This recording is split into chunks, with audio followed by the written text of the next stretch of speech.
What up?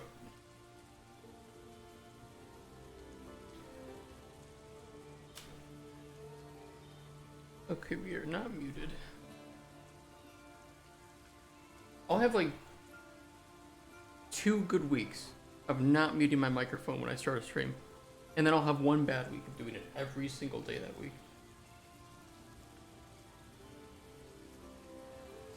Such is the way of life.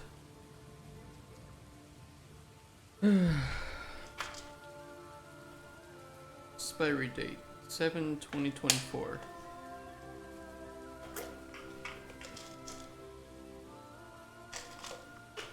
It's fine. It'll just lose its efficacy. Who cares?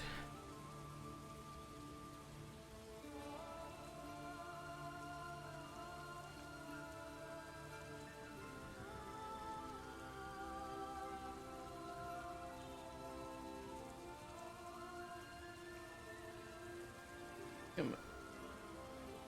Come on. Come on.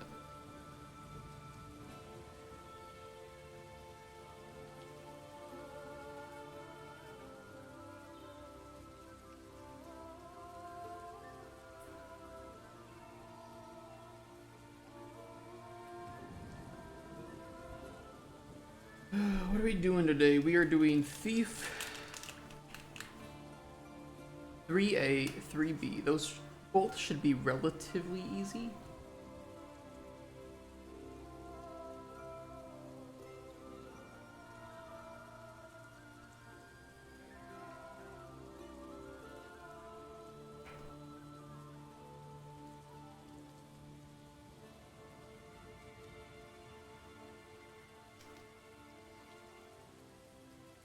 Where's my trash? Goes there, whatever.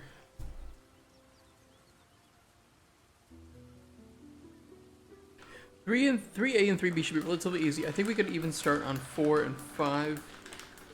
4 is going to be a bit lengthier because that one he will actually want a potion. 5 should be about the same as 3A or 3B.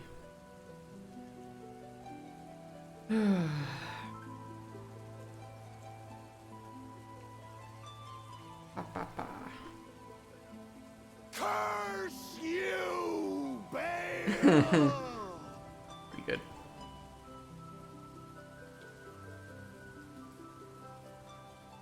Or no, I want 3A and 3B open.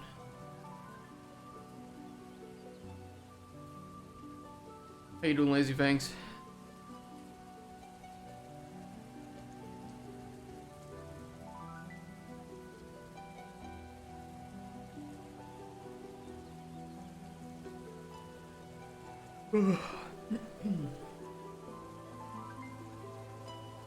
Ain't gonna be a great day, so just waking up. Why is it not gonna be a great day?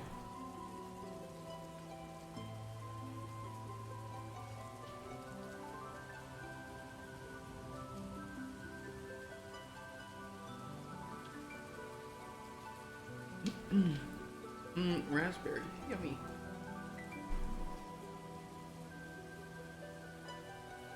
Gonna be daily stand-up. But stand-ups only take like, I don't know, 10-15 minutes? They should at least. Yesterday I realized I run my mouth more than I should. Like, what do you mean? Now it's living rent free in my head. Like you said something you shouldn't?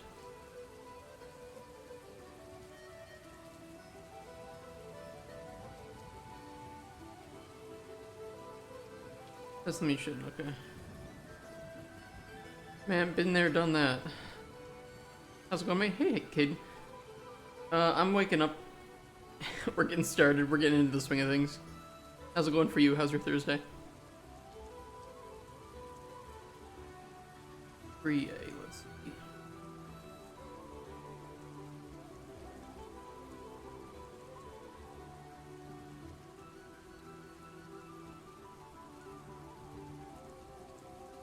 Tells you about his 2A outcomes. If he got all his loot, he's going to retire instead of a pawn shot. If he doesn't get all his loot, he's going to track down every bandit in the kingdom and steal all their gold. What a great ending.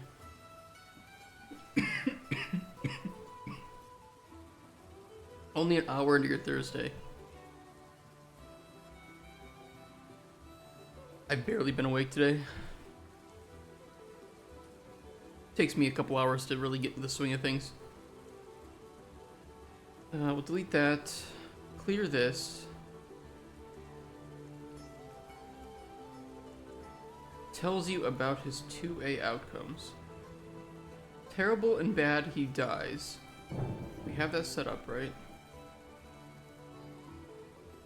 Mr. President, wake up. Thank you, Joe. I appreciate it.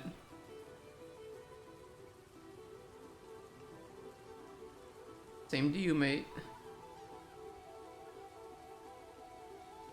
Oh, I did see a really funny, I did see a funny meme regarding Joe Biden, though, recently. I can show it to you guys.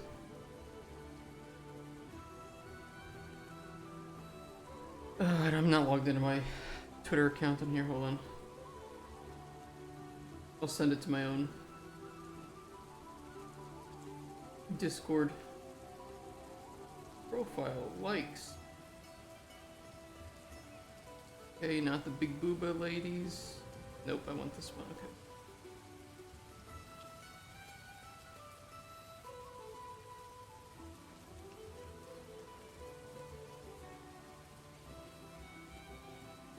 All right, so this was the meme I saw earlier. Pretty funny.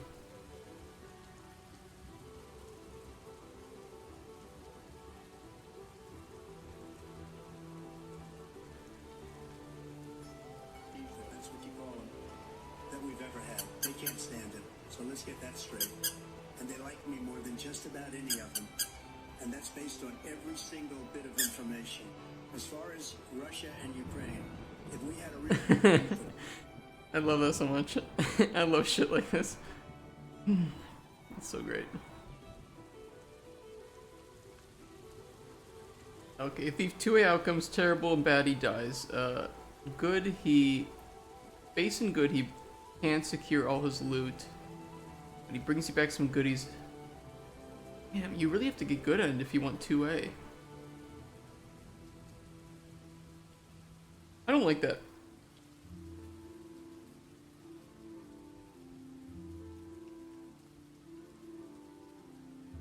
I don't like that because that's if you provided the paralysis potion in 2A or in 1, you would go to 2A, right? Which is considered, I guess, the most optimal route.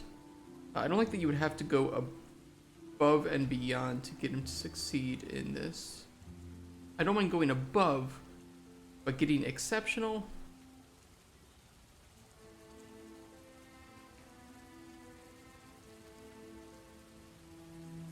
We'll do that.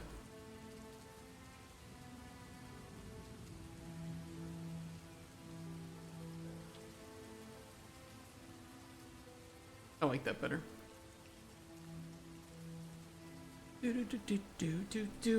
Okay.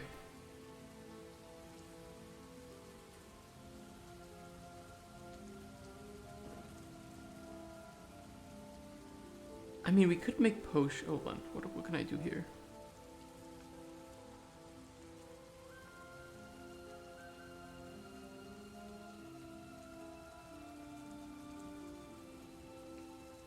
We can do additional potion outcomes. So we can do score threshold, not applicable.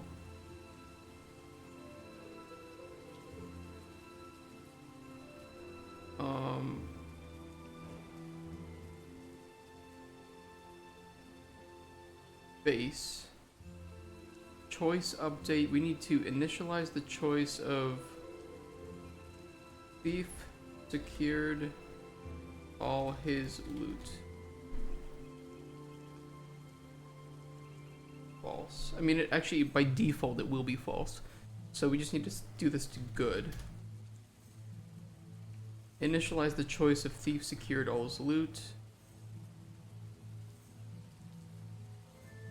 False.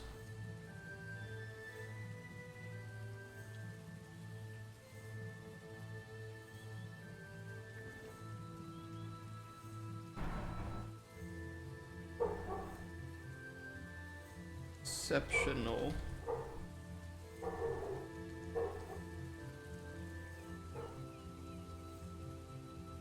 That way we can update the choice right at the end of it, and we don't have to do it through dialogue or anything. How much of this is game development is actually writing lines of code? It's mostly stuff like you're doing now. For the most part, before we started writing dialogue, it's only been here for 3 days. No worries. You know, for instance, like we wrote all of our alchemy system from scratch in blueprints. So there's a lot of, you know, functions in here. They're blueprints, which you could say is code. You know, and those are just the functions. Then we have the event graphs. So that's for regular events. This is for input. Here's for the camera. Here's for tick trace, and then the alchemy graph. And there's a lot of stuff hidden inside the UI widgets as well. So like I don't know, probably here. Yeah, building the potion panel.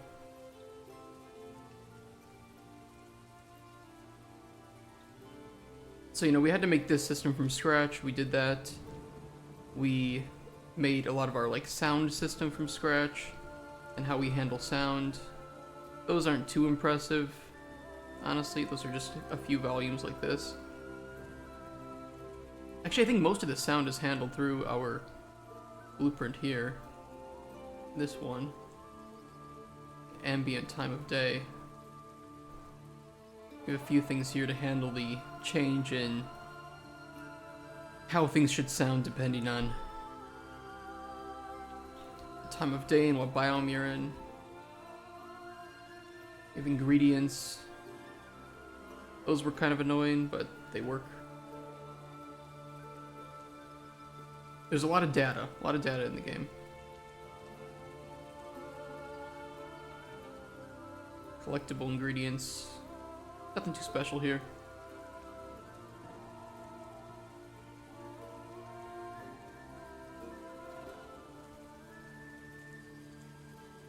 I feel like I'm missing something, but I don't know what it would be. There is some tech stuff. So, for instance, you know, we have like our weather system when you're playing.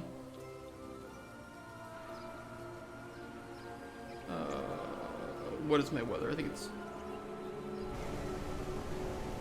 Hold on, it's gotta compile some shaders.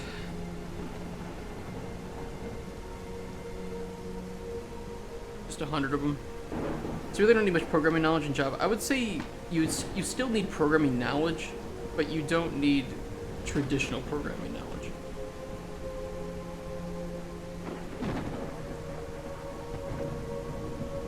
You don't need to know how to write lines of code, but it's good to know best practices, you know, how to use variables, how to make loops, how to avoid, how to debug would be a big one. Because making bugs is okay, that's not too big of a deal.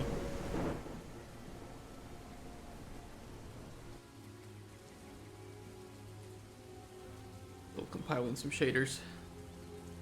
It looks really good at night. I really like the storms at night. Maybe I'm biased.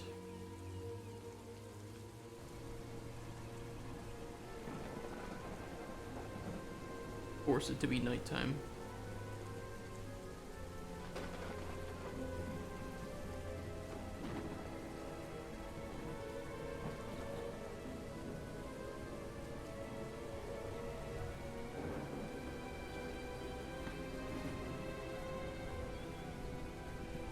Is this nighttime? Oh, that's nighttime. Oh, I accidentally set it to daytime.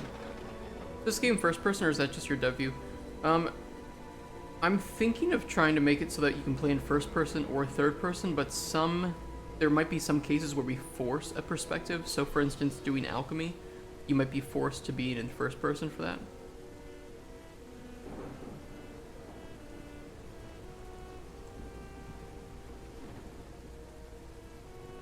Yeah, I really like this. We also then have,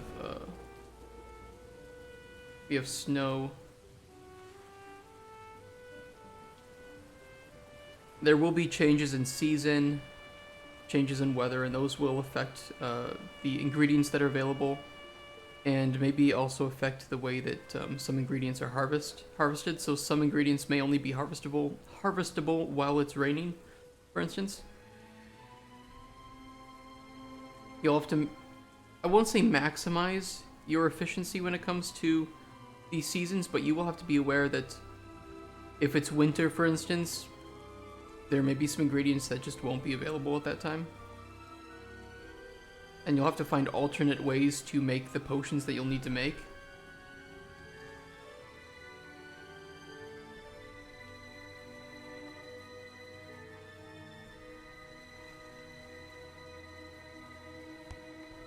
We'll be adding a swimming system very soon. I'm pretty excited for that because it'll open up a whole new biome for the player to explore and to grab ingredients from.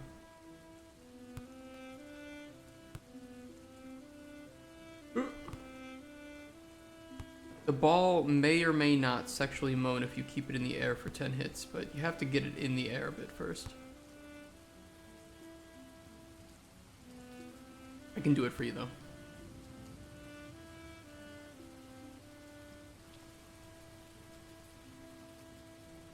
Your Portis game would be crazy good. There is a mod for Unreal games that allows it to be played in VR. I would say VR would be pretty cool, but I don't have any experience designing a VR game, so if we explore it, it would be after the main release. Okay, here we go.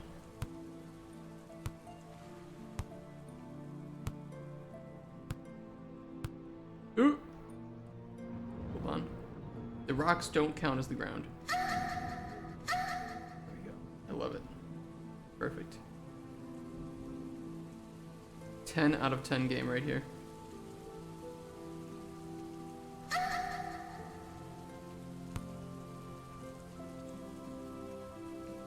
That's awesome. Yeah, it's something, alright. It is something.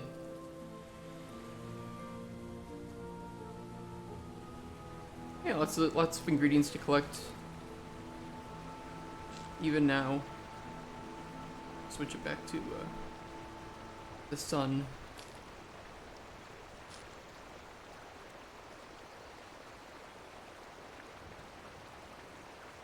Got some creatures in the game too. Right now, they just exist, but they will be killable with your potions when we add potion combat, and they will drop ingredients.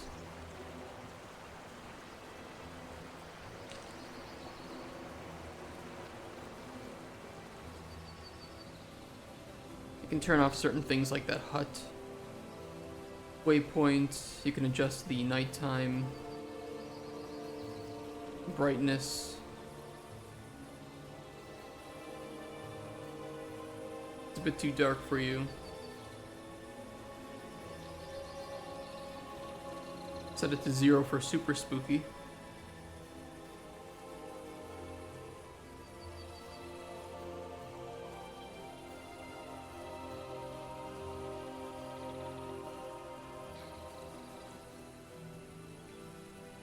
So yeah, you know, the game's coming along. It is just a prototype. This is not the final game. It's just meant to represent certain aspects of the final game. And then we will start to replace things with the proper things. Only 100 Days was making the map and weather seasons. So for the weather and seasons, I'm using Ultra Dynamic Sky, which is a plugin. $40, if you can believe it. To just get perfect weather and day and night system with tons of configurability. Making the map was about 2 weeks, I think, to make the whole map. Or to make most of the base of the map. We did spend some time to improve it, right?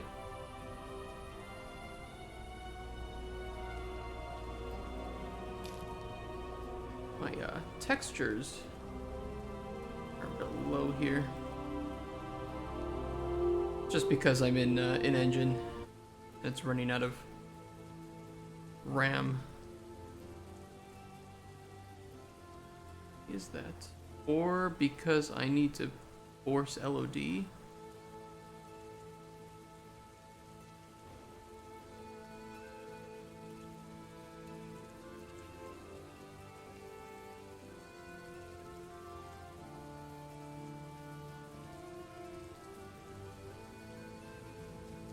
No, I think it's just a texture streaming issue. Probably what it is. But I guess like a month. I mean, yeah, we did improve it a lot over the coming weeks since making the base level.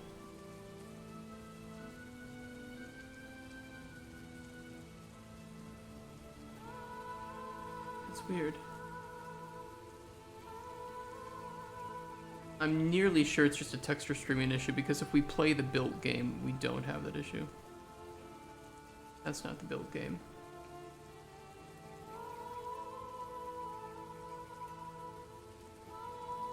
Although I'll double check. Water looks really good. I really like the water shader, but it is just a static mesh at the moment. Desktop messy it is. I need to install fences on this computer.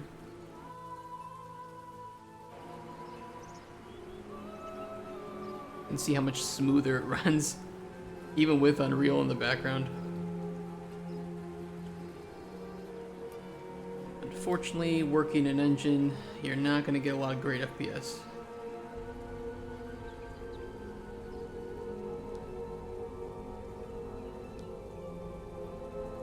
Yeah, we don't have that issue here.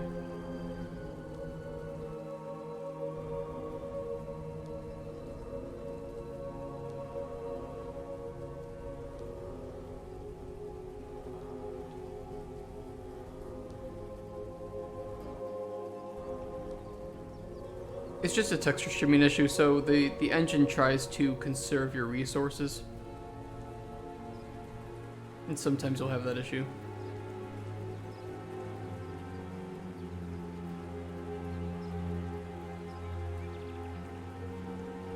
This looks nice though.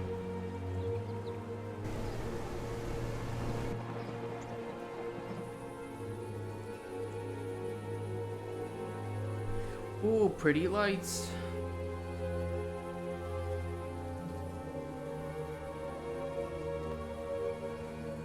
Weird emissive. Alright. I'm not a technical art person, so thankfully most of these problems I can just tell publishers, like, yeah, that's not my specialization. You see in the budget where it says lead artist? Yeah, that's the person that's going to fix that problem for us. Not me, the designer.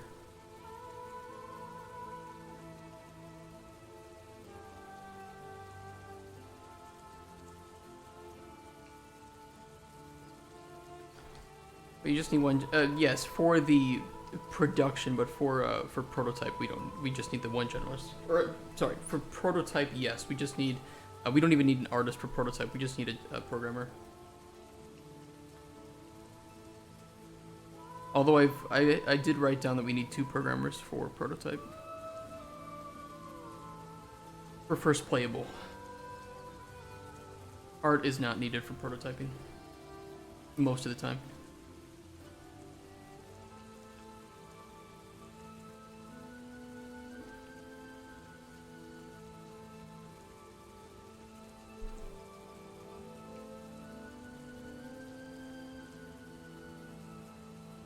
Alright, back to the story stuff.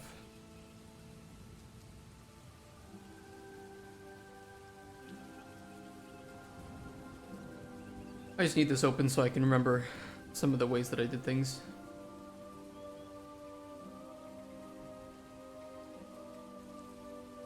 We need the initial response based on the outcome of 2A, which the 2A outcomes are primarily going to be these 3.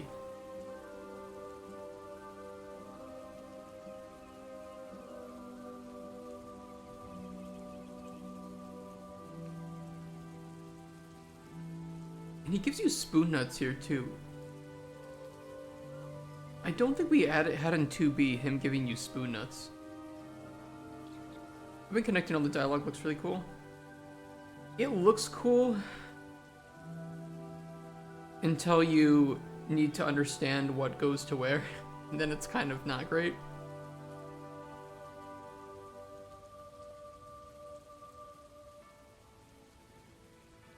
It's a little spaghetti-ish. So, like, when you're making normal blueprints, I can pull one up here. You have what's called redirect nodes, which are like these here, which are redirectors. So you can carefully kind of control exactly where your lines are going. Unfortunately, this editor for the dialogue does not have those. Make cock and balls from them.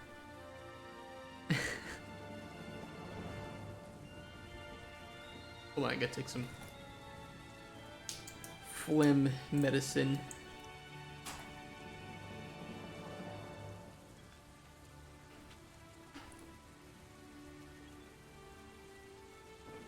I take the medicine so I don't say the N-word on stream. God forbid one day I miss it. It's not true. It's not true, it's for phlegm, okay?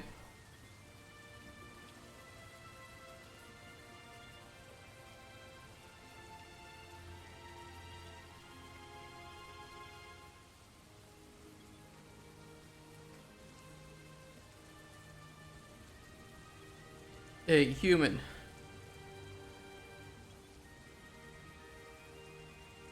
It's good to see you. Actually, we'll give him like a slightly different thing based on how the potion outcome was. Do condition, potion score. This would be Thief 2A base. Actually, this one would probably be good.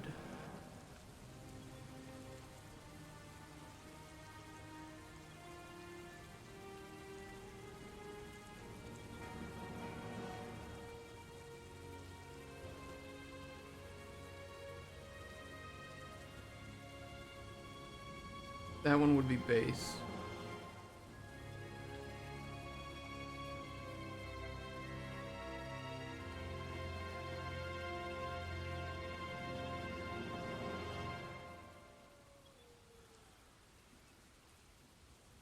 And we'll just do Hey Human.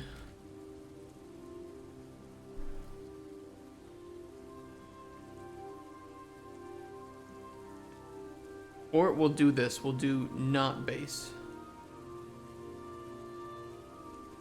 That way both good and exceptional will fall under the second node.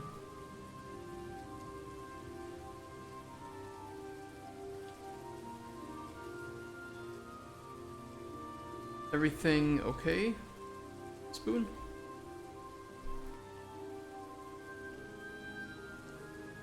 Hey, Spoon. That was my favorite goblin named after a kitchen utensil.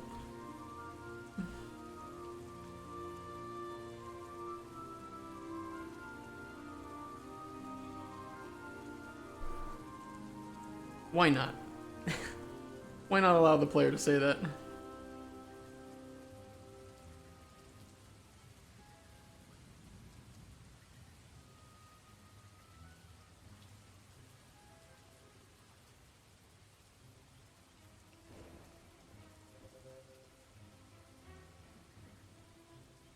Before we go too far in 3A though, I want to make sure in 2B he'll give you a spoon nut if you're nice to him.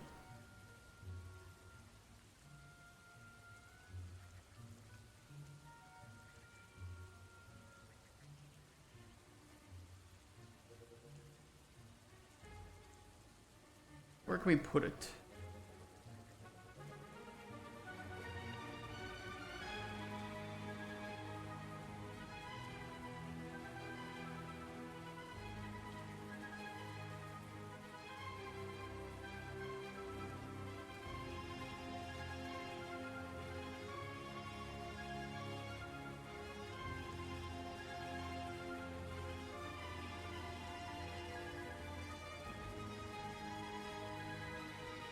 Yeah. Like sometimes you have to go back, and then like you'll never have a perfect sense of how it plays out until you test it. But you know, we're gonna have to test it. It's not like I'm trying to write this in a way that it's gonna be perfect the first iteration, right? We will have to get some playtesting in, see how people like it, see if there's any encounters that people don't enjoy the flow of.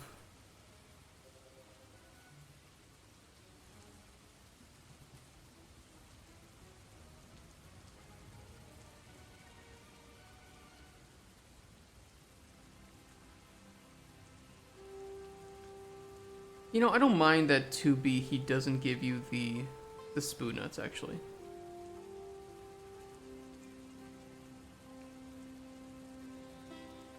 Because he's not happy in this case.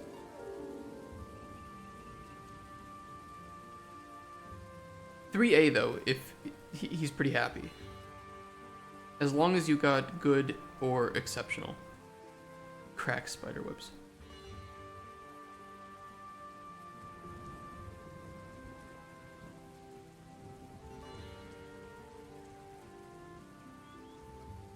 Oh, you melt spoons. Little heart, you do.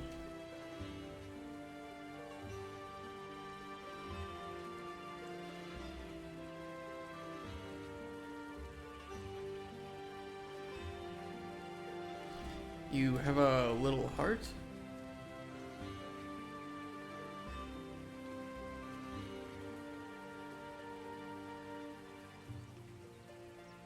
Well, I do steal and kill people. I do steal from and kill people.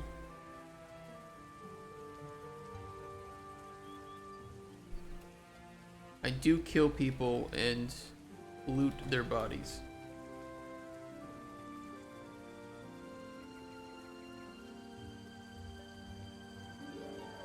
Not sure my heart's the size of my brain, to be honest.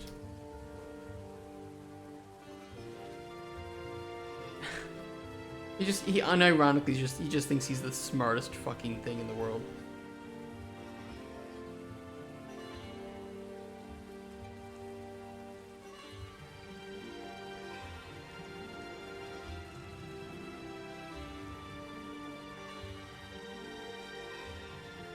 You are the wisest sewer goblin I've met. That's for sure.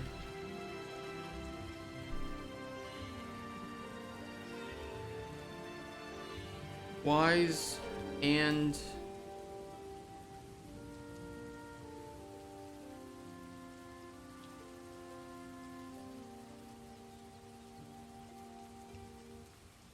perceptive.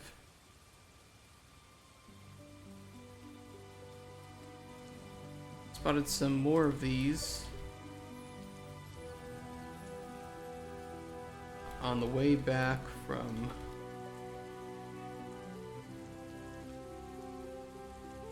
the bandit encampment.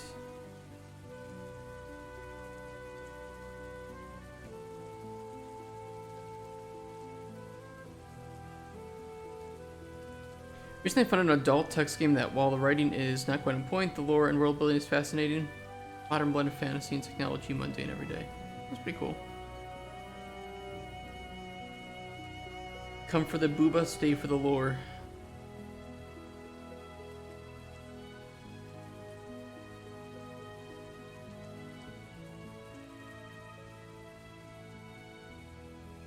What did you find? And that is where we will reward the player. Not condition. We want reward player.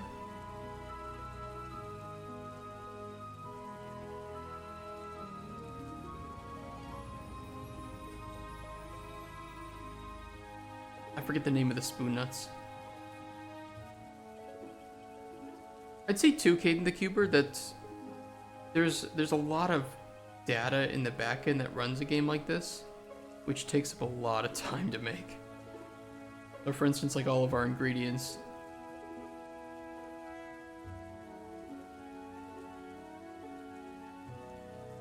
The unsung hero of systems-driven games.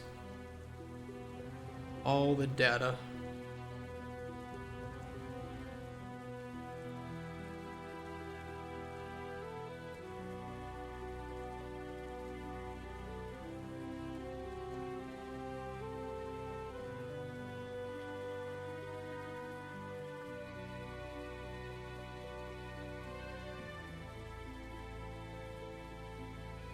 All the anime adventure guilds just kind of run themselves by fighting monsters, but what happens when there aren't enough monsters? What if monsters had their own guilds and made deals with adventure guilds for quotas?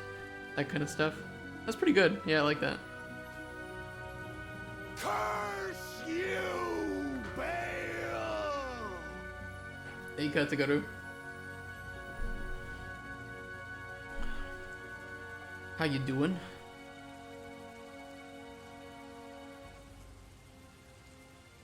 I think I remember, like, I know that there was some similar decent world building in Mushoku Tensei where the adventurers guild in, like, the peaceful regions were kind of shit because they never really had anything for people to do, and so all the adventures that you would find there are just kind of ass. But the ones that are in the more unsafe areas are the ones that have some of the best contracts for you to take, and you'll find some of the best adventurers there.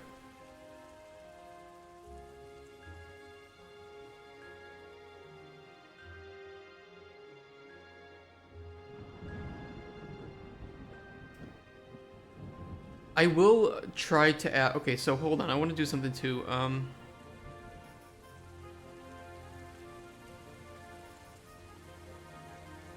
I wanted to have unique dialogue sometimes if, like, certain ingredients were to, you know, like, if, because we do effect provided, right? So we can write specific dialogue if a certain effect was found in the potions that you gave to the clients. So for instance, if you gave a health potion, specifically a potion with restore health, you know, we could have specific dialogue for that. But I wanted to do it for ingredients too. So we would save encounter and ingredient info. Or encounter and potion info, so we could recall everything related to that potion and determine if a specific ingredient was used in that. Because I want Spoon to have unique dialogue if you used spoon nuts in the making of some of the potions that he would drink. Hey, 2XP Games. Oh boy, starting the day off with some exercise. What are we doing today?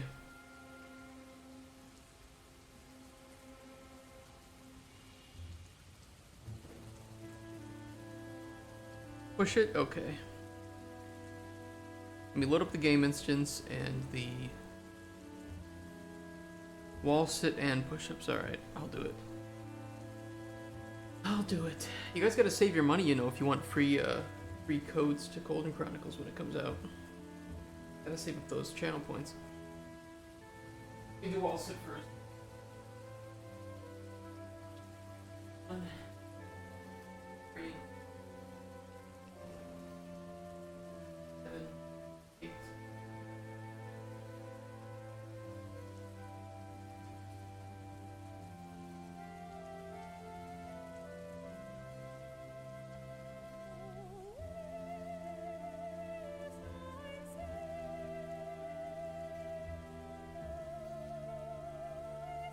Ooh. Ow, that really stung today. Hold on.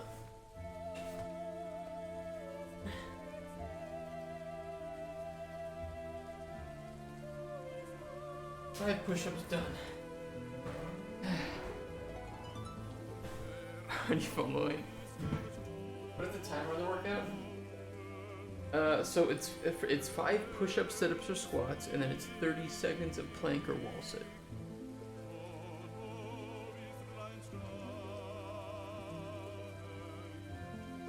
Like means cooldown? I don't know. It's a while. I can check.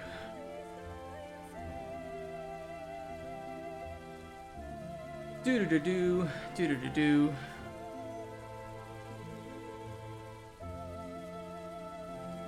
Wait, what? We've temporarily removed the ability to enable or disable channel points. What?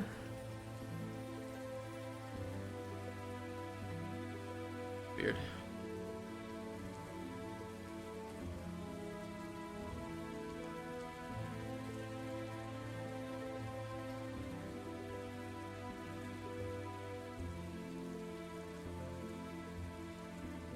Cooldown is 1 hour on those.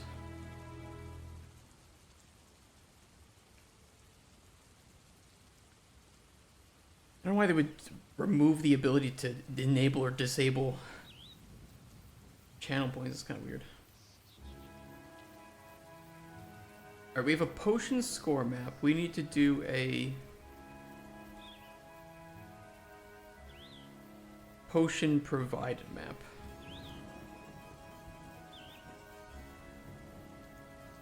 This will be a map of dialogue class references with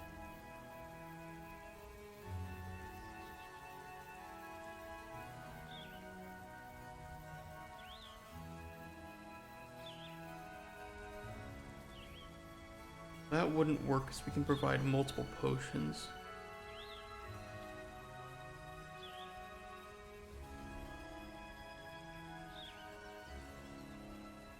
I'd have to do a structure of this. Yeah, we can do that.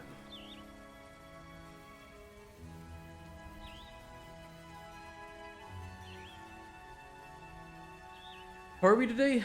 I'm pretty good. Nothing special.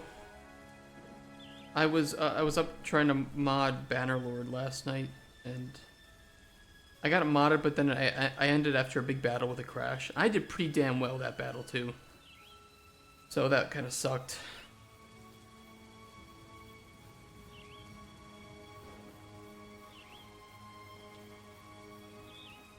Data.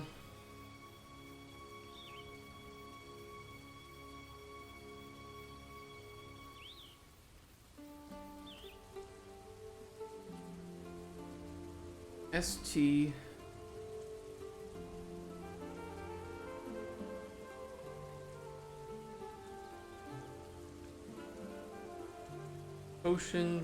Potions provided.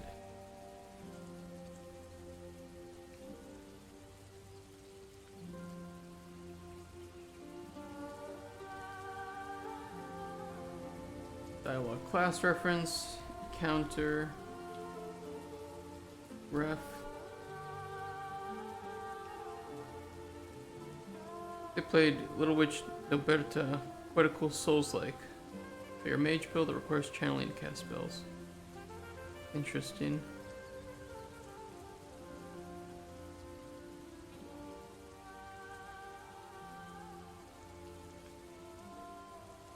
Oh, dude, I remember this song.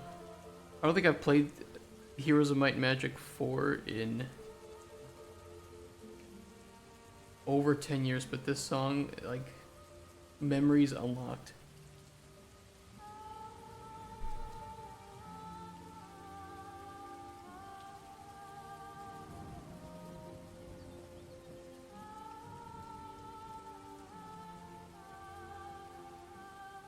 I'd like to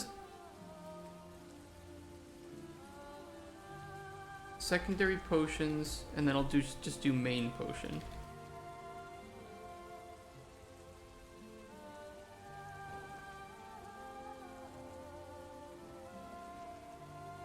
And I know exactly where to save this. Save provided potions.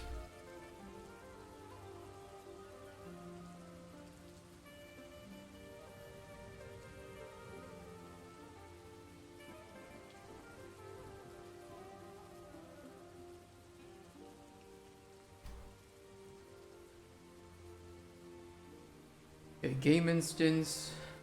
We will have an array.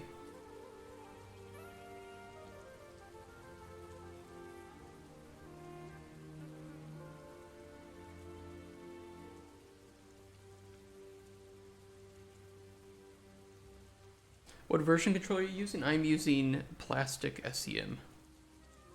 It's one of my favorites personally. Works well, has great branching, nice diff tools. Look how many days we've been on. Been working on the NPC system overhaul since the 20th. That's actually not bad. It's only been like 2 weeks. It's not bad. I estimated that this might take me closer to like a month, but... Right, Perforce... So I don't like Perforce.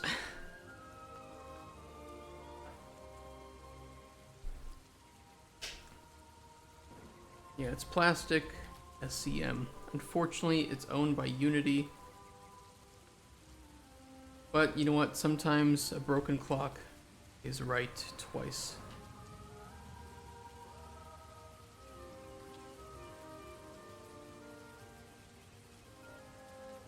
I mean, unfortunately, because I don't like their business practices.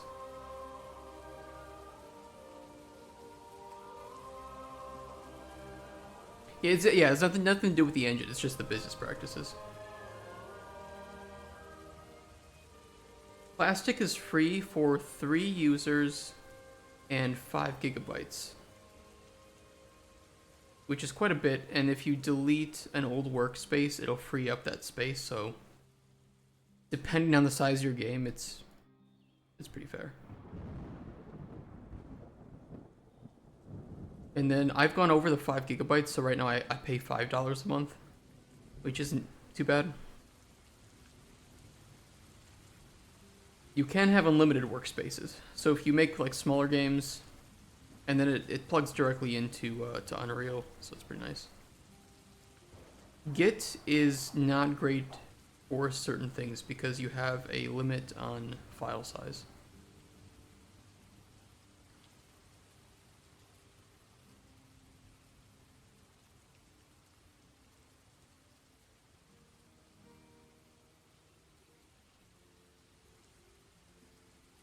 Save here.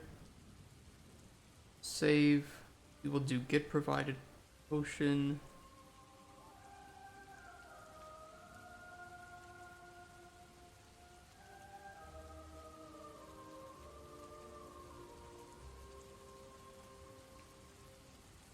Barter confirmation. We should be able to do it right here.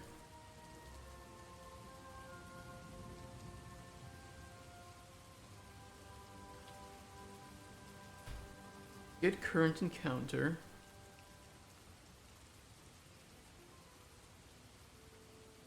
Save provided potions.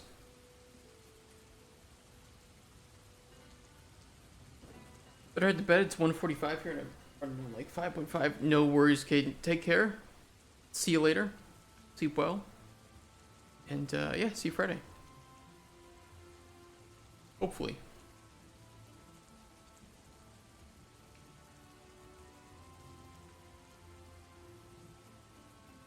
Oh my god, I have so many hiccups today. Stop it.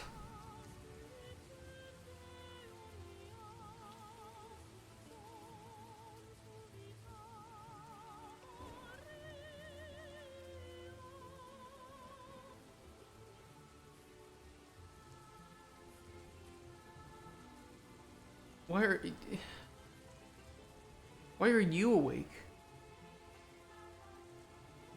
Speaking of people that it's 1:45 a.m. for, in fact, it's even later for you, Mom.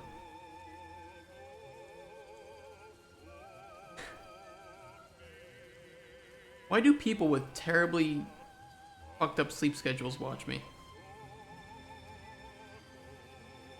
What are you guys doing?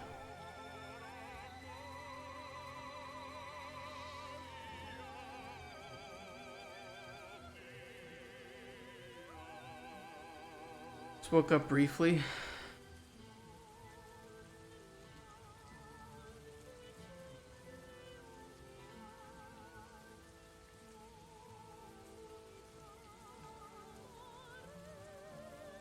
Happy Treason Day. Nice.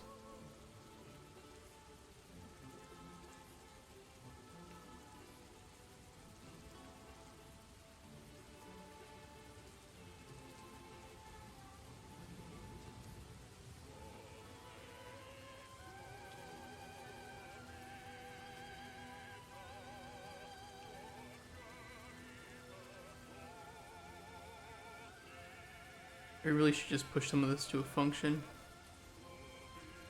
Whatever.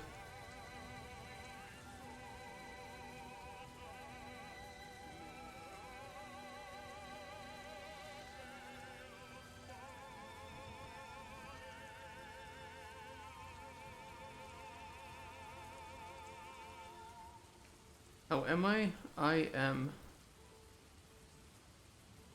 That's my answer, I am. Beautiful music. It is from Heroes of Might and Magic 4.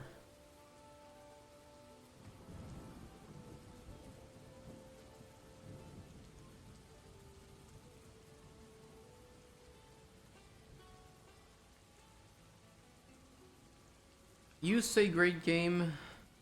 The Heroes community says otherwise. Too opera for my taste. Yeah, it's kind of an opera track, isn't it?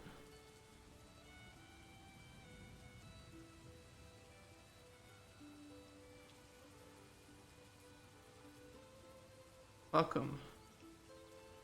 Damn, harsh words. This is a very Christian. Don't fuck me. That's my mom you're speaking to. Hold the phone. My music tastes. Oh wait, okay, you were okay. Never mind. Never mind. That's what I get for reading the bottom thing before I read the top thing. Sorry, I'm too used to being on bottom. Wait. Wait, hold on.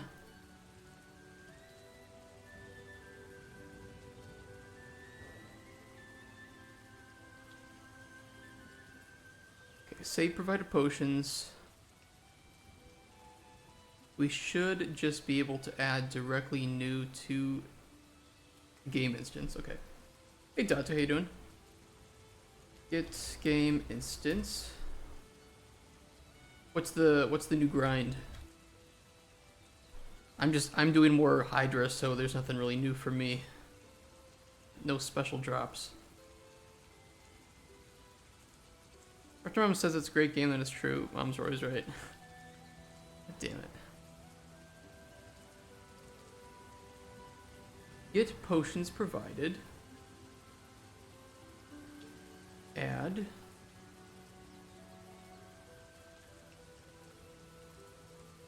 Provided potions. Turn. Second hunter outfit piece. I gotta step up my game. You're gonna have that whole outfit before me. Right? Yeah, oh, sure. That's right, Mom. Get provided. Say provided, but we don't want to get provided push. We want to get provided ingredient. That's what we specifically want to check. So we need an encounter. So a dialogue reference.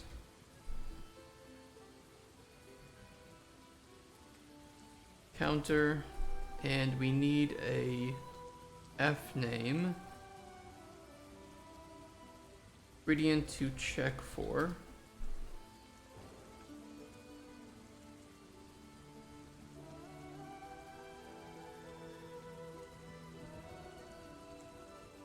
Revere Joyo, see a kangaroo. That's me. 140 rumors. Jesus Christ. Have you set up your like block list for the rumors yet? It's kind of an awkward way of doing it, but it does work.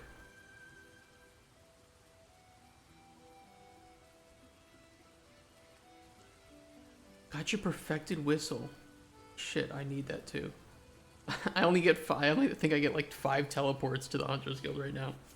I'm really annoyed. I have a couple blocked. I don't remember which ones I blocked. Yes. Which ones did I block?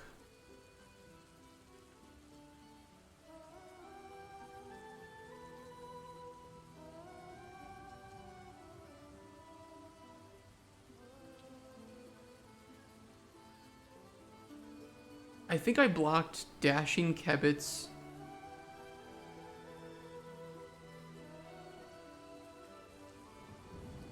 And Red Salamanders.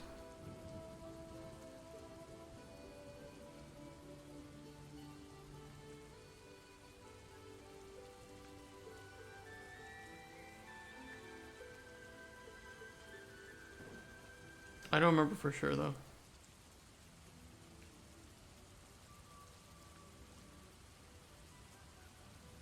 Why did effects? Potions provided. Now we're gonna have to 4 each with break through this. Granted, we could always just return, but it's fine to do it this way.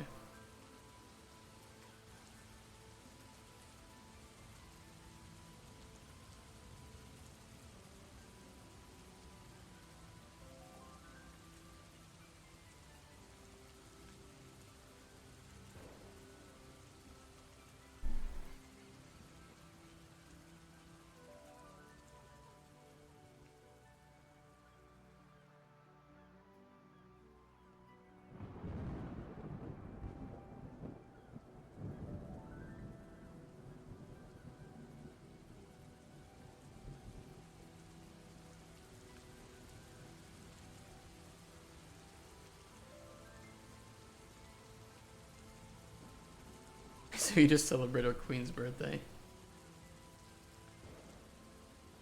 You need to append 2 arrays, though.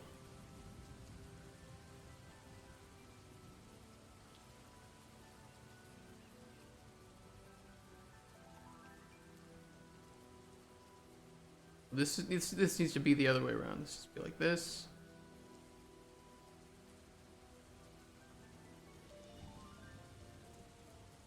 And then I need to append again. This time this. And then I can 4 each.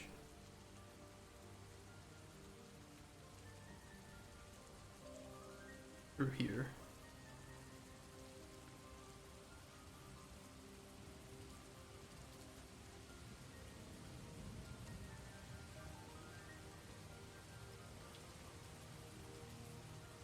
The good thing is, the first thing we can do is we can just check encounter here and the encounter ref here and see if they equal each other. And if true, then we can go through and do the appending and check if it's there. Have the Saber Cats blocked. Dashing Kebits aren't bad. Yeah, those are fair.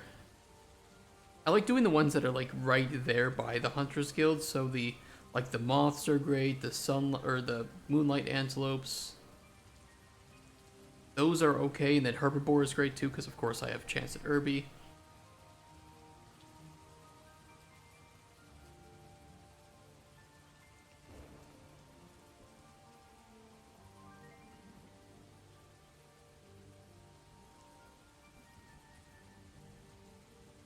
Okay, we also need to clear this.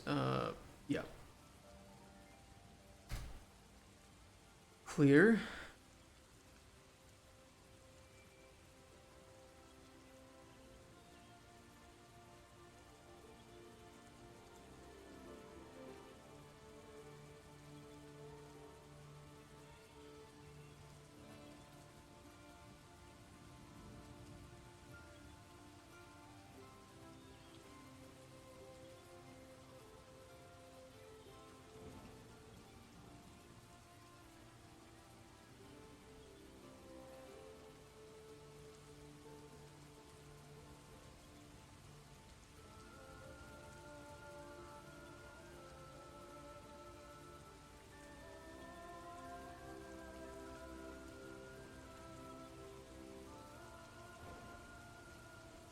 Okay, if the encounters are equal, good. We know we're on the right encounter. Then we need to check the individual potions in there. So we make an array of all of the potions that have been provided. We go through each of them. We need to break. Then we need to do another loop through all of the provided ingredients.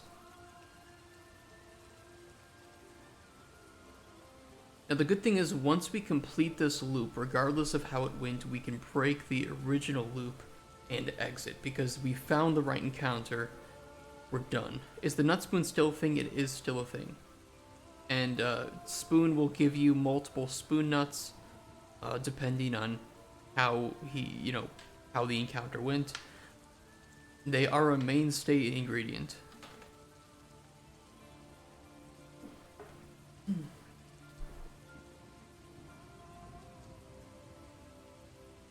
I may make it too so that you will, once you start to notice them, you will start to, like, once he tells you about spoon nuts, you will start to notice them on the ground during, like, certain seasons, like the autumn. Sunlight antelopes are blocked. I like the sunlight antelopes. They're pretty easy. I'm out of the loop of what a spoon nut is. Where do I even begin? So Spoon's dad was imprisoned he was caught thieving. It's quite a lore dump. Let me show you the lore dump here. Where am I looking?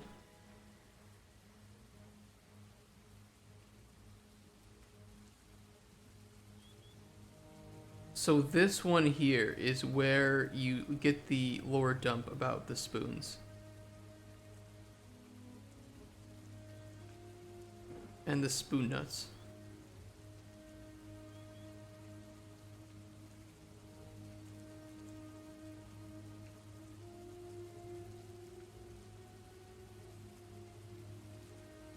Essentially, his dad was a thief too.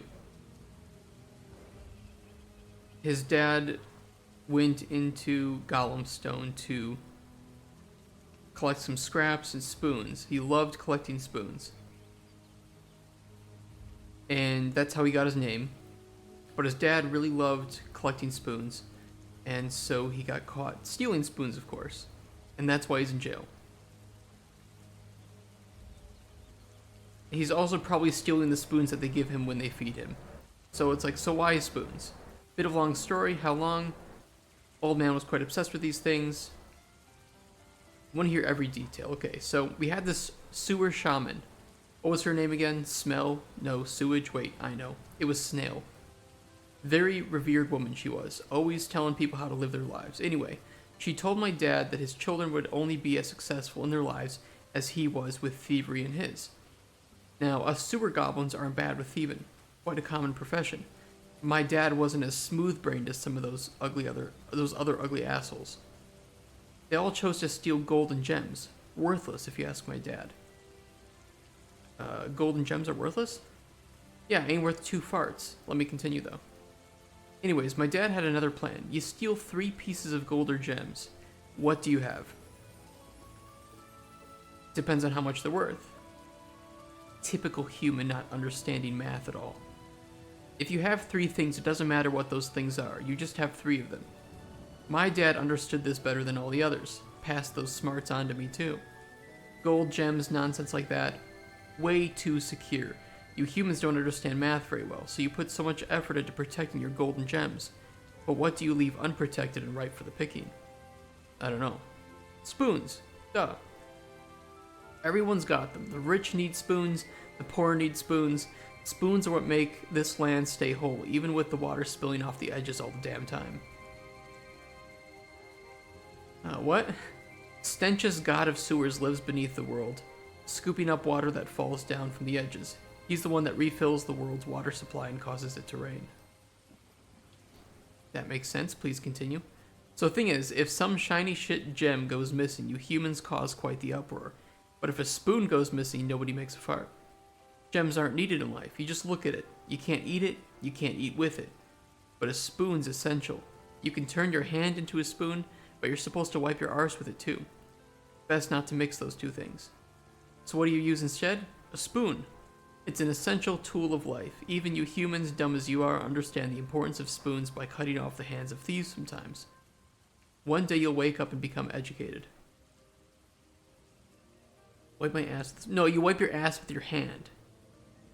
But your hand is a spoon. So, you know, that's why you use spoons, is because while your hands are spoons, you wipe your ass with your hand, so you don't want to mix those two. So we invented spoons so that we could wipe our hands with our ass and still eat with spoons.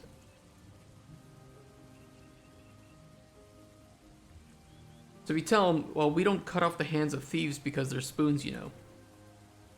Yes, you do. You just don't realize it yet. You should be lucky my dad didn't collect the cut off hand spoons, honestly.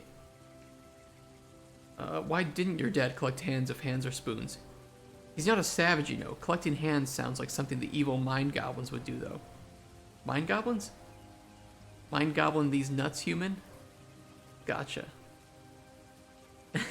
So because he says that joke, he feels bad, and he gives you something because he feels bad about making that joke, and he gives you a spoon nut. Crazy, right? I call them spoon nuts. I used to eat some rat soup I made. We'll be sad to see it go. Hold on. The typo here. I used it to eat some rat soup I made. We'll be sad to see it go, but I'm glad I could give it to someone like you. And you can actually get in quite a bit of I'll go down the path where you don't understand it. You know you can buy potentially hundreds of spoons with one gem. I know the math is hard to understand, but having more is better. Gems have no use. If a goblin has 100 gems, he has 100 things to look at, but that's all they do. If he has 100 spoons, he can scoop up 100 things. But you don't understand, spoons are cheap. I could buy as many spoons as I wanted as long as I have the gold. Someone would just make more spoons for me. Spoons are useful. Gold doesn't do anything. Best I can do is swallow a piece of gold, but it doesn't do anything good for my stomach, and it just comes out the other end. Trust me, I've tried it. But a spoon can scoop up anything. It has a use. You can even have a spoonful of gold. That means that the gold is still useless, but the spoon has a use. I can buy more spoons in a day than your father could steal in his lifetime. You think you can buy tons of spoons? How many spoons do you have right now? Probably one, and after I get done with you, you'll have 0 because I'll steal it. You won't have any spoons if I buy them all and give you none of them. You won't have a head if I cut it off. You barely even have a head and it's probably empty. At least I understand the truth about spoons. Yeah, but the world isn't flat, by the way. Your mum is flat. Hope all your spoons turn flat so they can't function anymore. That's it, I'm leaving. You've insulted me, you've insulted my beliefs, and worst of all, you're a spoon denier. Fine, get out of here. That's the insult route for spoon. Epic writing. Yeah, I kind of like that, actually. So, yeah, kind of interesting. It's like talking to me. There was one bug here though, which is, oh no, it isn't. Never mind. Ignore it. No bug. And that all stemmed from asking about his dad being a thief. So,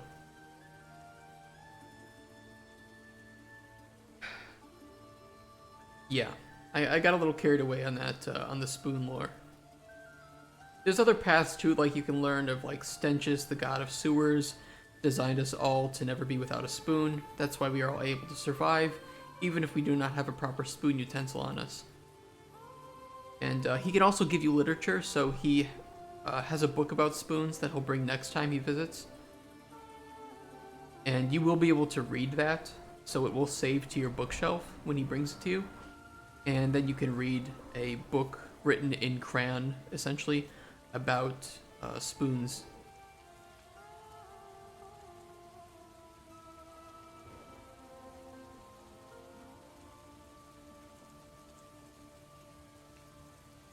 And then there's a little bit of like fetishization of spoons out here.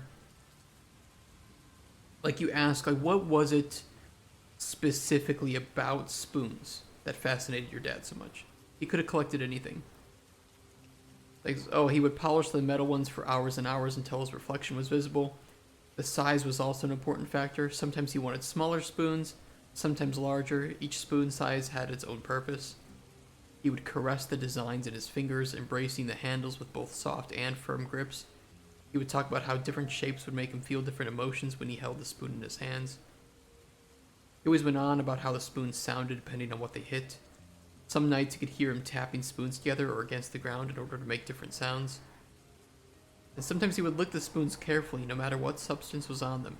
He even liked rusty spoons. It's for the salad fingers enjoyers out there. He said each lick was like tasting the bosom of a goddess. So yeah.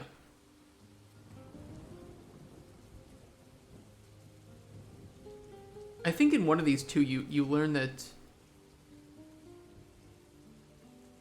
he hates forks.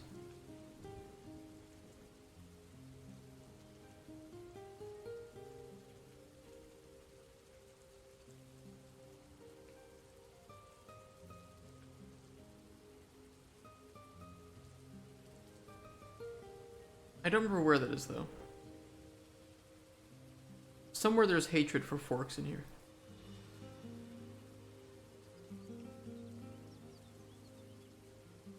Or is it a fear? Oh yeah, he's afraid of forks. Make a whole... I think there is sporks.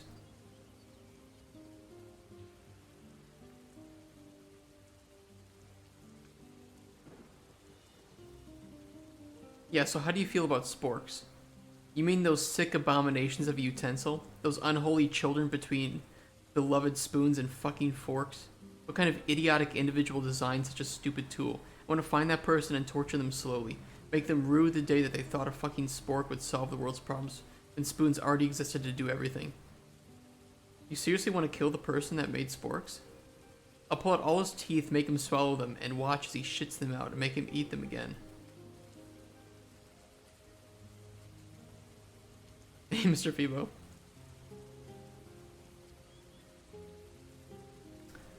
I do want to make it so that if you could meet the person who invented sporks, like you'll just be like learning about this character and be like, oh yeah, have you done anything crazy? Oh yeah, I invented sporks. And you could tell Spoon that like, hey, I know who it is and I know where he lives. And Spoon will go kill the creator of sporks. And yeah, you will end up with that NPC dead. So that's the plan, at least, is there will be an inventor of sporks in this world, and Spoon, if you tell Spoon where he is and who he is, he will kill the inventor of sporks. Almost like Glasgow Airport. Is that the one where they catch people like trying to bring in a whole bunch of contraband on that one TV show?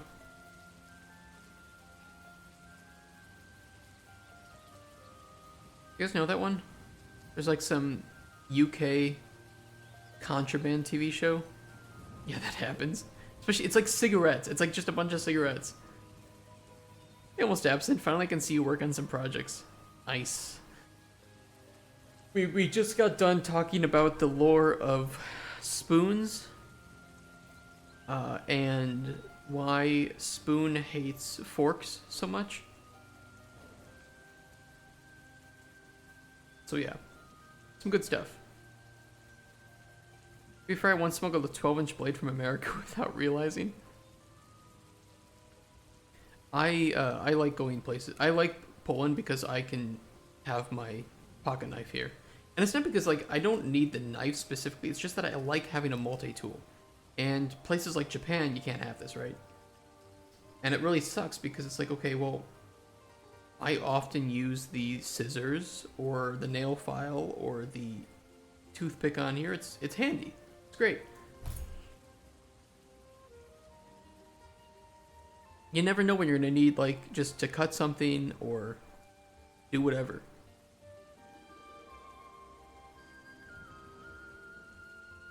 Okay, what were we doing? We were checking... We need to check for...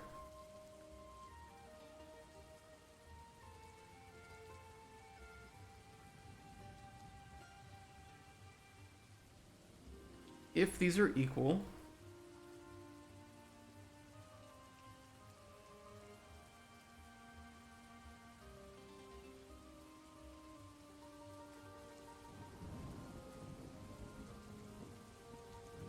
We will make a boolean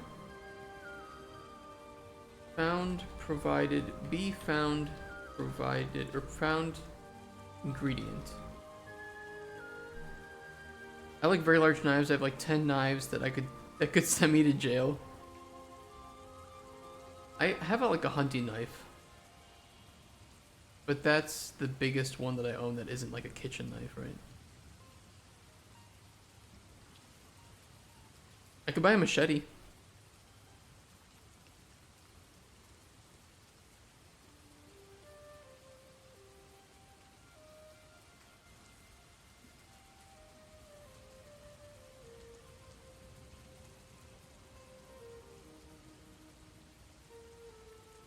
Okay, connect these up.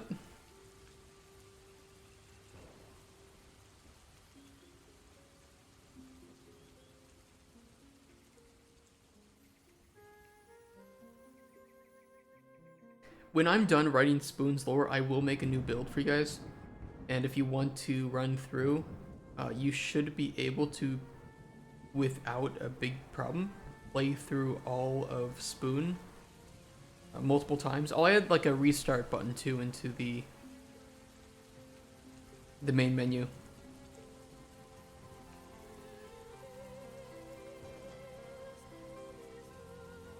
And then you can tell me which ending you guys get.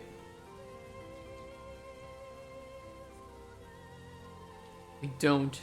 Okay, you don't have any unregistered guns, of course. Yeah, why would you? That would be very, very bad.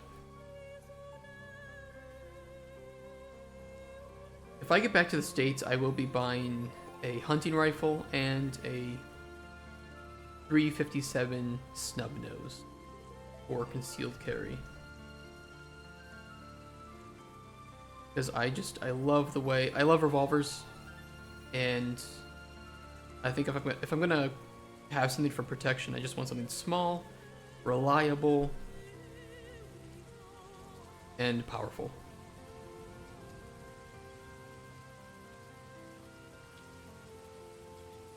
And hope to God I only ever use it at the range, right? What do you need that for? Protection. I don't need it in Poland. I would need it in the US.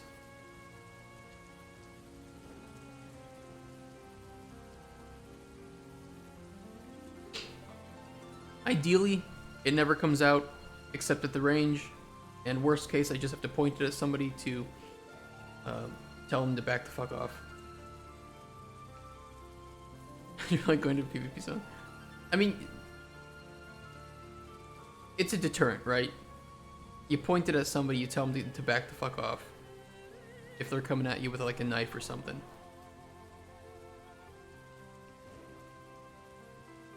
The problem is the people who need it and don't have it are the ones who end up in the hospital or dead. God forbid I ever need it, I'm not going to end up in the hospital or dead. What if they were coming on you? How good looking are they?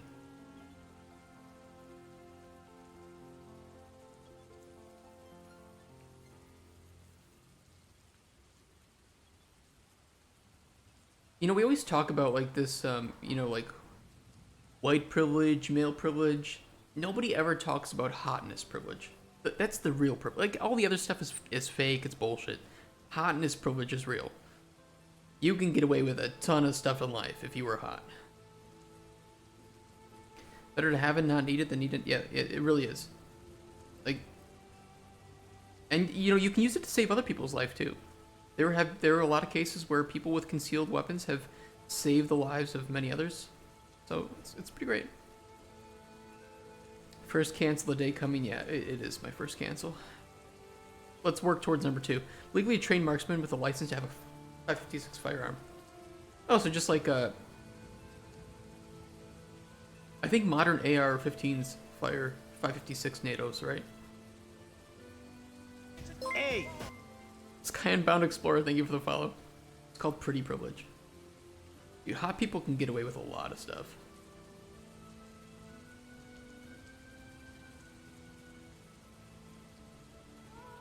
Egg.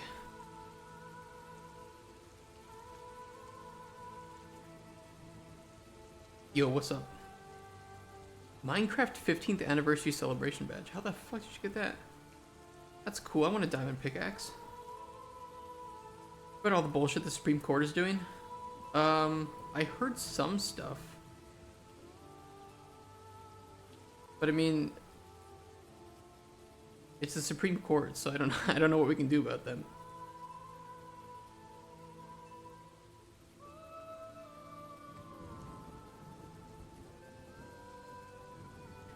That's just chatting in streams. Oh, okay. Trying to get rid of OSHA. What's their reasoning behind it though? If people don't know, OSHA's like workplace safety regulation in the US. Got through the military, basically have the training to take kids on a range. However, I never shot above 22. 22s are really fun to shoot. I think if you're introducing kids to like firearm and firearm safety, I think 22s are a great weapon to shoot. They're fun. It's cheap ammo. You have no recoil on that thing. They're really, really great. So what game are you developing? I'm developing an open world alchemy game where the potions you make can change the fate of the NPCs that you give potions to. We have our prototype level here. We have a lot of ingredients scattered around. You can see like these in various, usually sensible places. We've got our day-night cycle, our weather, and we're working right now on writing the first real NPC with multiple different endings. Curse you, Bale! Dude, Egon is so good. And right now we kind of have this different set of encounters with our bandit thief, or I'm sorry, our goblin thief called Spoon. And we have written these, although I don't really like 2B. I think I need to redo that. And then we're working on 3A and 3B now. Those should be pretty easy. And then 4 and 5 will come after that. How the hell you spell that? Environment. Environment. We can just don't have to spend more money on being safe. But what's the reasoning?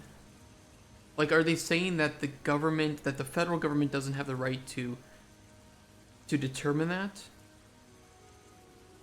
Or are they, you know, because it's kind of like the abortion, right, with Roe v. Wade, that they said there's nothing within our Constitution or our legal documents that says anything about abortion.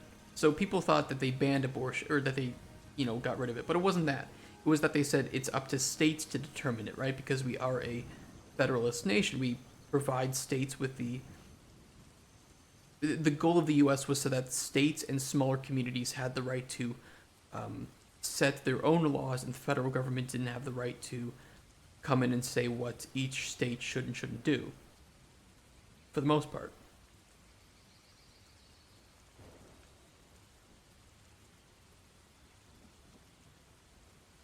But is the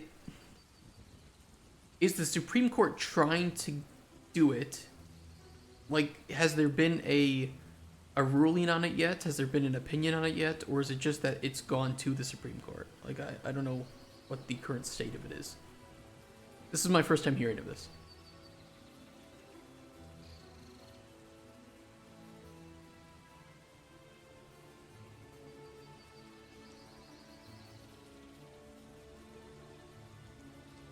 Yeah, I haven't heard about any of this, so I'll have to check on it later and see what kind of the state of it is currently.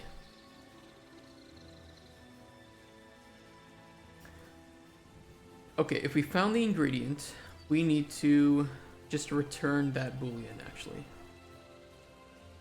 I'm pretty sure. Turn node.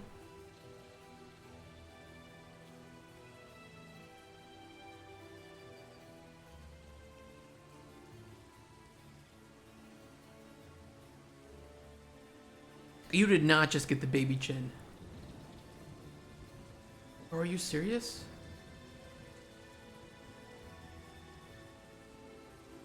The fuck?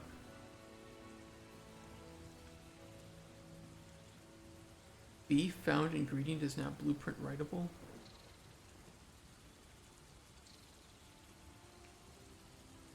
Is it because these names are overlapping? Yeah. Dude, send me a pic of your baby chin.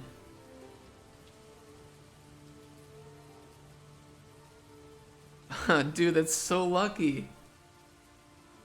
At 1.6 mil XP, wow. Congrats. That's huge.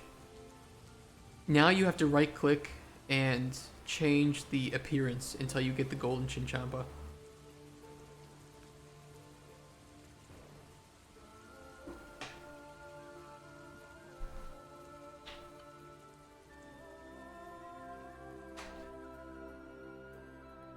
That's wild.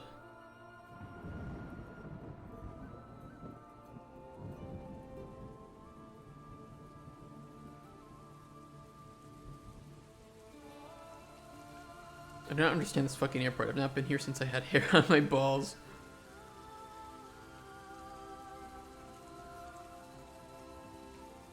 Wait, you lost hair on your balls? Are you Benjamin Button?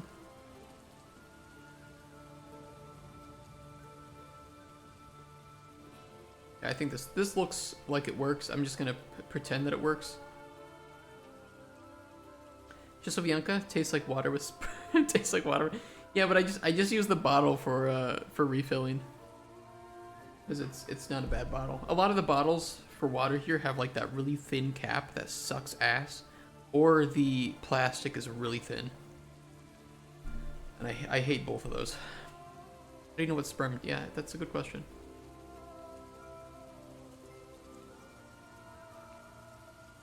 I would say that a chef has to taste his own food.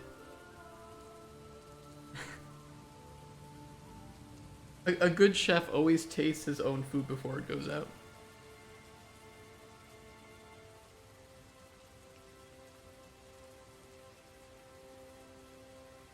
Alright, now I can make conditions for this. Data, story, condition. Incredible quote, I'm stealing that. I just made it up. Like, only 1 out of 100 quotes of mine that I make are actually worth it, and I think that's pretty good.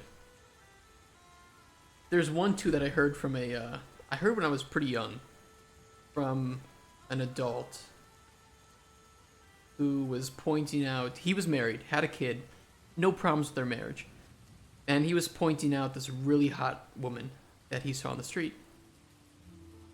And one of the other adults looked at him and was like, hey, come on, you're married. It's like, my wife has said I'm allowed to look at the menu, I just can't eat out.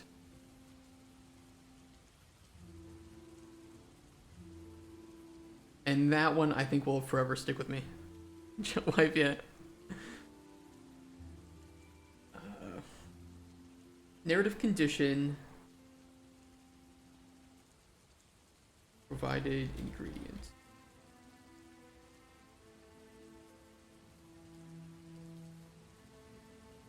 Window shop. Yeah, it's just window shopping. Look, I mean, here's the thing. I don't think you can prevent people from looking. I think that's kind of like bullshit when you're in a relationship where somebody's like, oh, don't look at other... Do you look at other women? It's like, yeah, because I have fucking eyes, okay? Like, what do you want?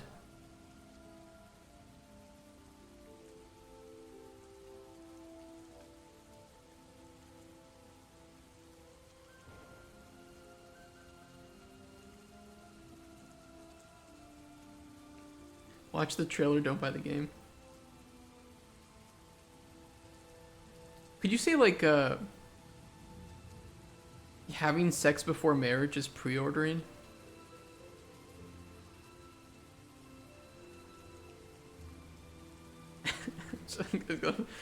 Don't pre-order.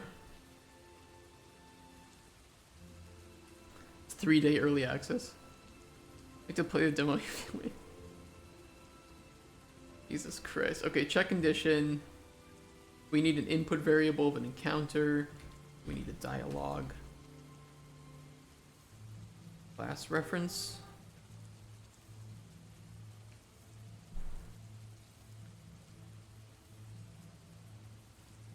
Counter. Too bad refunds are a pain.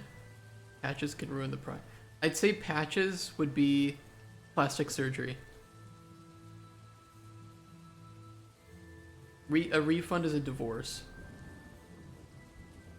After mom losing faith in chat. The fact that she had any faith in us to begin with is pretty pathetic.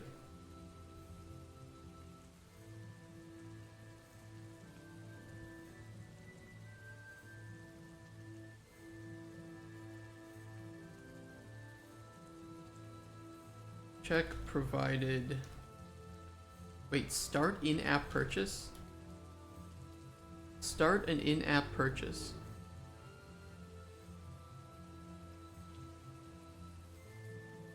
Is consumable.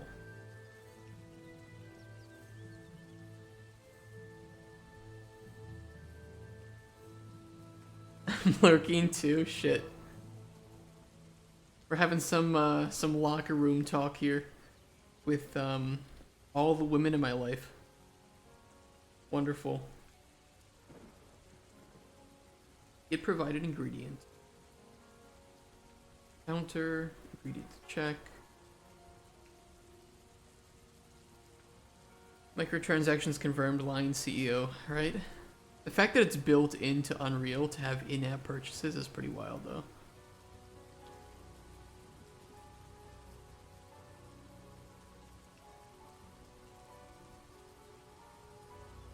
But convenient. It is convenient.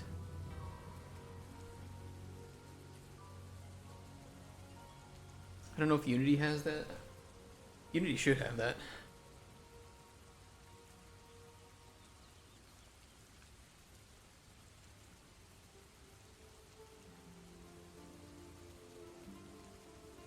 How many people are in your dev team? However many people are in my camera right now.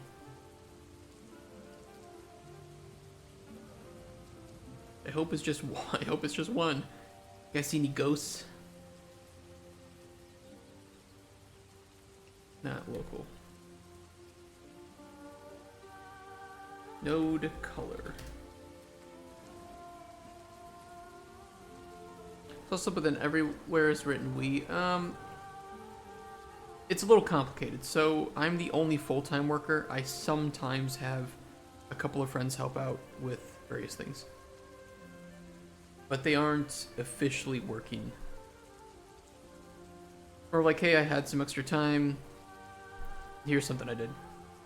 But I do. Yeah, I use we as in like the company. I feel like it's a more Well, first off, if I do get more people on board, then I don't have to change anything. And I think it's just more,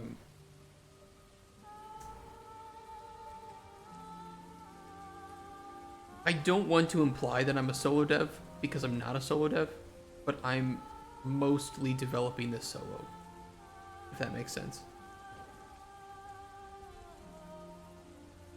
It is very early, yeah. No, my mom and dad are pretty chill. You can pretty much say anything around them. You can just say balls. You can just type balls and at my mom. She'd be pretty cool with it. Moms don't sleep to watch their sons ruin their online reputation. What reputation? Mom is always on the watch. He's on the prowl. He's a cougar on the prowl.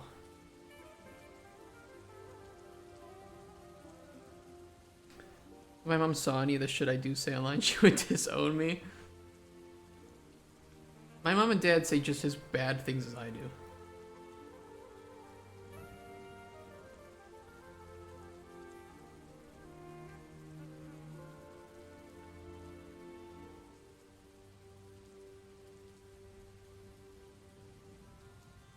Well, theoretically, this should work. I kind of want to test it, this condition.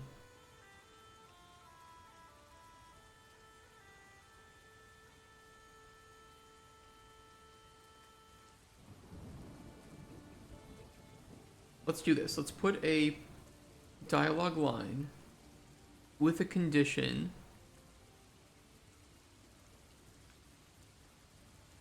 It can't be here. It has to be in there. It has to be in Thief 2. She doesn't check yesterday's stream with Would You Rather. The Would You Rather yesterday was not that bad. I don't think it was that bad. To be honest, I did kind of like space out while farming, so maybe it was worse than I remember it being, but I don't think it was that bad.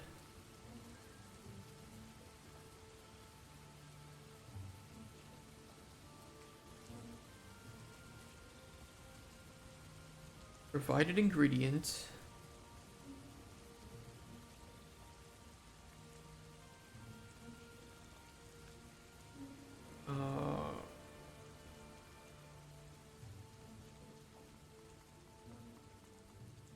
Beef 1.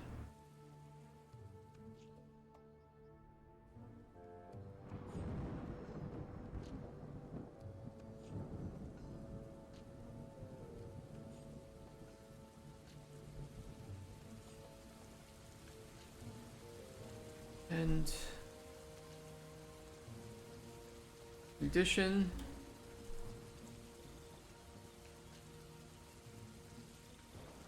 Provided ingredient.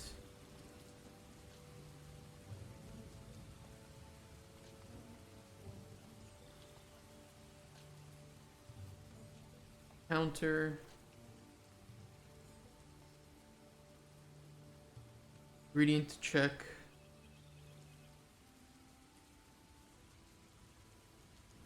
Close.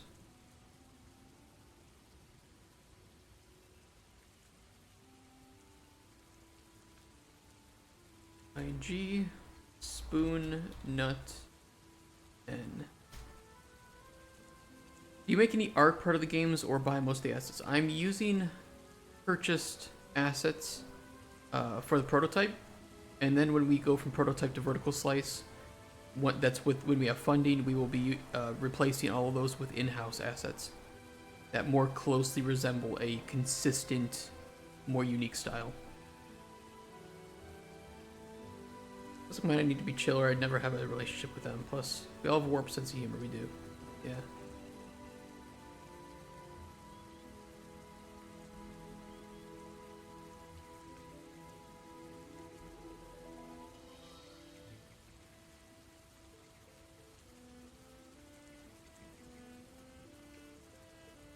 Was not chill me up. Not so good relationship as well. Still funny. That's how we know we're not in a simulation. Arts are still funny.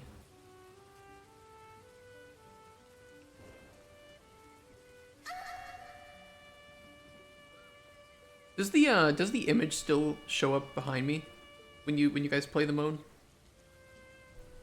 That's still working? Does? Okay. Good. I'm surprised I haven't gotten in trouble for having that on my stream yet.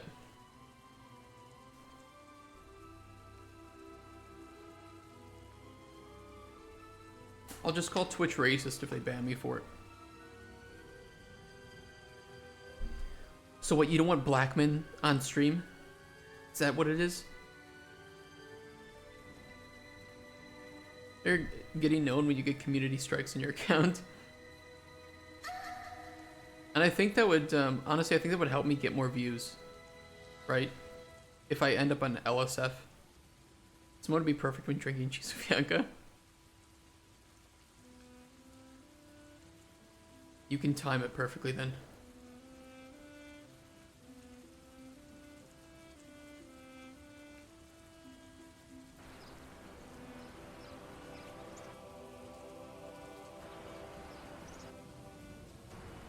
Okay, I need to make just a regular damage health potion for him here. And a paralysis potion. Toxicap. Corrupted toadstool. Perfect. And let's see, paralysis. I don't remember what we put in there for paralysis 1. That works. Oh, and we need to put in a spoon nut. Where's the spoon nut?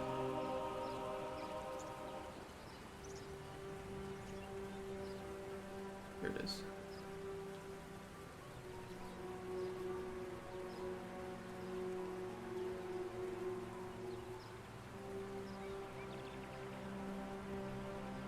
Game seems complicated.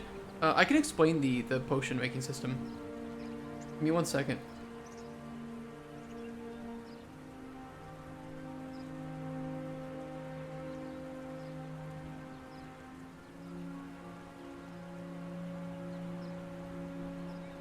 It does say test. Okay. Let me try one more time not putting in this spoon nut.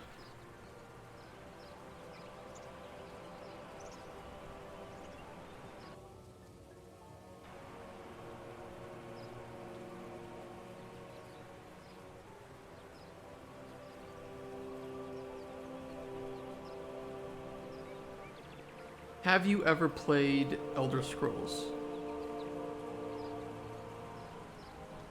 Specifically Skyrim.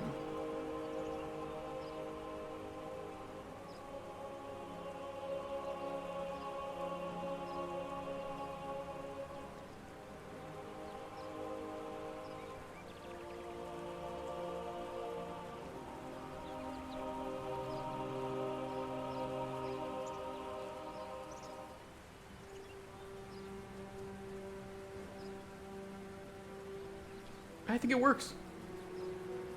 Played Skyrim but never touched alchemy. Okay. I will show you what we do here. It'll make a lot of sense. Especially once the UI is not so shite. But we can have a shite UI in prototype. Less Skyrim and more Morrowind. It's more Morrowind. Okay, so you have ingredients here, right? Like the blood leaf. Primarily when making potions, you only really care about effects and flavor. Now, effects are easy. If you have 2 ingredients or more with the same effect, it will take the least common tier between the 2. So for instance, this blood leaf has Fortify Health 2. If I add in another ingredient with Fortify Health 1, the resulting potion will have Fortify Health 1. Right, and if I add something with Fortify Health 2, then it will then take Fortify Health 2. So we can take this Fortify Health 2. We will filter all ingredients with Fortify Health. We have this Mystical Thistle here with 3. Blood Leaf with 2. Resulting potion has 2. Quite simple. And we can add in more ingredients, so we have like regenerate mana and regenerate health. Let's see if we can find something with both regenerate health and regenerate mana on it.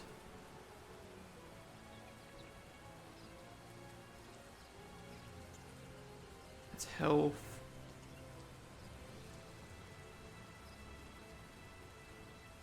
Burn. Only got regen health. We can do it with multiple, so we don't need to find one with both of them on there. We could just, for instance, throw this in. Unfortunately, we do a fear as well. I don't really want fear on that. So maybe that isn't the greatest to throw in. Is there one without the fear? There is. Okay. And we can try to get regen mana too. Let's get regen mana too. And paralysis. Not the greatest. I don't want to paralyze anyone. Sapphire ore. works.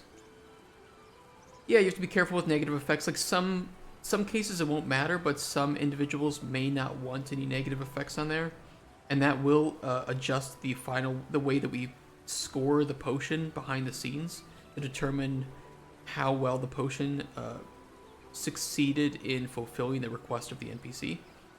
And then flavor is just an average between all the ingredients you put in, right? So this is a pretty sweet potion. We could make it more sweet by adding in something like honey.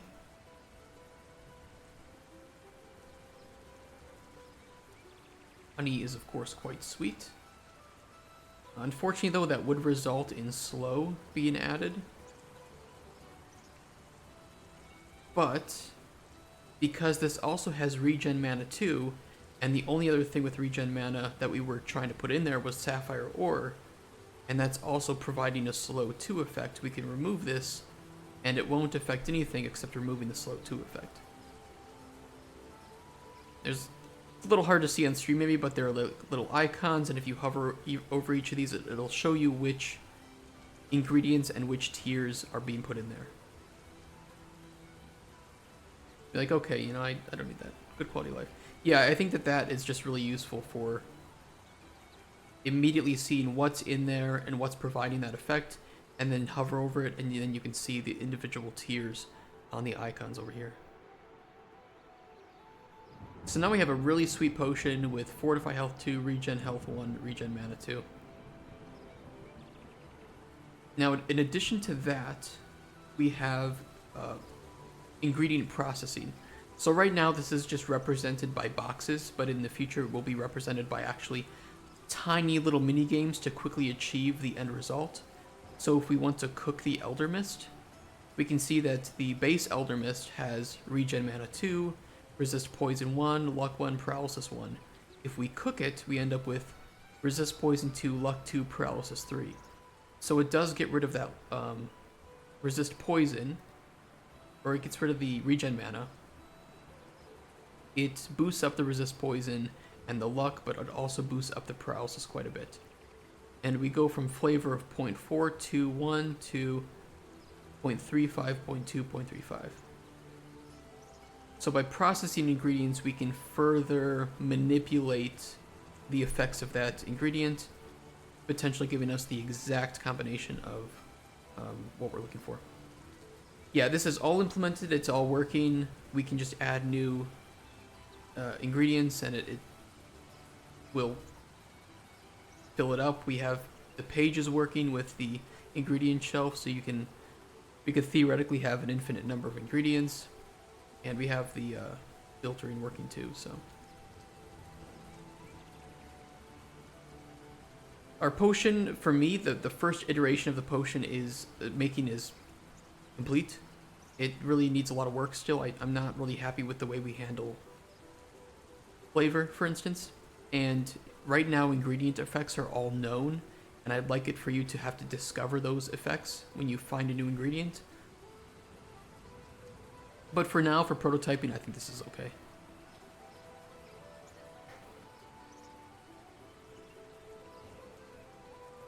And we can ignore the tags for now. That's something that I just kind of I have there for potential future use. Now, a lot of these you'll find out. So, for instance, you will find bloodleaf growing outside, or I think a good one would be pink flowers.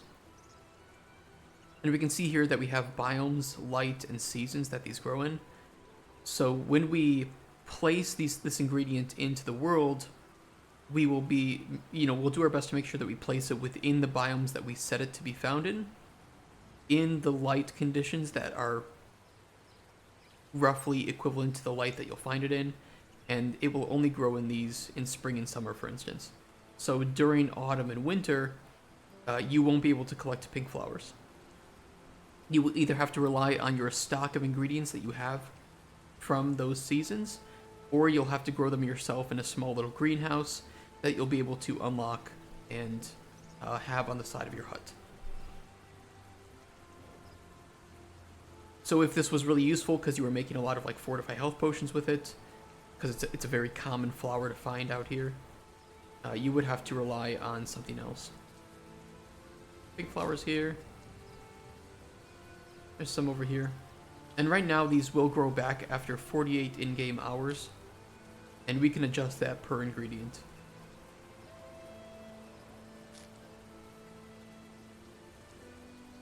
There are also cases like this tree. This is just an example of a tree that we can heal with a potion that has regenerate health 1 on it. So if we were to make a potion with regen health 1, let's try to do that. I'm going to send these all back.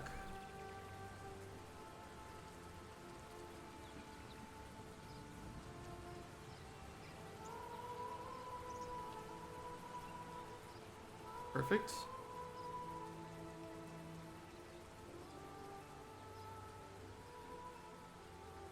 By healing this tree, you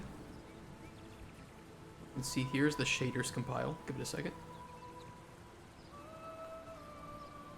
There we go. That we have unlocked some plants, some magical plants that grow down here. Mystical Thistle and Violet Frogdort. Still love that name. And so now these ingredients are available to us to pick up. And these are very useful. Some nice effects on these. Tree looked like it was a stoplight changing lights, right? Looks pretty cool at night too. Quite emissive. Can you make it change material color gradually? I could. The reason for it was just compiling shaders. That's why it kind of did that.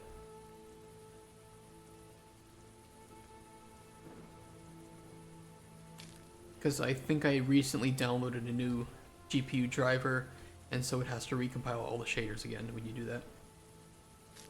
If anyone here ever wants to visit Scotland, go to Edinburgh Airport. Glasgow Airport is shit. I would like to go to Scotland.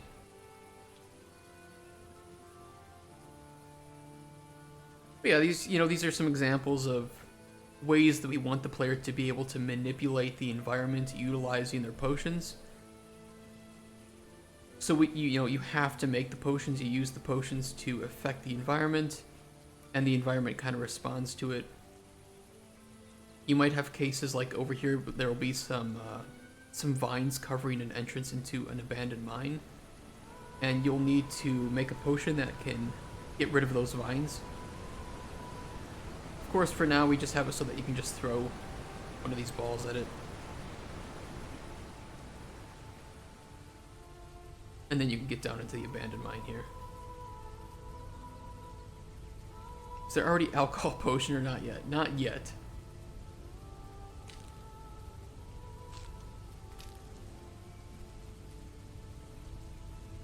Snail's having a meeting back here.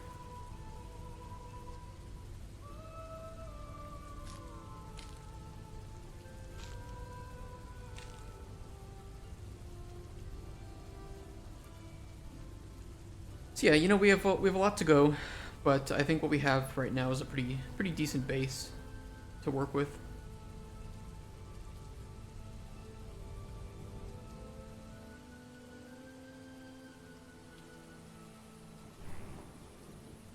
And we have some empty land that we can throw some new things into.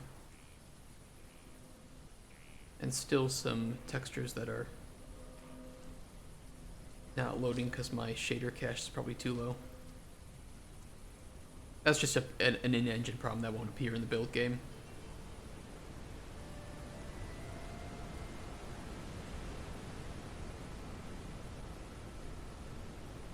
Is it raining? Oh yeah, it's getting a bit overcast, isn't it? Seeing this game coming along makes me happy, makes me smile. Thank you, Mr. Fibo.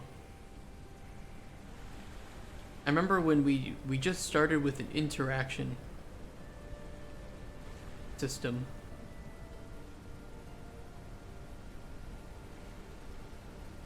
Ooh. Actually, it might be a storm. Oh yeah.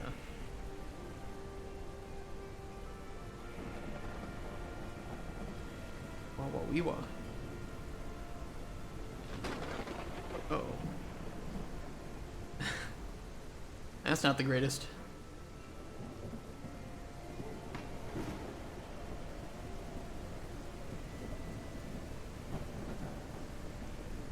One of the things I do too, which is pretty subtle, is I turn off...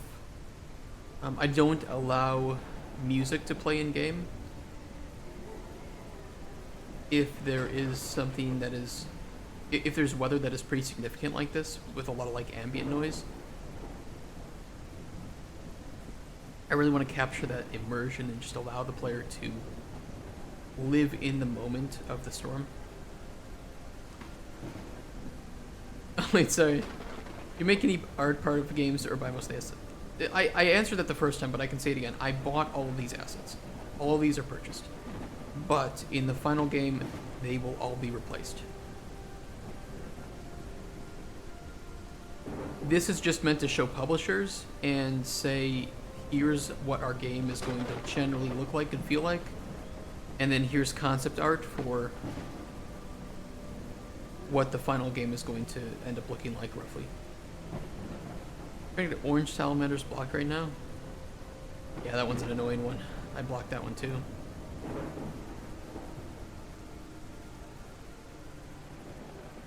You're gonna see something here in a second, and you just need to not think too deeply about it.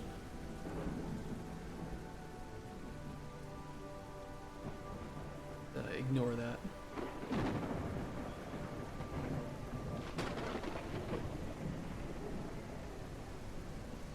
The moon texture makes... That is a planet. And yeah, it's kind of just lit up, isn't it? The moon is somewhere here. What the fuck is that? Don't ask about that. We don't talk about it.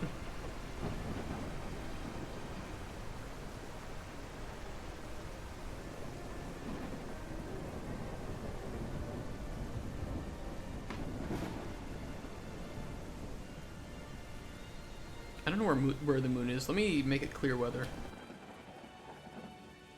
Oh, there's the moon.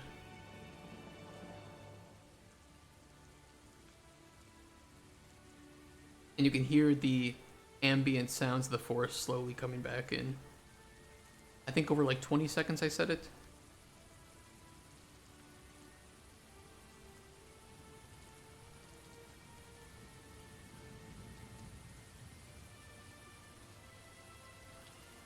And then as it becomes daytime too, it will slowly start to switch over to the birds.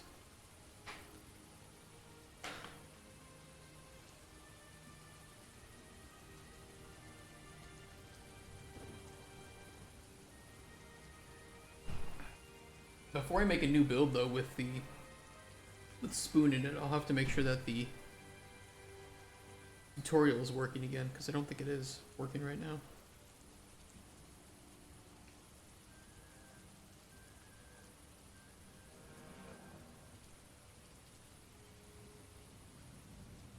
We'll wait for it to become daytime.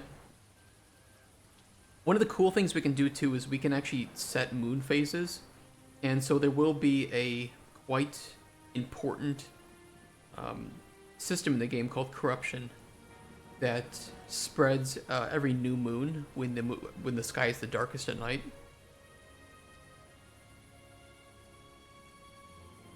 So I'm pretty excited to get that working in the game too.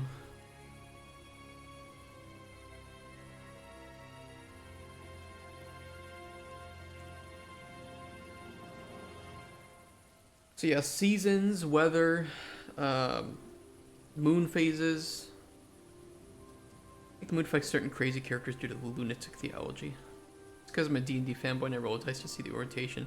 I may have I do want a cult of that worships the moon, because it ties into this whole corruption, and I may force an NPC to show up during one of those new moons. And that should be really easy to do with our system. Or at least around a new moon.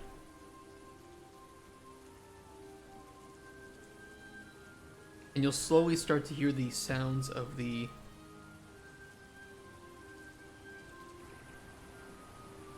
crickets be replaced with the birds.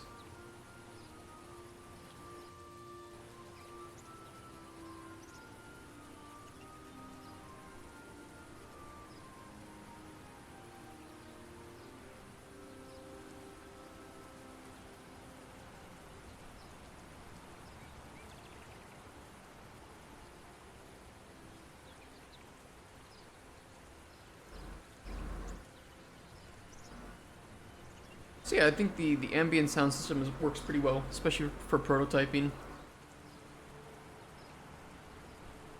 And that is, in general, the game. This hut, by the way, is just it's just here to exist. I would like the hut to look like an actual hut. A lot of wood, a lot of nature growing on it, a lot of like little flowers and vines growing on it. It will be, to some extent, customizable with some of the interior decorations, and as you unlock gameplay features like receiving some lore books that you'll be able to read when you have the free time. It's not a shopkeeping game, right? So you will have some downtime between NPCs showing up where you can go and you can fish, you can collect ingredients, you can explore a little bit. You can read the lore books, you can just relax in the nature. You can kick the beach ball around, which is honestly quite fun.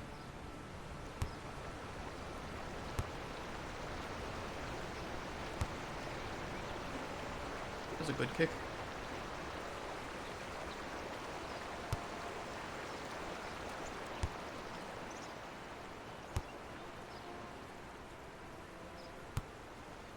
So yeah, and I think it'll be pretty fun to see what endings you guys get with different NPCs, the state of the realms, or I guess the city, the kingdoms, and then compare that to other players and what they get.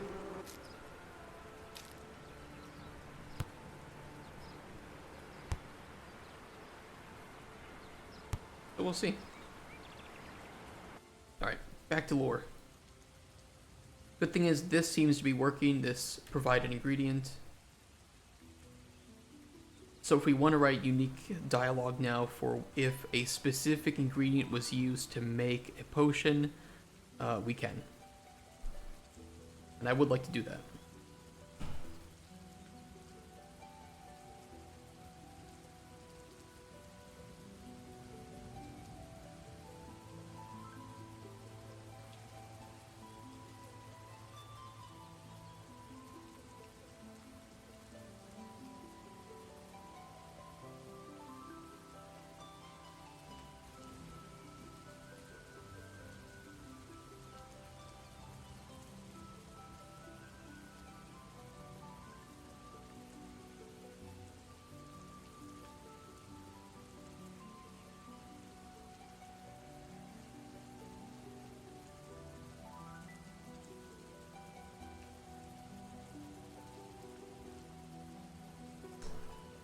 Okay, here's one way I can improve the conditional.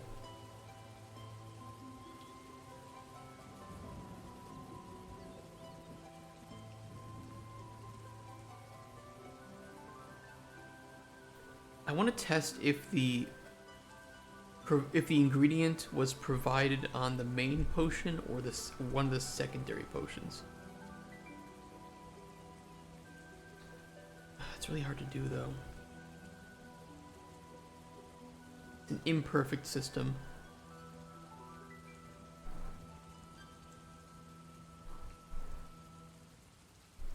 We might have to overhaul the potions a little bit at some point in the future.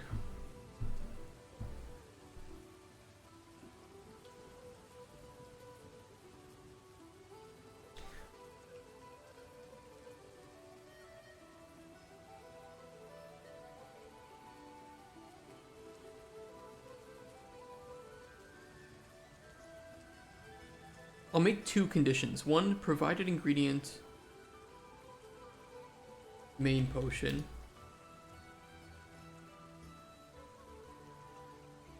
Provided ingredient, secondary potions.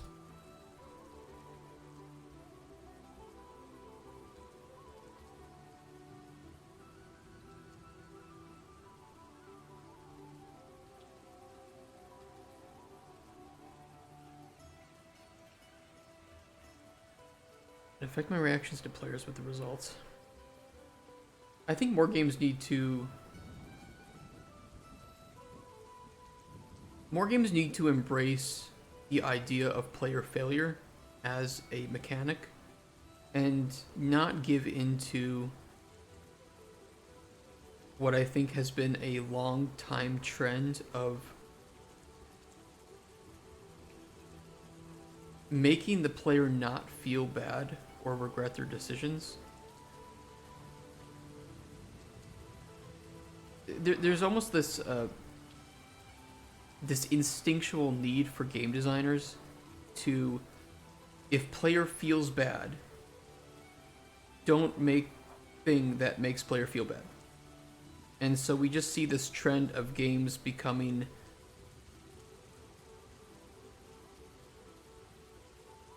what's the way to put it? We see this trend of games catering to no matter what the player does, unless they really do something stupid, there's probably a good way out of a bad situation. Because they don't want the player to feel bad. But I don't mind that. I don't see a problem in making the player regret their decision. And I don't really care if players feel bad for getting an NPC killed. Like, yeah, that's what happens sometimes.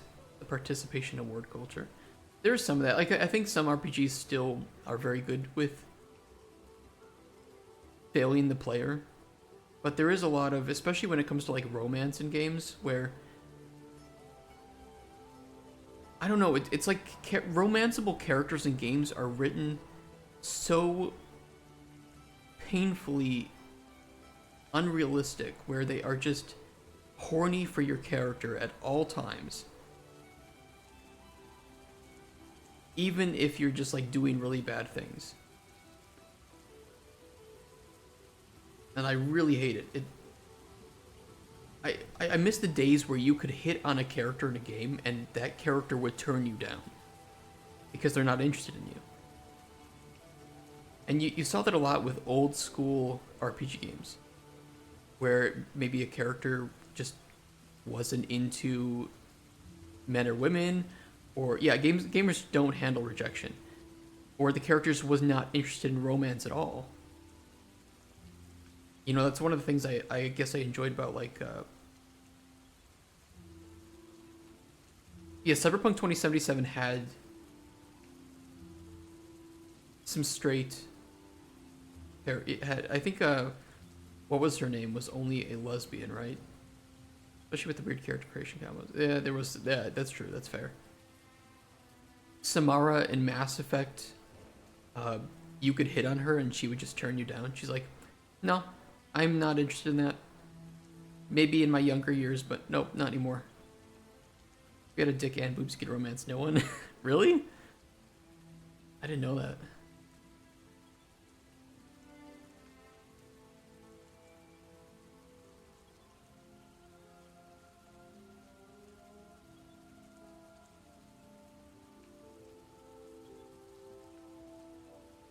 It's a whole debacle. Interesting. I was thinking of having romance in Golden Chronicles, but it would be a very...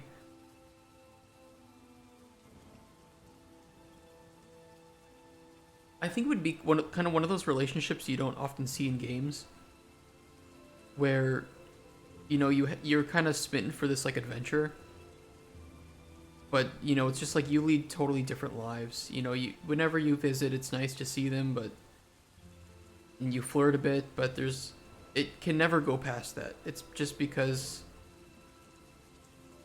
you know, you two live completely different lives, and it was never meant to be, but that doesn't mean that you don't care for each other, right? It's kind of like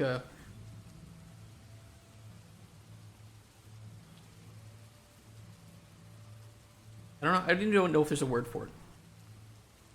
Only romanceable characters spoon. Conditions obtain spoons. Yeah, you have to make him a spoon ring.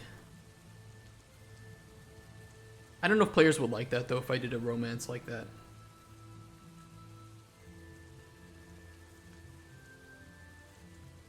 I'm really not sure.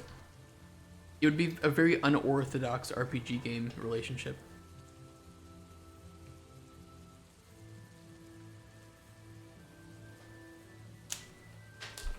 So I guess I err on the side of not having any, but I'll tell you this, if you have romance in your game, it is a very easy way to sell copies.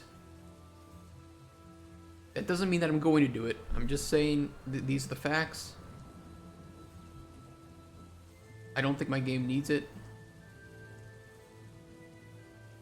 But I know a lot of people will ask for it.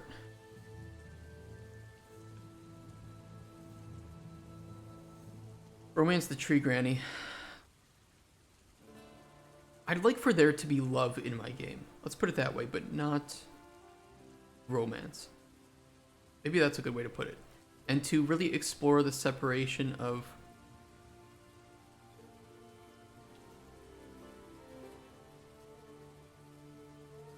like love without the need for physical aspects of that.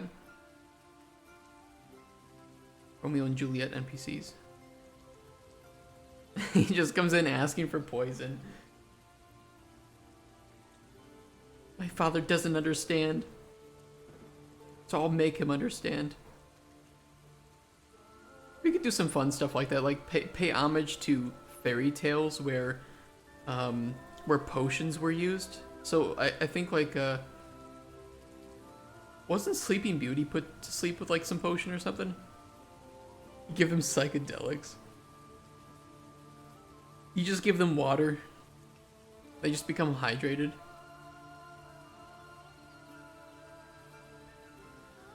Like, Romeo, you're pretty thirsty. Here, take this potion. Just water. Oh, it's the poisoned apple, that's right. It'd be funny if the powerful witch outsourced the poison, yeah. Okay, that would be pretty damn funny. Like, I have this apple, it needs to be poisoned. But honestly, I don't know how to make shit. That'd be pretty good. And then we have a knight character who wants to wake her up. He's like, look, I need her to love me when she wakes up, okay? So I'm gonna kiss her to wake her up, but I'm secretly gonna like spit a little bit of antidote into her mouth when I kiss her. I'm gonna baby bird the antidote into her mouth. Can you make me one? Best poison making goblin quit last week. My goblin is in shambles. Our company's in shambles. I'll pay you an exposure once I'm queen. Fuck, dude. There's actually a lot of opportunity to make just kind of some memey characters like that.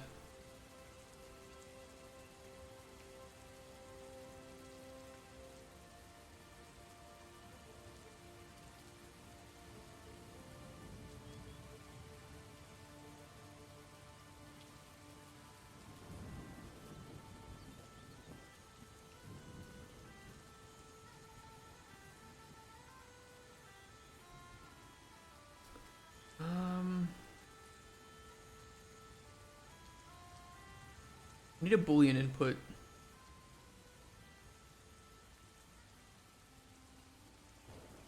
Or, well, an enum would be more opportune here.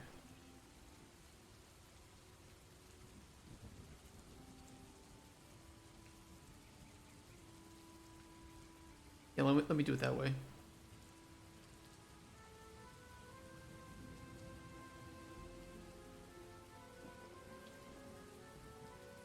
He provided potions type.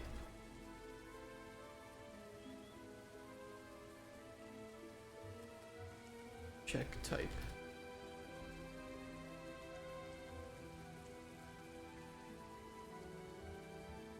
Main potion. Secondary potions.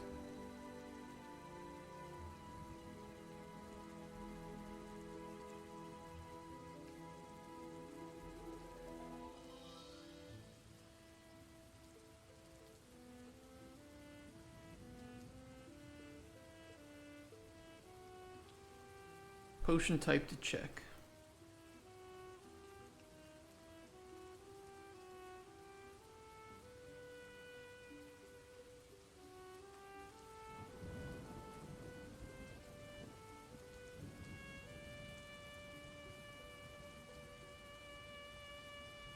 If there were fairy tale homages, feels like it would be more like Papers, Please. Like you're raising some bigger stories, but from an absurd angle. My only worry is that with how many of these NPCs can we reasonably write? If they're supposed to be fully voiced and have this much writing to them, I'm not saying there isn't a way to do it, or to maybe make some sacrifices in some cases, whatever, but that it isn't an easy thing to... That's true. True, we could just go with which ones are best. And we could always release, like I've said, packs in the future. Maybe we can determine which NPCs are more crucial to the main story and which are secondary. And we more carefully pace the main story NPCs, and then secondary ones can just kind of show up whenever, even when the game is finished. We could have an epilogue. Once the main story is finished, now these NPCs show up, right? That are completely unrelated, Here's like some extra stuff to play around with that doesn't have to do with the main story, but if you like what we're playing, here are NPCs that will just continue the game going forward if that's what you want. I don't know. There is a way to do it. I just don't know what it is yet.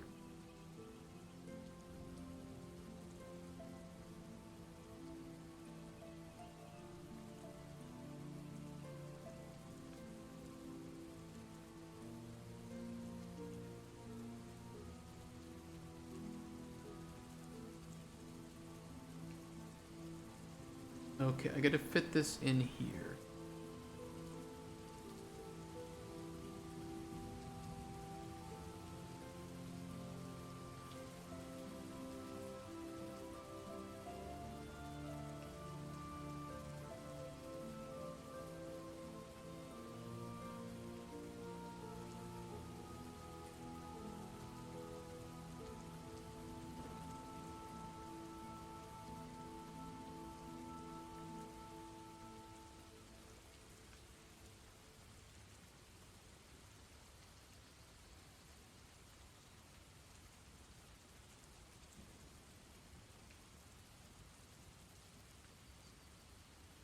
And theoretically, that should work.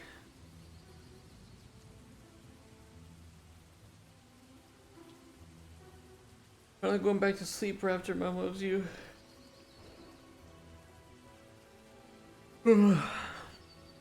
Raptor Jesus loves all of you.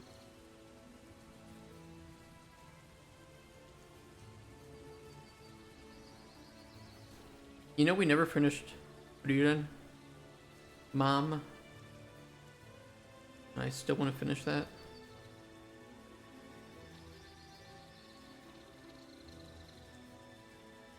Say love you too, Mom. Okay. Love you too, Mom. Happy Father's Day.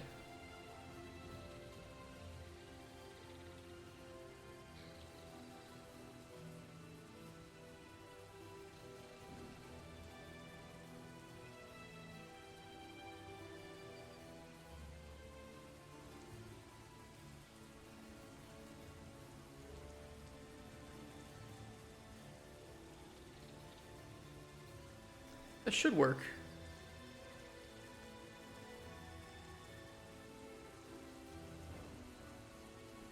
And so the secondary ingredient check will be...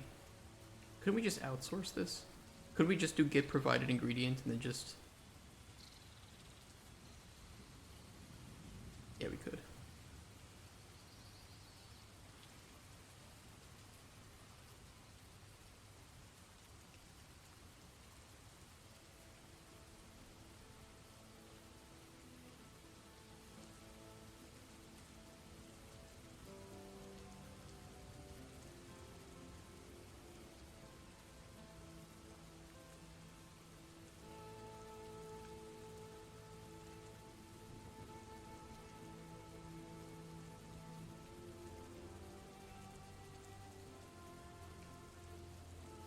Because, for instance, like, you know, Spoon here wants a frenzy poison as his main potion. But he wants a potion that he can drink himself as the secondary potion. So, if we check for whether an ingredient was used, I want to specify whether it was for the main potion or the secondary potion, because there may be these instances right here where he wants a poison to use on someone else, but then he wants a potion to drink himself on the side. And so we don't want to see if a spoon nut was used in the poison, because he's not really going to know that. But for the potion he drinks himself, I want him to be able to taste the spoon nut in there.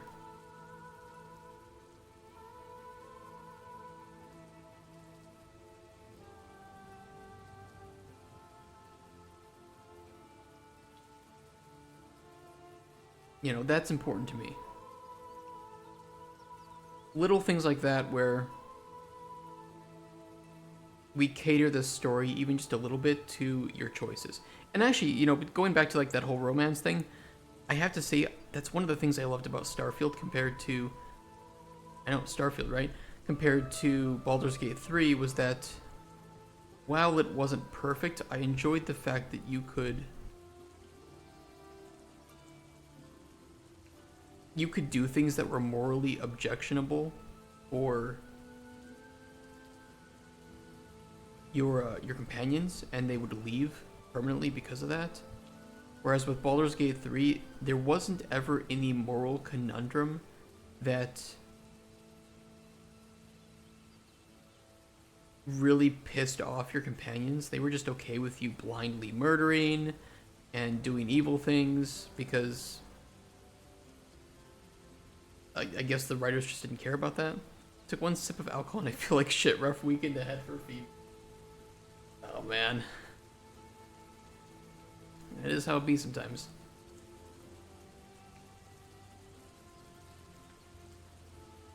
I won't be able to stay after work tomorrow for too long. I have a call.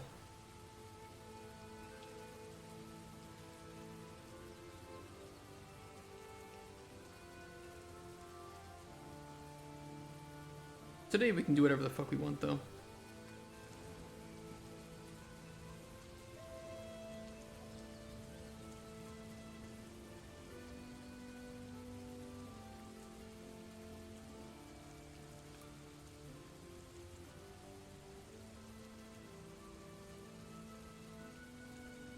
Technically, this isn't correct. This reward,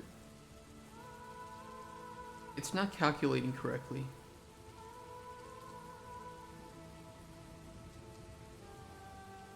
Lost 800 in crypto last night too. Shit's not going my way.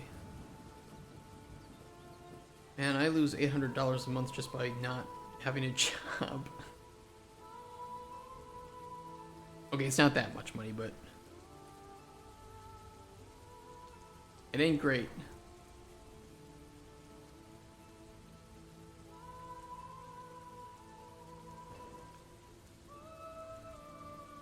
Oh, I don't want to have to do a 4 each. Yeah, that's fine, whatever. I'd have to go 4 each through these and just add up all the amounts. I don't really want to do it. Not that important.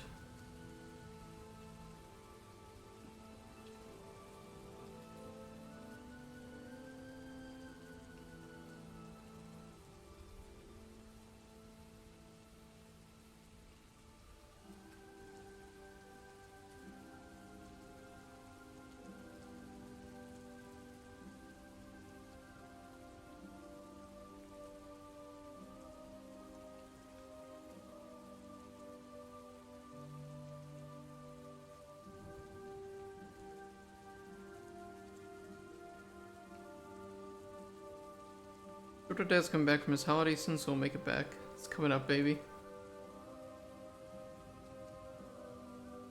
Perfect time for you to invest in some Micro Raptor coin.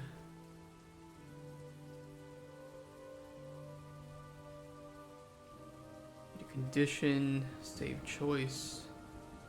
You need the have heard about spoon nuts choice.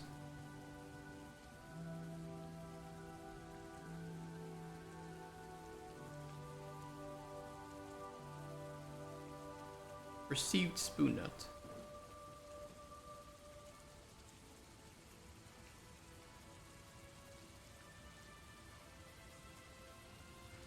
True.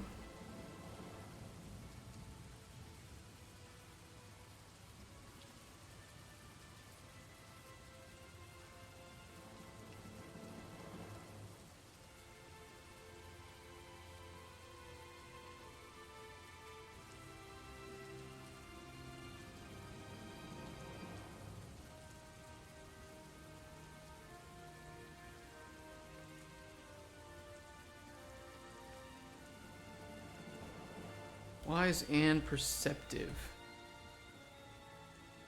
I'll also put the condition here too of if he tasted the spoon nut. If you put a spoon nut in the secondary potion.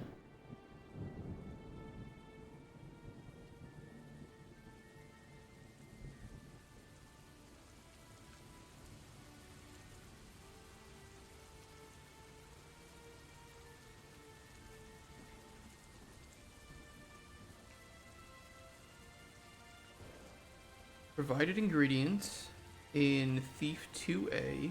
Ingredient to check. We might have to change this a little bit because I think it's going to check for the specific ingredient, and I only want to check it for the base ingredient type. So I need to put an ing spoon nut because we don't care what type of spoon nut was used.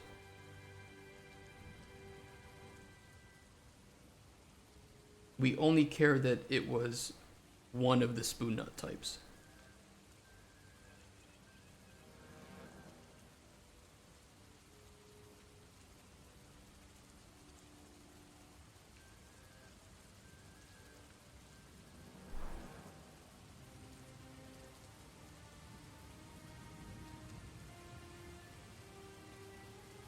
Provided ingredient in...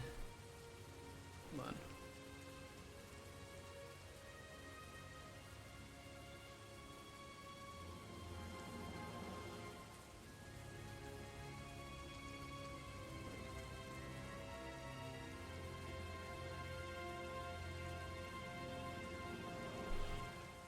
Provided ingredient in main potion or secondary potion. Encounter.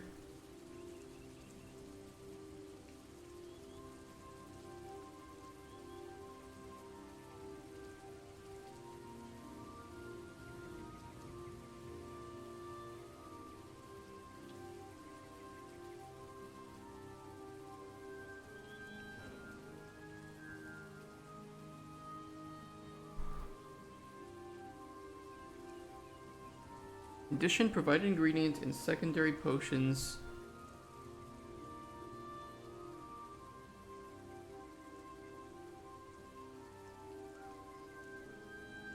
Like Thief 2AC, ing spoon nut. Okay. That's fixed. And lastly,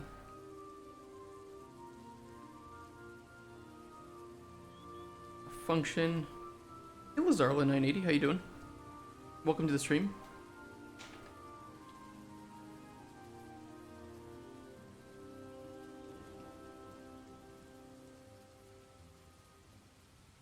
Happy Thursday.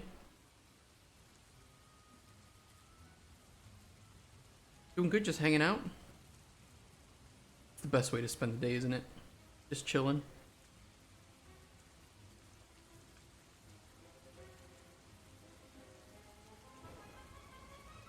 Don't I have something for like get ingredient base ID?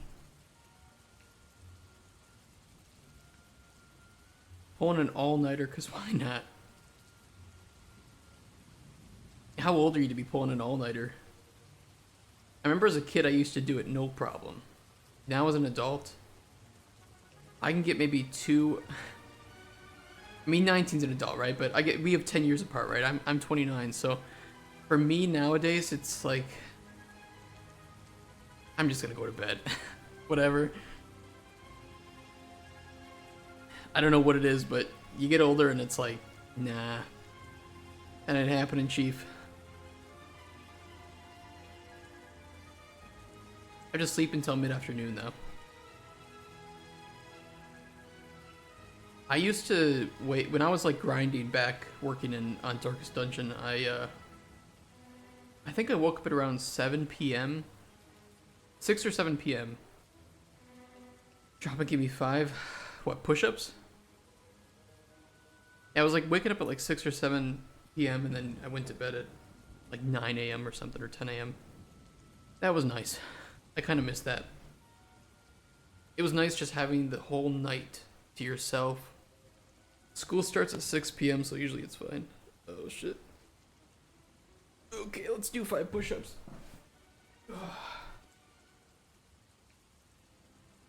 1. 5.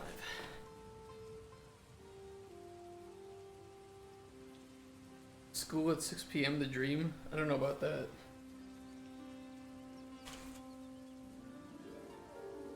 I kind of hated better pin knuckle ups, dude. I'm not gonna do knuckle ups. Want me to kill myself? I mean, maybe the answer is yes.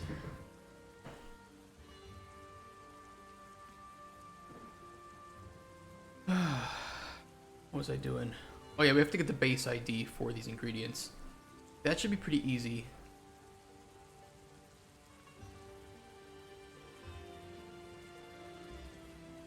That should be pretty easy. I need to...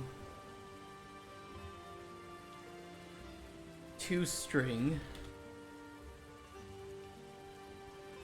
Not build string.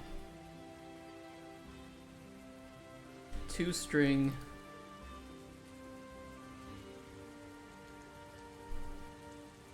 Thank you.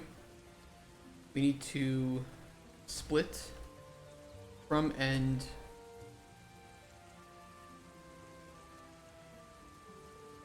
underscore and use the left version of that.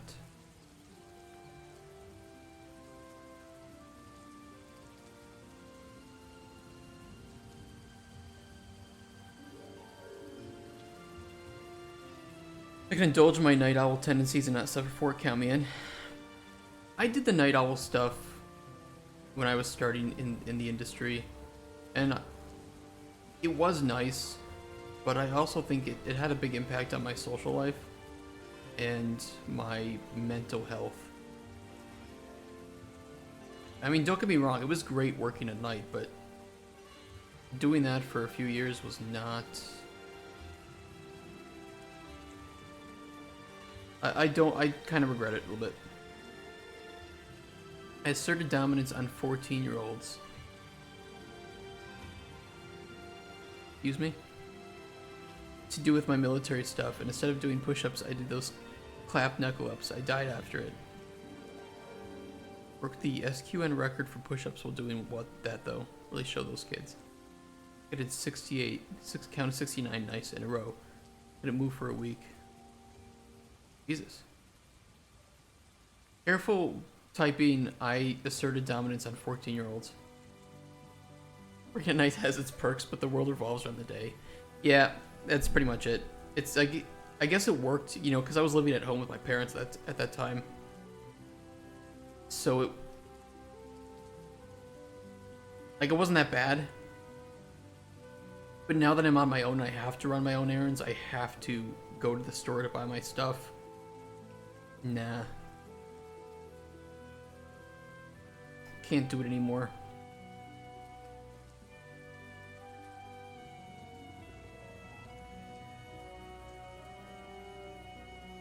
Be careful, Mr. Phoebo, what you type. I'm gonna go down like Dr.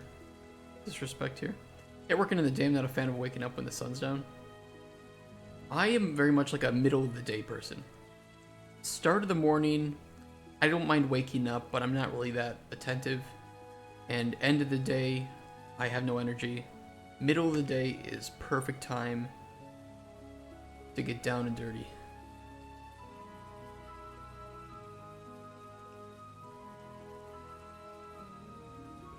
Okay, that should work.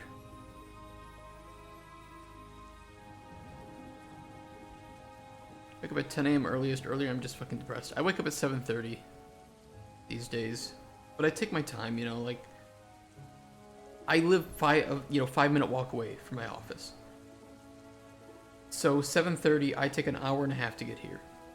Because I wake up, scroll the twits, take a shower, spend like 30 minutes in there, watch some video while I'm getting ready, prepare my food.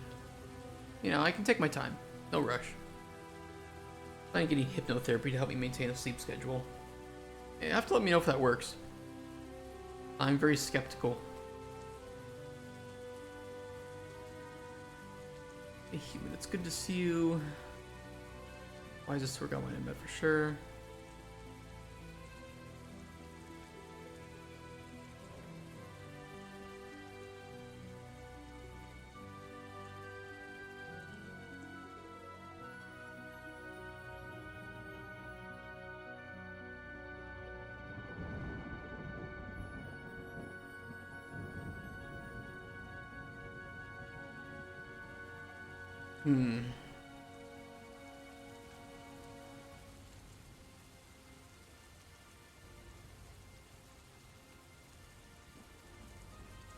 One more thing I have to do that due to that condition. Do.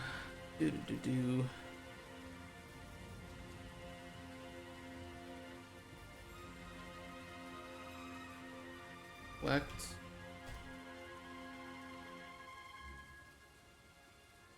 How can we get if it's a false rule or not?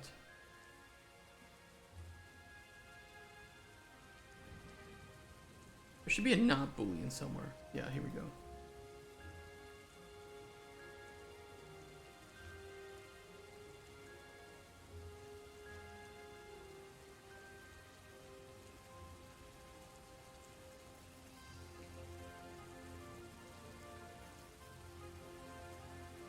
Fix my sleep and reduce my nicotine addiction. Good luck, man. Did your 150th roomer heading to bed? Take care, Datu. Congrats on the baby Chinchampa. That's crazy, man. I'm really jealous of you for that. When I was really young, like 2nd grade, I would stay up until 2 a.m. regularly on school nights. Same. It's either reading or working on some craft project. I was actually reading or playing games. Hiding my Game Boy Color or something. With a little night light. I had to be in the bathroom because my parents would see the light from my room if I didn't. My back would hurt so bad, hunching over my book or project for hours every night. I wonder how my back is so fucked up at 19. It's not gonna get better, I'll tell you that. The back's one of those things. If it's fucked up, I don't know. Maybe I haven't found the solution to it. Granted, I gotta lose a little weight. Like, I don't know. 30 pounds.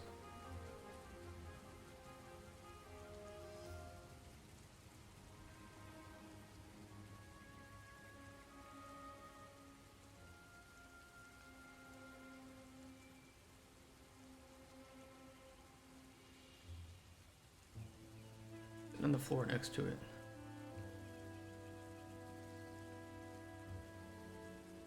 You know, one time, okay, I was pretty depressed in high school, especially in my later years. And I wasn't getting much sleep. I had a teacher, no joke, in the middle of class ask me if I was taking drugs. Like in front of all the other classmates.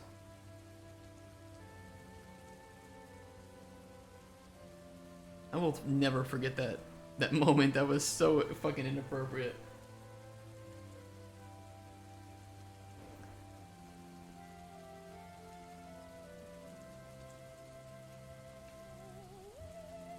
Wise and perceptive.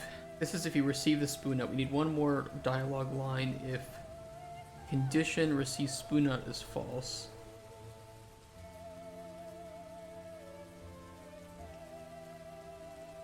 And if this isn't true. I've also been asked if I'm on drugs, and me being me, I said I fucking wish. And then I got searched and investigated. But... oh, Jesus Christ, dude.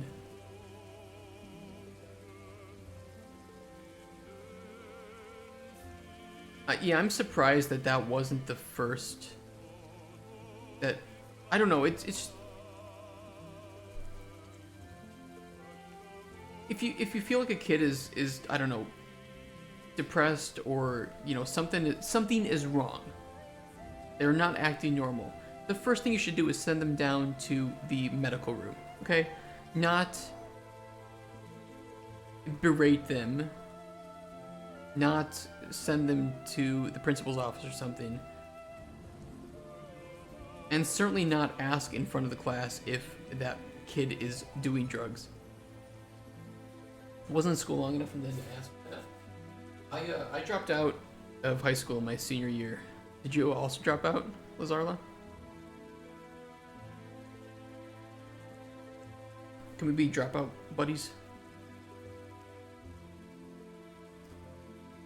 I was so mentally in the bin when I was finishing off high school. I was never there. Yeah, I just stopped going. I was like, nah. Once I realized that, hey, if you're 18, they're gonna tell you that they can force you to go to school, but they can't force you to go to school. Didn't even finish 9th grade. Damn, that's earlier than me.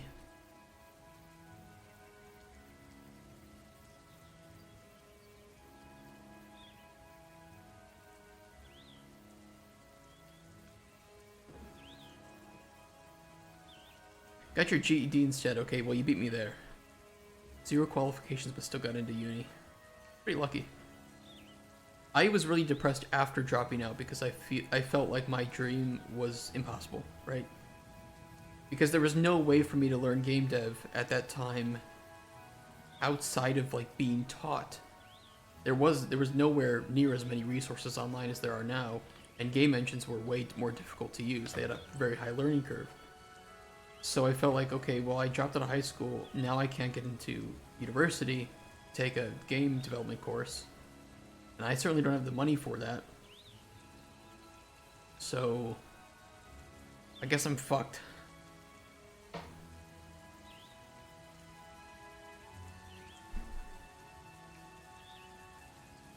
I think the way a lot of governments handled COVID and locked people in is that the effect that is going to have on a lot of kids that were in school at the time will be something that will be talked about for at least the next couple decades. I remember having parties. Other governments were blocking people from going to the fucking beach. In school during COVID. Had to do online. I don't think the quality of online education was as consistently good as it was. I just think, you know, it took everybody by surprise, right? So, yeah, I think there were a lot of cases where kids maybe just didn't receive the education that they needed to receive for online classes. I don't know, and it fucked up the social life of these kids and their mental health. Irreparable damage in some cases. I want to see the kids who were like 4 when COVID hit because their social development would be dismal. Yeah, it's true. Can't wait for the studies. It's not going to be fun, but it will be interesting.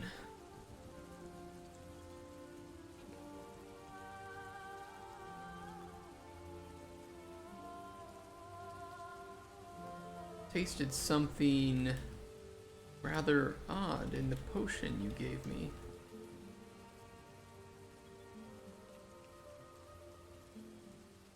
Rather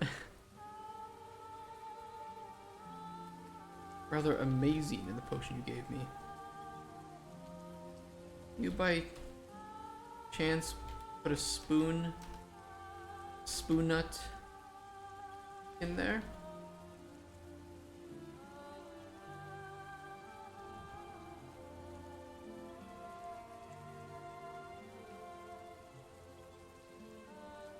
But the player wouldn't have received a spoon nut. Wait, this one has to be true.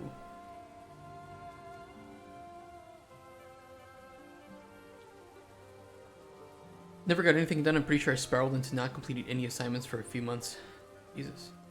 It'll be a paper, I guarantee you.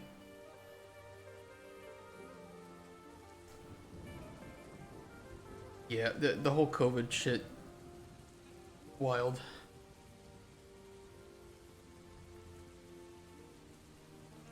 many different dialogue options do I need here?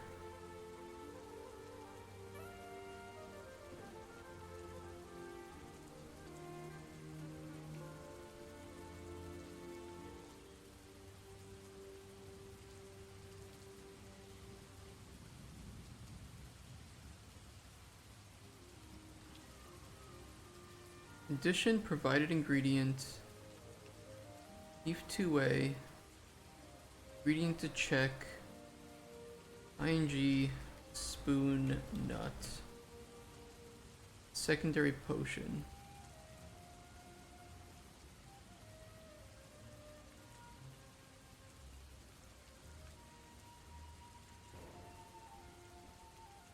Working on the front lines, and I'd be locked in my room, legally mandated, and I couldn't socialize for like 4 months at a time.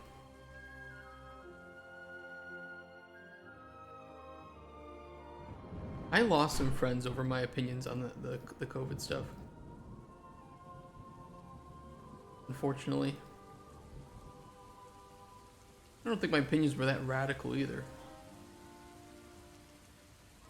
I said, like, I get why they're doing it, but not only are the mandates and requirements all over the place and change from week to week, but that this is going to have irreparable damage on people that we haven't even realized yet.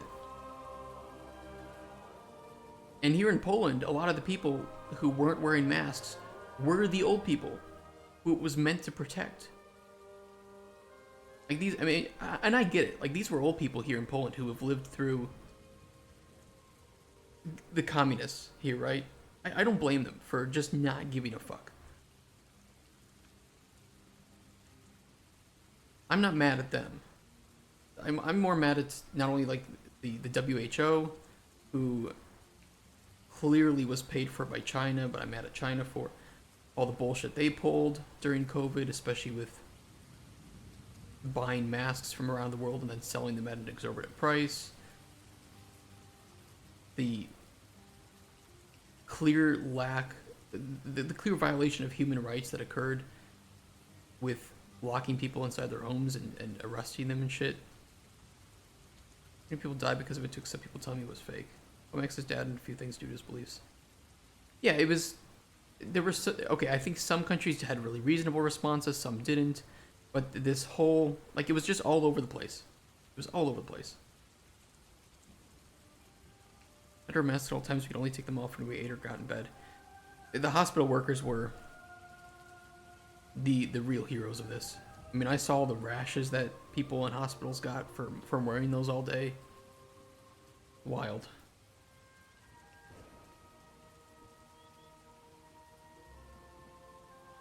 It definitely, like, wasn't fake. I just would have rather we had a more consistent worldwide consensus on what to do to prevent the spread and acknowledge that we can't fully stop it because of necessities that need to occur, like going to buy our groceries, going to medical appointments, and just say, look, I don't know. I'm no expert on this.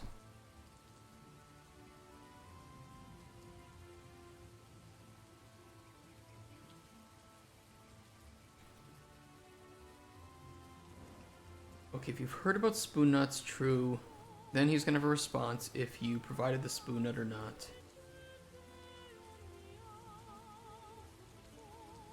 If you didn't receive spoon nut, he's not gonna have a response to that anyway, so...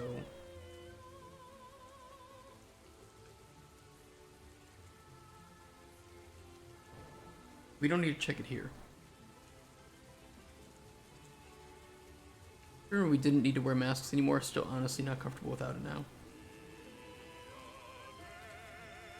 Yeah, I don't mind people making the individual choice to wear it or not.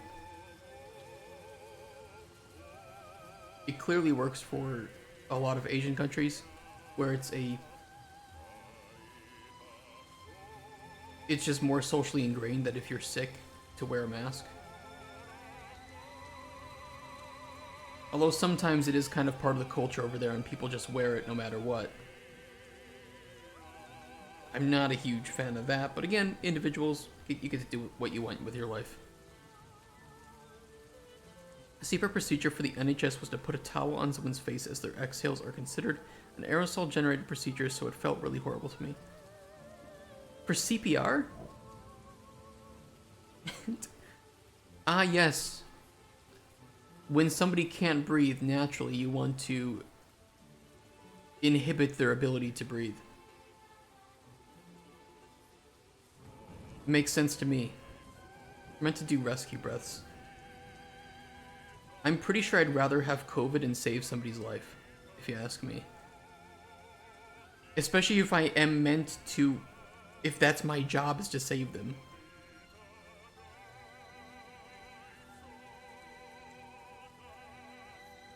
That's pretty stupid.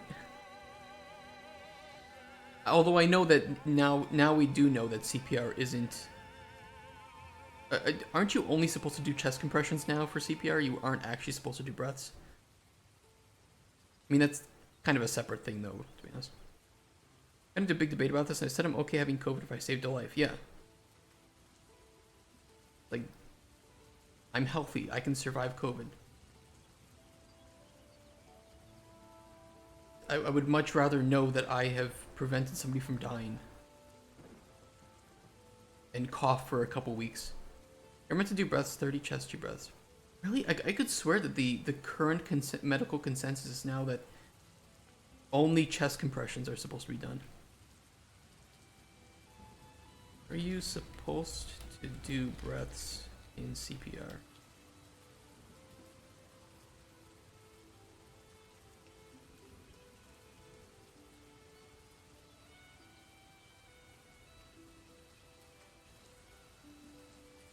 I don't know where I heard that though.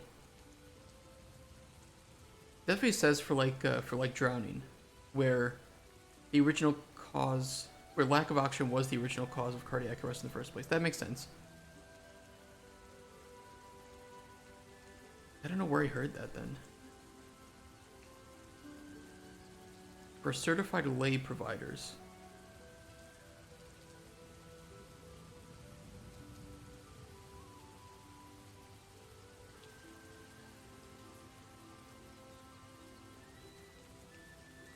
It's because they found people couldn't actually do them properly. Oh, yeah, because they weren't maybe like they weren't bending the neck back, or maybe they weren't closing the nostrils.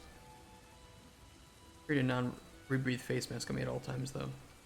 Right into first aid. You are supposed, but in Poland it's no longer mandatory. If you don't feel like it, you don't have to give breaths. I COVID once, but I didn't feel all that sick. I got really lucky. I had to get 3 COVID shots. I would have only done 2, but I had to get the 3rd in order to travel.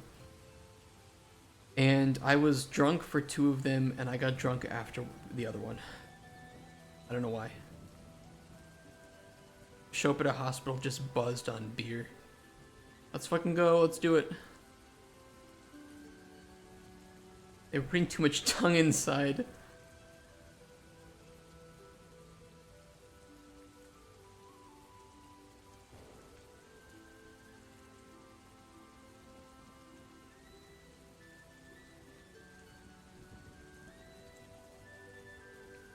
Okay, why isn't perceptive?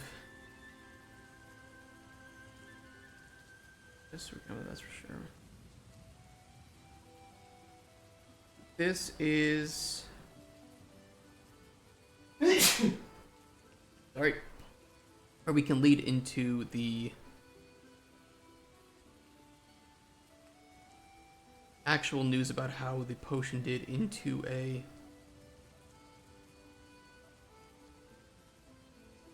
So how did things go?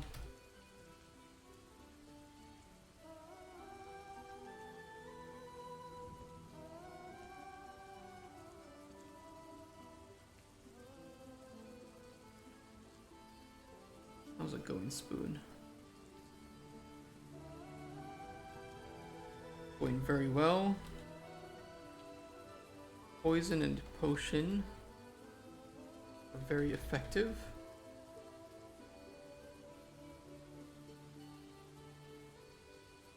And I'm pretty sure the only way you can reach good or exceptional in this case is if you provided We'll split it up.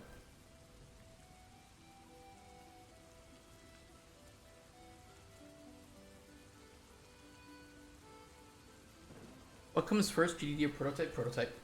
Just make the game. But you know, it's not bad if you want to write something down to just get yourself started and to not have to remember exactly what you want, or if you're working with somebody else. But if you make anything to start a prototype with, I would recommend making a one sheet, which I don't remember if I provided my one sheet. You guys? But just make something like this where you kind of just have the gameplay, what it's going to be, what it's based on, and then just work. Just make the prototype. Yeah, that's somewhere? Yeah, I can get it for you. You guys are typing so much, I can't respond to all of you. Just at me in chat if you want me to respond to something specific. You have that somewhere? Yeah. I always find that putting stuff down on paper is really helpful for brainstorming. It is. I agree with you, Lazarla. Let me see if I can find my... I have my design doc template. Do I have my one sheet template somewhere? I could swear I do have it somewhere.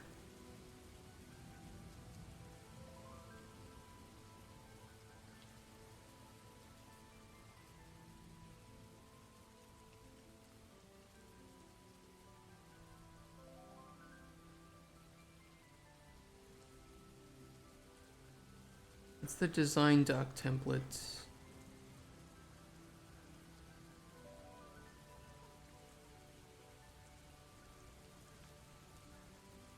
I don't know where it is.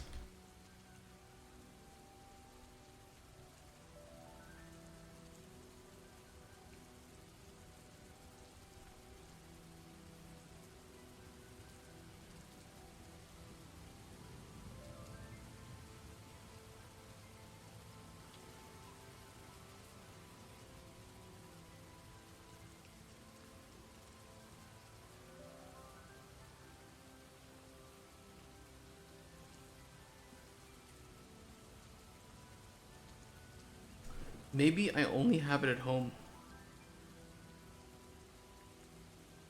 That's very possible.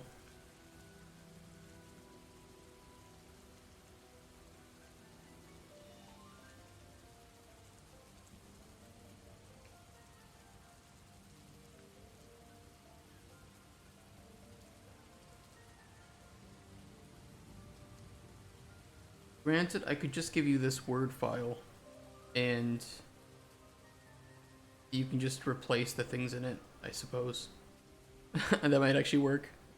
I was gonna best is right before I fall asleep, so I keep Google Docs on my phone. Yeah, I mean, I think if you are, yeah, to have something to take notes with, anything. And the moment you have it, write it down. Never rely upon your memory for that. I'll send it to you. I'll just send this to you, Lazy Fangs. Because this is my most up-to-date one sheet. Ignore Porn Studio Janitor on there. You didn't see that.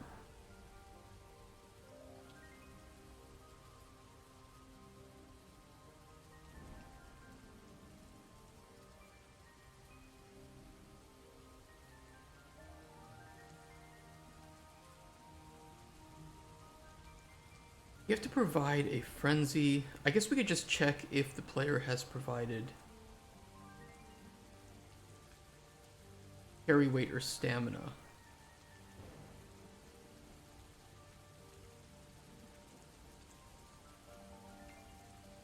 Carol! Carol, I gotta talk to you about Pepe. And when I open the door, Thank you, Lazarla, for the there's not follow. a single goddamn desk in that office. There is no Carol in HR. Thank you for the follow. Dang jumpscare. Yeah, it's pretty loud. I have to cut that down too. I just want him like yelling Carol.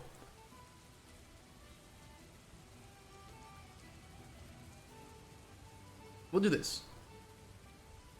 We'll have two of these that are the same. And one of them will check for the carry weight, one of them will check for the stamina.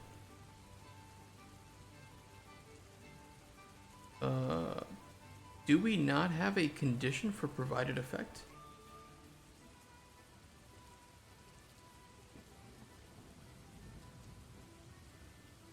You know what I bet it is? We had it for the old system, but not for the new one. Been fun so far? Well, thank you. I'm glad you're enjoying it.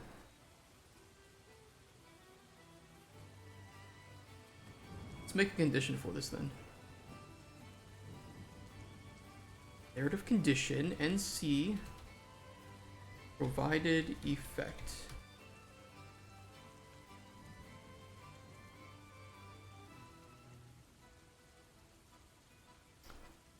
Override check condition, unhook. I'm gonna type in effect.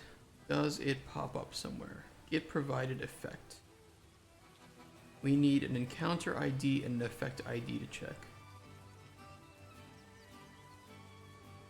Dialogue. Class ref and a F name.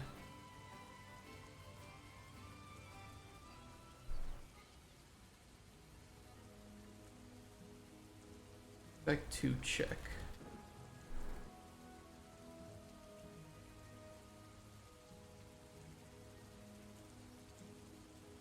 And we could also have an input for tier.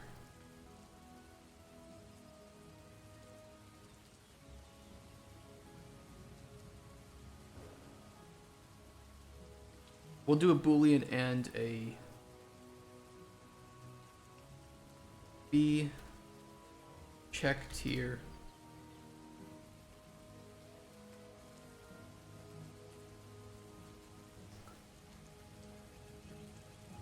E compare quotient outcome trigger. Technically we can reuse this. Effect comparator. Effect tier.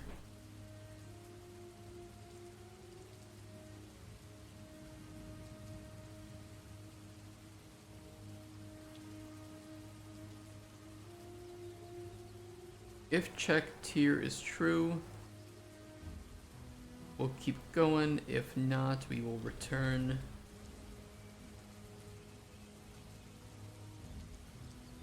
whether or not it was found. And if we need to check tier, we can do this. Grab the effect comparator, select,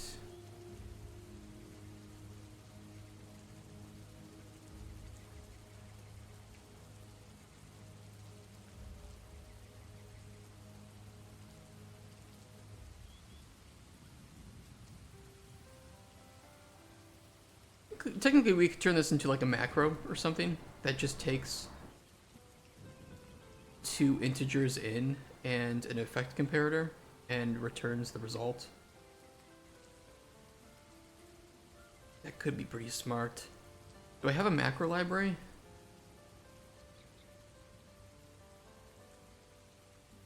I do.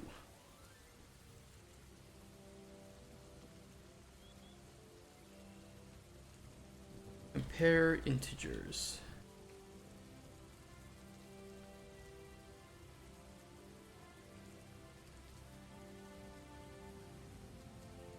Int 1, int 2,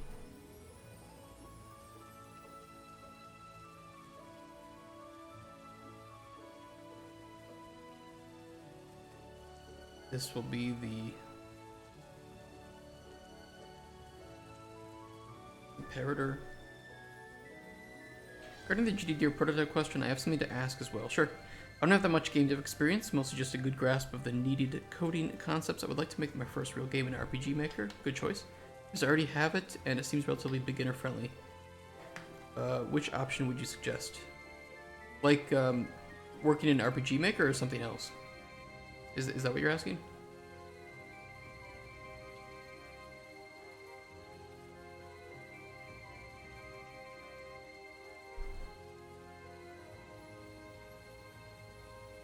I think it's great. I agree with you. I think it's very beginner friendly.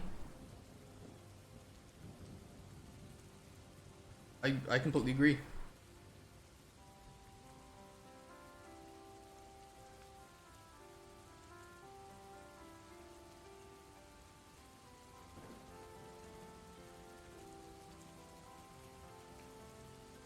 Wonder if I should plan it out more, or just jump into it and revise later.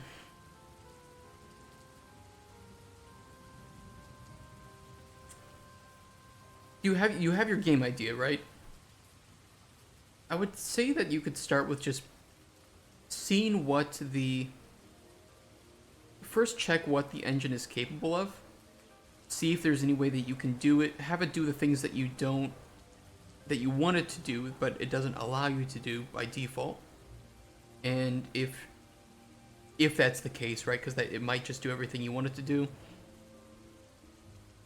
And yeah, just work on, like, I guess the basics. So set up some dialogue, get a feel for how it works, make a couple of interior locations, a couple of, it's like an exterior location. Yeah, I would just kind of just make the basics, and you don't even need to relate it to your current idea, but just get a feel for how it works and how you can use the engine. And then once you feel comfortable with it, I would say then jump in and make.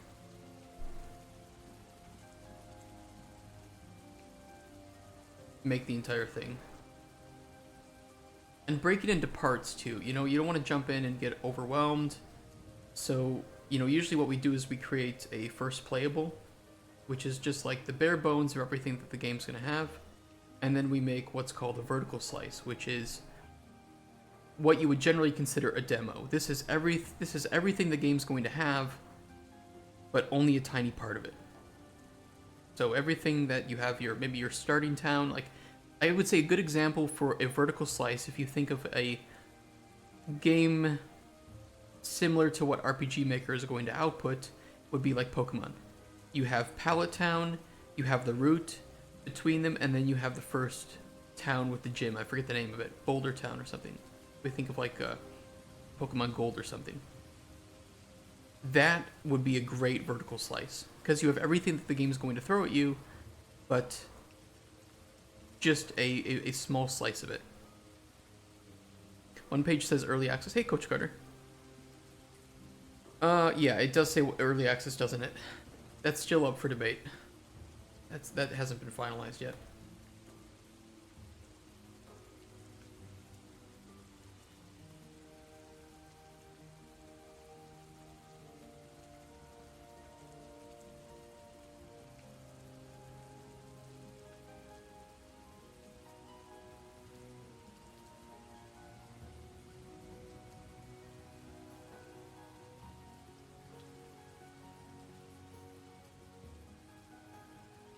Okay, that'll work.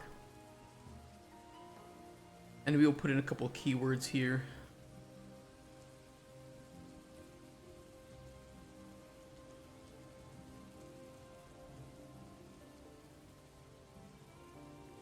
There. Integers.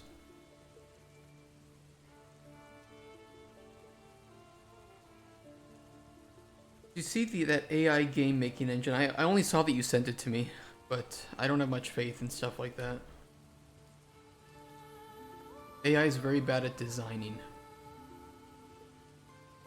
Because fun is such a difficult thing to describe. Not flexible as a freeform engine like Unity or Unreal. There are a bunch of plugins I could use, but they each cost a decent chunk of change for the good ones. What I can do is still going to be limited to the confines of the engine. Okay. So yeah, I would just like learn what it can do first, see if it can do what you want, and then if it can't, you can either say, okay, I need to buy this plugin, this plugin, this plugin, or I'll revise my game idea to fit what I can do. I'm the engine and it builds the game based on your descriptions. That's still dangerous because for a lot of people, they don't know how to... For the people that would be useful is they wouldn't know how to make a game, so they wouldn't know how to expand upon it or debug it.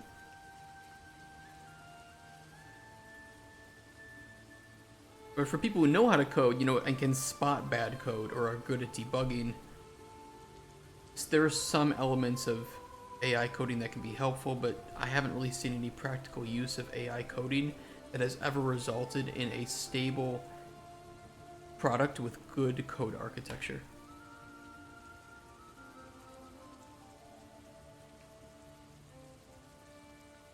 Yet.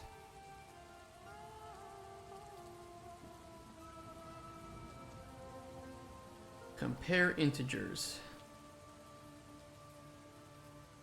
Effect tier. Effect tier. Effect comparator.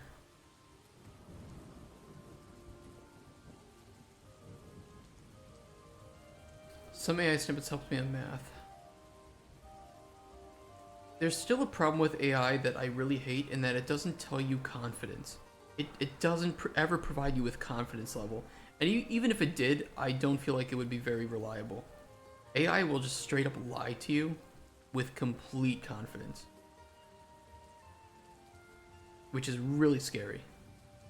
I like the game is super complex, it's inspired by games like 60-Second Forager and Don't Starve with an RPG combat system. Those are some good games. Yeah, I think RPG Maker is a great engine to start with. I started with Game Maker back in the day, so I'd say go for it.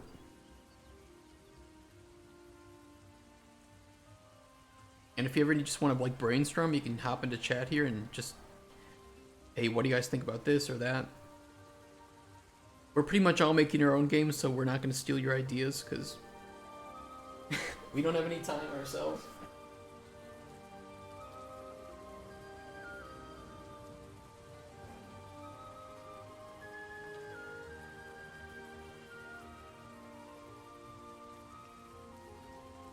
Get graph display text. End condition.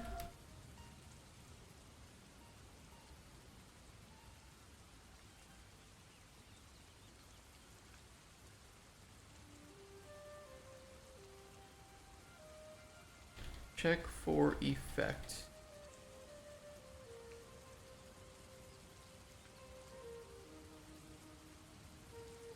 Effect to check.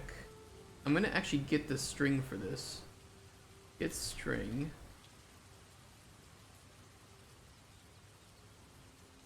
DT effects. Wait. Not DT effects, get strings.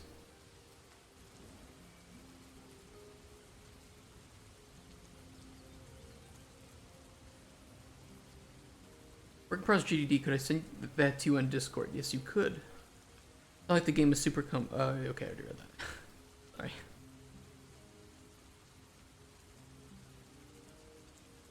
How do you want me to review your GDD? How professionally do you want me to review it? If you send it.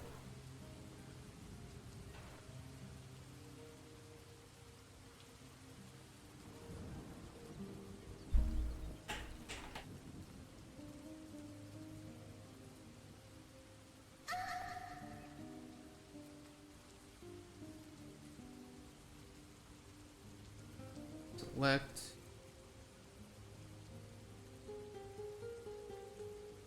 If checked here is true, you want to put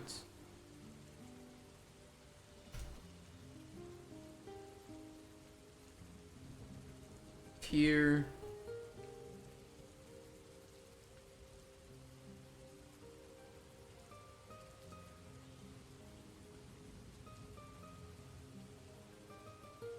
give me some pointers, maybe pitfalls to avoid or ideas to consider. Okay.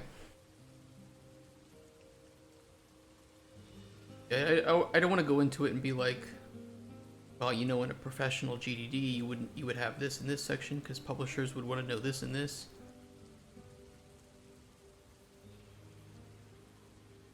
Like, bro, I'm just trying to make a game in Game Maker.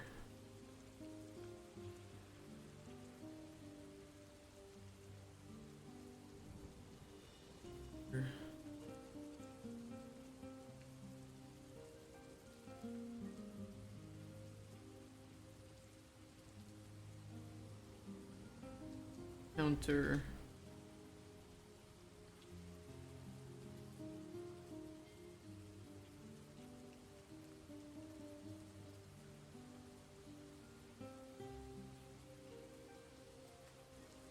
Get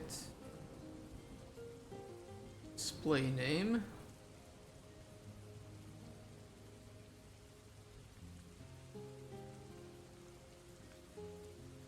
Wait, I gotta move this down.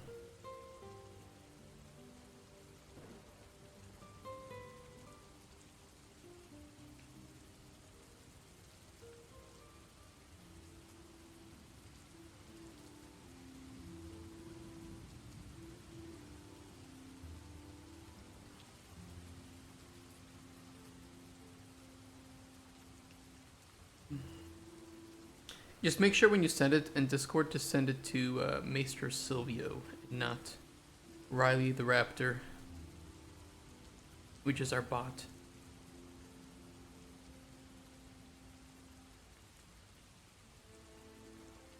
Which, if you did, don't feel bad. Apparently that is a very common mistake.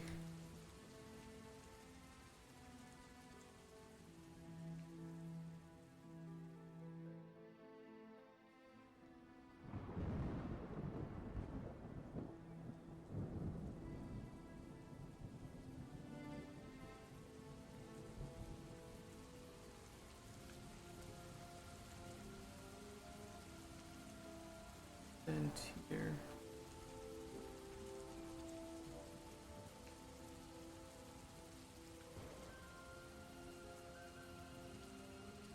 Check for effect.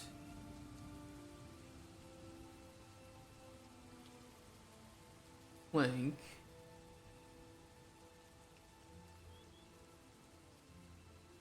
Hit send literally as soon as you said that.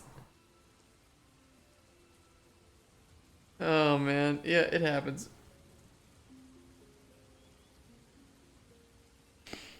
I need to have like an auto response that, hey, I'm just a bot. Does it say, if you send anything to Riley the Raptor, he won't say anything back, right?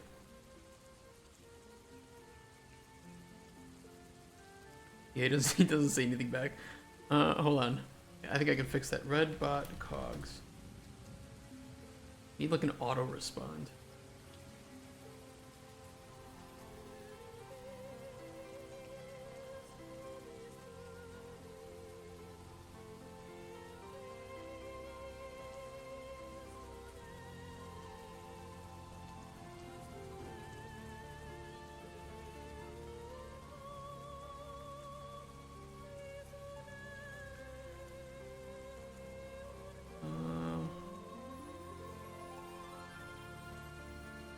Gotta be a way.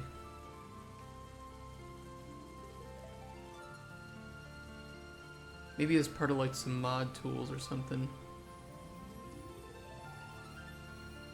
Redbot cog to auto respond to DMs. I'll look something up for that. I'm sure there's an easy way to do it.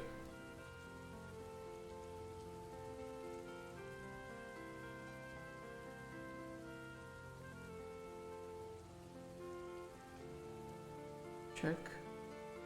Hey! Another bot. We blacklisted all the things that they can say though, so. Not today, bots. Perfect. Effect. In encounter.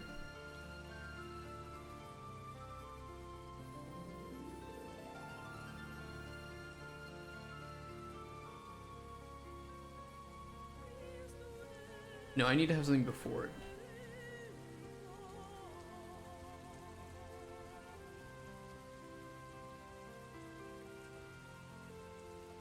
Just a space. Greater than tier.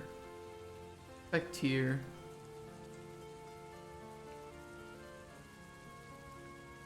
In encounter. Encounter. Close.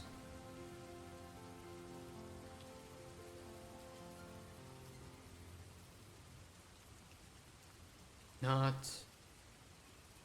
Append. Not append. Select. Index. Wildcard.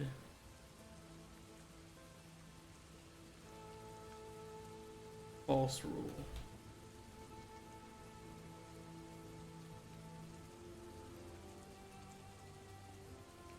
Okay. A little complicated, but that works. Upload failed. Tried another server was fine. Maybe I had to send a message first. Yeah. Just add me as a friend on Discord first. Add me as a friend and then you can send it. That's why it fails.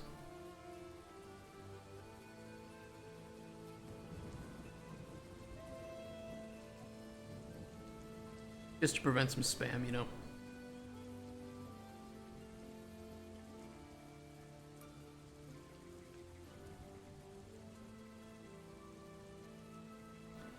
Oh, nice and simple. Do you mind sharing this on the stream? Or do you want me to review it in private?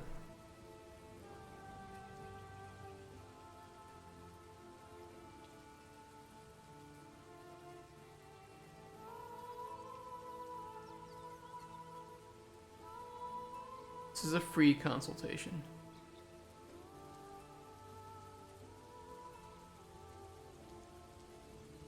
And show it, that would be great.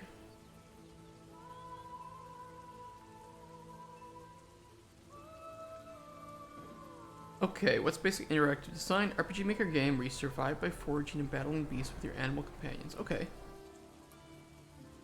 It's pretty cool. Do they like fight along with you as separate characters, or are they like part of your attacks and then it plays an animation of your pet coming out and doing an attack? They would be your means of it. Oh, okay, I see. I like Pokemon. Interface, main interaction devices would be computer and keyboard. Yep, mouse would be needed. Electricity and keyboard. Is it possible to do only keyboard controls on RPG Maker? Pretty nice. I mean, that makes sense considering that it's meant to make like old 2D JRPGs, right? Normal RPG Maker view. That's fine. What's your interactive structure? We've broken up by a day-night cycle for short term and a monthly calendar that spans the entire game. Okay, how do you switch between? Because if it's you have day-night cycles, right, and monthly calendar. Is it just 1 month for the whole game, or is it multiple months for the whole game?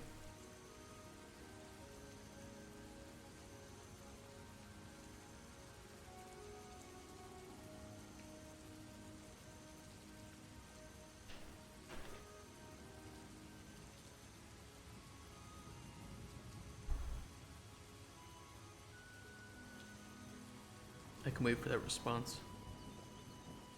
What's the genre of the game? So RPG with random encounters. Cool. Single player, how difficult? 3 difficulties. Haven't pinned down how many months, but at least enough time for 1 season to pass. Okay. You have to think of how you specify when the day-night cycle ends, or if the player, you know, passes time, can they end up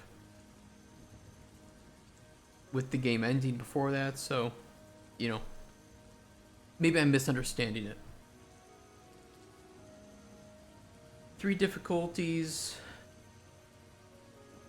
Okay, that works. How long will it take for the average player to complete? A few hours for each run, give or take. A few hours for each run. So is it like a Okay, let me read the gameplay first. Day begins, player leaves the campsite. Arguably, by the way, I would put this probably at the top. Putting like just a rough overview of the gameplay first would be nice. Day begins, the player leaves the campsite. They play several minigames to gather food and occasionally ward off aggressive beasts. After a set number of encounters, the day ends. Okay. Players then taken back to the campsite where they ration out the food they got. Night falls and the screen fades to black. Rinse and repeat for a few in-game months. Okay, so it's like a roguelike game essentially. You have your 2 cycles of the day and the night. Day is for gathering and encounters, and then nighttime is essentially to push that forward. Let's just get my ideas down. No, don't worry about that. Having your ideas down in writing is better than not. I can appreciate that. You might also, to some extent, making like a 1 sheet could help. And that's pretty good experience if you've never done that. Plants the player can obtain with unique effects for each one. Okay. Defense up nuts. I love it.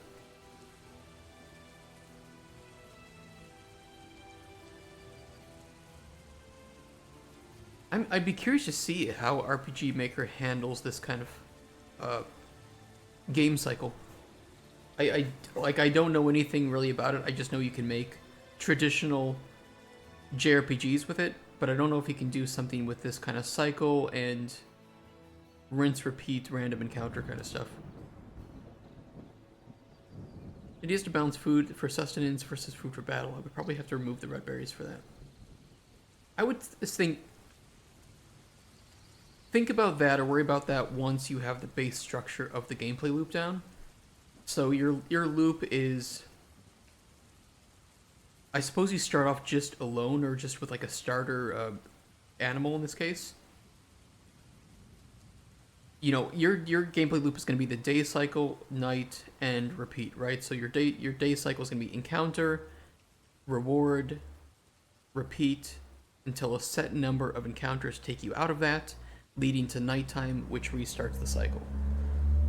And once you have that gameplay loop made and prototyped, then you can start to expand upon it in areas that you think would add some more fun or some more depth, and then you can start to balance it with that as well.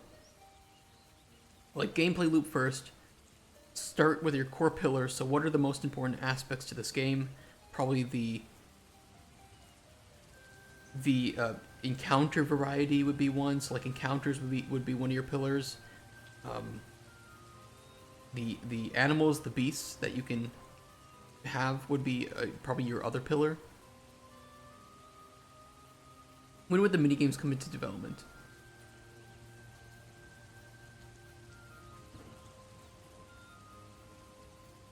I would say like start with one minigame. Just make one. Or make something that represents the minigame to see if the day-night cycle thing works. Because you don't want to like be stuck on making 10 minigames, and then it's like, okay, now it's time to finish the night off and restart this, and you realize, oh wait, the restarting isn't as fun as I thought it would be. You want to fail quickly. And so you could just even have a button that says, do minigame, and then you get the reward. And then you can start to add in like just one easy minigame that kind of fills in the void. See if the cycle works, and if you need to tweak the cycle, then you can do it there. And then once the cycle is good, you can start to add in minigames, because your minigames are your content in a lot of ways, right? Minigames and your battles. So just make like a little bit of content to start off with, not too much, because then you're wasting your time before you're testing your gameplay loop. Want to make 4G more interactive? It might be bland to just show a screen with text. You got 3 almonds. Yeah, but that would just be to start off with.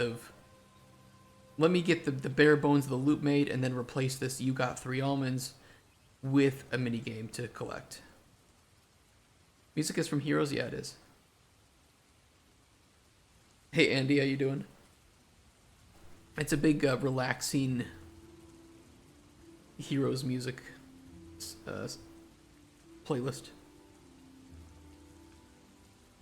One of the things we started off with Cauldron Chronicles, although I did this relatively after I was doing some prototyping, but I do recommend doing some of this quite soon, is to make your pillars and define what they mean.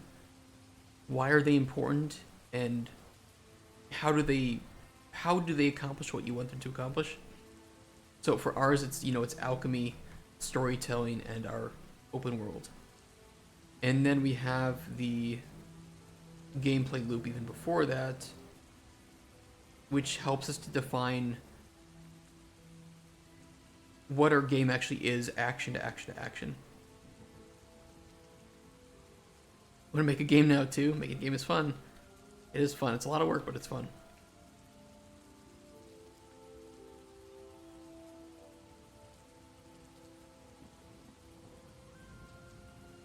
I don't think you need to worry about selling points at the moment. You're just trying to make it as experience, right? So selling points aren't necessarily as important for the kind of game that you're starting off with. But getting some inspiration written down can be helpful too, so you know what you're trying to aim to achieve and what it is about those games that is really fun. What captures... What is it about that maybe the open world design of like Elden Ring that makes you say, yeah, that's great. I want to do that. And I want to have those landmarks in the distance that you can see that invite you to explore them.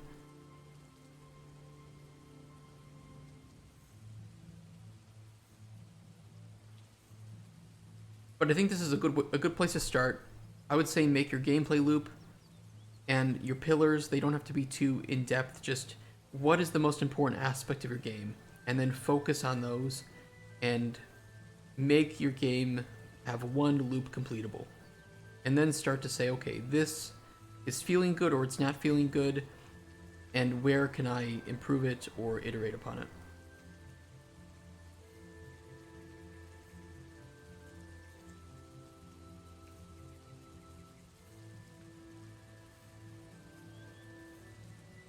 Also some story I want to put in just to break up the gameplay loop, something like you get a letter at the end of every month, and it all pays off in the end. I think that making this, turn-based RPG Maker combat with a roguelike, I think what you could do is have... I'm just going to spitball, okay? And this is not me saying that it'll be better or worse. The idea of day and night, and day being maybe a bit more fortuitous for foraging and preparing for maybe nighttime encounters. I know it's kind of cliche, right? So again, take it with a grain of salt. And that's where you do your battles, or something like that. You're more aggressive, the things that are going to take your supplies down to zero again. That could be interesting, and it slowly gets a little bit more harder to forage, and the encounters become a bit tougher until maybe you lose or whatever, or you win that run. That can maybe be interesting. And that gives players a bit of reprieve between battle and relaxation. I don't know, just a thought. It's your game. But this is a good start. Don't waste too much time on the things that don't matter. Let's put it that way. Like a lot of people tell me, yeah, your UI looks like shit. Like, yeah, because it's meant to. It's meant to be functional. I could waste a lot of time getting the right art and putting it in the right place, and it would feel good, but it doesn't. It's not a proof for the game. All it does is make the game feel better. And I don't need that at the moment. What I need is to see if my idea for the game works. You love structure. That's perfect then. Maybe you would love getting into game production then. This looks good though. Thanks for sharing it.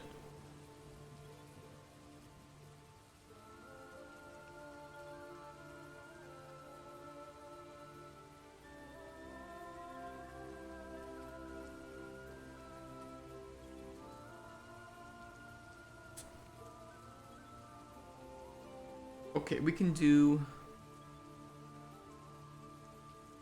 What was I doing? We need to test if the potion that you gave him was actually provided. So we're going to do provided effect, encounter 2A, effect to check was E,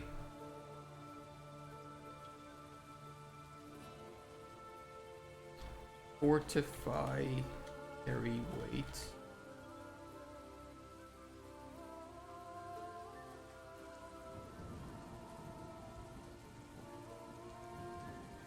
Do we want to check tier?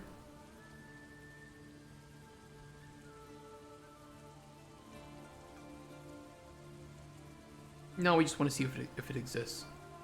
Check for effect, fortify, carry weight in encounter 2A.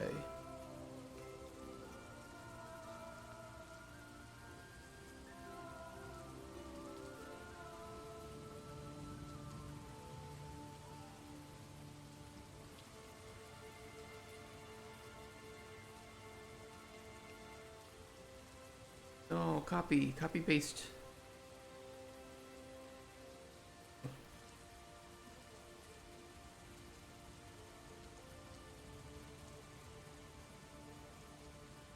Then there was regenerate stamina, I think.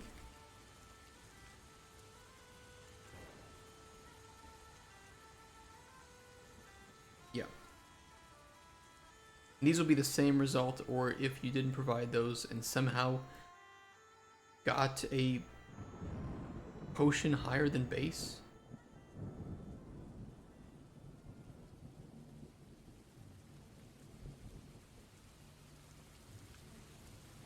Then we'll have this response.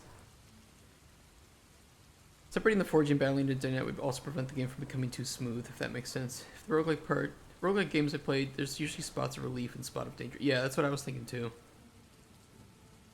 If I put every possible encounter into one pot, that might play a little boring after a while. It would definitely be hard to balance because, well, it wouldn't be hard to balance, but you would have to balance out making sure that the player is being given enough resources to tackle the next problem. And it's really hard to ensure that. You'll still have to do that a little bit with the day encounters and the night. You know, one of the you said your game was inspired by Don't Starve. I think one of the cool things that Don't Starve does is you do have some warning of what's going to occur before it occurs. So maybe there's a way to not see exactly what's going to occur at nighttime, but to have some indication. If maybe you're foraging and you see that there's been some boars have dug up the dirt, right? You get a little message, some boars have dug up the dirt. Okay, well, you're probably going to experience some boars at nighttime, right? Or there's a deer carcass that's been eaten. And it's like, okay, well, maybe that's like wolves are going to appear. So you kind of have a little bit of help to prepare, but it's not going to guarantee that you win the battle, right?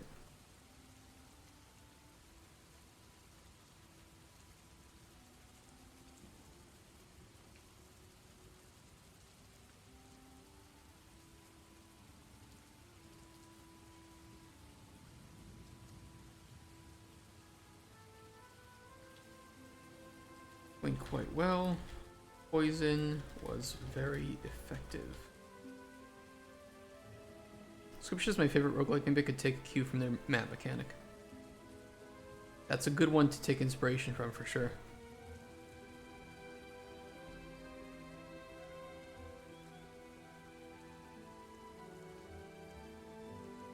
Taking inspiration from other games is great. You know, blending the best elements of various games and creating something unique. And then you'll end up creating maybe your own unique element that somebody else is going to be inspired by.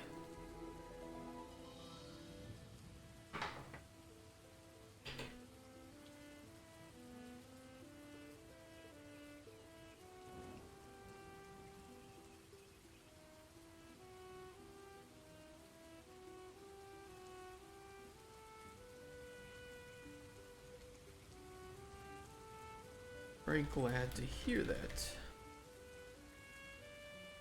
How did things go?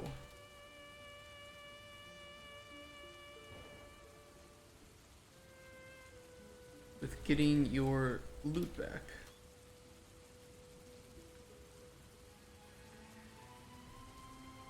These will lead down into here.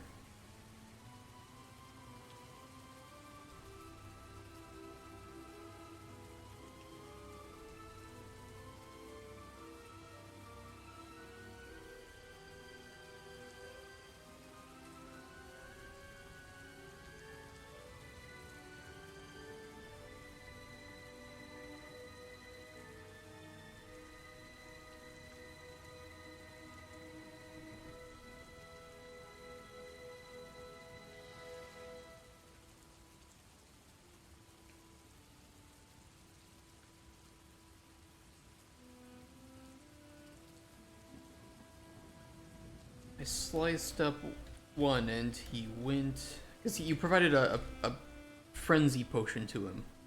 I sliced up one and he went berserk.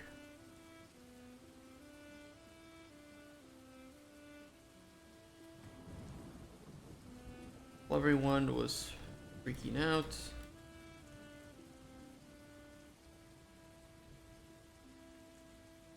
quietly sliced up a few more. They saw me. Too busy avoiding their friends or trying to kill them. It was beautiful.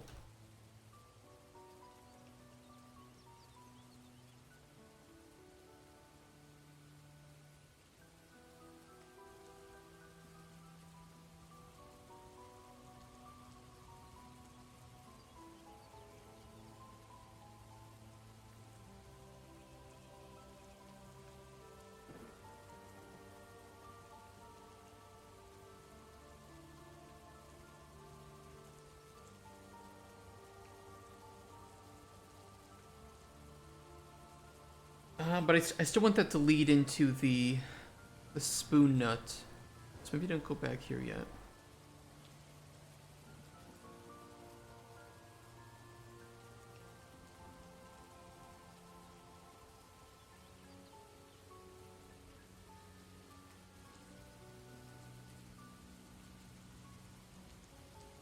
Before I tell you all about that, I found some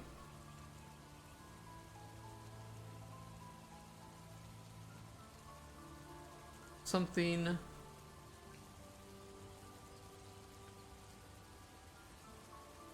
on the way back from the bandit encampment.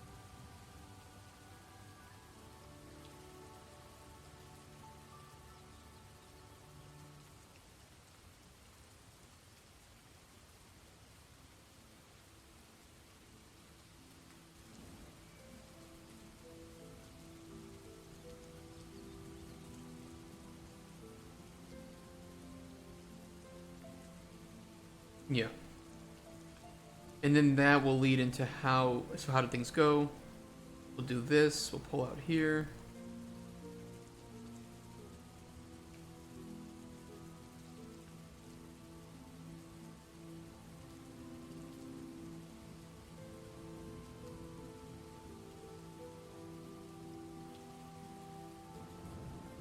More spoon nuts, of course. By the way, did you put one of them into that potion you gave me? Tastes something extra delicious that gave me the perfect amount of stamina to get back.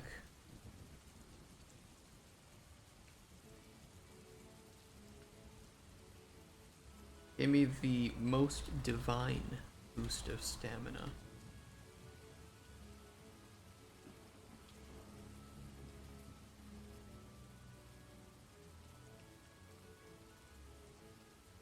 I hope this all works.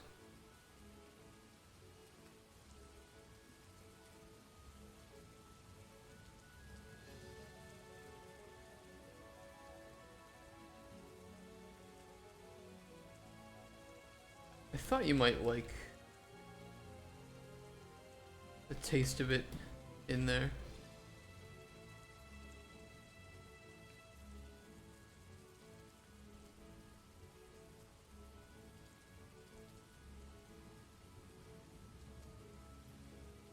Maybe he can do something a bit extra for that. He'll bring you back like multiple. I don't know. We'll see if we can do something. We can always come back and adjust this.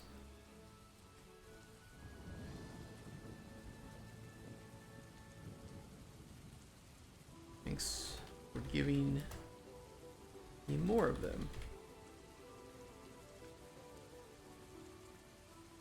You know, I want our NPCs to really feel AAA quality of writing, but from a small studio. Our goal is to be a AAA studio, right? And we do that by challenging ourselves to be that level.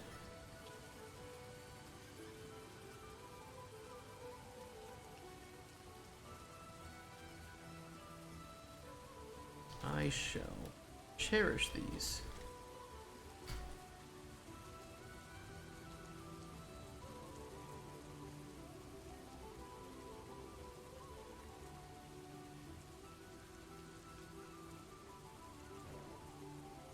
My pleasure, human.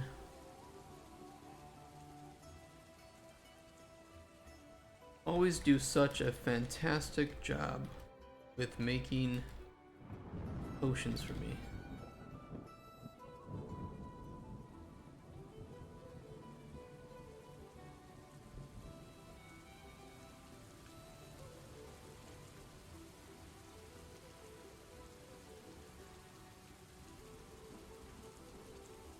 Okay, that'll lead into that.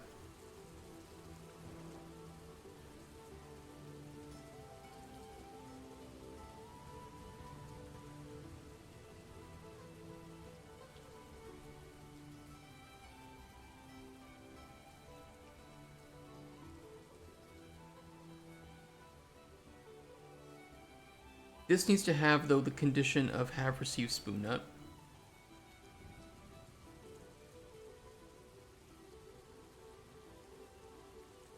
True, and if not...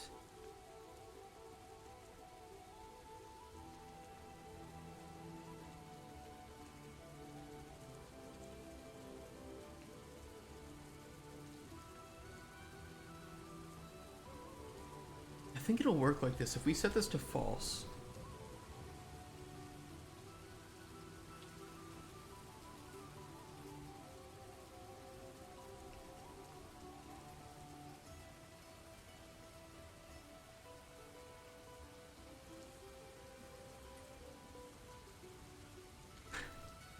Little spaghetti, but I think that'll work. And then we can lead into how things went. So that all connects up to where it needs to be.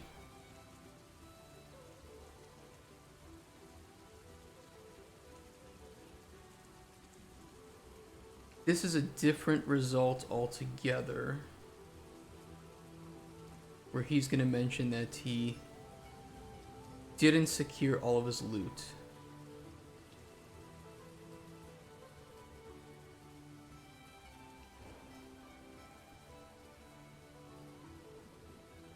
He's also going to bring back some of his goodies, which he'll mention here, and we'll split it up into two paths based on whether or not you provided the good potion or the exceptional.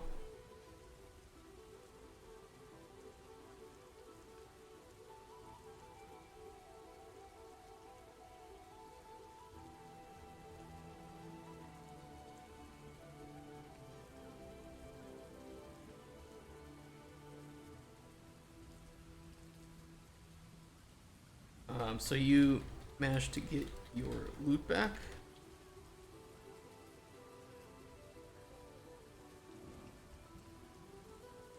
Mine and even some of theirs. I got some more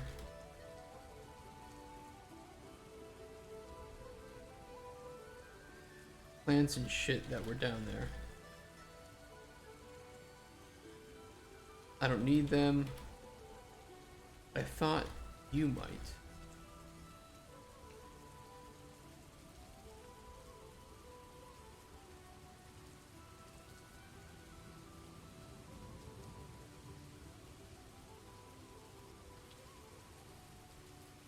Okay, so how did things go?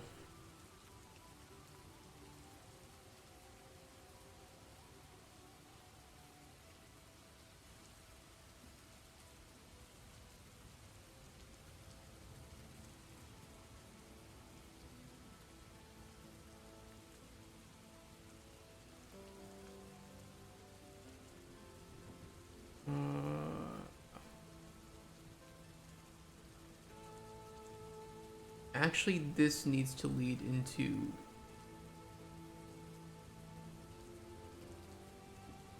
here.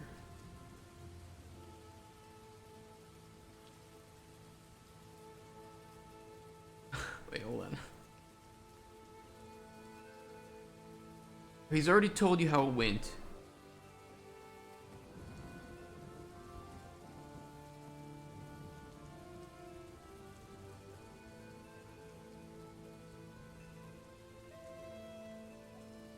could do... Okay, I can break this up. How?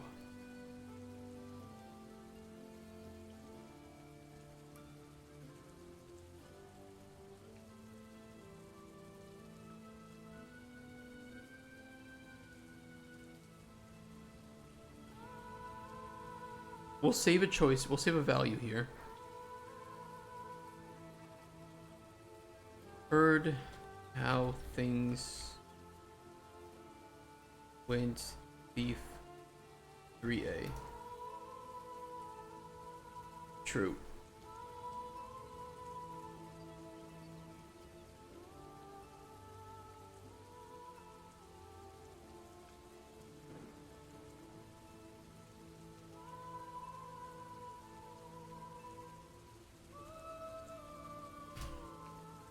Initialize that as false.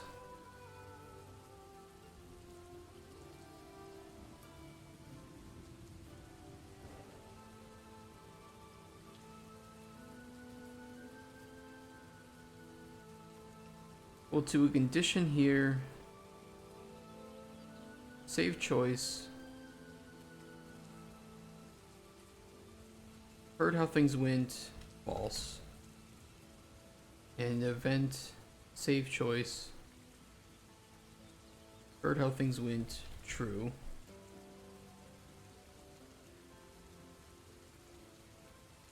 Pronounce Kraków? Is that good enough? Should I say it like the weird people say Krakow? Kraków is not hard to say.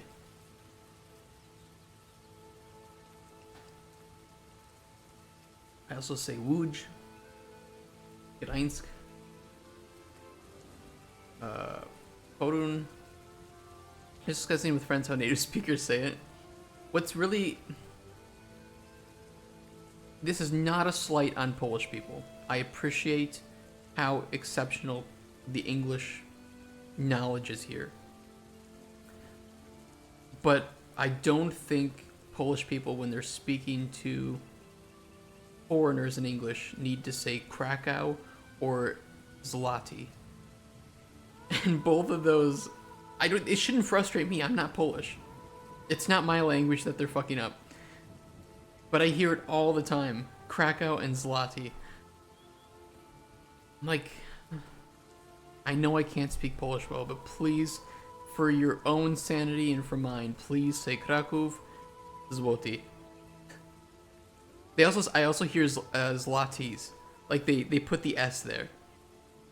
For foreigners who don't know that Złoty is already plural.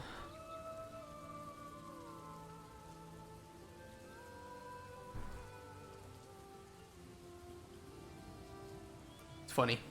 It's good stuff. Like I said, it's not like they're doing it for my benefit. But if it were me, I'd feel a little bit of pain inside if I had to do that for foreigners.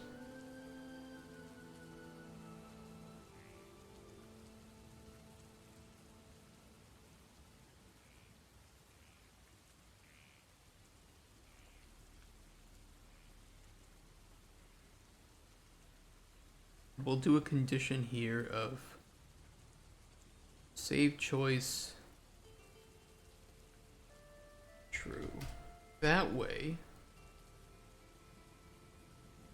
we can connect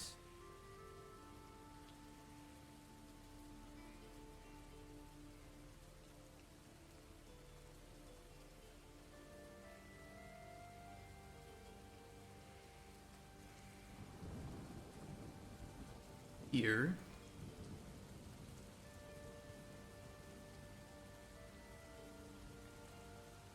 And that'll work.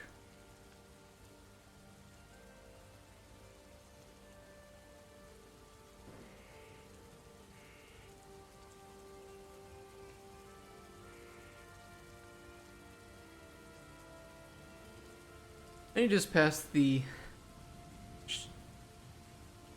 Szczecin.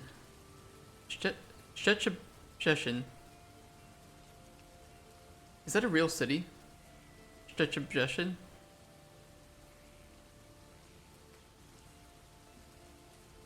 wild, man. Polish language, guys. Part of a tongue twister. Oh, okay. Przeciwprzesion. That's certainly a tongue twister.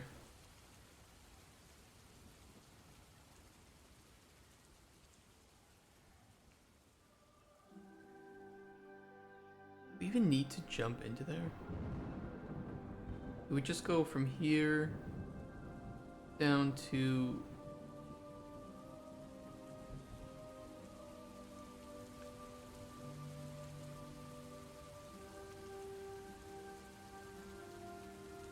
here?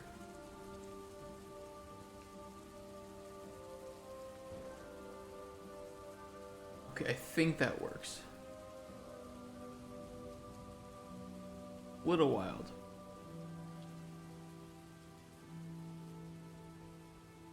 Przeciwprześnie wciąż brzmi w dzinie I przeciwprześnie do tego nie. Jesus Christ. What a language. What a language you guys have here. You guys really lost the language lottery when you guys were born.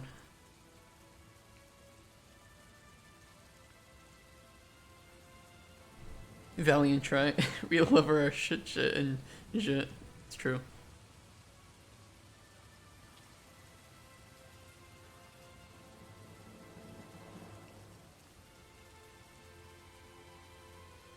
Okay, those connect up well. We just need to write how things went. That's mainly going to be a copy of this.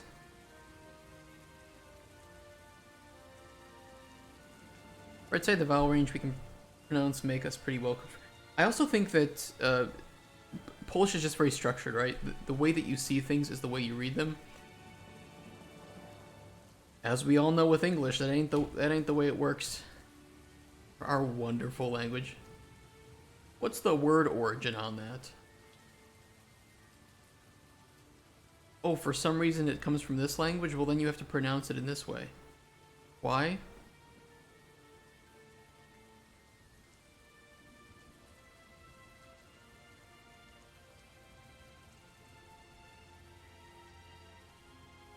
This push were very effective. Sliced up one and we went berserk. Okay, perfect.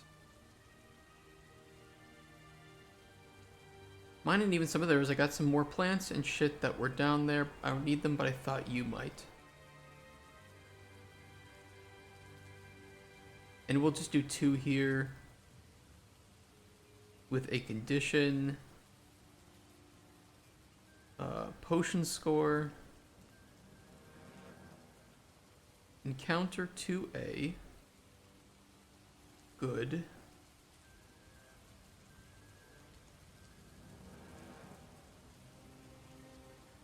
And this one will be exceptional.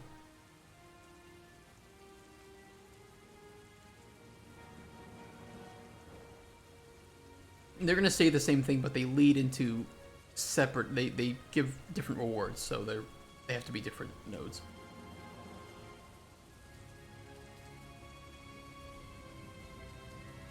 Trying to put these to good use.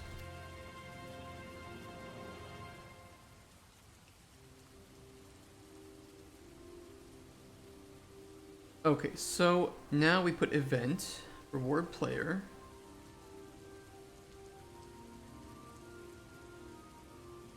Let's say brings you back 3 things if you do good.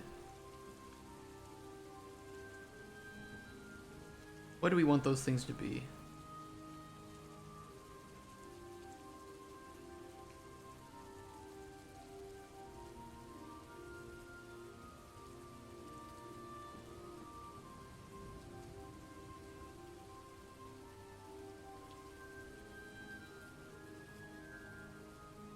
Emerald ore. He has no use for gems.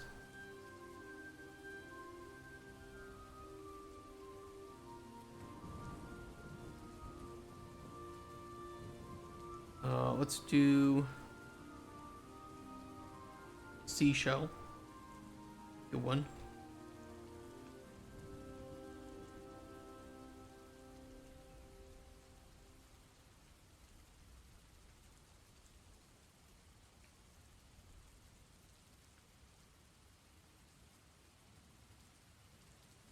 He'll bring you back some snails too. How about that? Some emerald ore, a seashell, and some snails.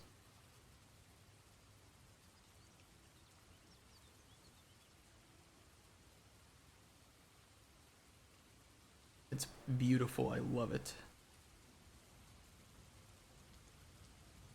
My music ran out.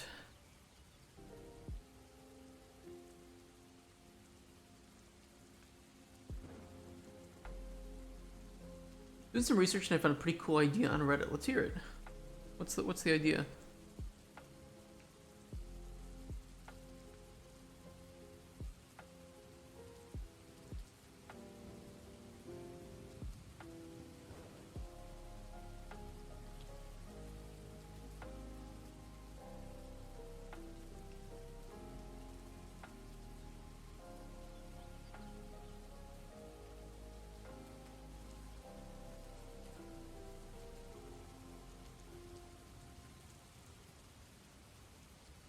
We'll add 2 more ingredients to this as well.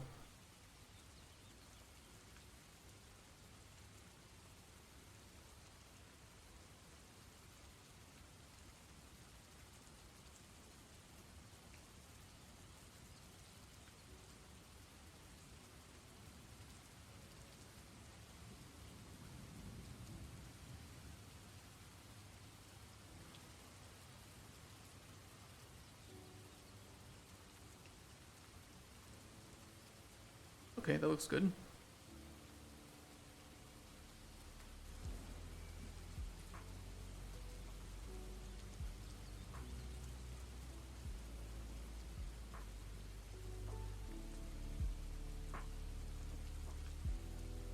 Minigame options are limited even with the help of plugins. However, there are some pretty creative games I can make simply like Frogger or Catch the Falling Apples.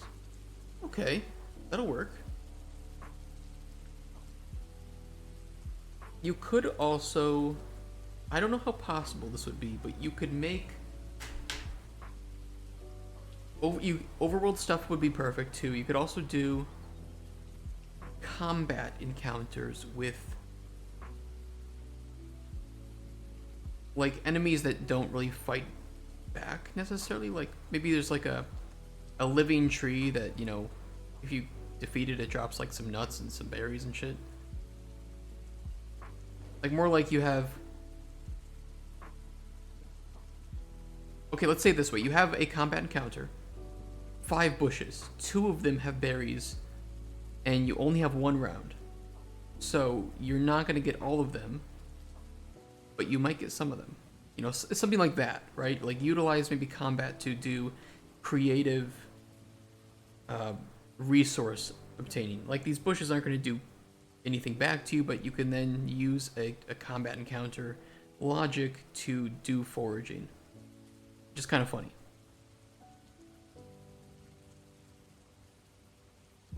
Maybe that's an option too if you want to go down that route. It's kind of like a guessing game, I guess, at that point. So that takes place. Overworld would work too, I think. I don't know how RPG Maker works, so that's just an idea.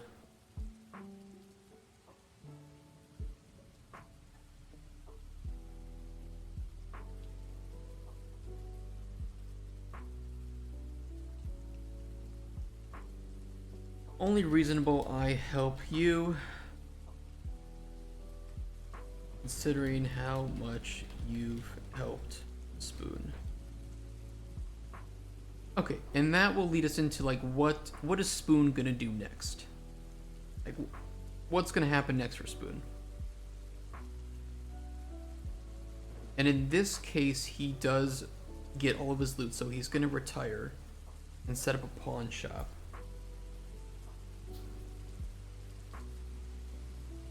In the upper one where he doesn't get all of his loot, so that's this one, he's got a little bit of a different pathway lined up. The idea of using combat as a minigame, however, I do want to stay away from luck-based games as much as I can. That's fair. I think that'll create a good balance of luck between the scenarios and strategy. Yeah, that's understandable.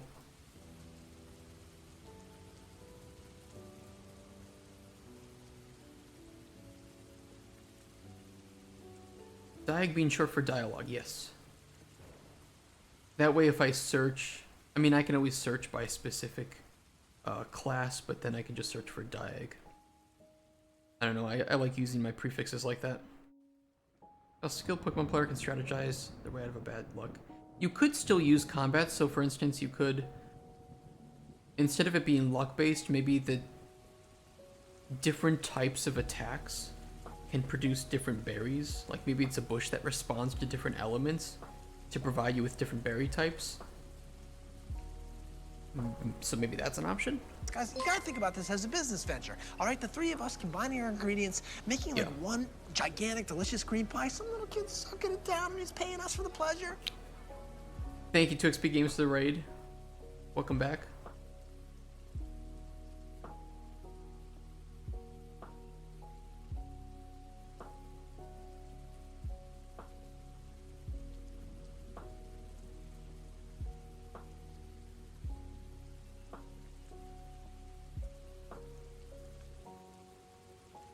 Had to cut it short, kid issues. No worries.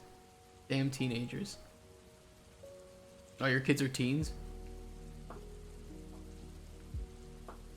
That's a fun set of years, ain't it? We were all very well behaved when we were teenagers, right? Oldest is 14. Okay, so just starting out. Two 14-year-old girls. You got your hands full. Sure, right? I just had a brother, so, you know, I guess it's a very different experience when you have two teenage sons versus two teenage girls. It's totally well behaved. I never did anything wrong. Gotta do 1% of what I wanted today. Have to work more later. What are the new boy bands of the age? You know, because when I was super young, I was still listening to Beach Boys, right? And then when I was like a teenager or younger than that, we had Backstreet Boys and NSYNC. Then as I got older, the popular boy bands were, you know, like Justin Bieber and what was it? It was Justin Bieber, and then there was, oh God, what were they? Jonas Brothers. I didn't listen to those. Obviously, those were shit at that point. Only listened to shit, no idea what they were called. Oh, yep, One Direction, Jonas Brothers, and Justin Bieber. Those were too late for me. I still think Backstreet Boys and NSYNC are great. But then after that came One Direction, Jonas Brothers, and Justin Bieber, and it's like, pass.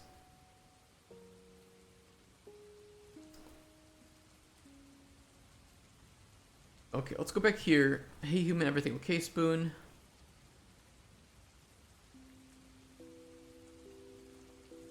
Things didn't go as poorly as I thought, but I couldn't get all of my loot back.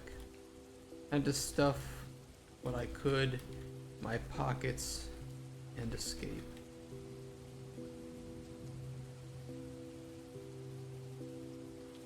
Think I need to cut my losses. Only hardstyle and heavy metal is allowed in the car.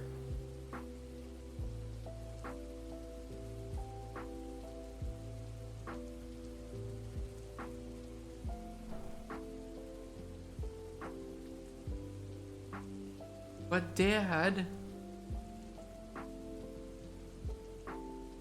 I want to listen to insert boy here. A perfect song for you then.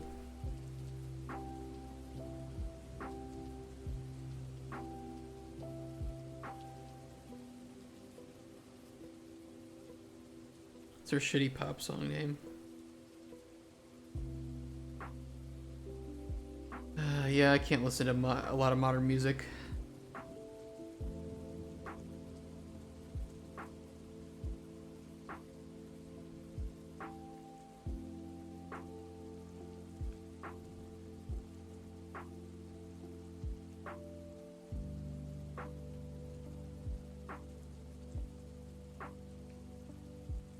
No, it's a sax party. Like saxophone.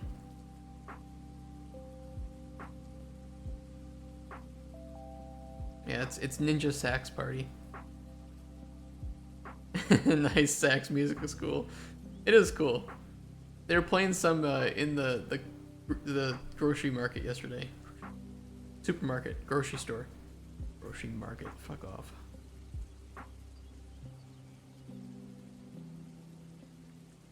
Going to stop stealing?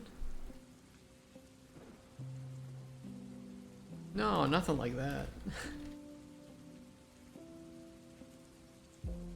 I'm gonna hunt down every bandit bastard in the realms and steal as much of their shit as I can. They're going to rue the day they thought they could best spoon.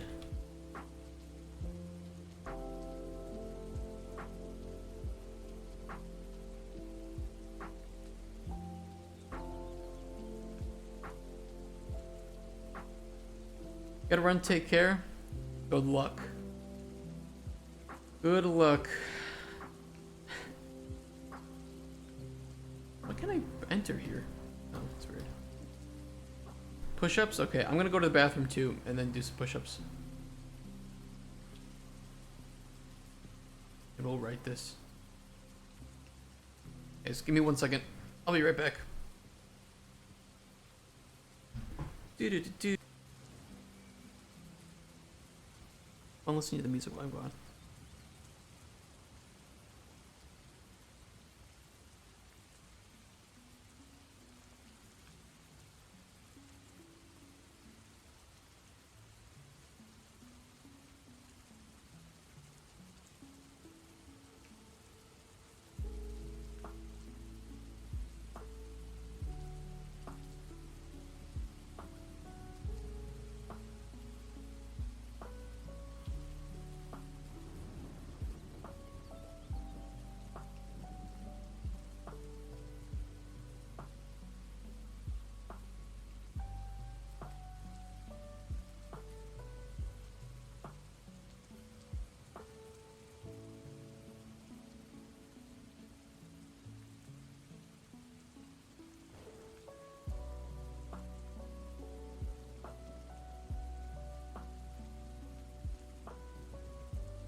Okay, I'll do the push-ups.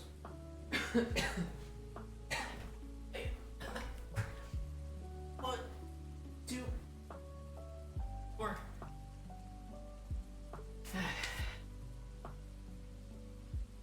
There we go. Do.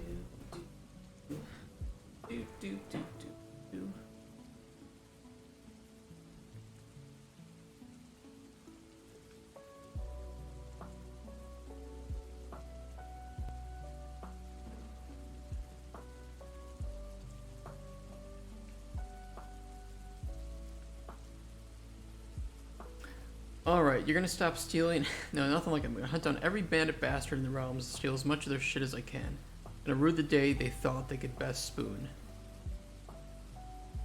The blood of their newborns will be smeared across my face like war paint.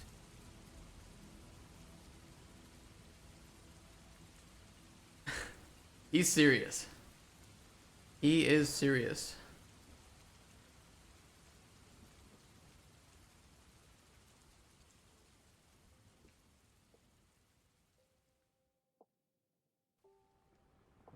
might be a bit overboard. Spoon.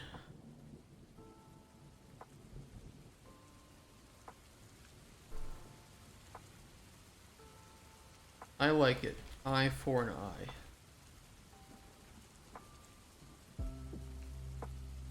Although, technically, what they stole from him, he stole from other people in the first place, so, you know, it's kind of like...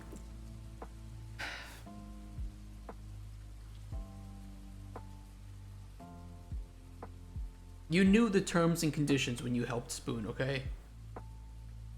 If you get to this point in his dialogue and his encounter, you are committed.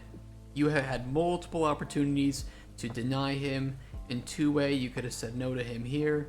You could have said no to him here. You had your choice. You had your chance.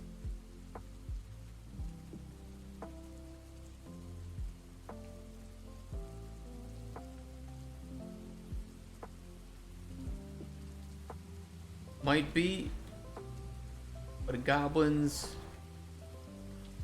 gotta do what Spoon does, what Spoon does.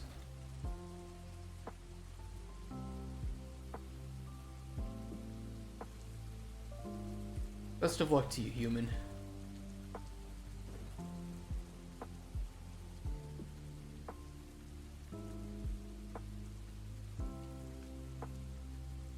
Spoon has a score to settle.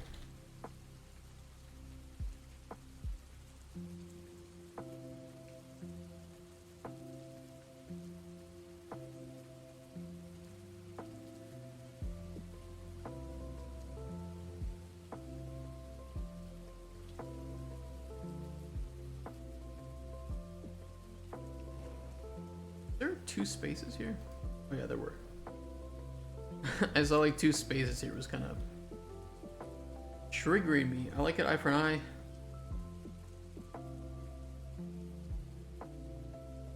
That's right. Spoon's got a score to settle. Best of luck to you, human. Yeah, different flavors.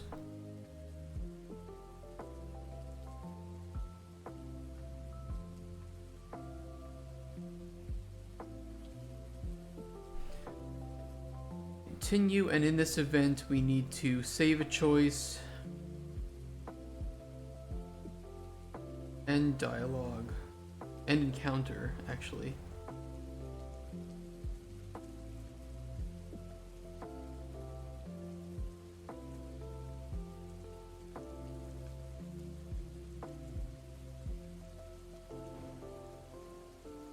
So he essentially won't come back from this, is what it'll be. He's moved on from needing you. He's out on his own. He's gonna track down these bandits and go on forward without them. It's 3A leads to Spoon End.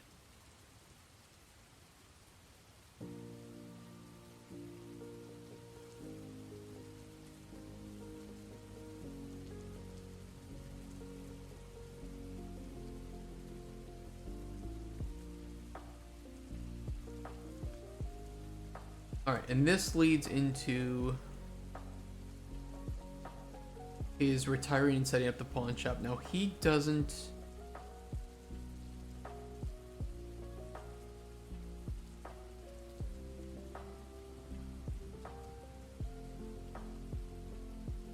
Yeah, so this is where he's gonna open up about his pawn shop.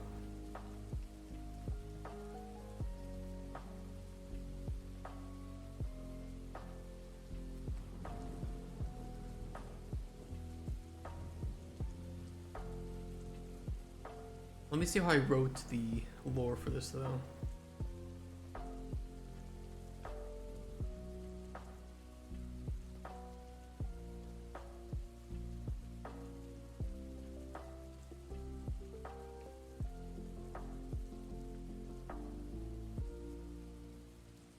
Know about Spoon's pawn shop.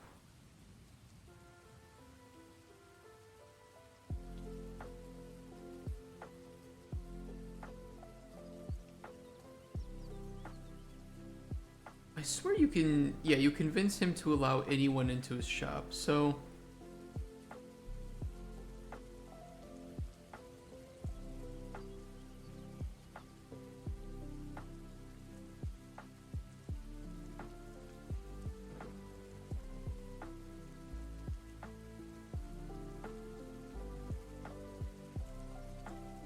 We'll do 2 different options if you have...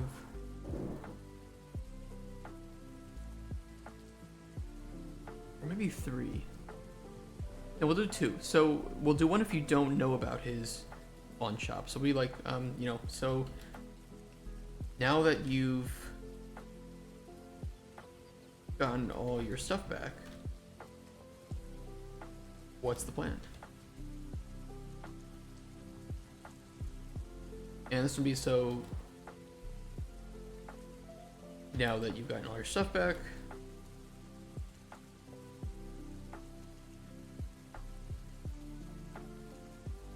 Are you going to open up that pawn shop? I need the...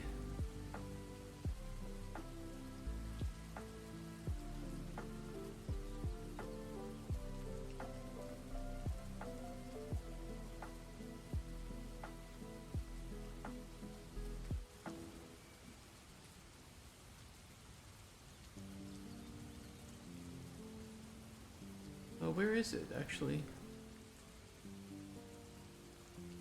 Know about Spoon's pawn shop. Did we not initialize this choice?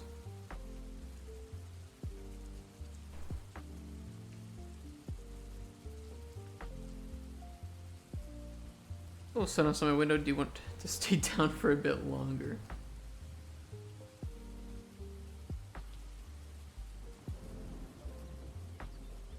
Okay, we did initialize it. We're okay. This will be condition, save choice. No, but pawn shop false. And then we'll copy this, paste it down here.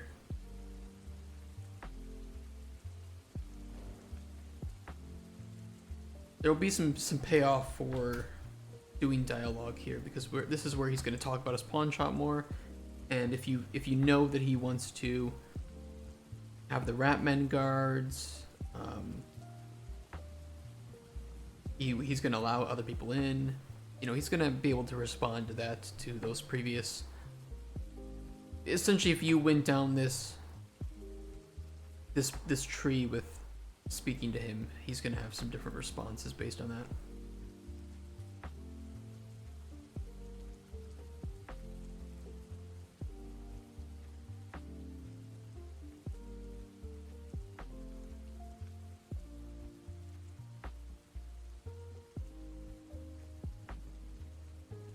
However, if you made fun of his dream, because you can make fun of his dream, and he obviously doesn't like that, he's not going to tell you what you want to do.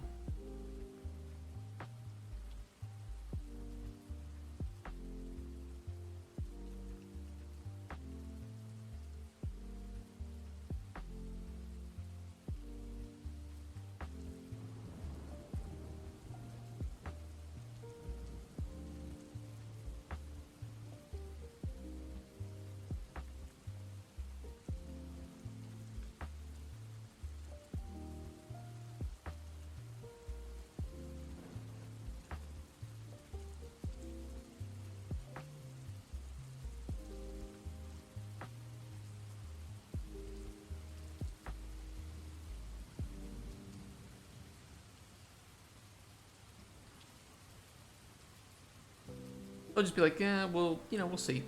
Either way, you know, thanks for everything, and I think I'll get going now. Because you kind of... You made fun of his dreams, he's just going to go on to his own thing.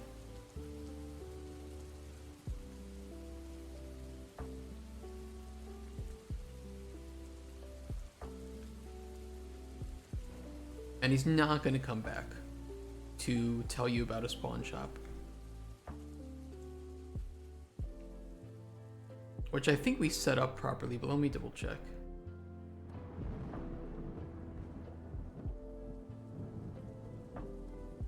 Spawning conditions. Pawn shop open true. He needs to be alive. He wants to do business with you. Stage complete 3A or 3B. We need to add one more to this, which is choice. Not that.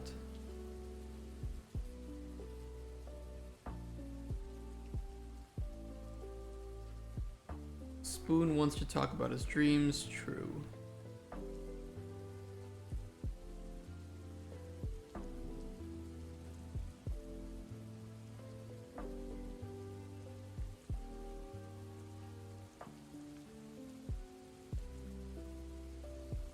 Perfect.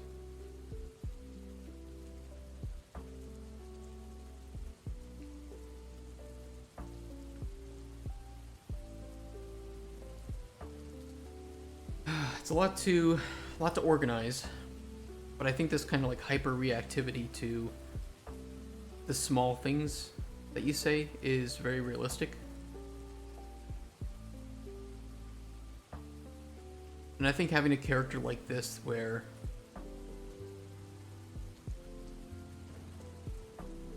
you almost don't take him seriously,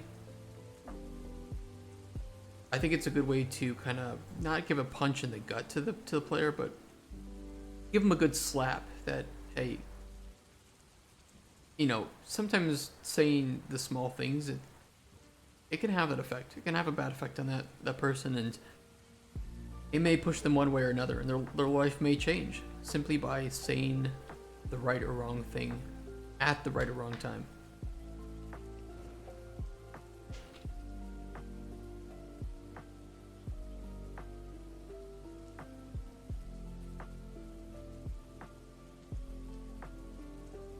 This is a game about trauma.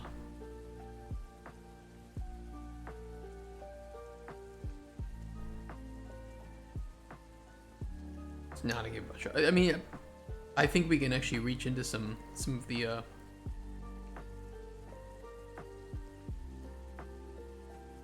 we can have storylines that I think focus on trauma and characters dealing with stuff like that. That could be pretty cool.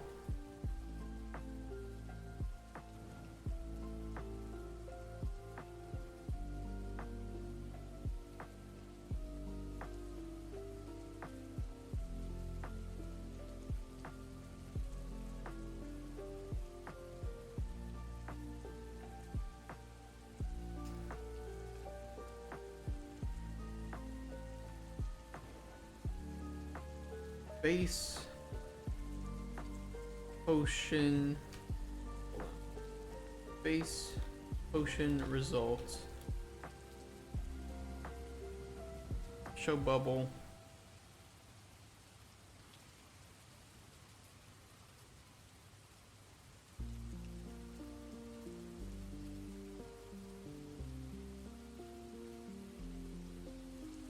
Potion to a good and exceptional. I typed 1A.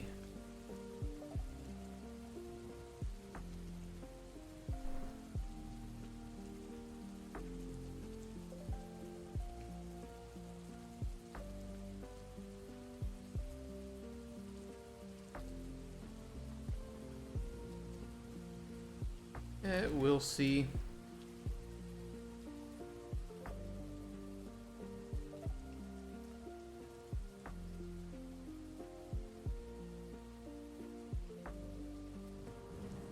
Suppose I should get going though. Don't want to waste more of your time. Thank you for the help.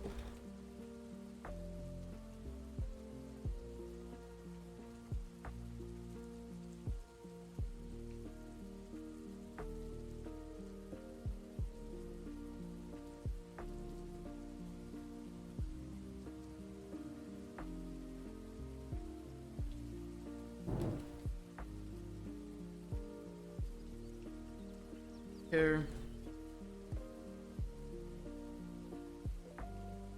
I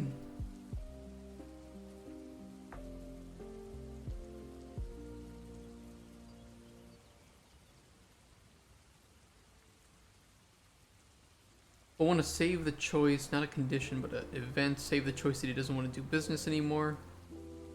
That way he doesn't come back to tell you about anything else.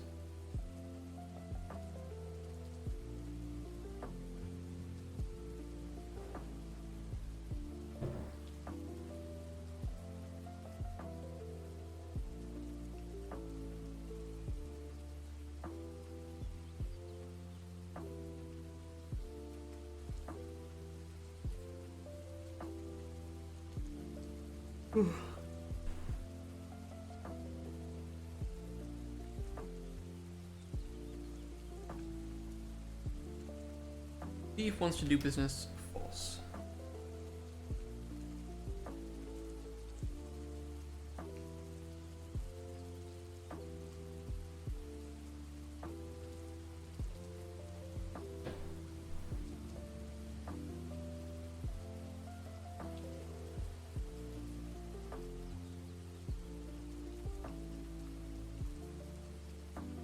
Well, I suppose I can tell you, since you've helped me so far. I want to open a pawn shop.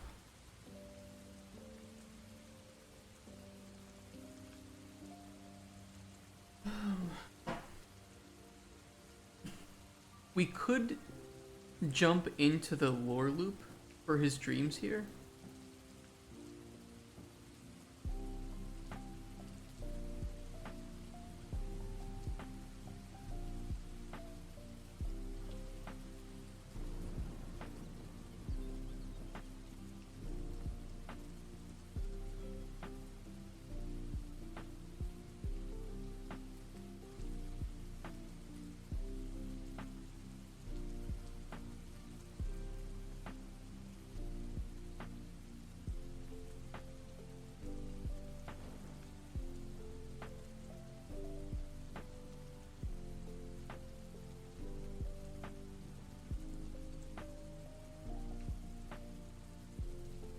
The thing is, I'd have to prevent the player from jumping back into this dialogue node, because it would be awkward. You ask him about it and he acts like you don't already know about it.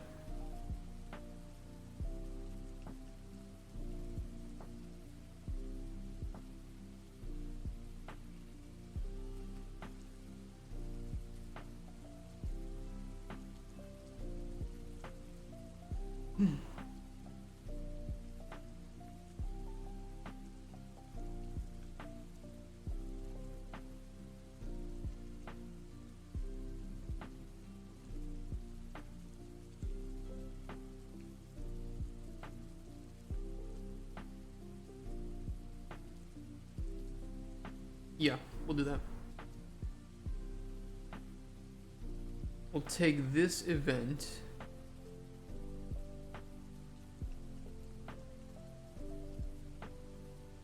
and we'll make it a condition for him to want to talk about it.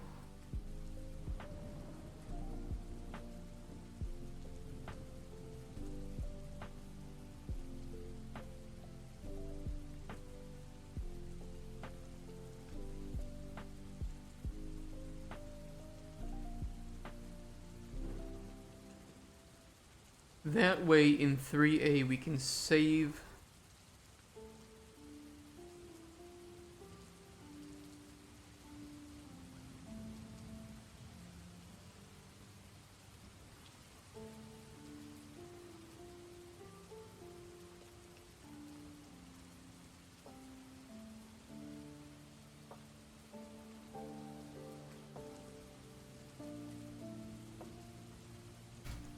perfect.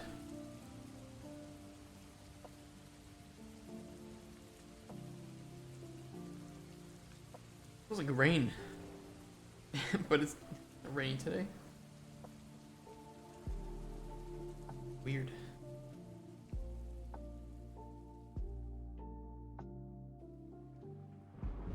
I don't know. I got that like whiff of rain smell, but it's completely sunny outside.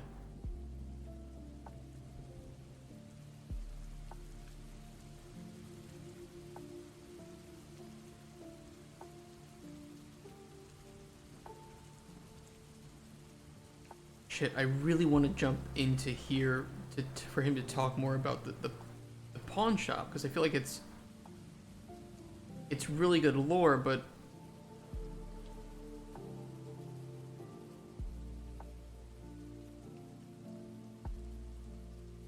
there's a bit of an issue.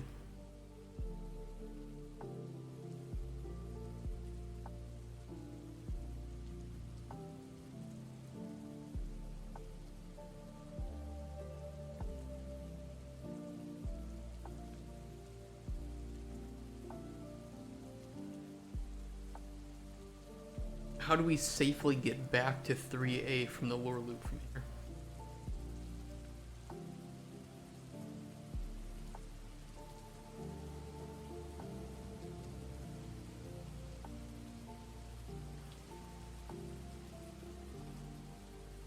We could save a choice.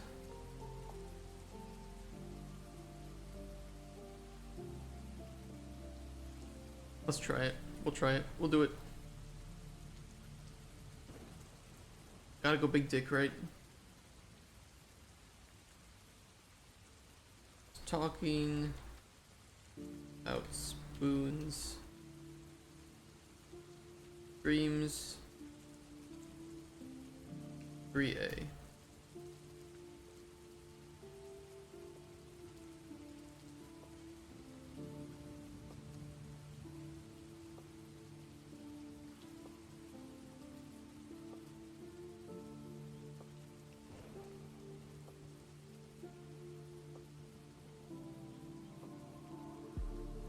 This event is gonna save a choice.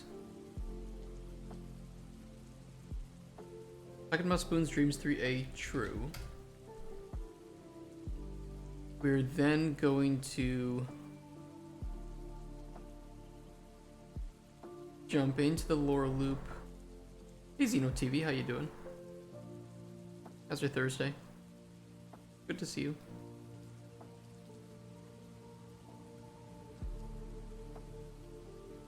We have 1, 2, 3 ways out of here.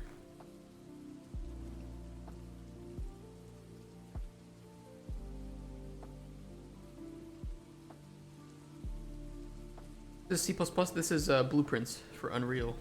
Thanks, how are you doing? I'm doing good. It's a lot of organization to write dialogue for an RPG game.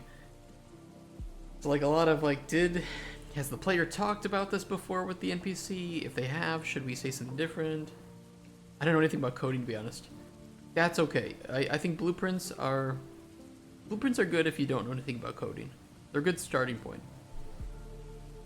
Made a game, but it's not good. I didn't learn a lot along the way. I don't think so. I mean, if you learned that it wasn't good, I think you learned something.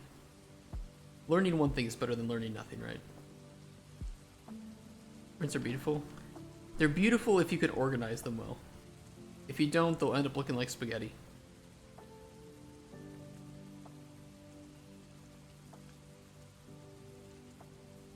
The blueprints are really nice. I love my spaghetti. Fair enough. The goal is to just make a game. Programming isn't something I plan on doing, but I have major respect for those, so I just want to say I did it, you know. What do you want to get into in game dev, Xeno? Just took a shower and finally don't feel like a nerd. Hey, Discern, how you doing?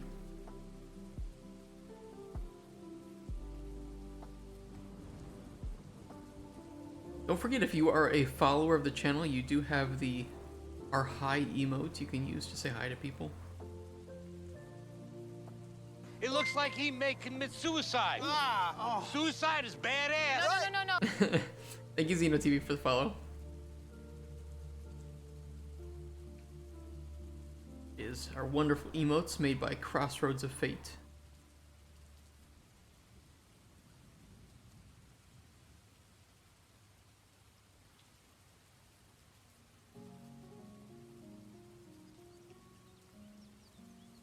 Yeah, we can jump into here. We just have to make sure that if this is true, that we jump right back to 3A.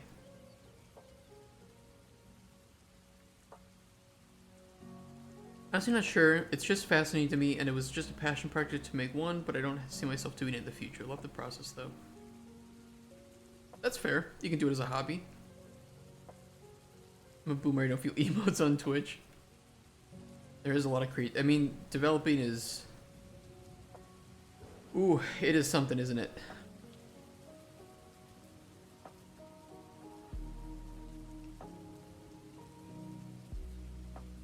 Saves. False. Start dialogue. We need a node to jump back to here. How many games have you made? Professionally, I have worked on 3 released games. All of them being 2 of them being multi-platform. Yes, 2 of them.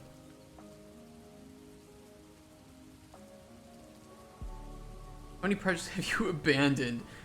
A lot. A lot of my own projects were failures. I was like, okay, I can make this.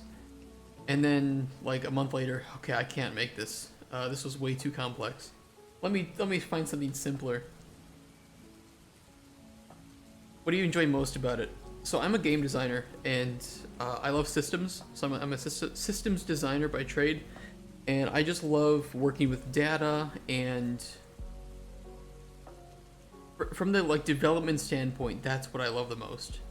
From the game dev aspect, the thing that I enjoy the most is showing my game, having people play my game and enjoying it. Like, there's no question that is by far the best experience and feeling you can have, is somebody playing your game and liking it. Took me 2 months to make a clicker game. How it is. And I don't think you should be ashamed of that either. Like, I openly show all of my failed projects on online. It's a journey, right? There's no way in hell anybody just starts making games and instantly makes a success. Next clicker you can make in a week. It's true, yeah. Do you have any games on Steam? I do. The first... Okay, we have to be a little bit careful because I am on my main... Oh, hold on, let me switch my accounts. I have not safe for work games enabled on my main account. That could be dangerous. We don't want that.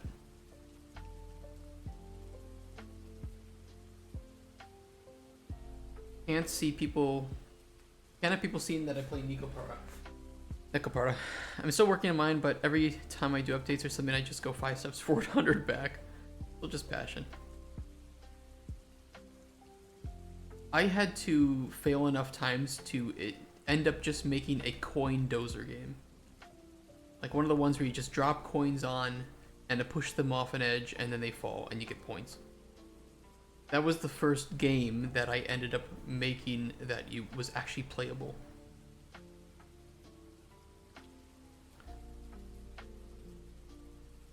Coin dozer. Like these, but much simpler.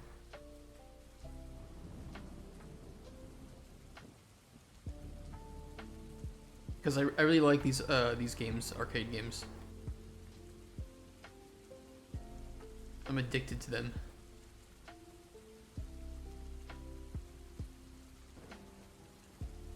Yeah, if it works, it works, right? And I learned a lot along the way about how to make something. Damn, Shadow of War for 10. God damn. That's a really good discount. Okay, what was I showing? Okay, so first professional game I worked on was Darkest Dungeon. Probably the most notable. I worked as a very junior designer doing some stuff for it.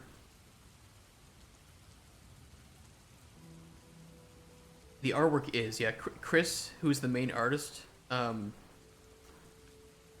absolutely incredible artist he is.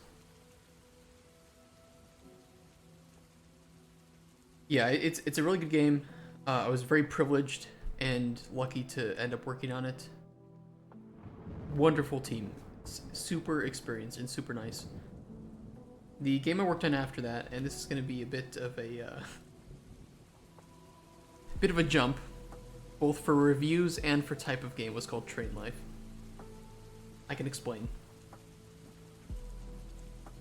I'm still proud of it, okay? I'm still proud of making it. I think I did my best. But it was way too big of a game to be made by one person. A very light train sim, kind of like a Euro Truck Sim in terms of complexity, but for trains. Third game was Forever Skies, but I can't claim I did much on this game at all. I did not make that by myself, I was part of a team, but I designed it mostly myself. I don't even want to begin to talk about that. And I worked for a few months with this team to make Forever Skies. Again, super exceptional team, very knowledgeable, extremely professional, and just some of the nicest people I've ever met.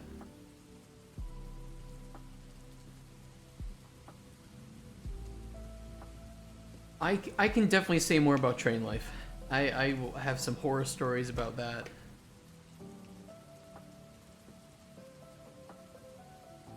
I quit that place, and I'm very happy that I quit that place. Never find a good environment for the inside of a long-distance train. Never found a good one. Yeah, that's a good point. There aren't a lot of those, is there?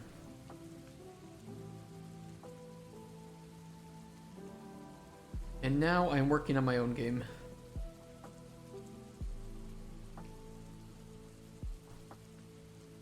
A lot of the bad reviews for Train Life are... There are definitely those that target the design. I made some design mistakes on that game. And there are others that point to bugs, and I think that had mainly to do with the production of the game. And then there are those that rightly point out that the game was abandoned because of the publisher.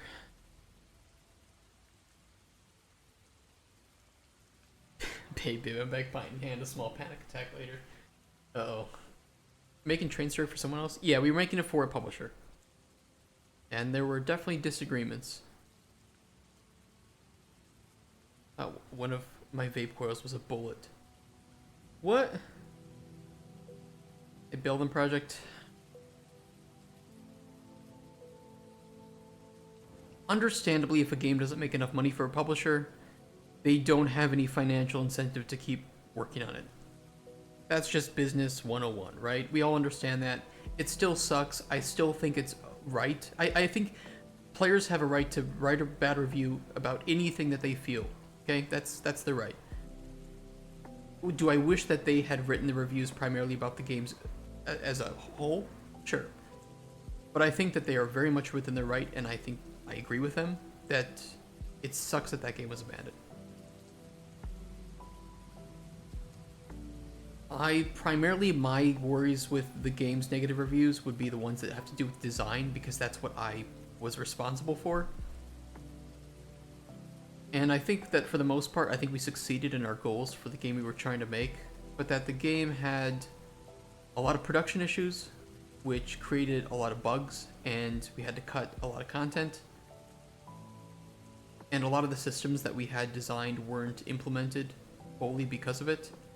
So it was, if I had to say, to me the game just felt a little half-baked. We did our best, but it was half-baked. And I blame the people in charge of producing the game. We did release it in early access, and I love early access. I love early access. I'm glad we did early access.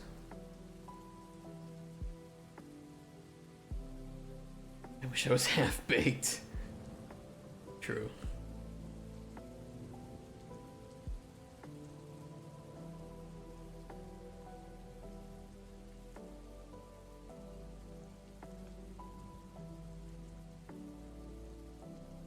How do I weave this back in to 3A here?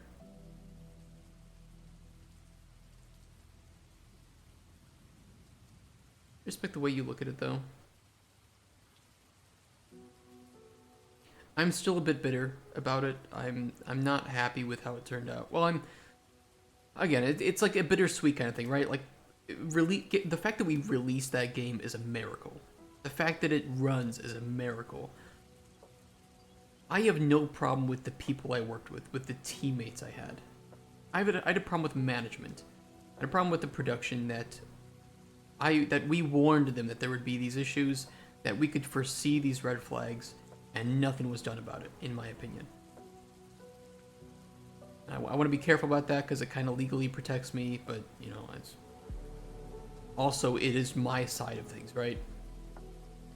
I'm very unhappy with the publisher. I think that they dropped the ball in a lot of cases. They horribly managed the marketing for the game and initially marketed it as a ultra realistic train simulator when it absolutely was not. And it was right in our like first paragraphs of the GDD that this would be a semi-realistic train simulator with inspiration from Euro Truck Simulator, right? Like management, relaxing, casual, not hyper-realistic train simulator. And I think in that aspect too, I think that was the greatest success of the design, was that we succeeded in making a game that was inspired by like Euro Truck Sim, a mobile game called Tiny Rails, and Transport Tycoon, right? Because that was my problem with train sims, was that they were all like realistic, and you just drove from one point to another, and there was no point to it.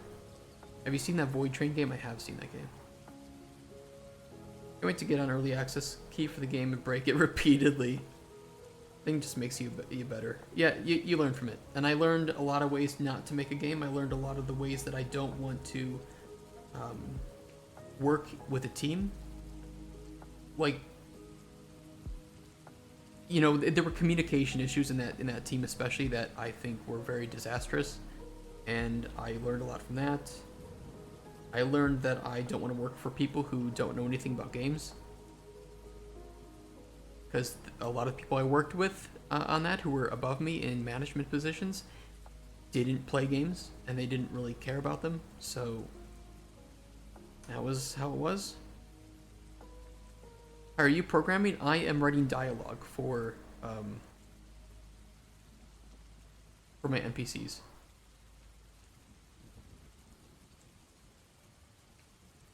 Well, for one NPC. To watching you and speaking to you so much, I have full faith you're going to have a very fruitful career in the future. If you ever want into Rockstar, drop me a team and I can see what I can do. Thank you, Mr. Feeble. I really appreciate that. I don't know if I want to work for a company as big as Rockstar, but I am very confident that if this doesn't work out and I need to go obtain more experience, I can find a team that matches my values. I feel very confident with that. Not playing games is like not watching movies to me. It's so weird. It is weird, especially if you're in game dev. It's wild to me. I think the biggest problem is that these people in charge of creating games don't play games. They're so out of touch, and I feel like most devs do play games. They do. Yeah, they absolutely do. But you know, it's...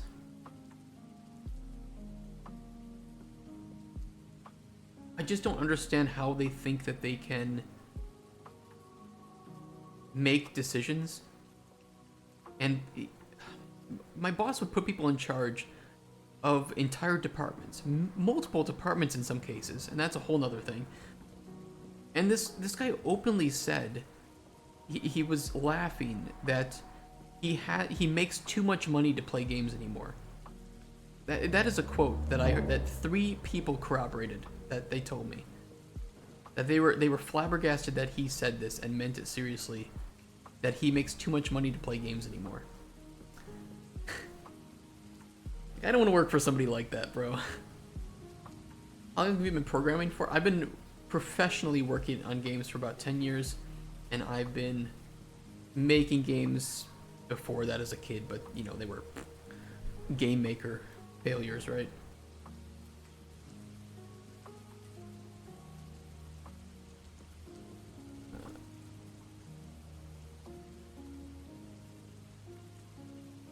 Makes sense why you'd want to open a pawn shop then.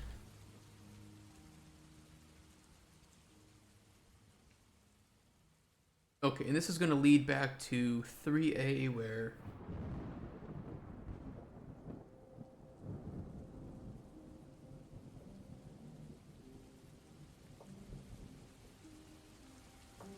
love to hear it.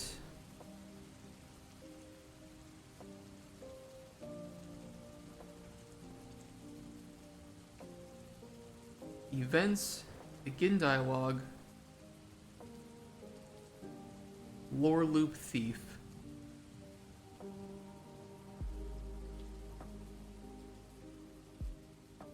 So what does he do? I'll tell you, I can tell you about that guy. I'm not gonna name names, but I used to consider him a friend, and I think that the power and money he was making went to his head, unfortunately. And maybe things have gotten better, but at the time when he was working with me, familiar with Pirate Software? Yes. What's the relationship with the daughter of one of the OG Rockstar devs' best friends? She's do me a favor squaring up to a 6'4" rugby player for her. I mean, I would not. I would gain a shit ton of experience working at Rockstar. I just don't know if I don't know how they work, right? I don't know if they work like a big AAA company or if they find ways to find. I don't know. We'll keep in touch. What is this game you're making? It is an open world alchemy game where the potions you make can change the fates of the clients that visit you. So it's very much like a role-playing game, mixed, very casual though, very casual friendly to mid-core. You have this open world, collect ingredients, fishing, potion combat, exploration.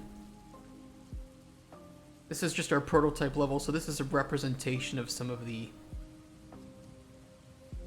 it's just a representation of the final level, but this is not the final level. What made me create a game? Thankful for it because now every game I play, my brain is just blasted at all the features. I think we can get more people into game dev. I think it's great, and I'm totally open for helping people and just providing some advice. Send me a message if you want a chance at Rockstar North. Probably. Wow, that'd be crazy. Thank you, Mr. Fibo. That's an amazing offer. You do this all yourself? All of the art was gotten from packs, like asset packs. But all of these systems, or like alchemy, picking up ingredients, things like that, were made by me. We're working on our prototype right now, so we're still pre-first playable. I can pull up a image somewhere of where we are and what to expect. This is our current progress. We're about here. We're working towards our first playable, which will be our collection of prototype systems and features and a level. And then we want to go to a publisher and try to get some funding to build up a team and work on our vertical slice. And that will be with all finalized assets. How old are you? I'm 29. But my back feels like it's 39.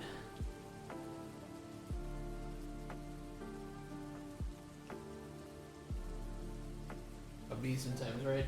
I don't know. My back sucks. You look younger than that? I hear that often. I think I've gained a little bit too much weight. I need to lose some, and I'll look even younger. I need to be like the Witcher 3 lead dev. Before and after. What was his name? Mateusz.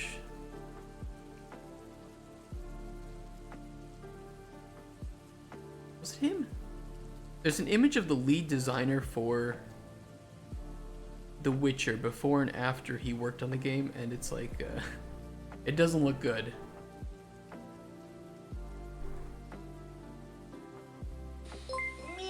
Oh, it's Marcin Iwiński. Yes, okay, so thank you for the follow, by the way. Witcher 1, Witcher 2, Witcher 3. Oh boy. Oh, and Dan Vavra after Kingdom Come Deliverance. Dev does some stuff to you, doesn't it? The baby face, right? I'm 29 too. We're getting old. We are getting old. I'm gonna be 30 in December.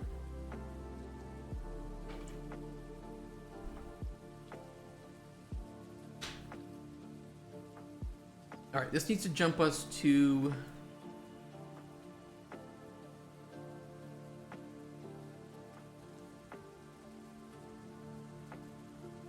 here-ish. We need to make a new dialogue line.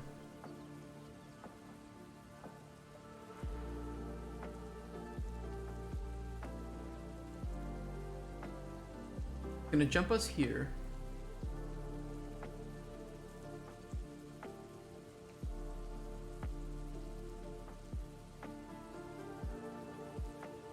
If we get this working perfectly, what this will do is it will jump us from this encounter to a specific point here. And then when the player reaches certain points, they can jump back. And they shouldn't notice it. A little complicated, but I think it'll work.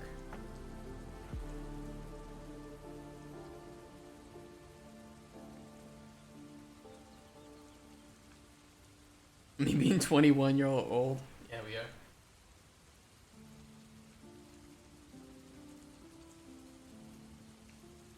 We've been working on this game for 101 days now. 101 days. About 600 hours I think we've logged. Watch it, buddy. I'm kind of looking forward to my 30s. You know, I feel like I've done a pretty decent job of building up my career in my 20s. Not the best. Certainly not the greatest. A lot of stupid decisions. But I'm looking forward to my 30s. Even if I go broke working on this game and I have to find another job, I currently make no money. I'm trying to start up this business from scratch. We don't want any outside investors. We don't want any outside investors that own shares of our company. So I'm trying to start up the business from a completely private and receive funding from publishers and from Epic Mega Grants or Kickstarter if we want to go that route in the future. And so that way we can develop games without any outside pressure to release by a certain quarter to make profit for some assholes who don't care about games.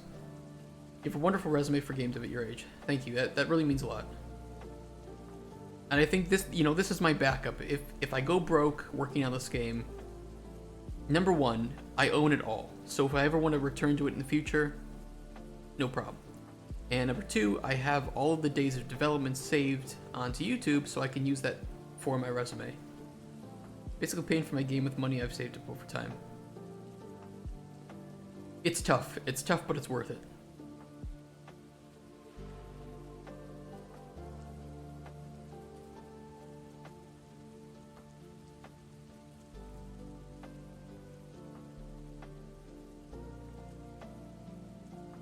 Okay, we can jump back to here, I think. To this dialogue node. We'll put a little comment here. Jumps to lore loop.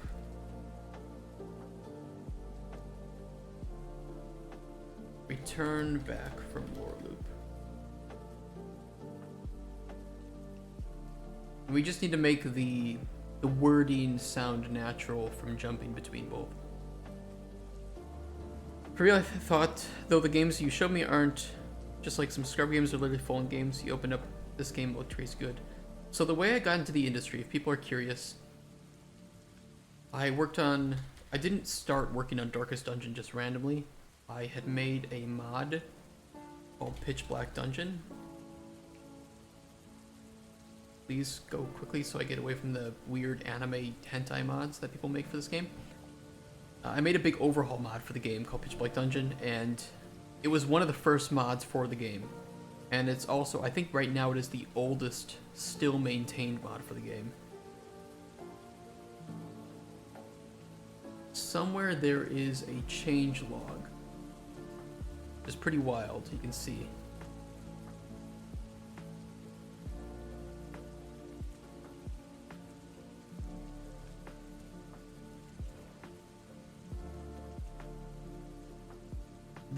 So I started working on it in 2015, and we made a bunch of updates and changes, and then I switched over. I made 4.0, PPD 4.0, which was, I think, the really the one that turned this into an overhaul.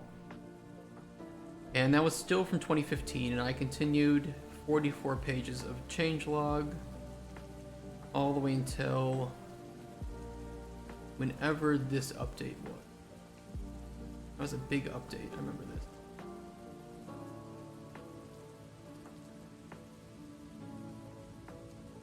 Oh wait, it went up. That's right. Or something, I don't remember. How did I format this? This is terrible. I went up to, okay, December 27, 2015. And then there was 5.0, which was from 2016 to 2017.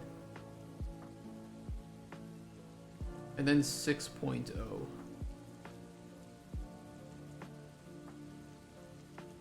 Be crazy. You make any money from this? No. In fact, I lost a lot of money from this because I paid for professional voice acting for our trailer. My really shitty trailer that is overwritten and just cringe. I don't want to show it. If you look up Pitch Black Dungeon trailer on YouTube, you'll see it. It's really bad. But then they hired me about 9 months after starting making that to work on the main game, and then I moved away from Darkest Dungeon and I tried to get another job and I couldn't, so I made some projects and failed. And then I moved to Poland and worked at a company that was very abusive, and I moved away from them and then worked on Train Life, and that was good for like 3 years. And then I quit there because they were kind of assholes to me. And I went to another company. That was for Forever Skies. I went to work on Forever Skies, but it didn't feel... There were some issues with my family going on, and I was feeling weird. And so it was kind of just a... I need to take a break from game dev for like a while, and I'll see if I'm going to be back. And I just ended up making my own company after that. They didn't do anything bad to me, though. In fact, they were very, very nice to me. But I guess there was some like remnant burnout, and then family issues, and I didn't really know what I wanted to, where I wanted to go or be or do. That I just needed to kind of do some soul searching. So I made money. Well, I eventually I made money because I eventually got hired. But no, I wasn't paid to develop the mod. The mod was completely separate. We wanted to make sure that there wasn't any cross influence of the two. But I don't recommend doing that. I worked on the mod. So I worked on the main game for like 8 hours a day, and then I would do 6 to 8 hours of working on my mod a day. The same day. And it was bad. I thought it was like, okay, I'm grinding, I'm getting my shit done, nobody's gonna be able to catch up to me. And that was true, but I was also burning myself out of the game. I ended up hating the game, and it just really fucked with my sanity. And it took me quite a few years for me to then go back and look at Darkest Dungeon and not feel bad feelings. So that wasn't anything that they did, that was my own choice. I really should have just stopped working on the mod, realistically. But you learn, I guess. Your attitude and commitment towards the project is insanely admirable. If I were you, I'd be doing the exact same thing. Take a chance and run it. Yeah, just take a chance. Do what you need to do. Hey, play the music. Oh, their stream went offline. That's kind of rude. Whatever. Listen to the rain sounds for a second. I'll put it this way. The game industry kind of sucks. It's great. I love it. I never want to do anything else. But if you are a junior right now in the industry, to some extent you might have to... You're going to have to get through some really nasty stuff to find success.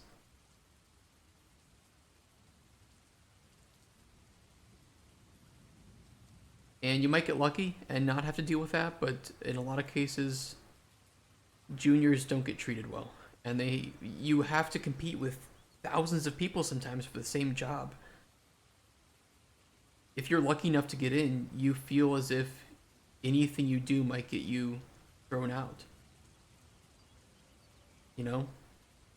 Like, this is your one chance, so you just kind of have to accept the worst. Junior what? A junior game dev. AAA industry is pretty bad. Things can be better in indie if you find the right company. If you find the right company, yes, and if indie is hiring juniors. Unfortunately, indie often doesn't have the enough money to afford juniors.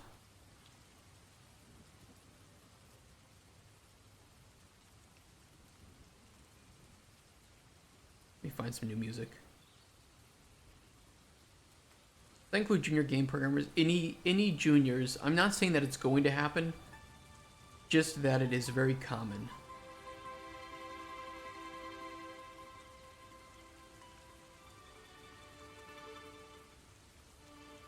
There we go.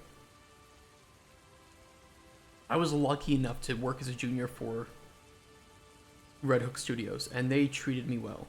But I had to then go to get another junior position after that, and that company was very abusive. They paid me shit, they treated me like shit, and it culminated into them locking me into the studio.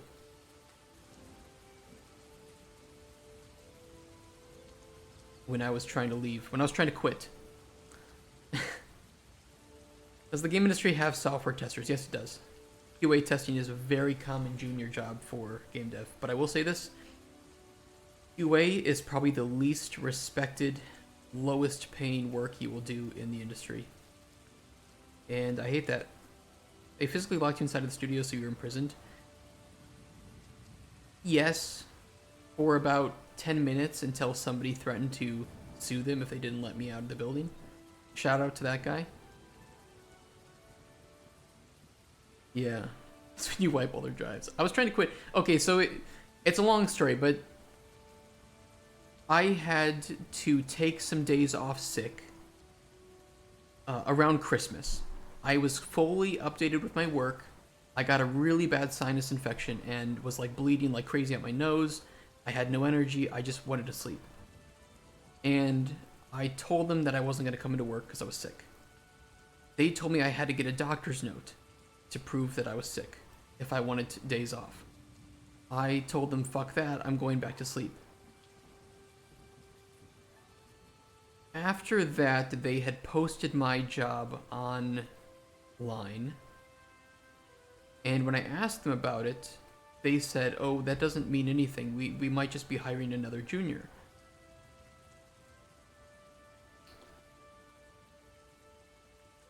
So I was kind of upset about that, and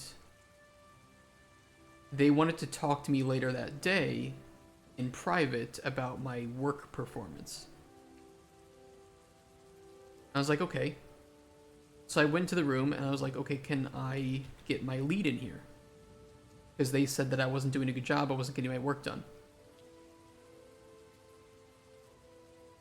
So I was like, okay, get my lead in here because he says differently. They're like, no, we just want to talk to you. I'm just like, no. If you're going to talk about my work performance, I want the person who assigns me my work in here to vouch for me. Right? They didn't do that, so I got up and left the room and went back to my desk. I just, like, okay, I'm going back to work. After like 10 minutes, they came out and the CEO grabbed my arm and said, you need to get back in that room. We want to talk to you.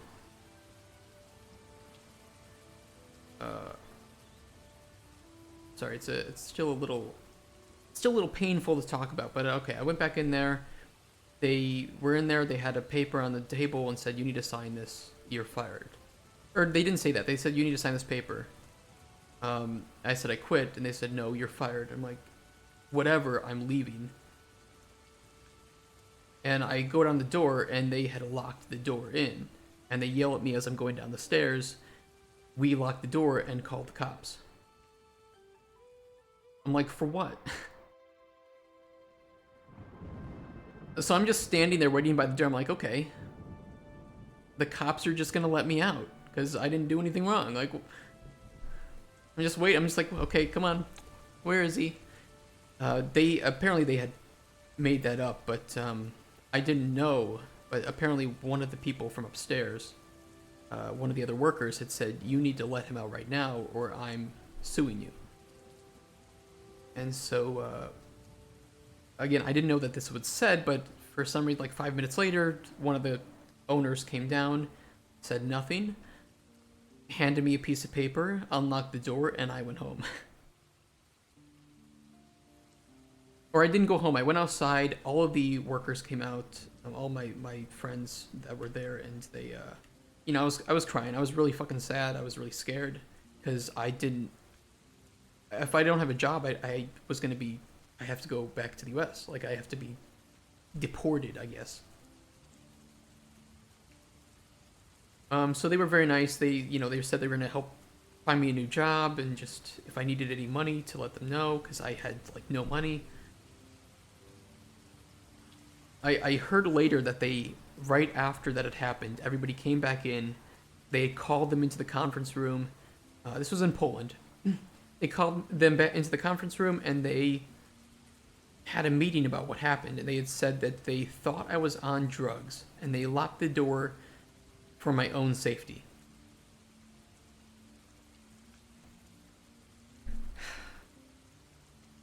Yeah, that was it. It's pretty traumatic, honestly. They fired you because you didn't get a doctor's. I think they were looking for a reason to fire me, honestly. Because they thought I was belligerent, I guess, with them. Saying that I'm not going to go to the doctor's to get a note. Saying that what I need to do is stay home and sleep, which was what I was doing. They calling cops for that you were trespassing when they're locking you. I don't know what they called. They didn't call the cops. They just said they called the cops. But it was pretty fucked up either way. So yeah, a fun story. I don't even drink alcohol, that drug BS. Yeah, I mean, I was like, I had alcohol. Like, I drank alcohol, but I wasn't drunk. I was at work. It was in the morning. And I've never done any drugs. Why would they look for a reason to fire you if your supervisor would vouch for your performance? I think because they don't... there was a lot of problems with the people in charge of this company. Number one, they love to gang up on people. And I heard this from people after I had that experience. That this was very common for them to have the 2 or 3 on one person. They don't want other people in there because they want to control the narrative.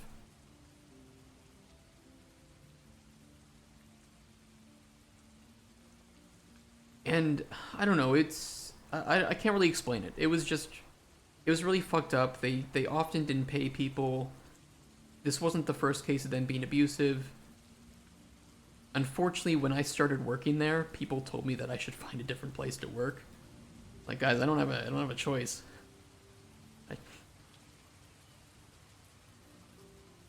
I didn't know it was common here in Poland to get a doctor's note if you want days off. I didn't know that. That was a cultural difference for me from the US. In the US, if you call in sick, you have the right to do that.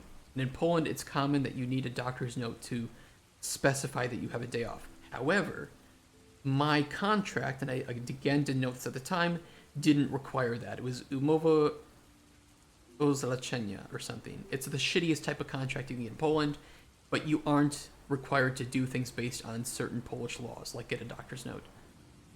It's like a contract of... what's the word? Like commission. Like you were commissioned to work there. So technically you aren't a employee, you are commissioned to work there at for the company on their premises. What's the company called? I've heard the company's a bit better now. It was called Drago Entertainment. They can come after me if they want, but I don't think they're gonna.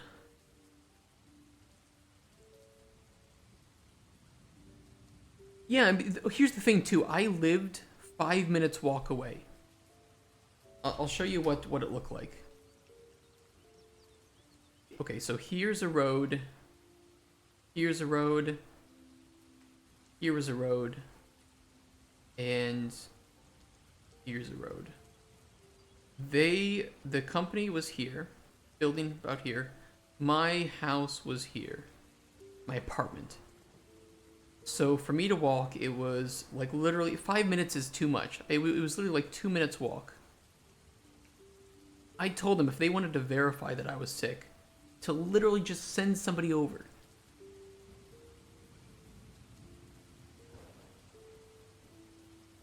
It's wild. That I'm going back to bed. I'm all up to date with my work.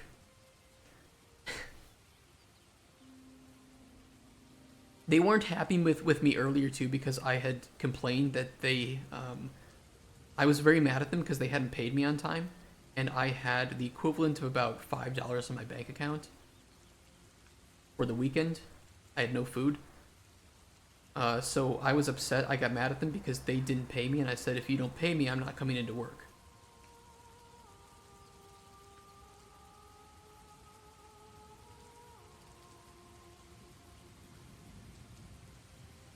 They were not happy with that. But I'd heard horror stories of them not paying people for months on end, so after hearing that, normally I wouldn't say that, right? And especially if I trusted the people I was working for, if they said, look, right now money's a bit tight, can we delay your payment by a couple weeks? If I trust the person, I'm like, not a problem, I'm okay, let's just keep going. But the fact that I had like $5 in my bank account, and I'd heard horror stories about them not paying for people like 3, 4, sometimes 6 months on end, that was what just kind of told me, no, I'm not taking any shit from this.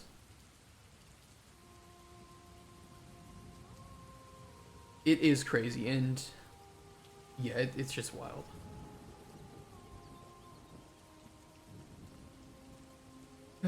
Sorry, I don't like... I guess I don't know. Saying that story again is still kind of... I hate to say it, but it's a little traumatic retelling that story sometimes. It wasn't a good point. It was a very, very low point for me here in Poland. Definitely my lowest point in Poland.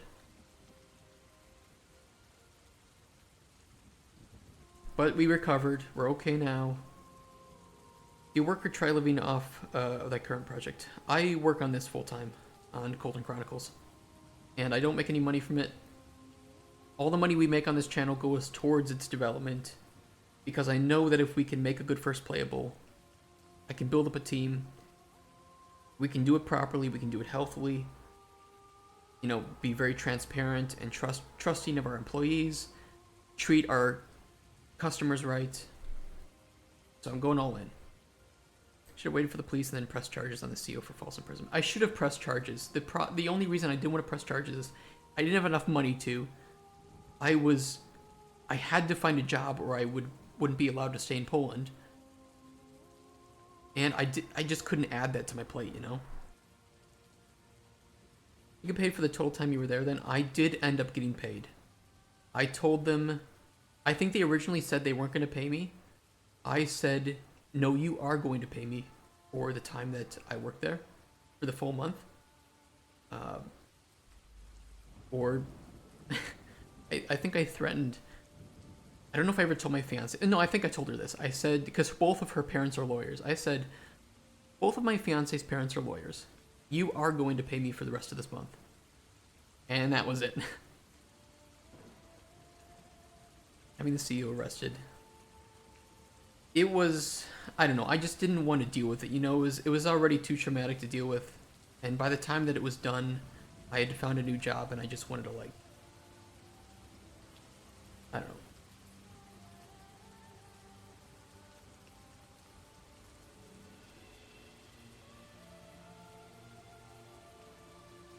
Makes sense why you'd want to open a pawn shop.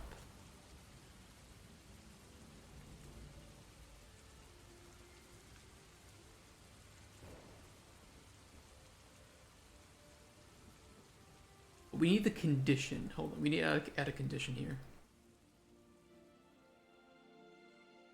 Can I get to know your fiancé? I want those contacts too. Yeah. Yeah, sorry guys, that was a bit of an experience to recount on stream. Hope that wasn't too much of a downer. The place I went to work at after that started out very nice until I realized that the person in charge of the project that I was working on was fucking clueless.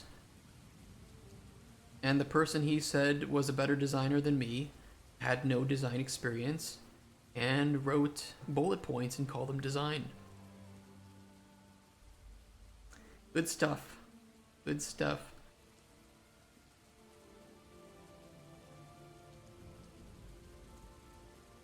I was talking about Spoon's Dreams 3A needs to be true.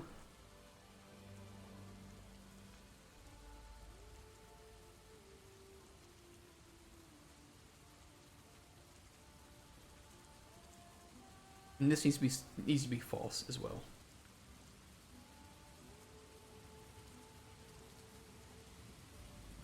If he would grab my arm, I would have literally beat his ass. I was just scared. Like, it was an open office. I'm like, to be honest, I was just scared. I didn't expect it, and I didn't know how to react in the time. All other 20 people that were in the room could hear it and see it. It was embarrassing, sure, but, you know, I'm not really cared about that. I was just... I didn't expect it, and it was scary, and I of course I got emotional because of it, and I don't know. After it happened, I just couldn't stop crying. It was nuts.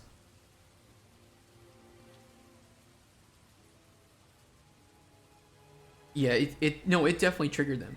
It definitely triggered them, but I knew at the moment they posted my job on the website, a junior game designer, and the bullshit that they said about, oh, well, that doesn't mean we're getting rid of you. We just may be looking for another designer. I just knew that they were about to fire me. So at that point, I knew what was coming, and I just kind of, I don't know. I didn't want to go down the way they wanted it. I didn't want it to go down the way they wanted it to go down. The moment they said they weren't going to bring in my lead to vouch for my performance, I knew that they didn't really want to talk about my performance. They were looking for a reason to fire me, and they were making up some bullshit excuse that I wasn't doing my job. I don't think self-defense is legal in Poland, actually. There are very few... There are caveats to it in Poland. And I didn't want to get kicked out of Poland at all. And if I were to be brought in front of a judge to make a case, you know, in hindsight, sure, I could have done something like that, but in the moment, the last thing I was thinking was, because it all happened the same day. I came into work after I was sick. I'm like, okay, I'm gonna get back to work on this big system I'm working on. I'm really excited for it. It's really lore driven. I love it. The last thing I'm thinking is to see my job on the website, to ask the owner about it and get lied to my face in front of my lead, to then be called into a meeting where I'm told that my job performance is bad, but my lead says it's great, and he doesn't even have work for me because I'm ahead of schedule. To then go sit down and tell him that what's happening, and like, I don't know what to do. And then the CEO comes out, grabs my arm, and kind of pulls me into the room. And then they want to fire me. I kind of quit before they're allowed. They have the opportunity to say it, and then I get locked in the building. And know that I'm going to have to find another job within the next 3 months, or I have to go back home broke, and my goal of creating a future here with my fiance is over, right? I couldn't even text because it's just like I don't know, it all happened so fast. I was only in that room for like 5 minutes. It was so fast. The reason for firing me was because I complained about not getting paid, and I made a bit of a stink about it. And I refused to get a doctor's note, and I think they just found me to be belligerent because of that. It was nothing to do with my job performance. Like, I was getting my work done. People liked working with me. There were, of course, language barrier issues, but we were moving forward. But I wasn't even an employee. I was on the worst kind of contract here in Poland. Yeah, I don't know. I didn't know the laws here. I didn't know the rules. It was what it was.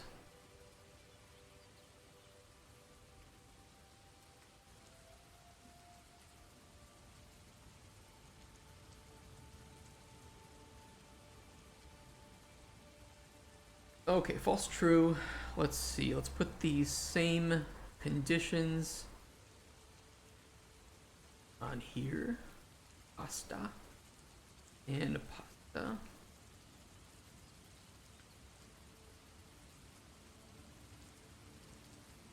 Do you and your wife want to live in Poland rather than the US? It's not that we want to.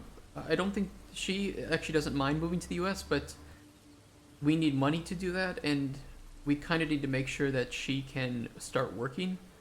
So, first we're getting married, getting that on paper. We're going to legalize my stay here in Poland based on that.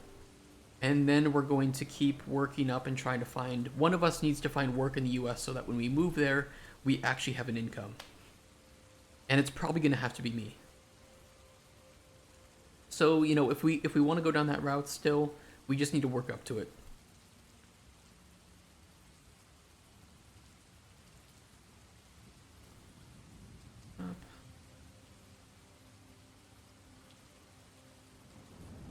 Okay, let's paste this here.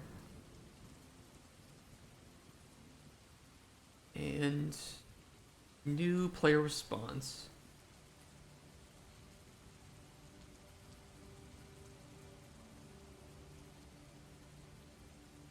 Copy, paste, copy, paste, or not. There we go.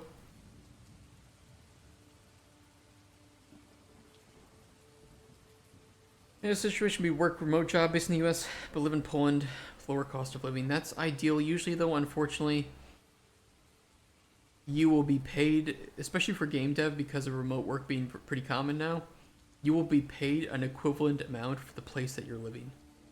I would love to find some game dev job in the US that I can say, hey, pay me like $50,000 a year, and I'll live in Poland.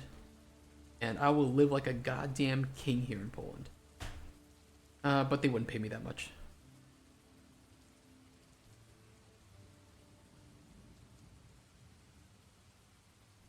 Thing is, that would be line, and I wouldn't do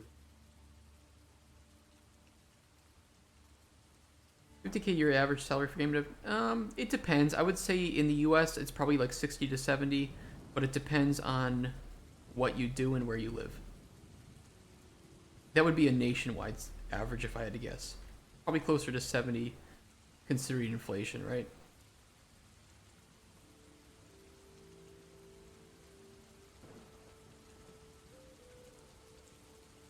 Copy. Paste. Move this up.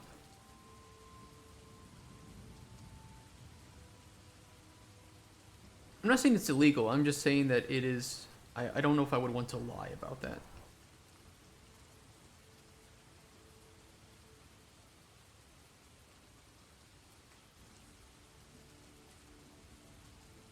I'm trying to do things, you know, truthfully here and legitimately.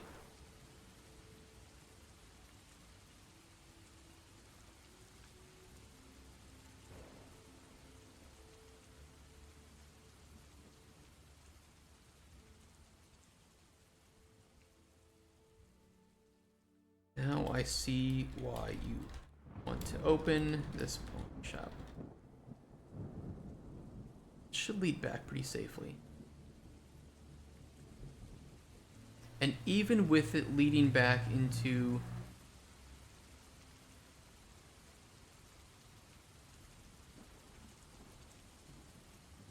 We kind of have some like nested loops here. So if you go from 3A into the lower loop thief here, we should only have 3 exit scenarios.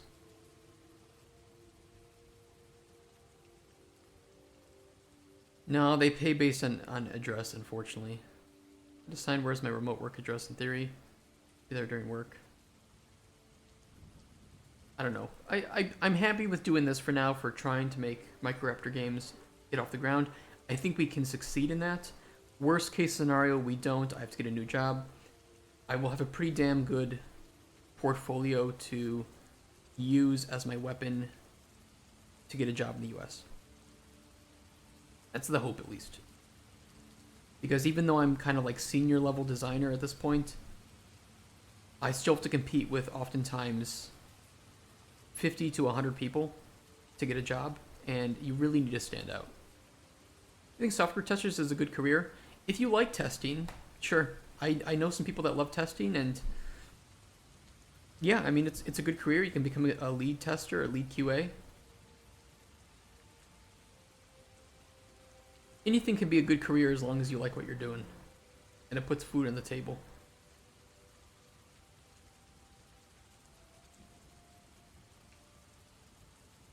Alright, let's see if this functions the way I need it to. 3A, I'd love to hear it. We then need to have this return back to lower loop. Are you going to open up your pawn shop? Exactly. Can't wait to sell my spoons. What did he call them? Not spoon adjacent items, but unconventional spoons, I think he said.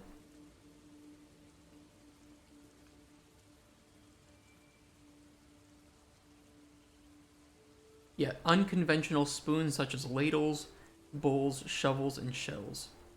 We even sometimes use shoes as spoons when they would float through the sewage. Rare finds they were. Okay. I want to sell my spoons, both conventional and unconventional.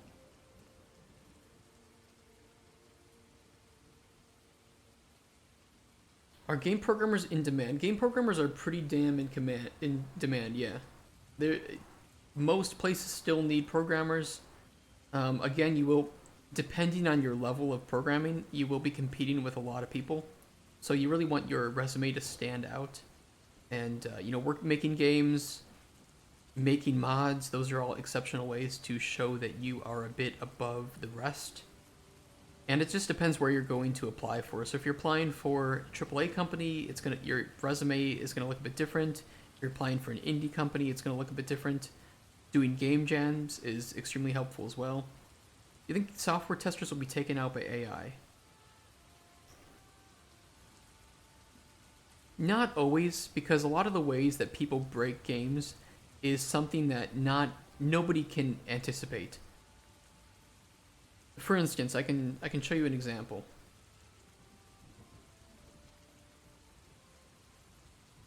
If I don't crash the engine.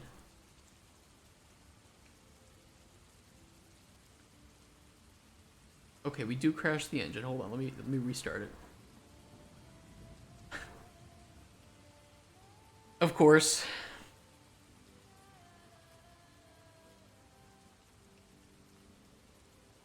I really have to take a look at the logs and see what's crashing that. Maybe it's like a plugin that I'm using.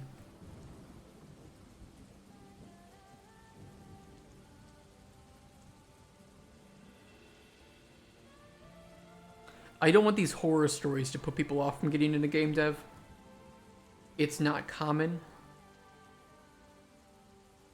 Just be careful. For tester myself, only been in the career for about 2 years and I love it. Lucky you then, because I don't know if I'd love it. That ain't my thing, but more power to people who like it, right? Well, sometimes bugs you don't want to fix either. Sometimes bugs are legitimately just things that you didn't anticipate would become features.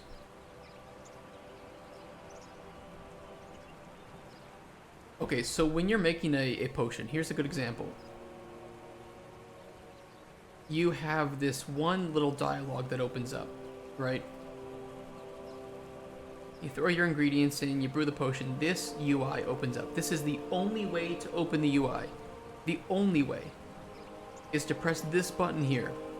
I had a friend, QA tester, find the bug by spamming buttons right here without even going into there and making a potion, and he was able to open up that interface. And it turns out that some of the buttons retained their focus, meaning that they could have input from keyboard keys even when they weren't on the screen. And by pressing the right combination of buttons, he could switch between UI elements that had this this variable set on them and enable it to pop up just by mashing the keyboard.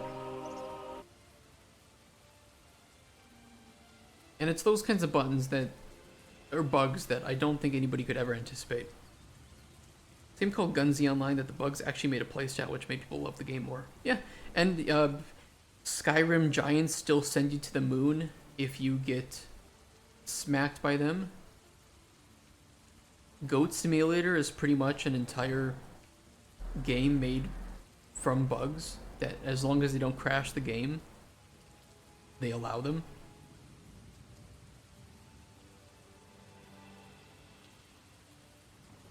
Do you watch Randy on YouTube? Not too much.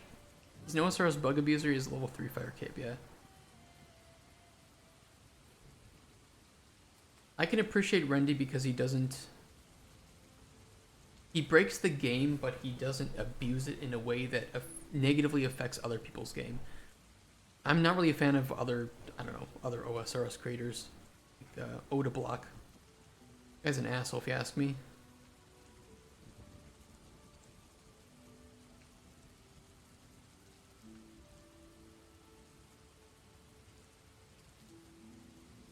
Can we test this? I don't know, I watched some of his content, and back when he was staking, and all he was doing was... he was essentially just real world trading. So he's basically just fucking over the game for everybody else, and doing it without a care in the world.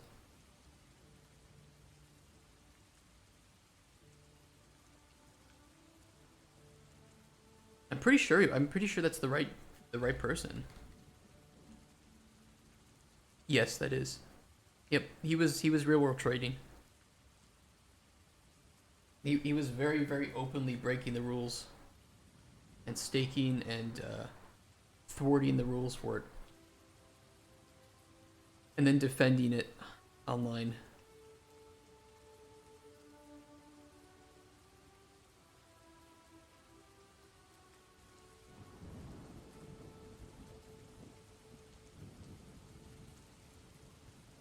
Okay, no but Spoon's pawn shop false. Condition, Spoon wants to talk about his dreams true. If not, he just kind of goes on his way. Saves choice, no about Spoon's pawn shop true. Was talking about Spoon's dream 3A. This jumps to dialogue node NPC 181, which should be here. Yes. The first way you have out of here is...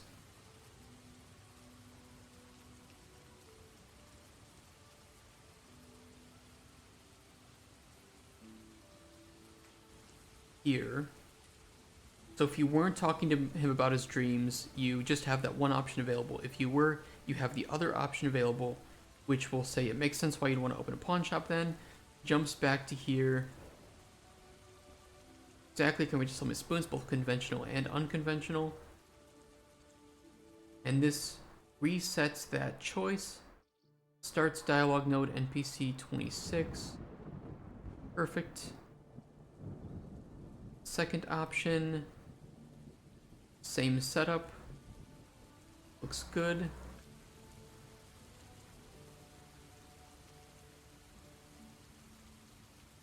This one, spoons allow anyone to shop. True, perfect. And jumps back. Okay, good. What do you view real-world trading as harming the game? I think real-world trading in most MMOs hurts the game because it's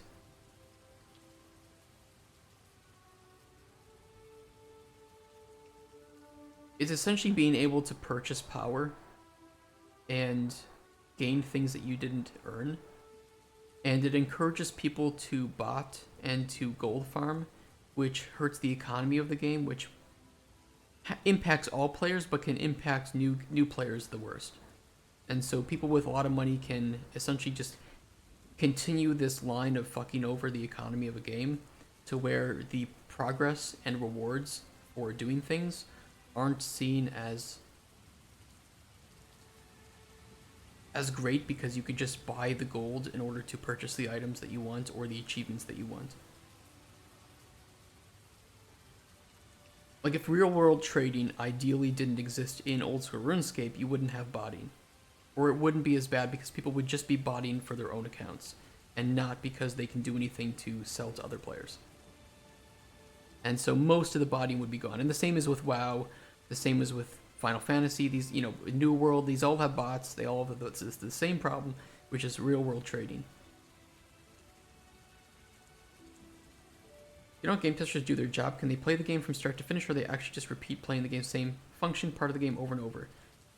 It depends on what they're testing, but usually it is, for most of the development of the game, you are repeating the same things over, especially new things that have been developed, in order to see if they're causing problems, and then reporting them, and then retesting after the fix comes in to see if the problem persists or has caused any new problems to occur. But you would sometimes just play the game and see what happens, right? Especially once you're in like beta phase, you're polishing the game. You're just going to be at that point just seeing if problems occur. You might also do A/B testing, so setting up the same thing and doing one different thing here and there and seeing how it progresses. It depends on the type of game, right? Different types of games require different types of testing and will have different tools. Unfortunately, if you work on a game that has bad testing tools, you're going to have a bad time. Alright, this looks good. I think we're leading the player back into the lore loop in a great way. Let's keep going with 3A development here. There are a lot of MOs these days just bypass the botters by selling the gold directly. Some do. Some do. But you still will have that problem because there's going to be some country in the world where the gold or the currency or items of your game are worth more than it costs than you would earn by doing a job in that country, like Venezuela. And that's sad. I get it. But it does still have a negative impact on the people playing it. Do game testers need to know how to code or read code, or they just do black box testing? I think knowing how to code will make you a better tester. I don't think the economy adapts very well. I mean, take a look at old school RuneScape, and most of the early game testing, or the early game resource gathering methods they earn no money because they're just botted to hell. Or look at the people who just do something like, a difficult boss, and they feel no reward because a bot can just do that boss thousands of times in a week and then sell the gold to players who will just buy it and gain the achievements that you earned yourself. I think it should just be a separate, make a separate realm that you can't transfer characters over to. And if people want to buy gold for that one, go for it. But just because there are still viable methods doesn't mean that that's still excusable.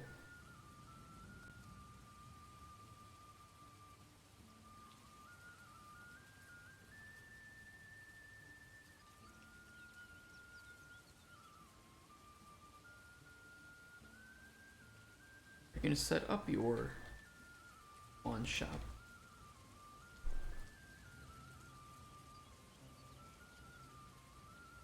I mean, it's the same thing as like people cheating in Apex, in esports games. I mean, people are cheating and delegitimizing the game and making it more difficult for people who want to play legitimately by the rules to do so. Like cheating in a sport, you know, it's... If people go into it acknowledging that I'm okay with people cheating on the server or something, then go for it, fine. But that isn't what the rules are when you start up most games, especially MMO games. Really struggling to come up with achievements for any game. I've been there. I've had to make achievements for Xbox and PlayStation as well. They have very strict requirements for achievements. I think I'll set up my store near Golemstone. After all, it's the place I know best.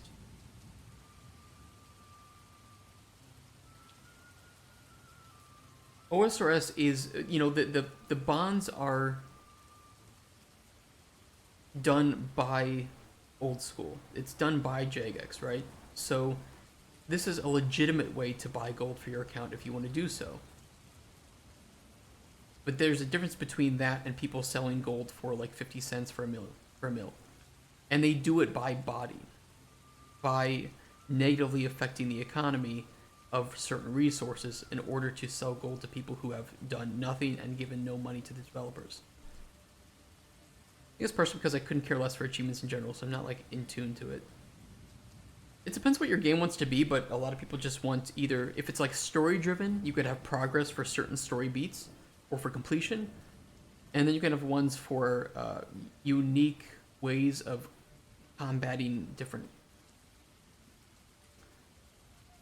you know, things in your game, like doing, you know, completing like a puzzle in an unconventional way, or completing the game with only like a beginner sword or something. You know, it depends on the game, of course, but do a mix of both completion, skill, and like progression. Progression, completion, skill-based achievements. Those are usually good 3 to focus on.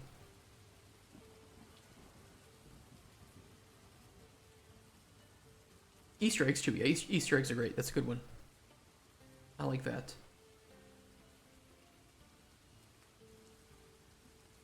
I think I told you guys, but actually, I can show you. You know that game Train Life that I was telling you I worked on?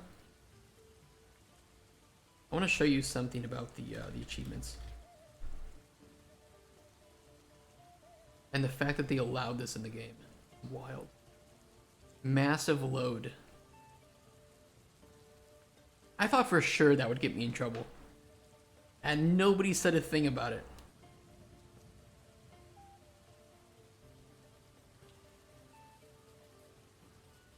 Yeah, this is a game I worked. I designed all the achievements for this game, and I put one in the game called Massive Load. I mean purposefully.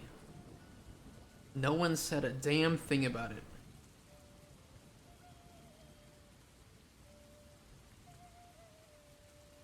I also did one called Slavic Power. I felt that was a bit on the line. Wait, did they get rid of it? No, it's still here, Slavic Power. I did not come up with the term Massive Load, but I designed all these achievements and the names, descriptions, and everything. And same with their like trophy value and Xbox score.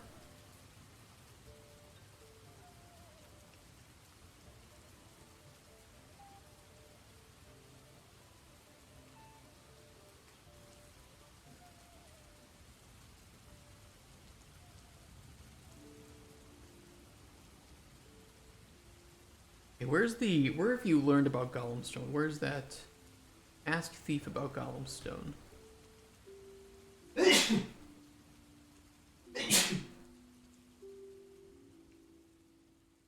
Sorry.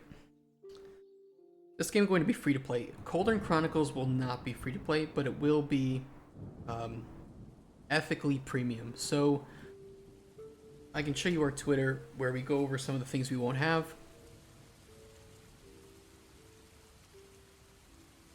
Where is it?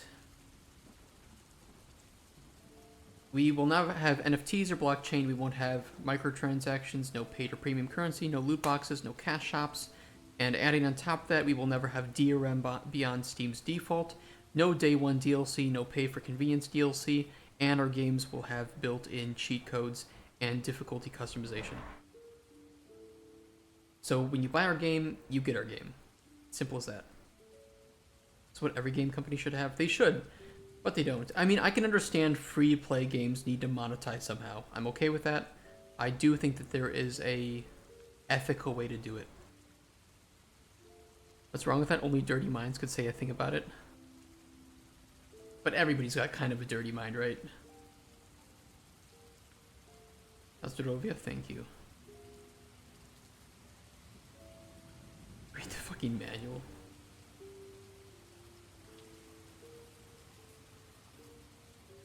False. And this will be true.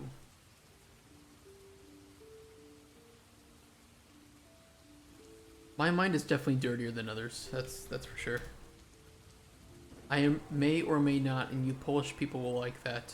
There is a company in the Train Life game. This is a company that sells train parts to you because you can customize your train. Called.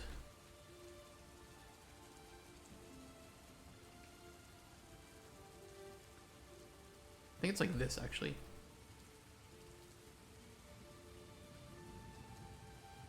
Let's see which of you are Polish in chat and can understand that one.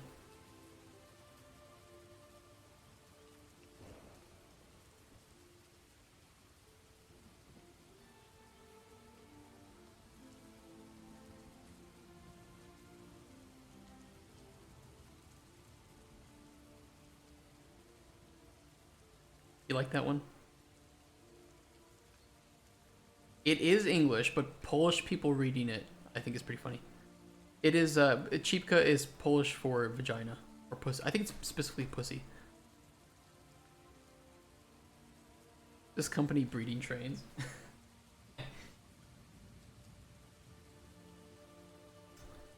So I like that, and the publisher knew nothing about it.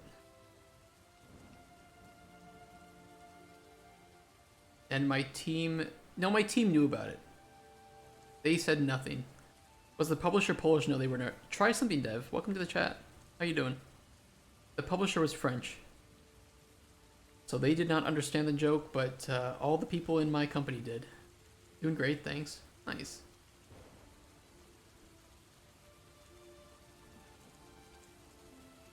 that where you grew up?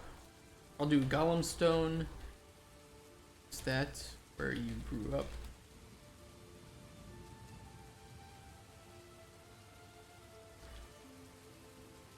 Also, putting it close to home, right?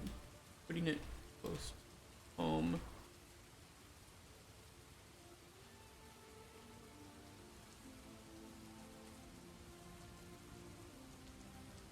Okay, just crash the engine again. It's fine. I imagine one of those anime games where big machines are actually women, like tank girls or plane girls or battleship girls. Nah, it's just, I wanted to make like these believable train companies in the game that sold locomotives and parts.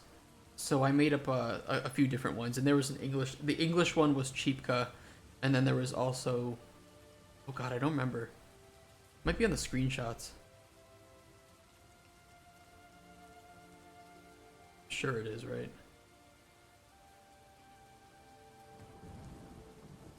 There's PZ. This was Polskia Zakład Kolejowe, something like that. There was PZK, which was the Polish train company. Did the company recoup the cost of the game? No, I don't think so. I don't think they did. The game did not sell the greatest. And there were a few reasons for that, in my opinion.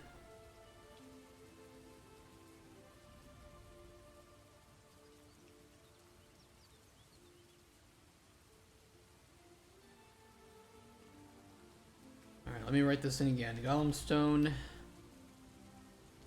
That's where you grew up.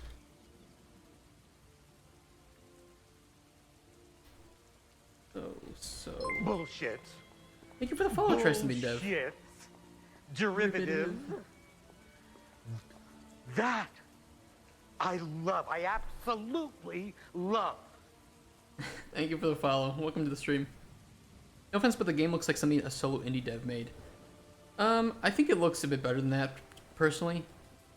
I think solo game devs cannot make anything near that quality. But it was rushed, in my opinion. The game was very rushed.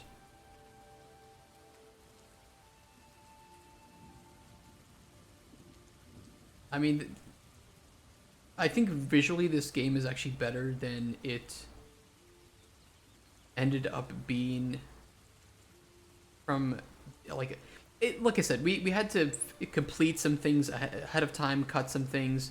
There were definitely some mistakes that were made, but this is definitely way better than, yeah, the train game. There ain't no way. Somebody the dev bought a train. No, we modeled it. We had the trains modeled.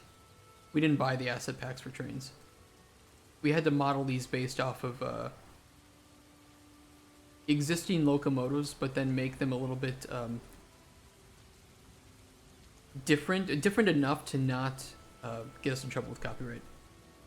If a solo dev, they could have bought an asset pack. I don't know. A solo dev making a game that is this system driven and is open world. Nah, one person can't do that. Not in a reasonable amount of time. Even if they bought the asset packs, I think a solo dev would probably take about 10 years to make this.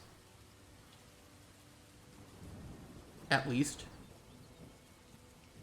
Probably sleep now. Thank you so much for all the advice. Take care, Lazarla, and hopefully I'll see you later.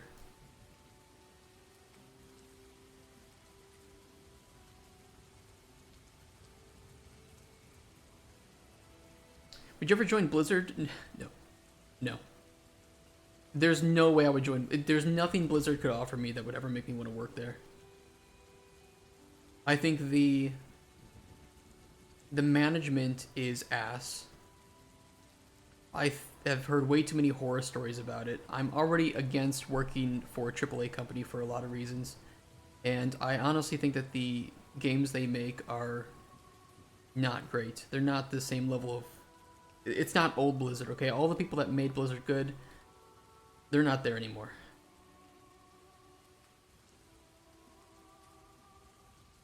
Grew up in the sewers there. You'll have to ask me about it later. What's a AAA company? AAA company generally means a company with a large team with usually over $10 million budgets for their games and making games that are, you know, first party, $60, $50-$60. It's a very loosely applied term, right? Same thing with indie. Doesn't mean really the thing that we think it means, but it usually means like budget and team size. How different is it to structure a game with blueprint rather than coding in C? Hey, Ascari, I think that the... Whoa, how did you do that? That's a cool message effect. Let me read that in a second. I think that the biggest problem with blueprints is that it's very hard to set up a good coding structure and like code architecture in blueprints. They're very easily approachable. But because of that, it's really hard to create a good structure that is very malleable and safe and stable for the rest of your game. So I'd say it's easier, but yeah, easy to start, hard to master, I think is a good way to put it. The biggest challenge for me with learning blueprints was knowing what to type. Because the nodes are sometimes named differently than the functions in C++, so you have to kind of adapt and learn, okay, this is how I achieve this in blueprints. Nice meeting you. I'll be checking out your YouTube content and be back when I can. Have to run to a meeting, but hope to make it back soon again. Well, thank you. Our YouTube content is primarily games and the streams that we do here for development. This was made by a solo dev. Which game is this? Choo Choo Charles. Choo Choo Charles, though, is a very simple game. Arguably. It is a very simple game. It's a good game, don't get me wrong. But this is a game that is not systems heavy. It is, you ride around on a track, you get chased by one AI, and you run out and grab some stuff. So it's not a systems-driven game by and large. It is kind of a short-term game where you have a primary objective, kind of like Slender Man, right? I'm used to coding with Unity, and I'm just now coming over to UE5, so the blueprint stuff kind of confuses me. If you have any questions about blueprints, feel free to ask. I will do my best to help you with that. Compared to Train Life, Choo Choo Charles is a much different game, even though it has trains and rails. 2 shots as they were intended. Hey, thank you for the follow. directly into your mouth. Awesome. If I have to compare, what Train Life is it is a systems-heavy management game where you take goods and you take them to processing stations, you process them into other goods, and deliver them to cities to level them up, which unlock perks. You then have your own driver levels with perks, and you have a company that you manage with employees that you assign to routes to help you deliver goods and level up regions, right? I would say systems-driven games are actually pretty damn hard. Designing systems is not easy. But of course, yes, it depends on the system. I'm back, what's up? Well, we're just talking about like systems design and games and systems. So, you know, it looks like you're just driving a train, but it's actually more like you are playing OpenTTD in 3D. But only the rail aspect of OpenTTD. So go to station, pick up goods, take to other station, level that station up and the areas, customize your locomotives. You ever made a game in Unity ever? No, I have not.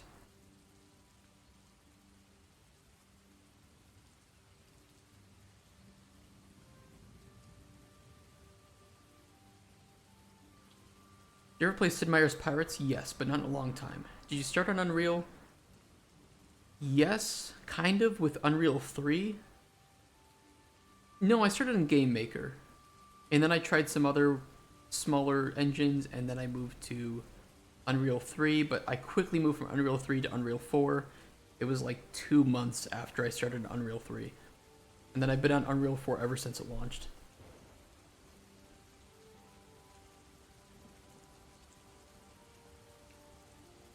Quite excited to start.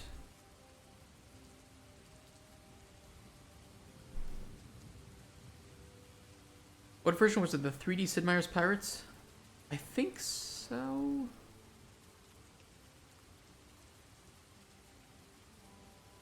Or was it? Yes. I played Pirates only Civ 5 and 6. I kind of tried to get into Civ, but I could never get into Civ. It felt way too simple for me. Like it was missing something. Like there wasn't much difference in the way that you played a game. And I'm not going to say Civ is bad. I'm not saying Civ is bad. But for me, something like Endless Legend provided me with more interesting factions and gameplay than Civ ever did.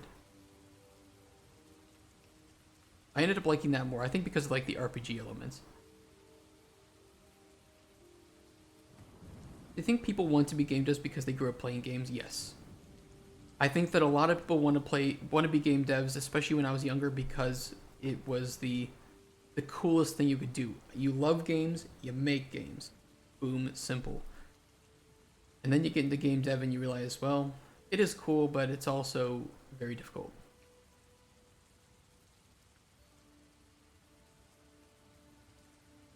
Alright, let's see. Let's get the lore loops in here.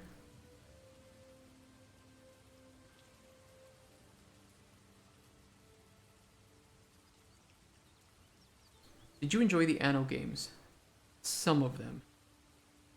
I will say this, I'm not very much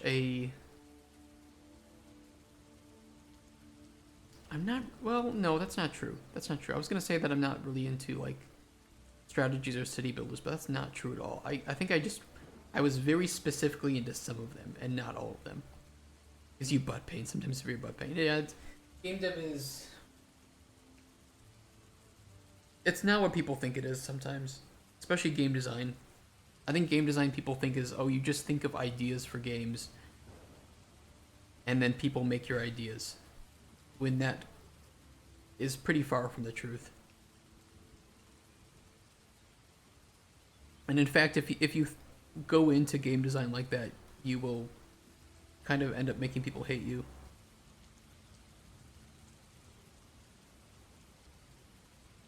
I need the lore loop down here. We need... Can I ask something about you? Yeah, no, it's not. It really is. Game design is a communications job. You are communicating ideas that anybody can have. Community, bosses, parents, random people, other team members, yourself. You're communicating and blueprinting ideas to your team that will help achieve the final result that the team, including the publisher, including the producer, the market is wanting from that game.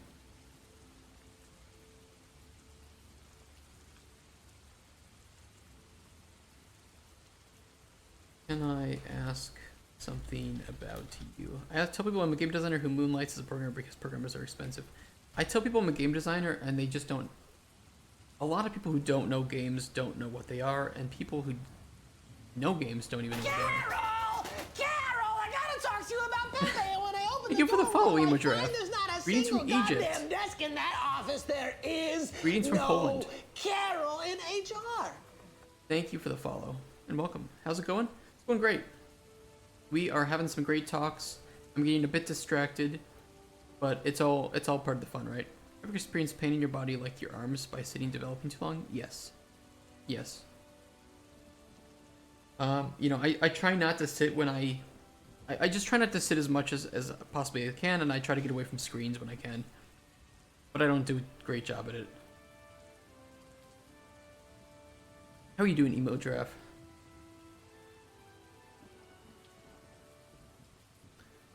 So what would you like to know?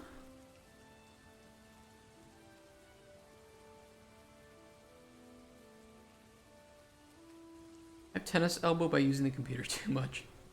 Tennis elbow? What is tennis elbow?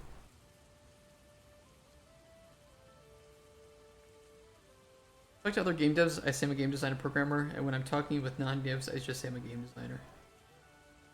I have the problem with it where I have to explain what game design is to everybody who doesn't know what game design is. Because some people will think, oh, so you program the game. Well, you know, and I'm going to say specifically when I'm a game designer, not what I'm doing now, right? Like, well, not really. Oh, so do you you make the game art and stuff? It's like, no, you make the level. No, I don't make the levels. So it's like, oh, so you have the ideas for the game. No, it's not that either.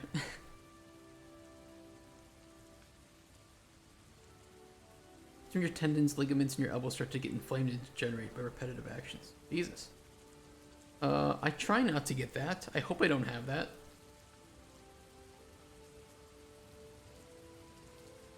Ooh, don't do that.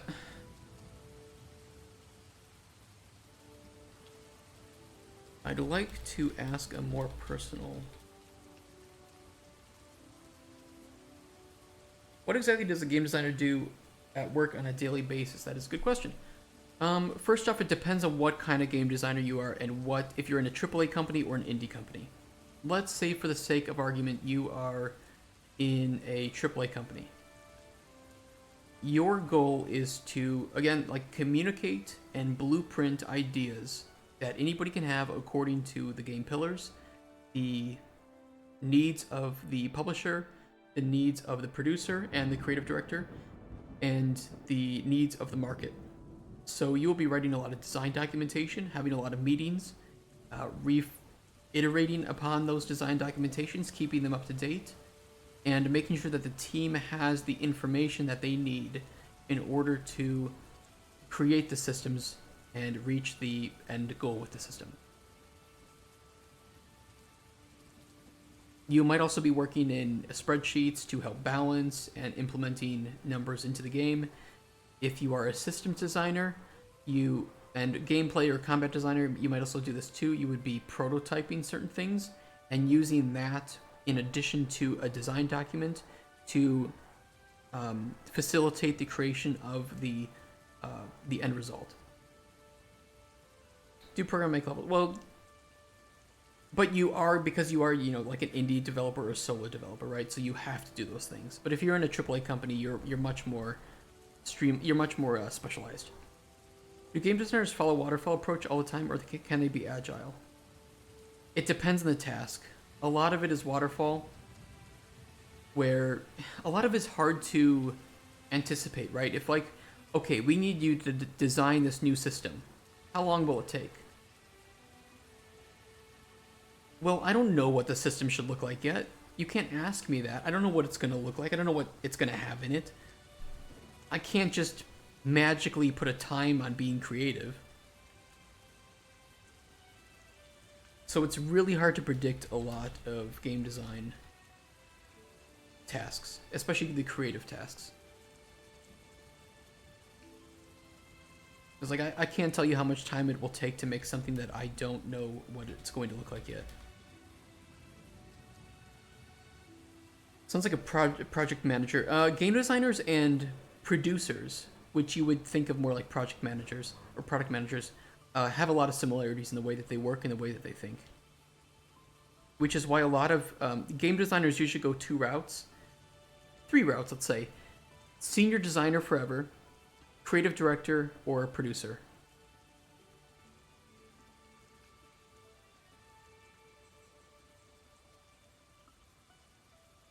And some producers end up becoming game designers too. You're taking the time to answer our questions, very informative. Anything I can do to help, I love doing. I'm only this far in game dev because somebody else helped me. Provided me with info, right?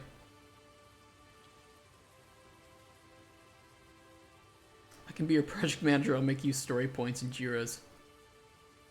Don't do it for me. Everyone I talk to is all about agile these days. That's what industry asked for when I was in uni. Not like making a word processor where you basically know all the features you'll need. Some teams can adopt those methodologies better than others.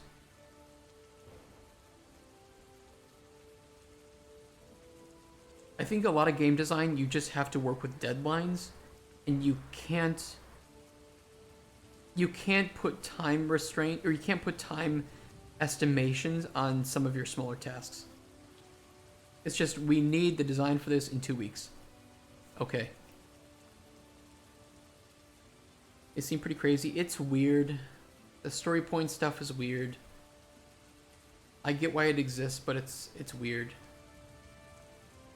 Like, you make up an arbitrary number to define the amount of time it's going to... I think it was... Technically, story points should define complexity, not amount of time it takes. It's complexity of task. It is a dumb term. I think complexity points would be better. Or even just complexity. But estimating complexity for estimating complexity for game design is really hard to determine, because you don't know how complex something is going to be until you really jump in and start to think about like the low-level design for something.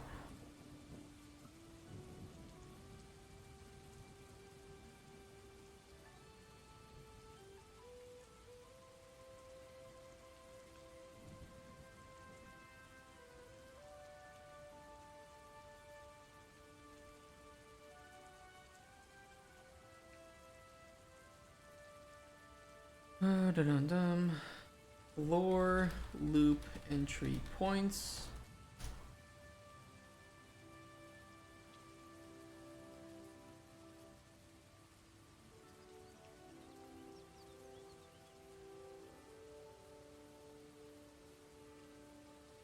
Needing to learn about Spoon's pawn shop, or if his dreams were laughed at, he leaves.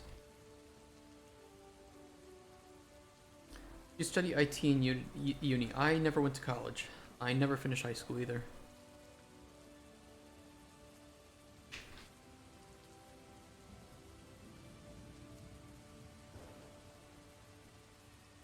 High school dumb. Don't like.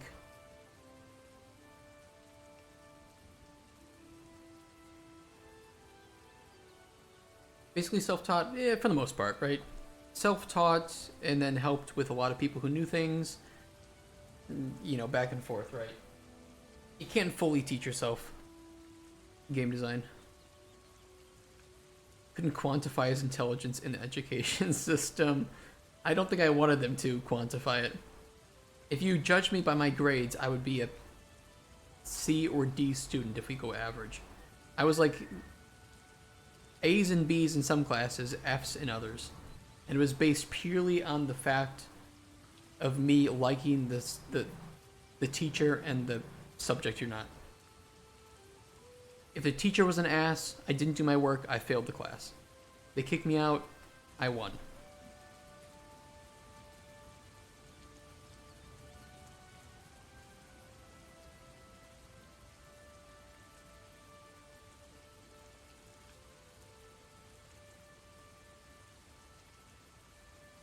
Let's see.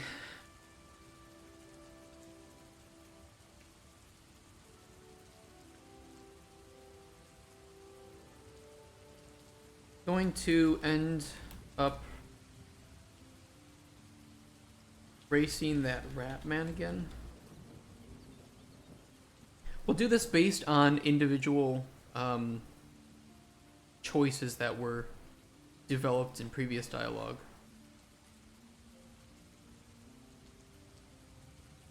Wish they taught me more IT in high school. I kind of wish that too.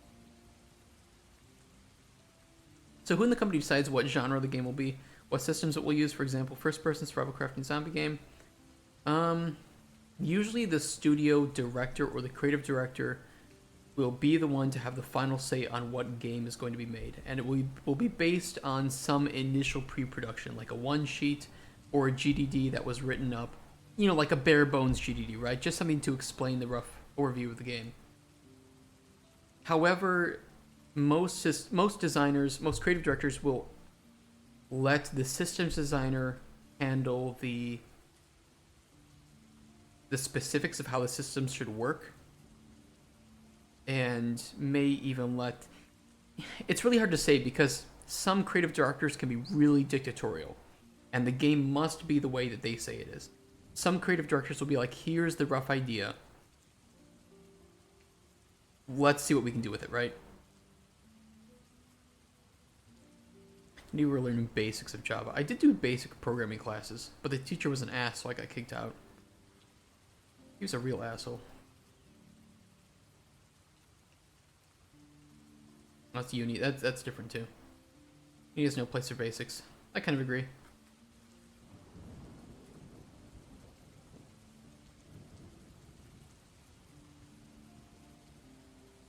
Anything else you wanted to ask before I take my leave?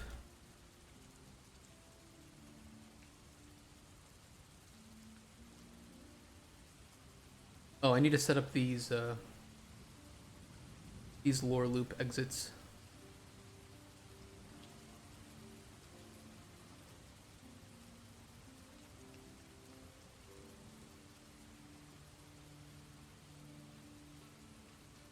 What does the company owner generally trust the creative director to have good taste and judgment? They can be the same people. So for instance, I have worked for companies where the people in charge, like Red Hook for instance, for Darkest Dungeon, co-owners, both previous developers, Tyler and Chris. Tyler was in charge of production and design. Chris was in charge of narrative and art. So, you know, it was a cooperative decision here. I've worked at companies where the person in charge had nothing to do with games and outsourced that to, again, the good judgment. in which case you're just hoping that that person does have good judgment and knows what they're talking about. Another company I worked at, the... 2 shots as they were intended. By blasting them directly into your mouth! Thank you, Duran Gap, for the follow. I'm wasted. I worked for another company where the owner, the CEO, was previously a programmer. So while he made the decision of what to work on, he had prior experience in game dev as a programmer.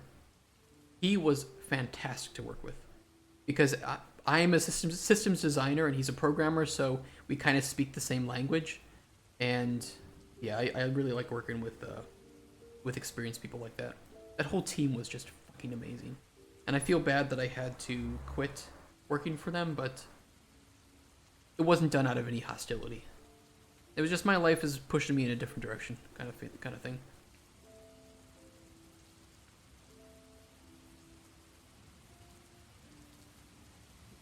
I still meet up with them every time we are at conferences together too, and they're very helpful, provide great feedback.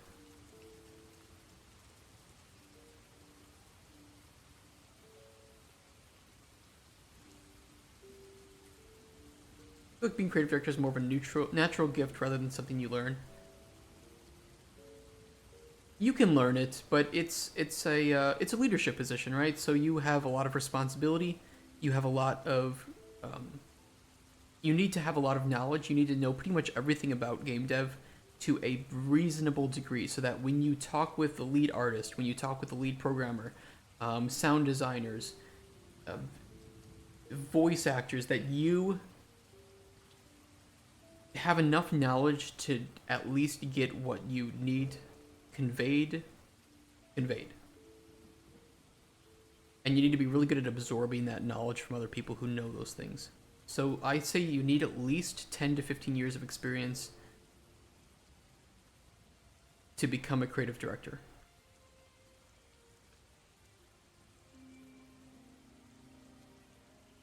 And you can jump into it from game design, from, lead art, right? So any of these can become creative director, but you just need to be a good leader. You need to be a good communicator.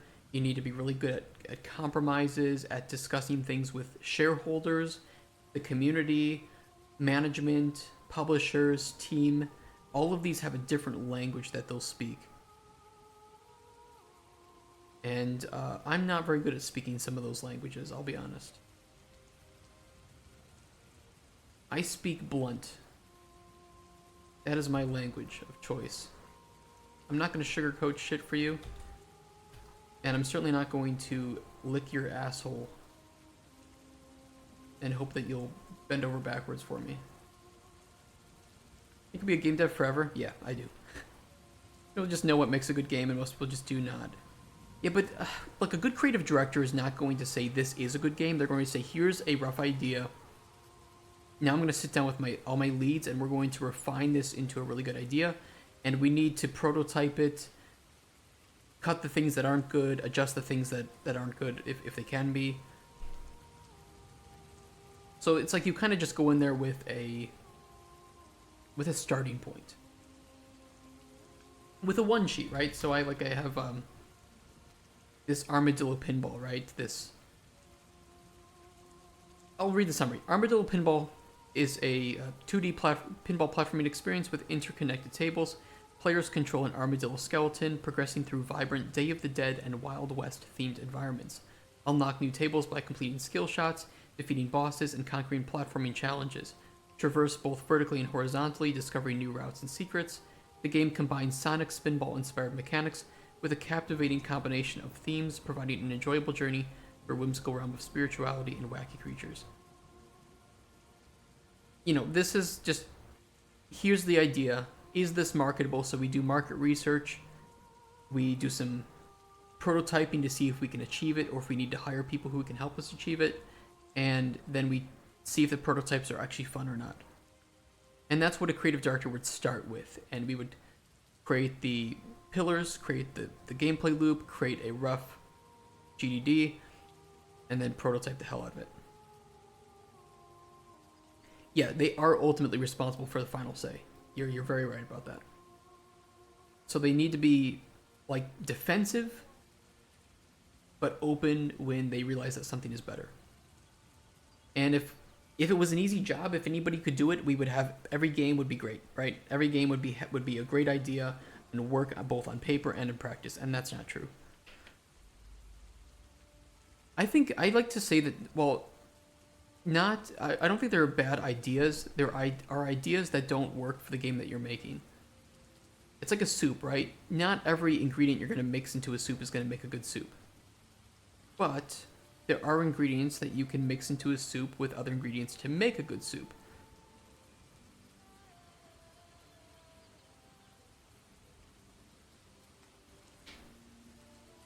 And a lot of game design is determining which ingredients need to be mixed, in what order, in what amounts, in what state, like chopping it up, or maybe you slice it or whatever, or whole.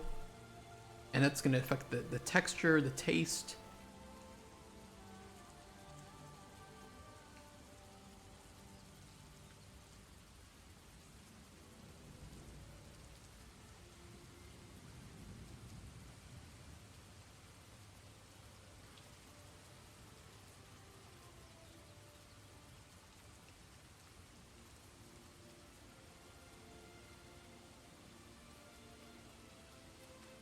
I'm going to have this begin dialogue.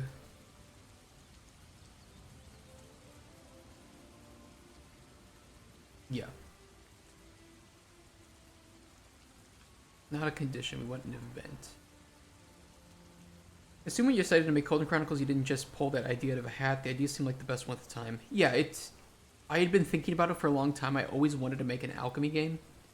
I didn't know that I would want to go so deep into NPCs. I was going to make it more system-driven and sandboxy. Not that the game right now isn't sandboxy, but I was going to push it into a different direction than it is now. And I realized after market research and playtesting that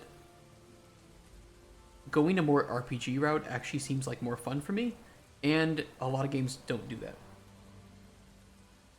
Anyone in chat know of one of those Android handheld gaming machines that also makes calls? What? I haven't heard of anything like that.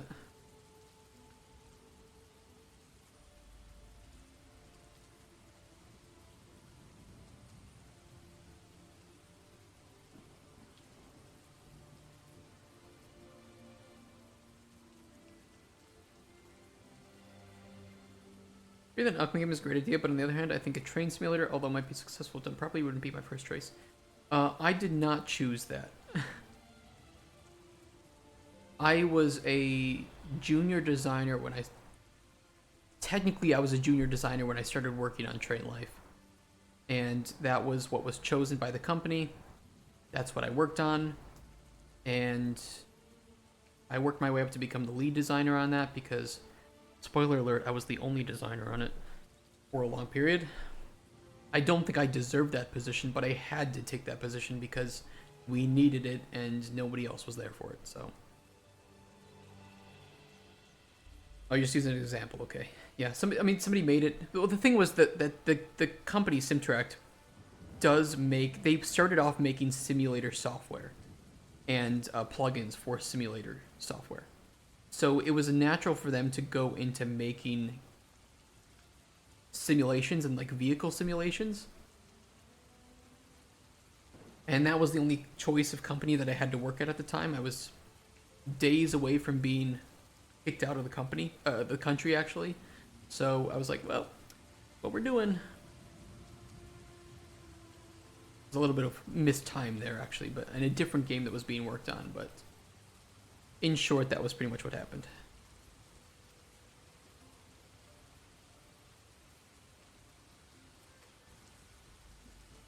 Comparing your good alchemy with this relatively, I don't like working on vehicle sims personally.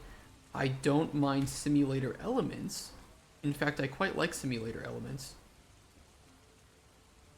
in my games. Cauldron Chronicles has a lot of simulation elements. But I like to make games that are, creative, or like maybe push something fictional, have a narrative to them. Or being really interested in the alchemy system in Skyrim. I like the idea of collecting ingredients that had certain effects. You mix them with other stuff to enhance or mitigate those effects, but I could never find any ingredients that were worth a damn. I had the same feelings. So I really like Skyrim's alchemy system. My problem with it was I felt it was too basic. That I liked the freedom that it had, but I always wanted like tiers to the effects. And then on top of that, Skyrim, it's like, when do you ever actually use potions? You find so many goddamn health potions in the game. And even poisons too, that you never really use them, right? Nothing wrong with simulators, but they are niche. They are niche. And train simulators are a niche of a niche. That is true. It made sense for the company. I will defend that. I think it makes sense. And it still makes sense for Simtract. And they're still making simulator games. Because this is what... Think of it this way. The company started out not making games. They made simulations, right? And for helping like autonomous driving, they made a train simulator for like training purposes. So not games, but software. So all the people that they hired and put in charge of like the coding department and the art department were people who specialized in making simulation software. Now you can imagine when the game shifted to making games, what this does to the games. Now you have people in charge of departments that may not specialize in game development or may not even know much or care much about games. Not saying that that was or wasn't true, but you can imagine that that might be the case. And so now you're making simulator games, but you don't have any experience making games, and all the people that you had that were working on the software may not have experience making games. Cascading problems, and what you end up with is potentially some half-baked games that, in my opinion, were not produced correctly. I think pushing Skyrim was just one system in a bigger game, it's true. But I think they needed a flagging system like in Fallout so that you know when you found a thing you were looking for. Yeah, that's fair. I think that's a fair criticism. Personally, the only crafting system I ever engaged with in any meaningful way. It was a good crafting system. Fallout 4 had a good crafting system.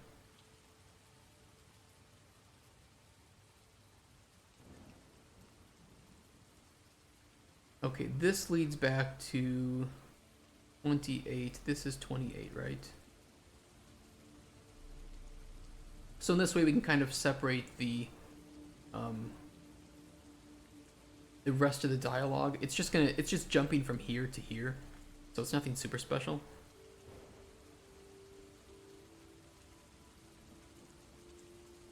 You're gonna end up racing the Ratman again.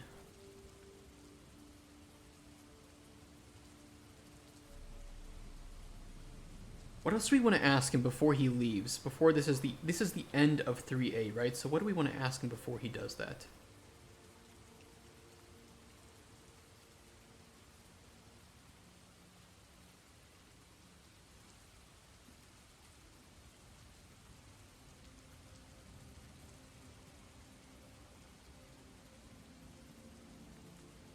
Trading system games were more like a simulator rather than inventory management in a menu.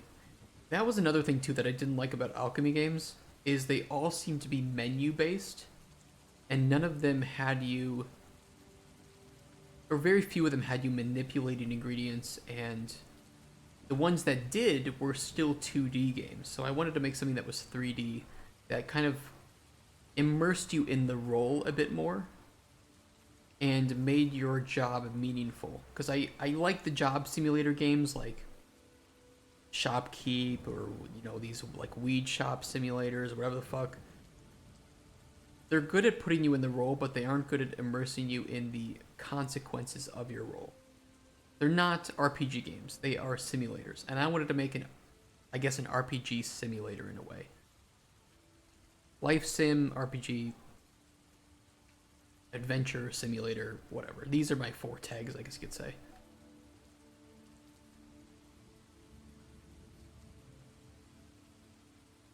I love using the crafting system in Dragon Age Inquisition. I like that too. Yeah, I liked the patterns that I 100% agree with that. I loved it, and it made it look different, and it gave it different attributes. It was really cool. Another resource I could find would make anything that was better than the random stuff I found in the dungeon. Kind of true. But I still liked it. It was a good idea. It was a really good way to let you customize the look and the attributes at the same time. I want to see an RPG where all the skills are simulated without becoming tedious. Like smithing, you should actually have to hit the sword with the hammer, stick it in the forge. Okay, so I will say this. After Cauldron Chronicles, if people like the idea of I do job, I change people's life, job is immersive, RPG system is cool. After that,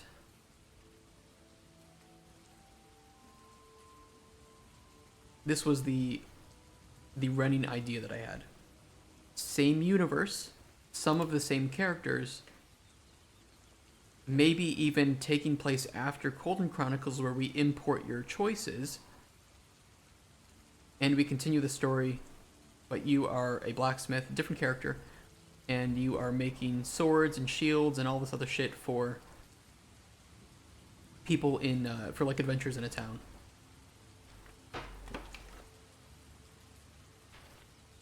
Favorite game of all time? That's really tough. I really enjoy The Last of Us. I really enjoy Red Dead Redemption 2. Uncharted has a very special place in my heart. Minecraft, I mean, it's an easy one to say, right? But I think Minecraft also has a pretty special place in my heart. It's hard for me to say what's my favorite game. It's better for me to say what's my favorite game in a specific genre, I think.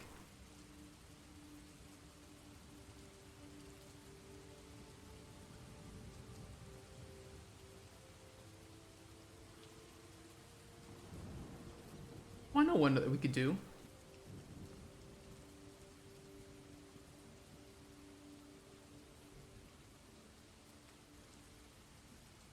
Can you send me... Can you teach me how to spot spoon nuts in the wild? And if you do this, he's going to teach you and you'll be able to find spoon nuts in the world. Fishing sim, anvil sim, alchemy sim, woodcutting sim, all in the same game. That would be wild, dude. That'd be a crazy amount of development for that game. Still have yet to play Minecraft proper. It's such a good game. Played the Java browser version in an age ago. It's good. I still think you should play the Java version just because that one has the modding capability. If you play any MMORPGs, yes. I played a lot of old MMOs when I was a kid. What are some of them? Tibia, Ultima, tried EverQuest. I still play old school RuneScape. I think I played Anarchy, MapleStory, tried Eve, tried Star Wars Galaxies, tried Guild Wars, did some Dungeons and Dragons Online.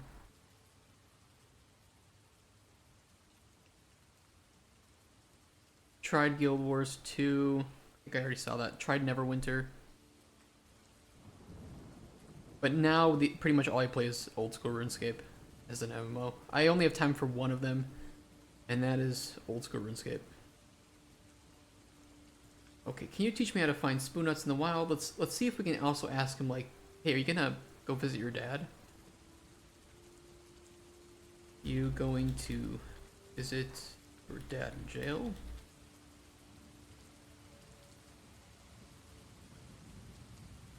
When I say sim, though, I actually mean realistic minigame, not a one-to-one perfect representation, because that would be tedious. Yeah, but it's still a lot to develop. I think it's doable, of course. And it would probably be really good for an MMO game, or... No, an MMO, like, I don't know. Do people want to play, like, a single-player game like that, where you have all of that? Maybe. But it would be a very expensive game to make.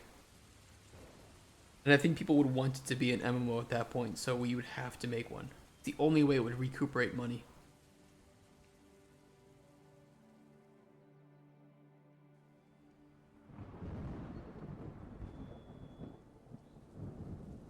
Do people want to play a single player MMO?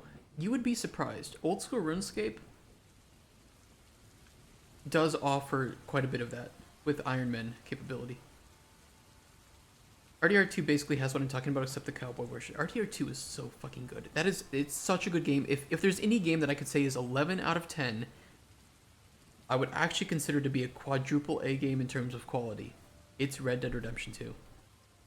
It blows my mind how good that game is and how much detail and gamified realism there is. If Rockstar made a medieval game, they would nail it. I 100% agree.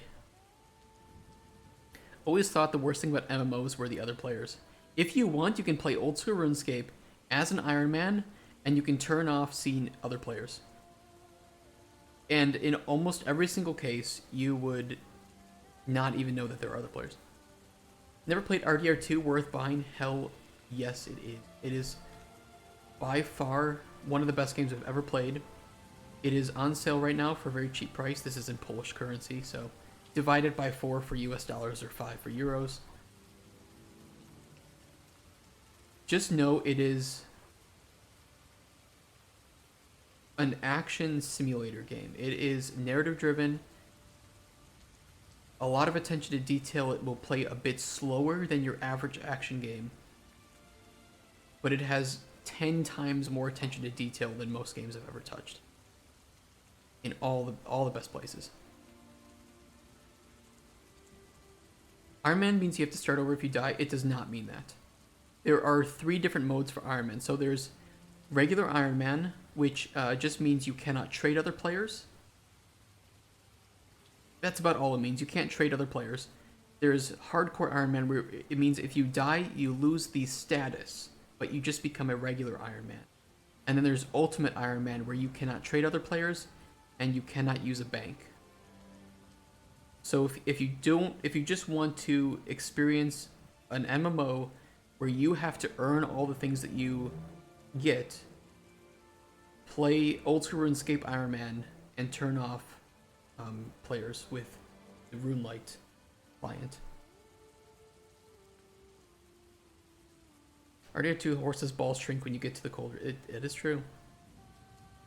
Have you played Diablo franchise? Yes. I played Diablo 1, 2, and 4. Never touched 3. Hated 4. 2 is still good.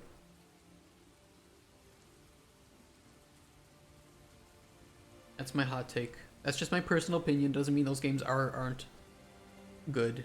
Just that's my opinion. I agree. Okay. We can be friends. D2 is so good. I really like the remaster that they did with it too.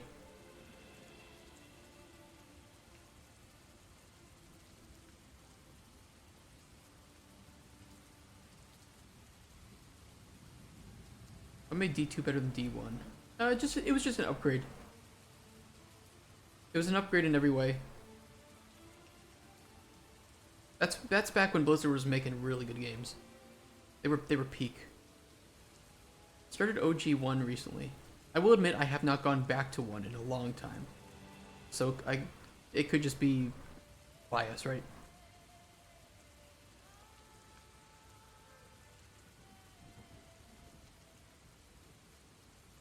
Oh, that's right. We also need something where if Spoon...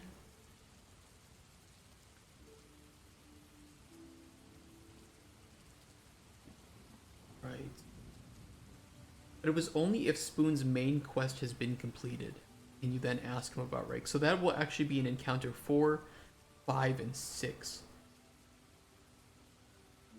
We have to put that into the lore loop. Somewhere here. The original demo back in the day got instantly slaughtered by the butcher right out of the gate and never touched again for like 25 years.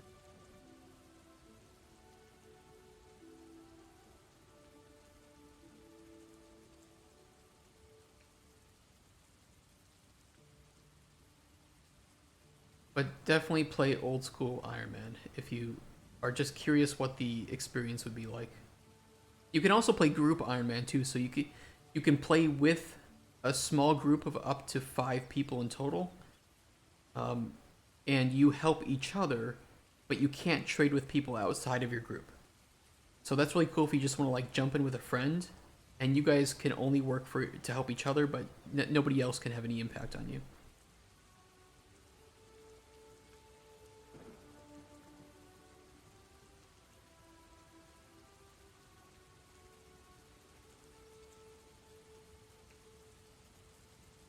Yeah, let me add it here before I forget.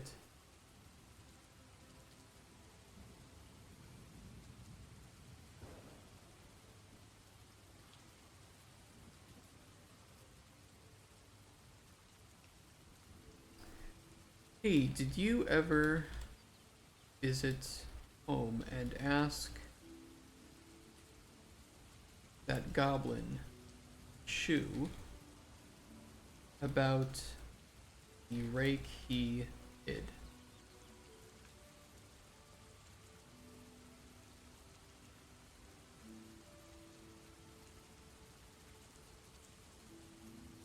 Has Spoon's main quest been completed? Yes. Condition, save choice. Oh, no, condition, save choice, yes.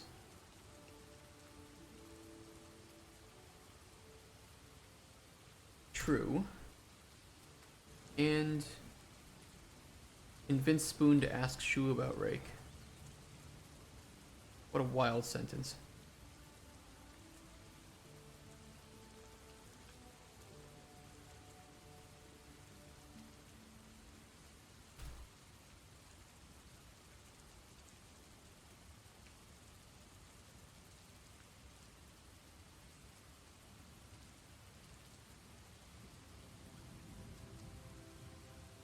I'm a little scared I'm going to show this to a narrative designer and say, this is the complexity that I want with our dialogue.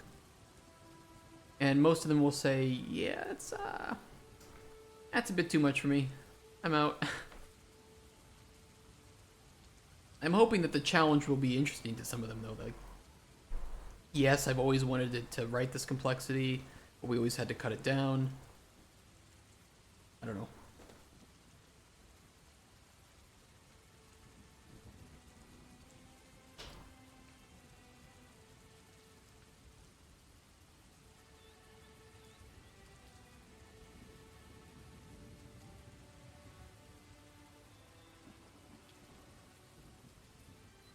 Okay.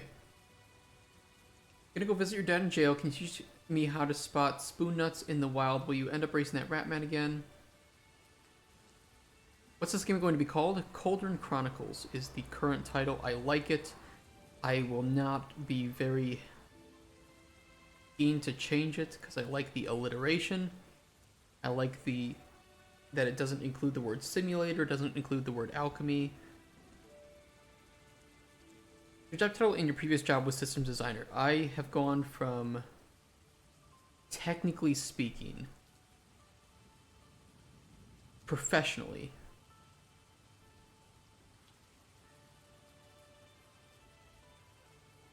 from this to at another company, this, then to the next company, this, then this.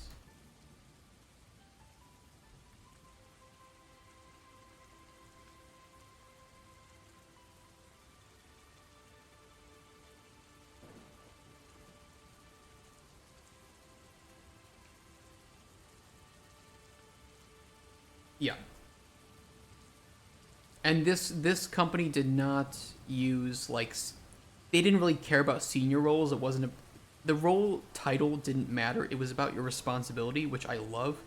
I'm very happy to have worked there because I hate some of the bullshit that comes from corporatization of job titles like this. Kind of annoying. Now CEO, that's true. Now CEO and developer. Yeah. Have you played Dota or LoL? I tried LoL and I got really salty and I didn't like how it made me feel. And so I stopped playing it. I got way too angry at people. Like, this is not a good game for me. I'm gonna have a heart attack.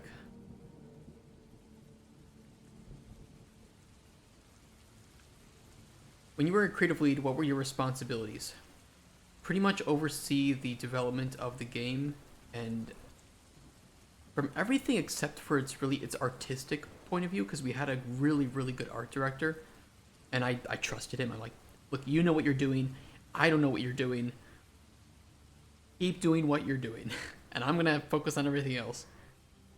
But it was more like I was the creative director. This was for Train Life.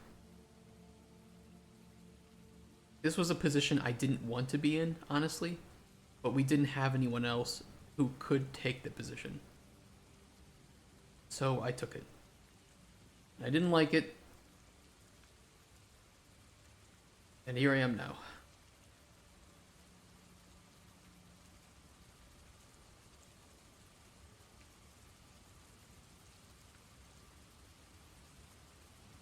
No, I think this is good. This is a good set of... I think I don't want to push it too much. This is a good set of questions to ask Spoon before he leaves. Or maybe saying, like, I'm going to miss you, Spoon.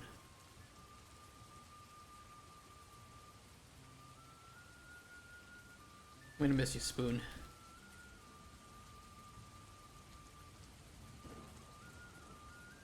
And then very finally...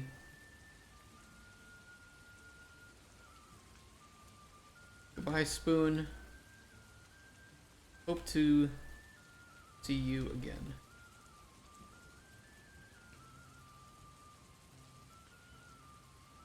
We'll allow the player, we'll just say, like, goodbye, Spoon, and then we'll have, like, a response, and then a couple of quick retorts. Don't know what they'll be yet, but that'll allow the player to, like, okay, maybe you liked talking to him, you do want to see him again, maybe you don't want to see him again. You know, give the player the option to roleplay that a little bit.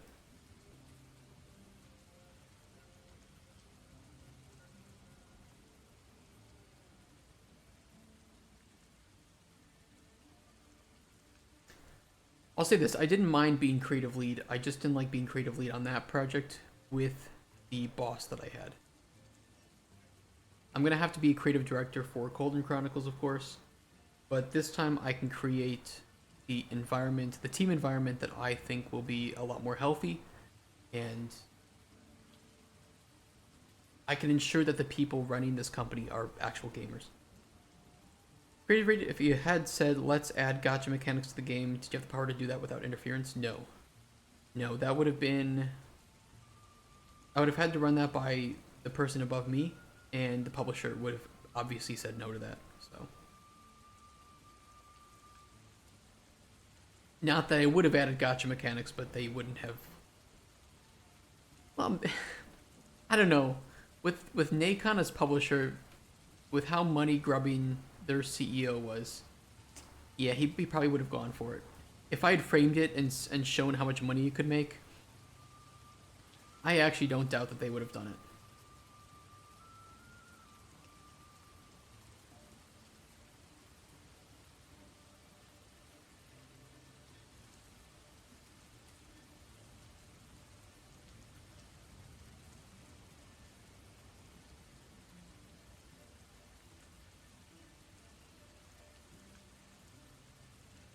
Okay, gonna end up racing that Ratman again.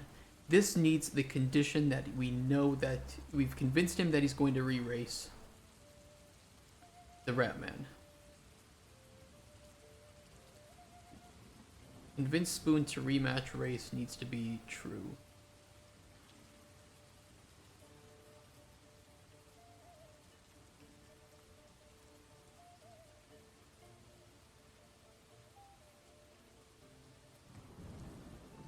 What's the most impactful decision you made as a creative lead? Quitting the company? I don't know, it's hard to say.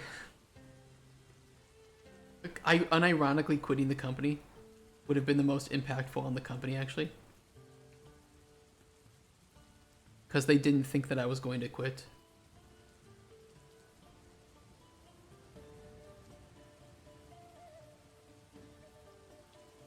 Joke's on them, I guess. Why did you quit? I did not like how they treated me.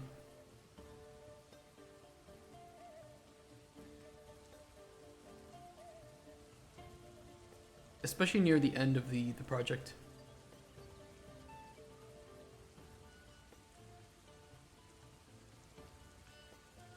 They felt like I was trying to sabotage the company.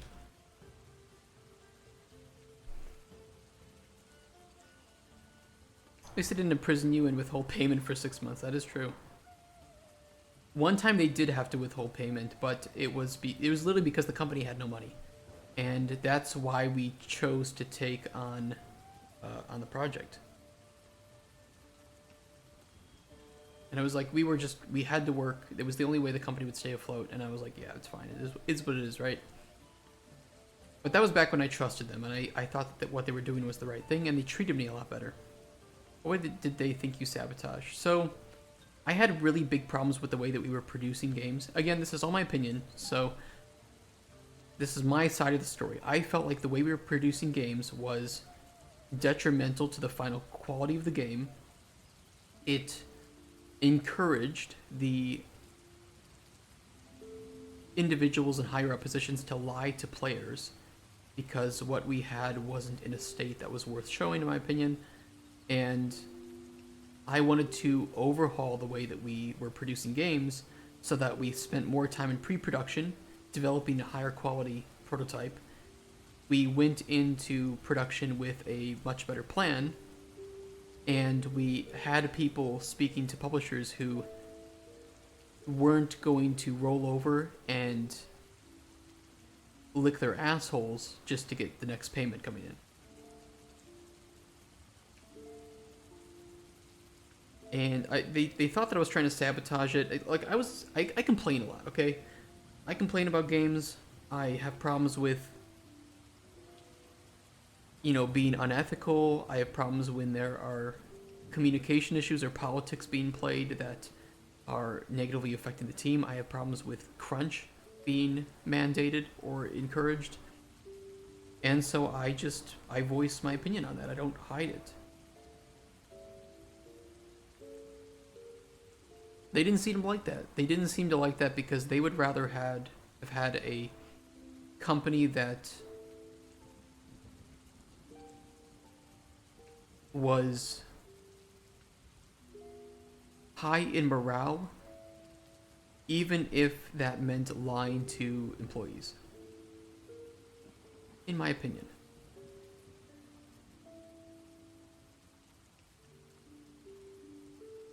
That was how it was at the time that I left.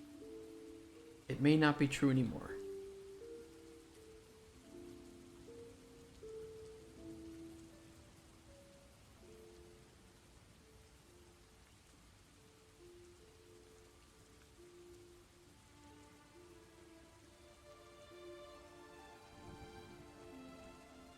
Lying to employees about what? Anything. Anything as long as it meant that morale would stay high. I had a pretty big public disagreement with the CEO about how to pitch a game. He did not like that. He really did not like that. He was trying to convince people that the proper way to pitch a game was to... Essentially, you don't need a prototype. And I agree that there are cases where you don't need a prototype to pitch a game and get it funded by a publisher. There are cases. But I don't think that that's the right thing to teach people. I don't think that it's a golden rule. And I was saying that, no, really, you should have a prototype for many reasons, including the fact that if you go in with an idea, you have no verification that that idea is good. You've done no market research. You've done no testing of whether the gameplay loop is actually fun to play. And if you want the best chance of getting money from a publisher, you should go in there showing that you can make it, that it is fun, and that people do want it. Because that's what publishers want. Can you make the game that you want money for? Are people going to buy it? And is it going to be enjoyable? Because that reflects on their portfolio, right?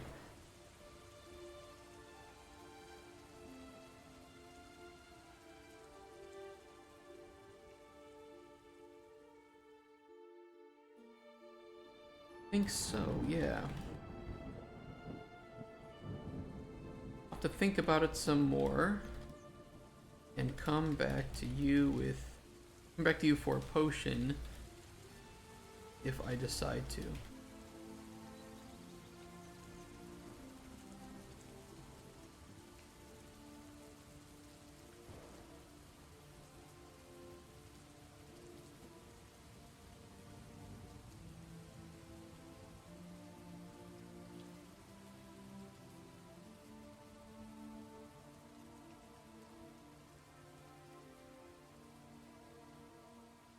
Got the spoon, I'll be sure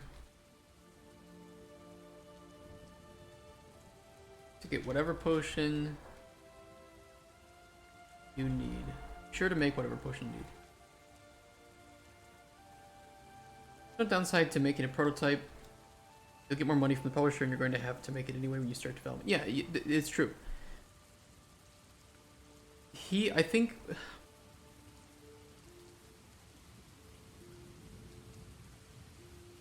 He is right. If you look, if you are, I don't know, let's say Clay Entertainment, right?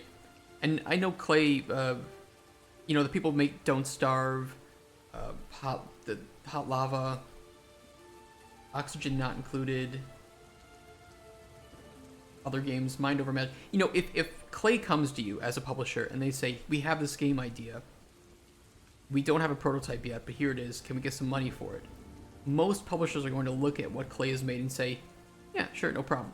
But it's because they are established, they show that they know how to make games, and they make banger after banger, right? Everybody loves Clay games. This is a company that knows what they're doing. Not that I expect Clay to do this, but they've earned the leeway, they've earned the trust. I know a guy who works for Clay for marketing. I know a couple people who, as far as I know, they still work there as programmers. So fucking nice. They were very nice people. But the thing is, you know, you can't, if your company has only like made one game, or the game that they've made is kind of shit in the first place, I don't think you have that leeway. And additionally, it still depends on the pitch that you're making, right? It's easy to pitch a game that sounds good on paper. It's so easy to do. It's really hard to take that idea from paper to prototype and know that it's fun. So many great ideas that work on paper aren't fun in testing. Electric streamer named it Mega Mocap VR. Oh, I didn't know that some people who worked at Clay were doing streaming. Pretty cool.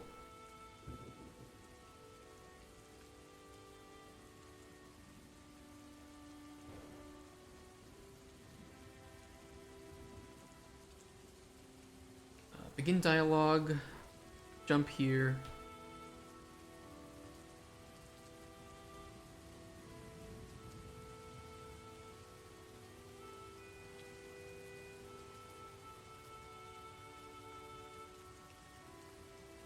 It's funny, there were some other people that left the company too that also found that bullshit. So I do think that to an extent, stating that information out loud, sure, it might have fucked over my fate, but it opened up some other people's eyes who didn't know what pitching looked like. Pitching is really not that hard. It's kind of fun. It's very demanding, like emotionally and socially. But it's really easy if you have a game and you have a business plan. And I just don't think that it is ethical or smart in any way to pitch an idea for a game when you have no verification of whether or not you can make it as a company and that it's going to be fun. And if you ask me, the reason that he did it was because he just needed money for the company, which, you know, understandable from a business perspective, but I don't think that the ends justify the means. And I don't think lying to your employees about what a good pitch looks like is at all intelligent from a business point of view. You are purposefully telling your employees the wrong thing, making them less intelligent about their jobs in order to save face. When they pitched Train Life, did they have a prototype? Yes, they did. And when they pitched the only other game that they have published, guess what they had? A prototype. So, you know, you're seeing a trend here, right?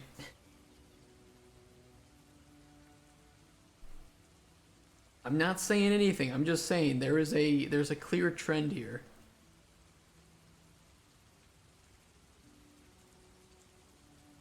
Don't think you should do it.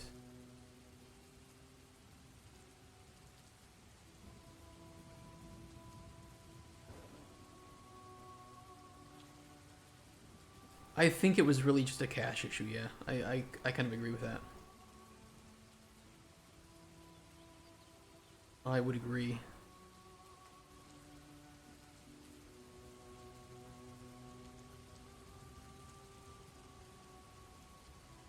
Which, you know, again, I get it. I'm not saying it's easy owning a business. I'm never gonna say that. I'm never gonna believe that. And I can appreciate doing whatever is necessary to make sure that the people you employ remain employed. For their stability, right? You have a responsibility for these employees and their future. I get it. Maybe I don't understand it as well until I'll have my employees of my own, and maybe the pressures of that might tempt me into doing similar things. They might. I don't think they will, but they might. That's why he shouldn't have been making fucking simulators. He was already risking it for that shit yourself. Simulators do have a big market, I will say that. Last question, what is the best engine for a complete newbie to everything game dev looking at making a survivor type game? Vampire Survivors. I actually don't think UE5. For like are you gonna make a 2D Survivors like game? Or something 3D? Is there like Soulstone Survivors or something? Yeah, this one was 3D, wasn't it? I actually like this. This was made pretty well. 2D. You're a complete newbie to everything game dev though, so do you have any programming experience? Get 3D making a UI. It's an option, but I wanna ask some preliminary questions first before I give my advice.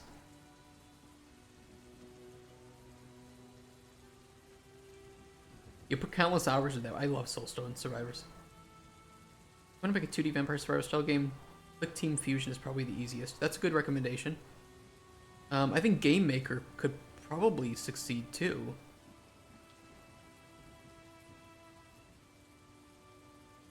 Game Maker is still around, right? Yeah, it is. What is their pricing look like, actually?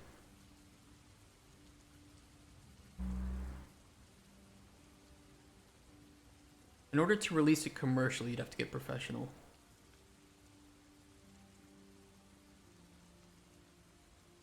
It's a one-time purchase of $100. Damn, that's pretty good. Halls of Torment was made in Godot, yeah.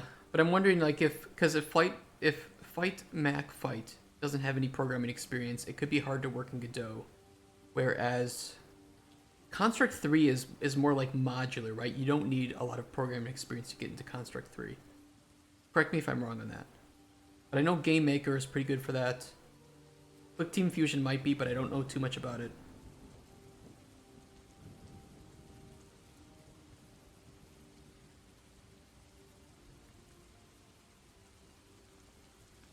One of these is on Steam, right? Construct 3 is Click Team Fusion, okay. Construct 3. Click Team Fusion.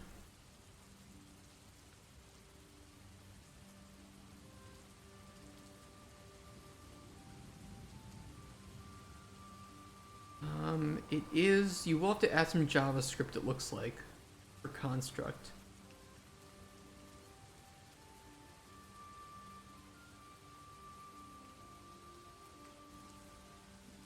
And I will say this, I think you should learn programming if you want to make a game, but, you know, you're asking, like, what's the best way to start out with?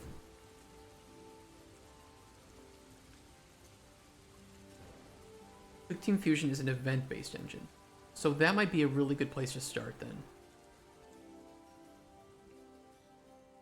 2D games are hard heavy. I will say this. The Kenny game assets is a really good place to start. Where's his all-in-one? All-in-one bundle for $20. You will get 40 packs of 3D game assets containing over 3,000 low-poly models, 25 packs for pixel art, 2D vector art, input icons, UI elements, audio sounds, prototype assets, and more. Cannot recommend this more. Unreal is good to learn programming, but it's difficult to make a survivors-like game, like Vampire Survivor.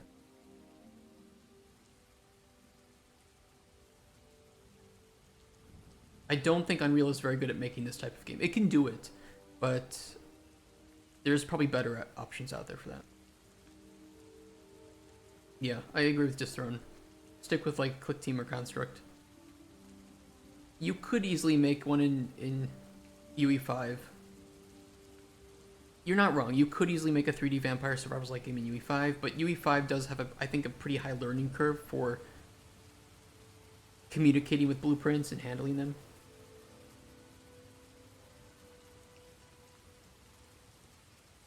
You did make a 3D in UE5. There might also be some plugins that help. I'll take a look. You know, just to get you off the ground, right? There might be some good tutorials on YouTube as well. Survivors. There we go. Survivors roguelike. Let me just search all of them.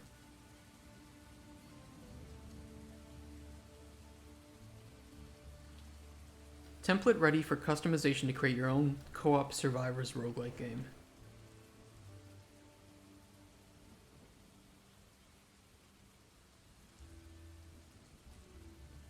So I mean, you look at that $20 bundle, yeah.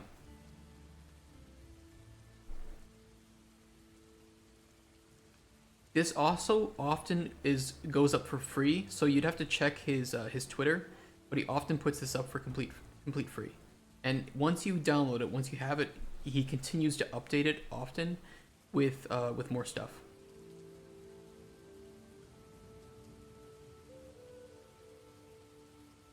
I kind of agree. Like any game engine, I guess it's just where do you want to start and what do you want to make. I think UE5 has it does have a lot of overhead, and the learning curve is probably a bit higher than Click Team, Construct, or Game Maker. But blueprints are good. It's, you know, you could try both, right?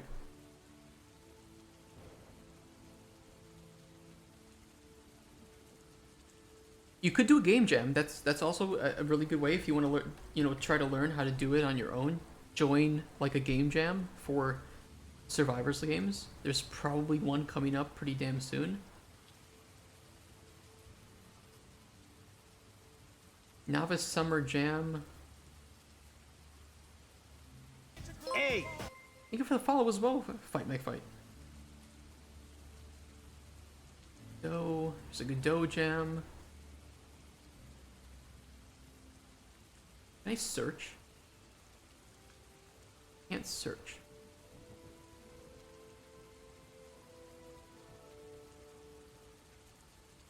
Not safe for work, Vampire Survivors.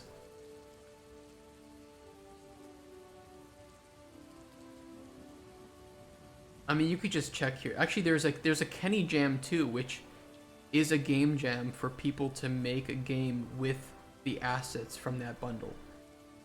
You can join the Discord. Like, there are 1,720 people that have said that they're joining. So you could probably find somebody who might want to make a Survivors-like game utilizing these assets. And you could just give it a shot with somebody else who could give you a bit of support, right? Empire Gooners. We still need money. Fight McFight tipped $4.20. It's not much, but it's a little. Thanks, man. That's Thanks really nice for of you. answering some basic questions, and I'll have to just work on something. Appreciate all the help you've given. Thank you so much, man. That really means a lot. All the money we make goes towards Cauldron Chronicles' development. That's really nice of you. And if you have any other questions, I'd love to help, or if you need any, don't hesitate. And if you're interested in joining in a jam, take a look at the itch.io jam page and, you know, try signing up for something that might give you a head start. I'm sure there's a survivors like in here or something, I don't know.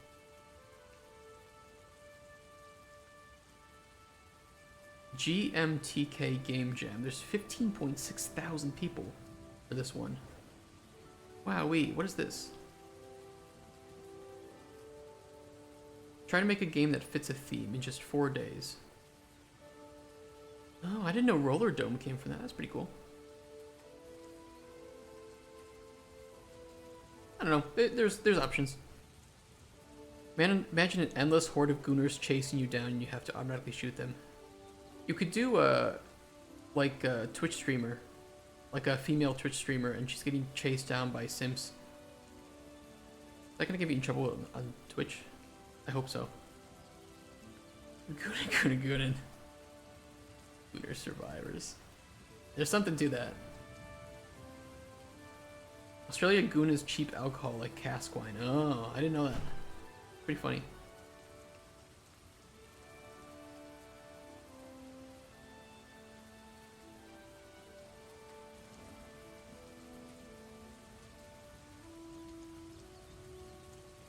Really, but I think I can do it.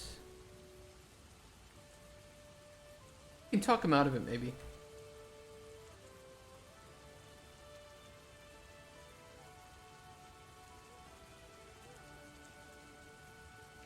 Well, if you're sure, I'll be here to help you in any way I can. Is that other context new?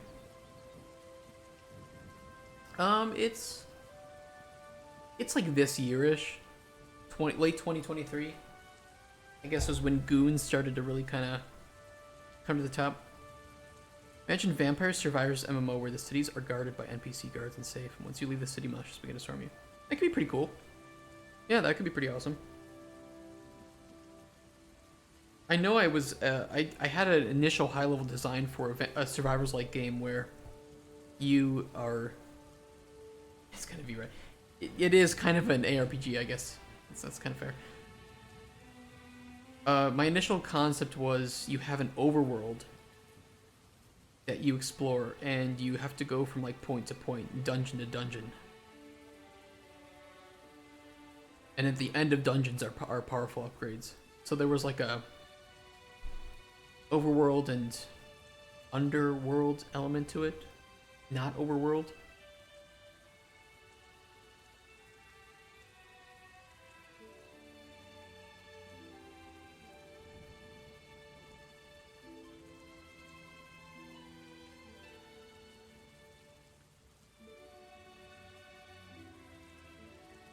Continue.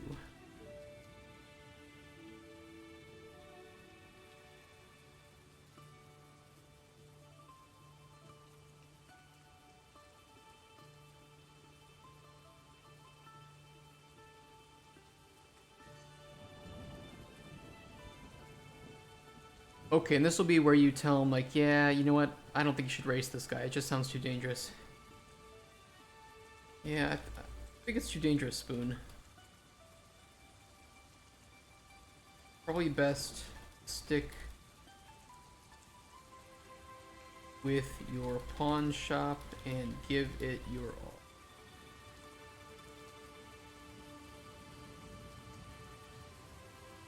all. I suppose you're right.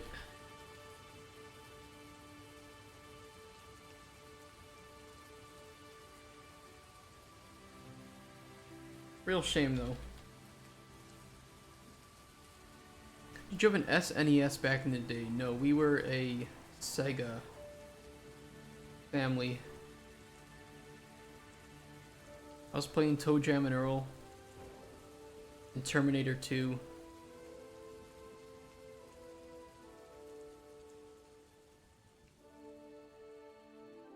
Terminator 2 on Sega Genesis. Remember that being fun. Terminator 2 Genesis.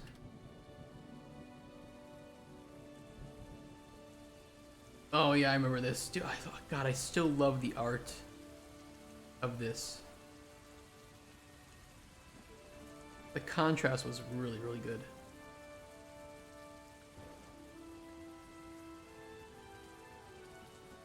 That was fun.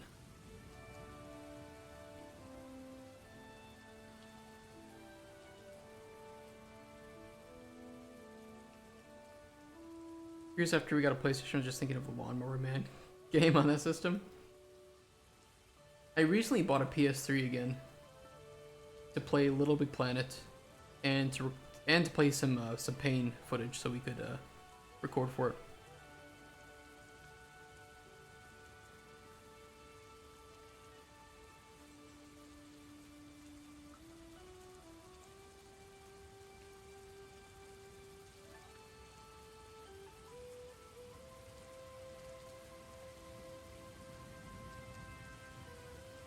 Still a huge fan of Streets of Rage 2. That's a good game. Good game.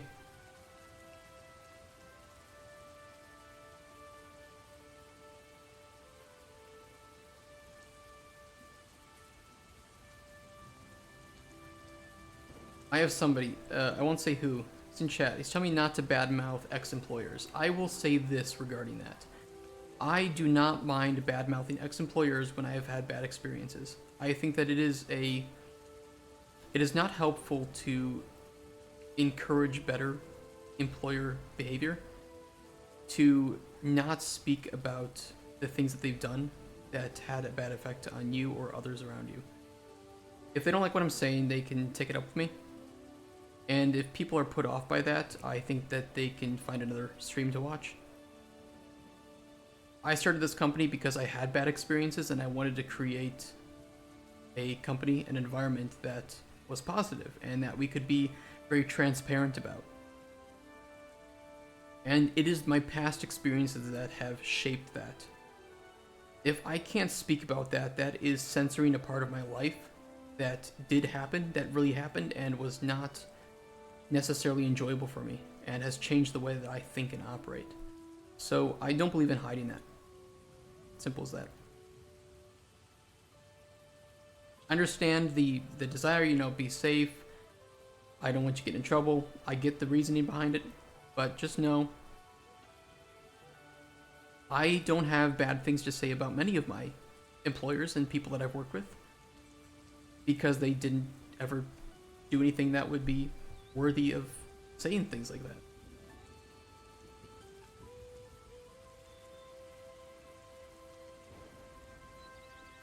But I will say this, the NDA that I signed was not legally that great anyway at that point, so they didn't even force people to sign it. It wouldn't hold up in a court, so I'm fine. Now, they won't sue me. This is all my opinion, this is my experience.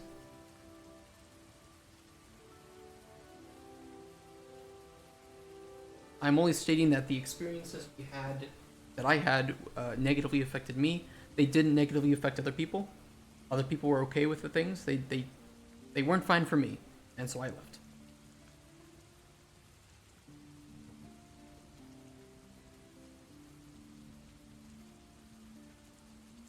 What you will get on this stream is me, unfiltered, unmoderated.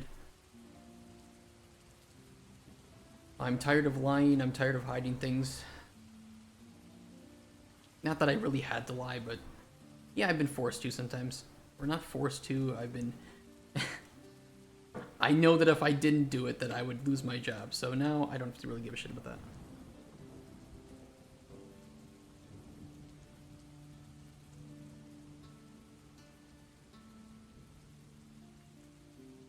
I want to be one of the most transparent game developers in the industry. Somebody that signs an NDA about negative experience is shady as shit.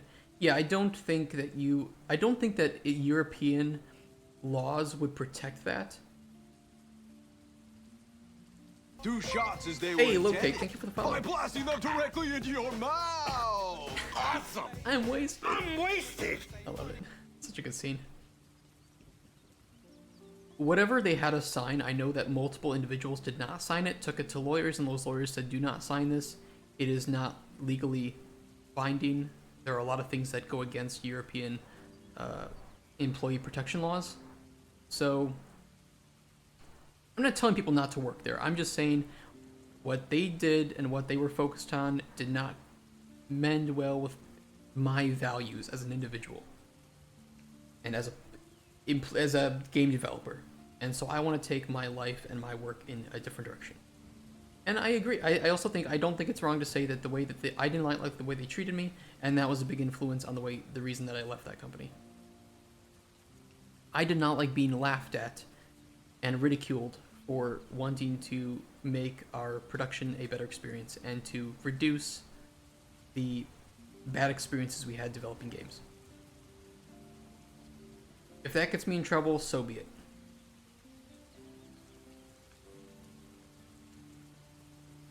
If they didn't want me saying bad things about them, they shouldn't have done those bad things.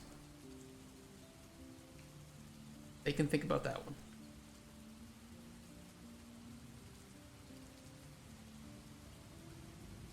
You want to find spoon nuts as well?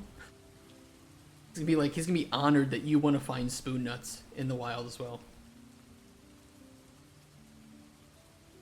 Well, of course I'll teach you. You know what this means is we will have to include spoon nuts as a collectible ingredient in the forest.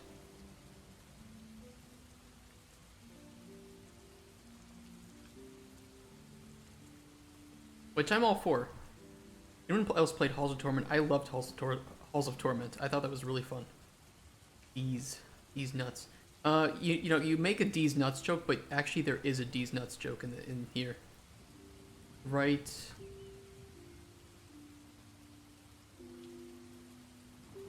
here. He's like, he talks about collecting spoons, right? His dad collected spoons. And where did I put it? Oh, it's an essential tool of life. Even you humans, dumb as you are, understand the importance of spoons by cutting off the hands of thieves sometimes. Because he's arguing that that hands are spoons, right? Hands are just natural spoons that were given to us by Stenchus, the god of sewers. You could say, well, we don't cut off the hands of thieves because they're spoons, you know. Yes, you do. You just don't realize it yet. You should be lucky my dad didn't collect the cut off hand spoons, honestly. Why didn't your dad collect hands if hands are spoons? He's not a savage, you know. Collecting hands sounds like something the evil mind goblins would do, though. Mind goblins? Mind goblin these nuts, human? Gotcha. And that's actually how you learn about spoon nuts, because he feels bad for getting you in that joke, and he'll give you a spoon nut. And then he'll give you spoon nuts in the future too. So yeah, if you unlock the mind goblin these nuts joke, you will get spoon nuts as a reward.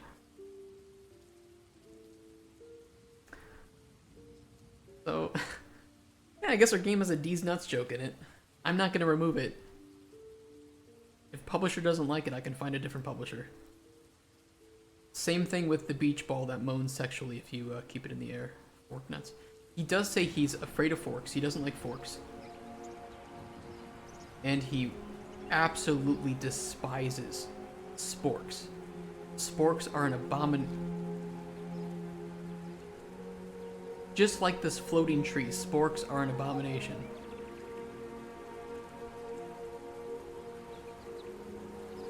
Hold on, I'll get this in the air. You guys can see the moan. Come on.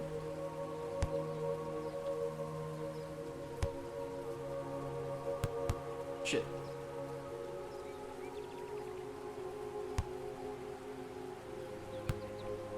Damn it. Ooh! Come on.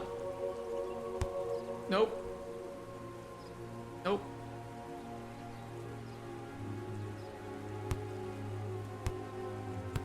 Okay, here we go. Hold on. It's coming.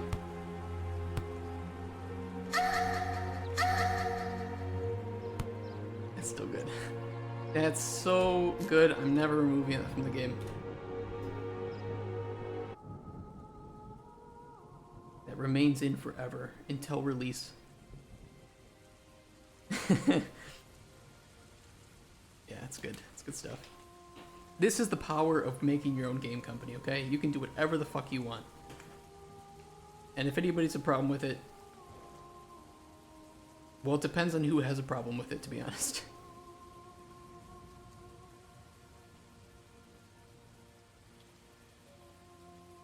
Don't forget to put nice when any sliders. Yeah, that's a good one too. Any slider at 69 needs to say nice.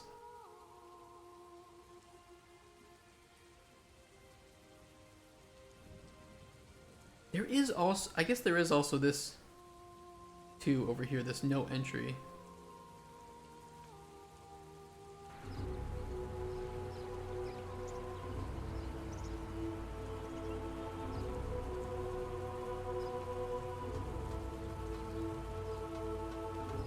Can you hear it?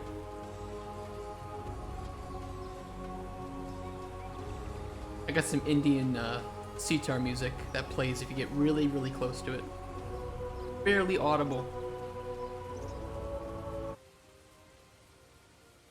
I like that one a lot.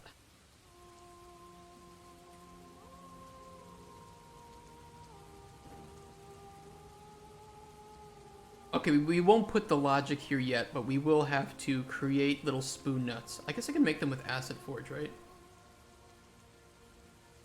Where's Acid Forge? Let me make a little wooden spoon. Developer commentary mode is gonna be lit. That would be fun to have, a developer commentary mode. It'll just be random too, like there won't be any triggers for it. It'll just be, while you're playing, I'll just like burp in your ear. You're just exploring, minding your business. It's all casual, relaxing, and just a massive burp in your ear. You're like, oh shit. Go back, look at that tree. It's a pretty cool tree, right? Jump scares included, right? I need a shitty looking, can I just get a spoon 3D model? Spoon 3D model. Gotta be one, right? Free. I don't even need to put much effort into dev commentary, just rip your own YouTube. That's a good point.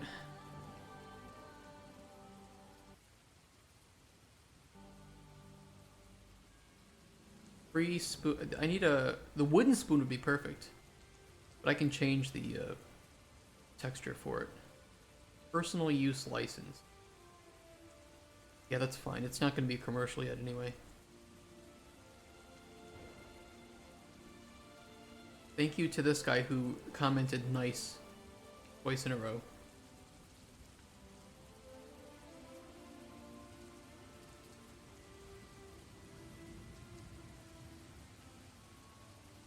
A spoon.obj. Looks great.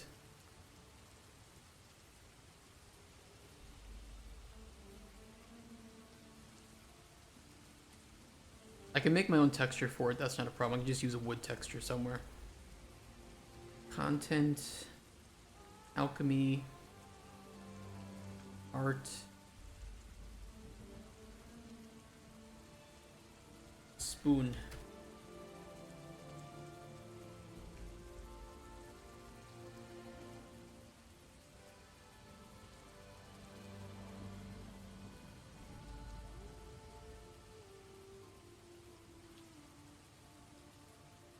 Like really tiny.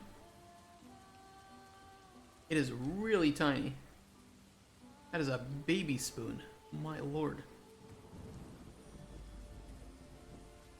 It's really small.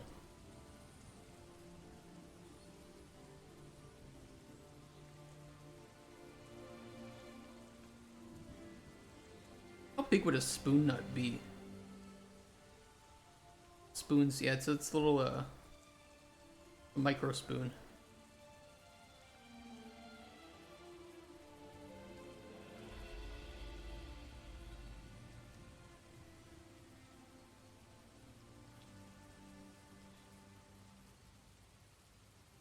Where's the spoon tree? Fuck. Now I kind of want to make it so that you can grow a spoon tree. Even that's too small. I'm gonna go nap, enjoy spoons, take care, lazy fangs.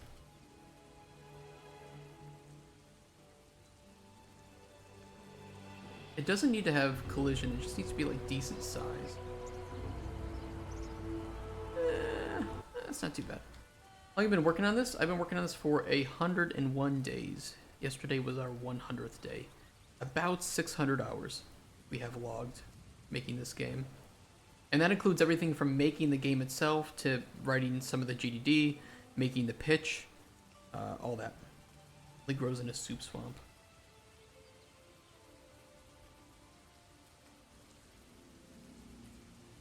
Okay, we need a wooden texture. Do I have any good wood textures for this? Wood. Fence wooden. Not really.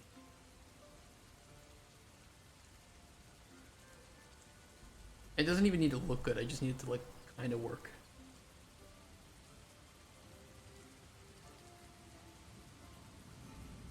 It's supposed to look like a nut.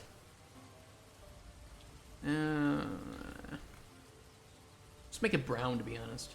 I have proto brown. That works. It's really bad. It'll be replaced. It'll be replaced eventually with a proper... It'll be replaced with this, okay, chat? I'll show you what it'll be replaced by. It'll be replaced by this.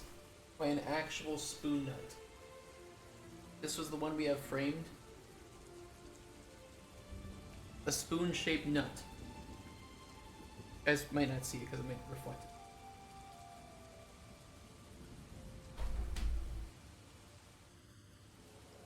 Really cool progress, thank you.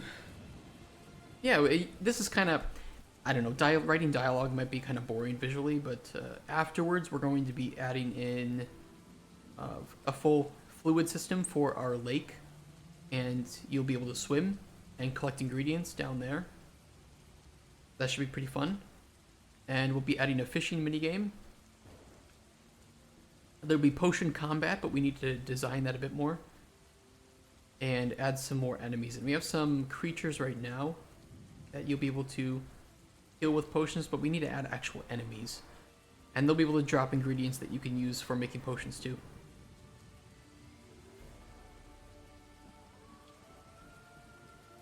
Let's add the spoon.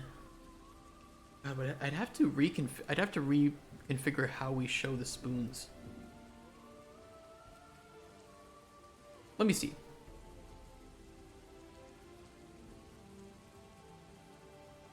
Collectible ingredient.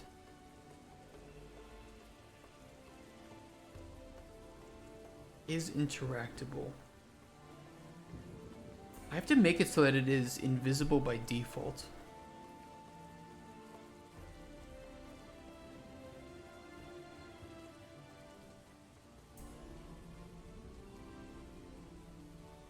We do it for these ones here. There's actually blueprints in here. You can't see them because they're invisible. Did I just set them to be hidden in-game by default, or what did I do?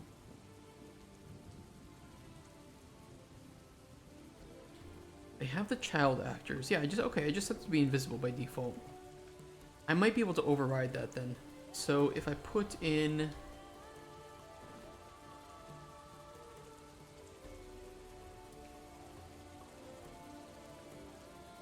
Let me see, let's try it. Collectible ingredient.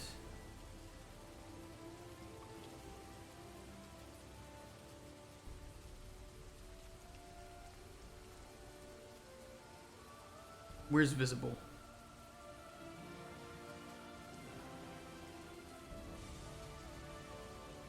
Why can't I set it? I could probably only set the mesh then, right? If I set the mesh to be invisible and it to not be interactable, technically the player shouldn't be able to get it. I don't even know where it is, to be honest.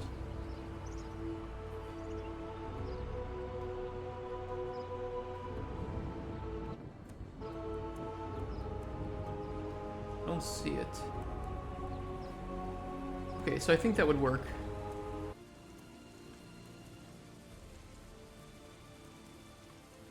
Let's do it. Foliage. New folder. Let's copy something that already exists and only has one. This will be perfect.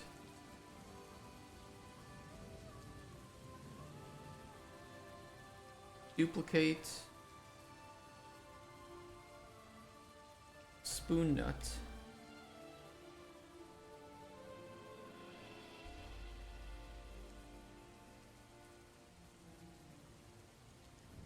Okay, move them there.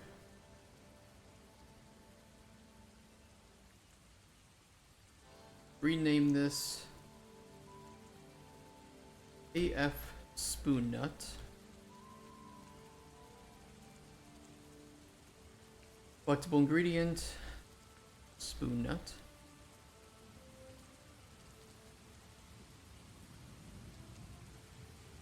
Zero cascades charge to spoon. Alright. Good thing is the ingredient mesh should be really simple. We're just going to replace the main mesh with the spoon nut.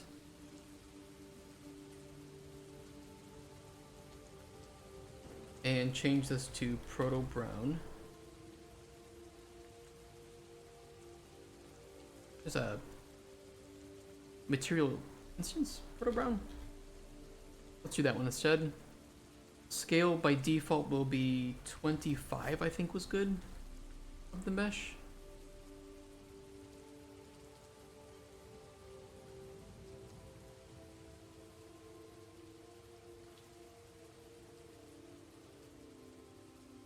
Perfect. We can vary the size a little bit too in the foliage control. So in here we can actually adjust the scale. So we can make them a little bit smaller or larger. We can do 0.8.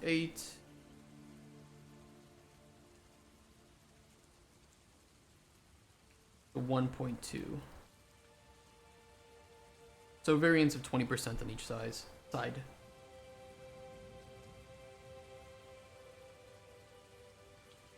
That looks okay.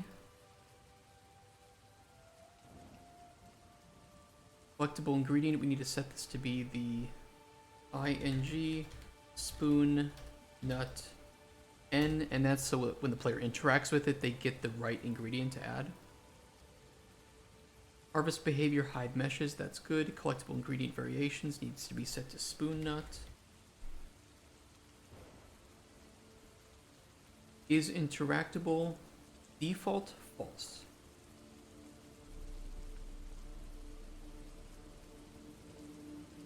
And this needs to have the spoon nut listed too. The collectible ingredient. And I think then by default we can make the spoon nut mesh invisible.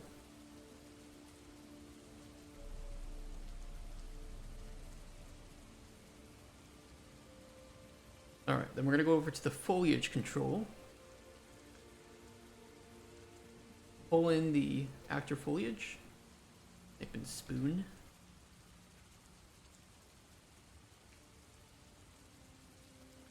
And we should be able to paint a single one in here somewhere.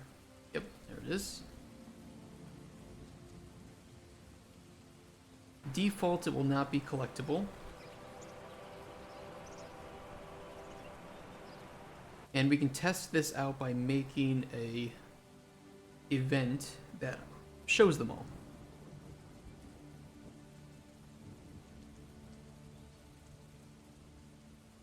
Let's see, how would we do this? We need to do data, story, events, narrative event,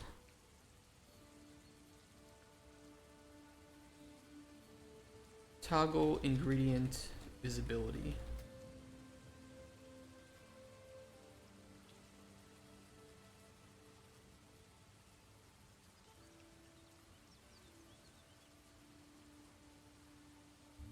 Get all actors of class.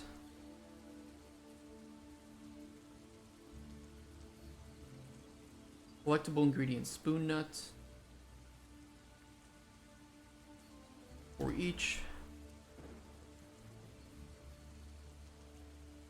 We should be able to grab the main mesh.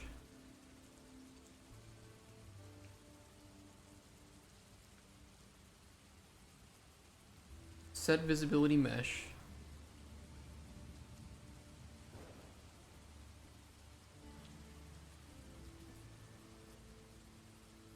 And we need to set interactable to true. Personally, I'll take indie comics. The only indie thing I like. Indie games are cool, yeah, but they're getting stale, and indie animation is a bear. I'm not poking with a 12-foot stick. Interesting take. Share more. I'm curious. Like, I'm just curious. Like, what's your qualm with indie games? What is it that they do that you don't like, and what is it you wish that they did?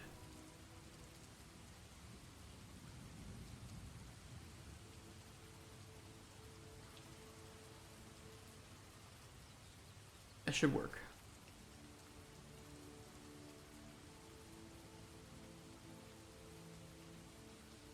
I will put this event then on Thief 1, right on the first dialogue that we have with him.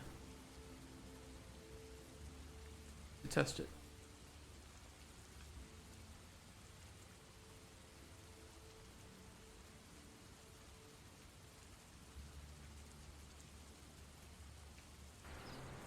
Alright, so it's not visible.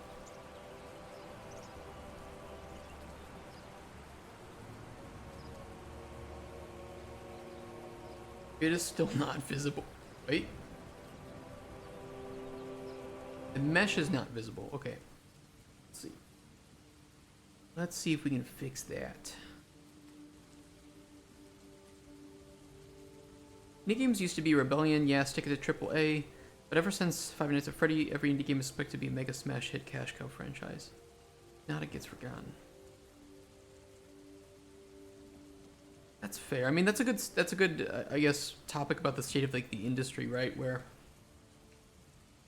I think indie games had much easier visibility back at that time, and now because you can't guarantee that visibility or that success, you essentially have to adapt to making a marketable product, right?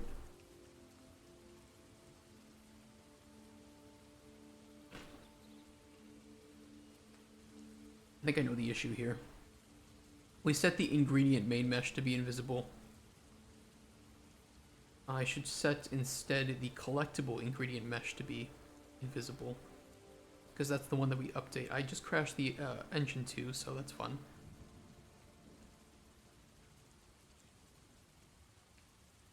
Wait for it. Oh no, I didn't. It just really hitched when I set that.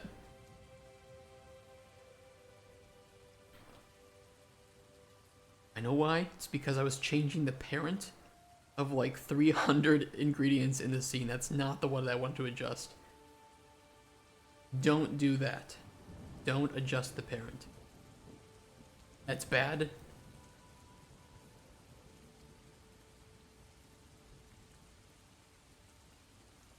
Do not do that.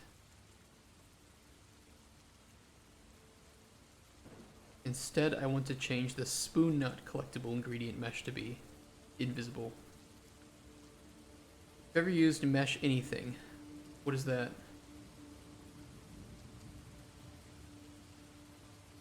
New comics don't need to be popular, they just need to sell. But I mean, if something sells, if an indie game sells well, I would say that a publisher is pretty happy with it. Actually, the first time I see how the dialogues are done in UE5. This is a plugin for Unreal Engine 5 called Narrative 3. We purchased it. It's very good. It is a bit expensive, but it works damn well, and it has the ability to sync audio with lip sync animations, to change camera angles. So it's very powerful, but it is not default. Anything to mesh? What do you mean? Every other indie game that does get popular, it gets forgotten, like Lethal Company, Among Us, and Fall Guys. Well, unfortunately, those games are often, especially multiplayer games, are built to. Well, every game has its time, right? I don't think any game is definitely necessarily built to last forever. But especially games that rely on multiplayer in order to remain relevant, they will have a bit of a lesser lifetime because you need other people to make them play. Whereas like Minecraft, it's like it doesn't matter if one person is still playing Minecraft or a million. Minecraft will still be playable as Minecraft.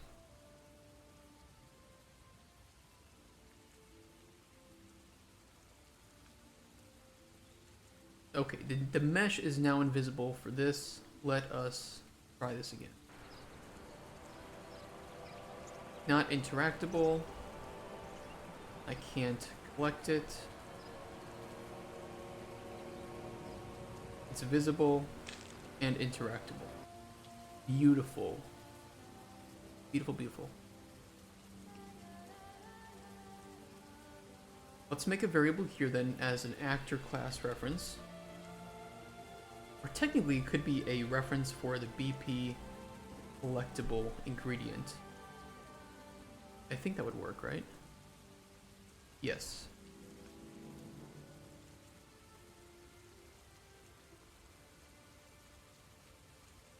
Collectible or ingredient.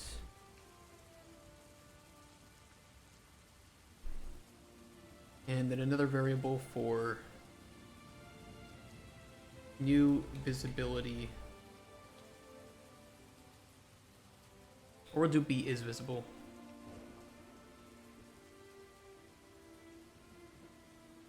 Oh, I know why it's doing that. Get actor. Get all.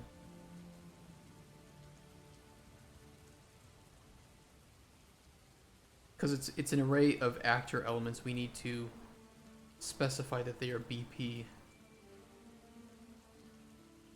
ingredient meshes, collectible ingredients. Don't get me started on indie animation. Explain that one further too. Like, is it just all indie games and their animation, or is there like some specific style that is often used?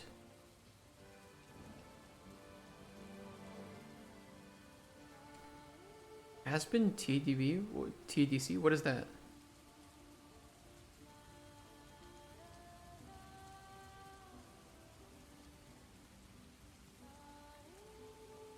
I'm not familiar. I don't really do a lot of art stuff, so I'm definitely not as experienced with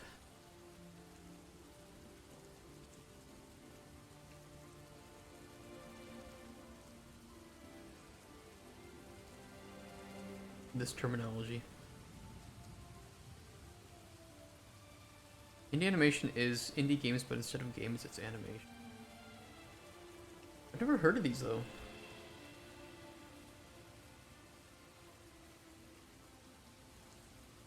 Animation.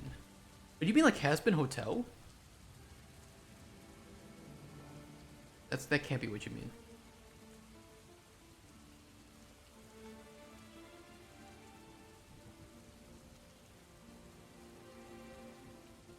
That's not a game, right?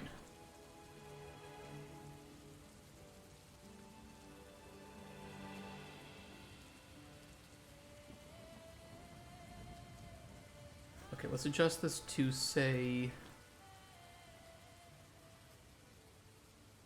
is visible. We'll do a select node on this.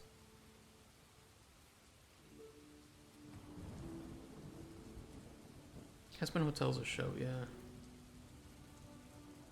Hides or shows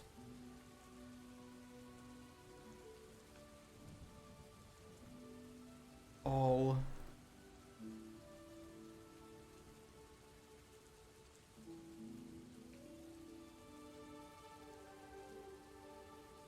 technically I could grab the ingredient class. I could cast to the right ingredient, grab the ingredient ID, and hold on, let me see.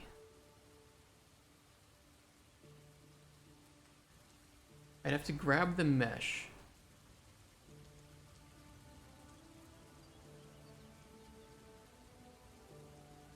No, BP collectible ingredient has the ingredient ID, so I would just need to be able to grab that. Better head off, it's getting past midnight. Oh shit. Take care, Disthrone. Thanks for showing up today.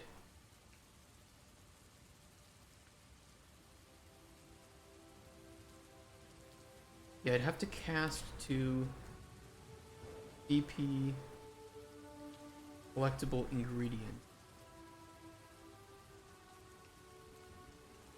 But it already is that, isn't it? What's the node for it? It's like get... It's like get class, it's...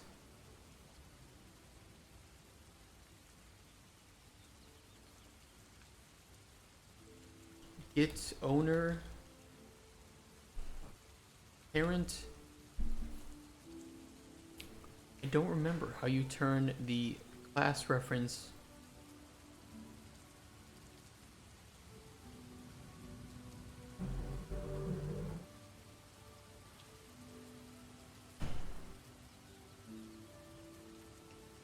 How do I do this?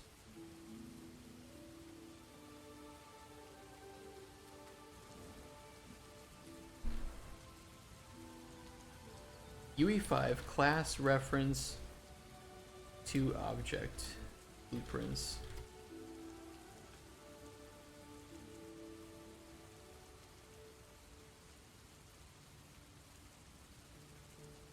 We need the purple to the blue.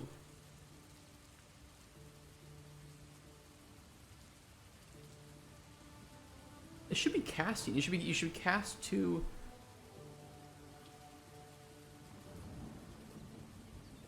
But I can only cast to the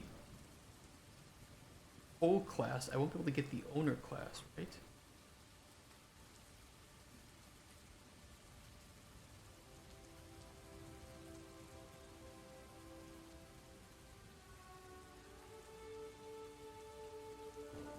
Bind by class?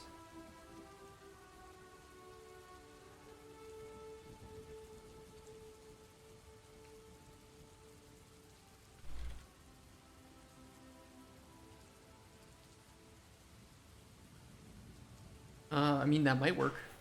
I didn't know that existed. Do we need a context in here? Tool menu context? I don't know.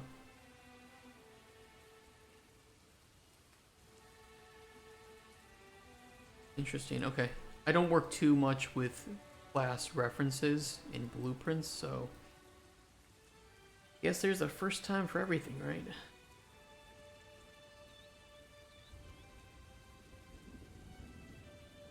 Get string.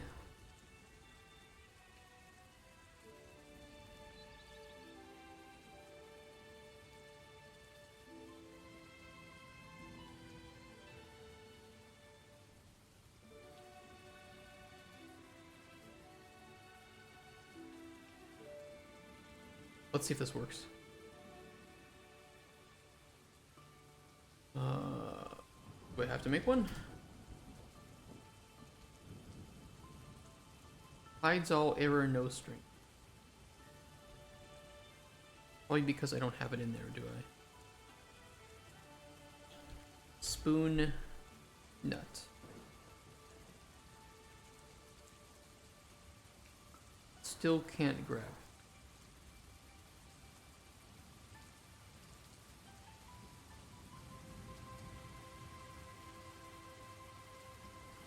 Construct object from class. I don't want to construct that though. I don't want to spawn a new object.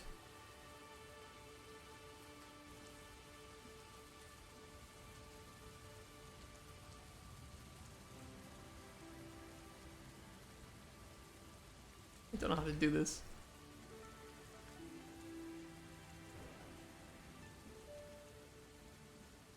Oh, I can get class defaults. Wait, but that's just the defaults, right? It's not gonna work.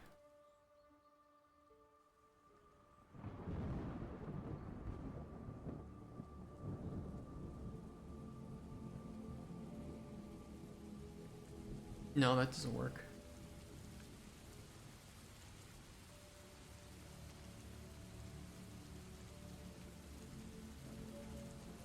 Somebody help me. How do I do this? I don't even fuck that.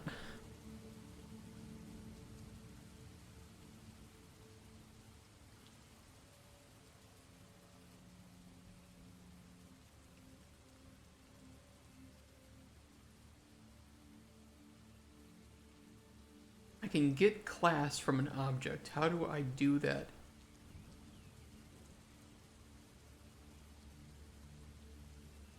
I'm thinking like a BPI would work, but I can't do BPI calls from a class reference. Because it's not an object. But I don't want to pass an object, I want to pass a class specifically.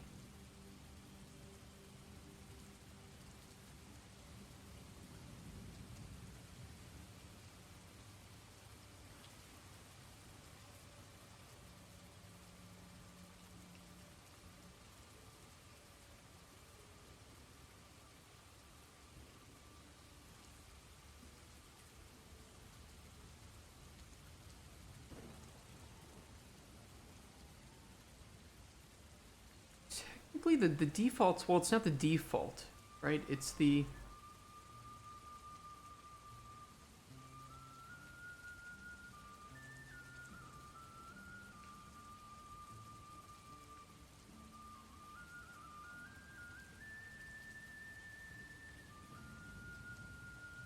I don't know if there's any way for me to do it.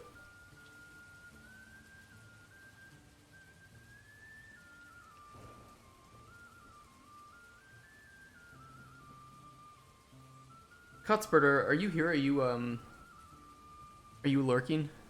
I know I'm calling you out. Sorry about that. You have a second though?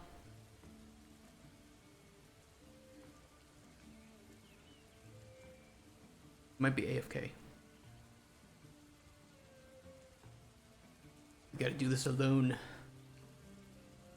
Can't cast. I can't grab the...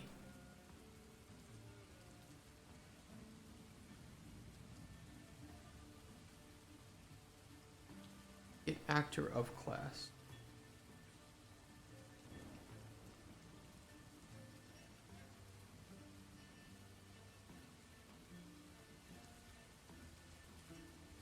But the actor doesn't exist, right? Does it?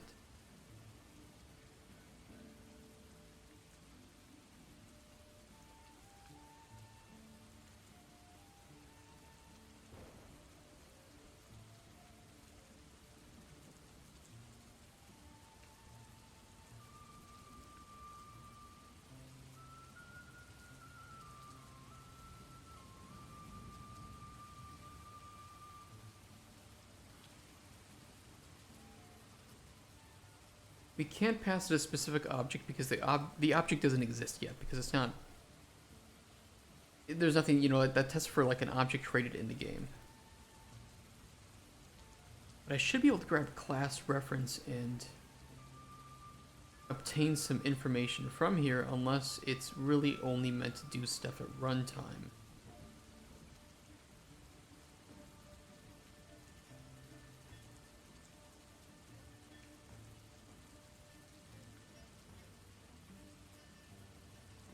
I mean, I can work either. I want to be able to show in the editor, you know, what event is on there, right? Because I can't just show hides an ingredient or shows an ingredient. I want it to say specifically what it is. And the ingredient class is probably the best option here.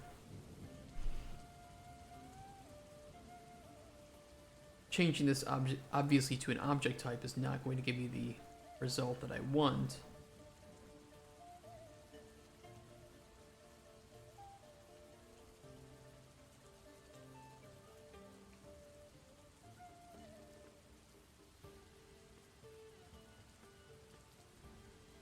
Because we'd have to pick it directly from the viewport. Yeah, it's like...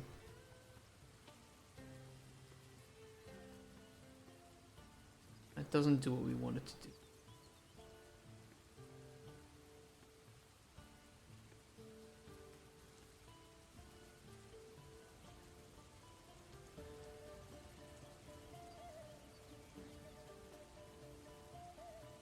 Turns a handle to a new lightweight.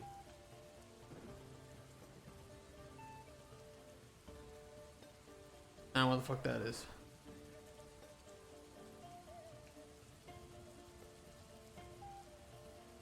Context object. I don't know what context is. I don't know what this tool menu.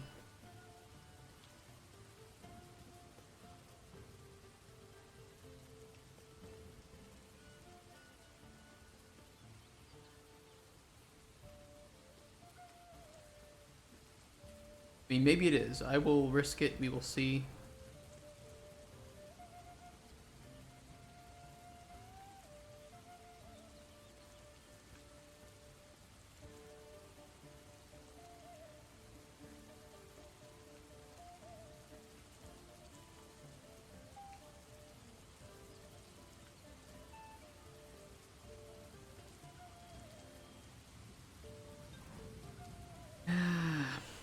I don't think there's a way to do it. Or at least I don't know what it is. Which is probably the most likely answer. I don't know how to get this to say what I want.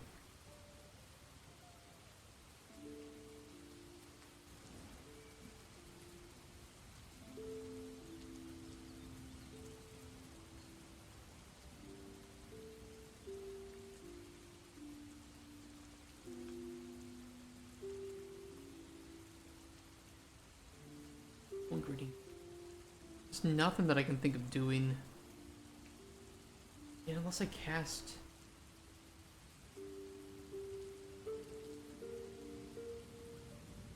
It's not BPI ingredient, right?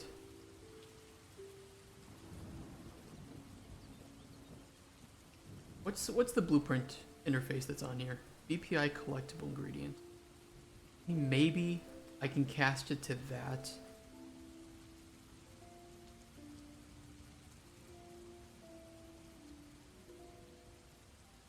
And run a blueprint interface.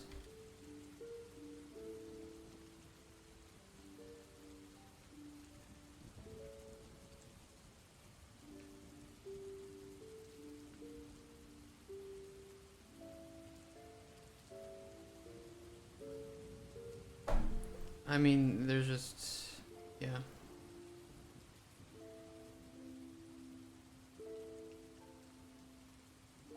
I guess the defaults would have been the best, right?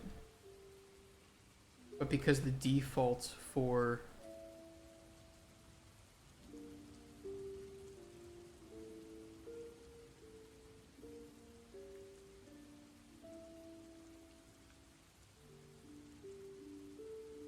the default for this was none because it's a child of the original, you know, the collectible ingredients, so it's not getting the... Well, no, it is getting the right thing. It's just getting this... I can't grab the child?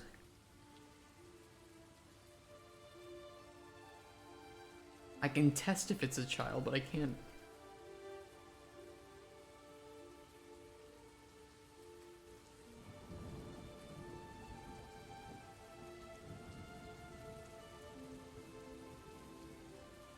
No, I don't know. There might be a way to do it, but I don't know what it is.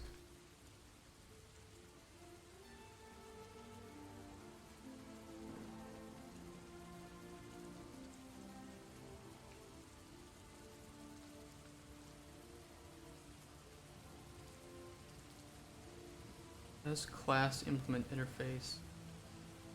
It's soft class.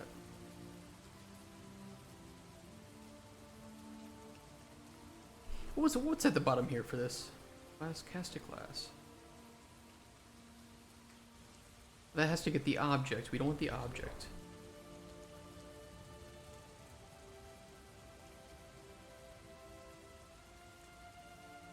I'm gonna try all these. No, that's the Boolean. Display name.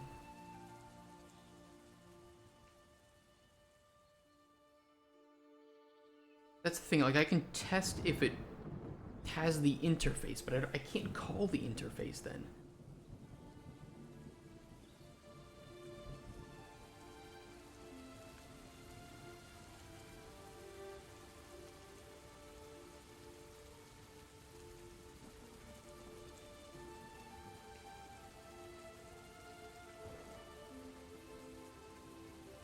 Break soft object path. This would be the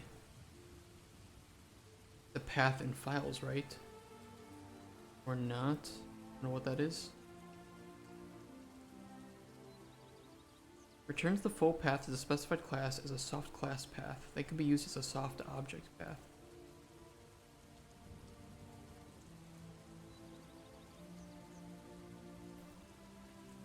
Nah, I don't know.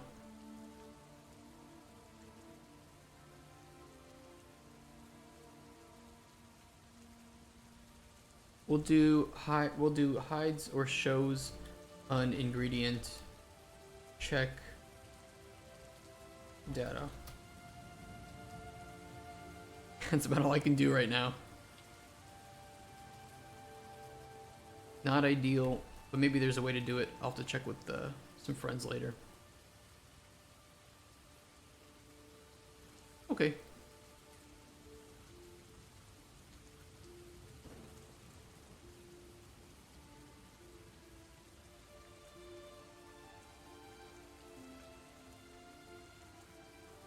Good thing is it does seem to work. So when he teaches you the spoon nuts,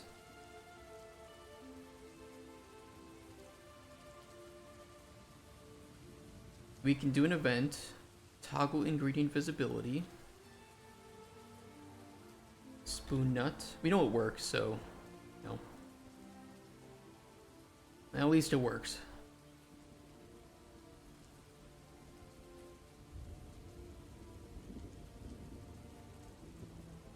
And then we'll copy this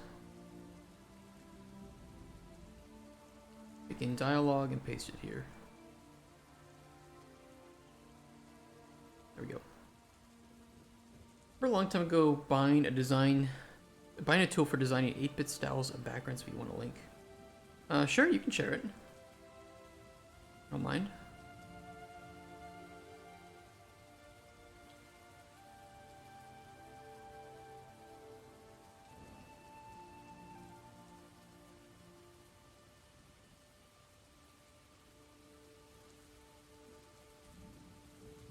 Alright, let's place some of these spoon nuts around the forest then.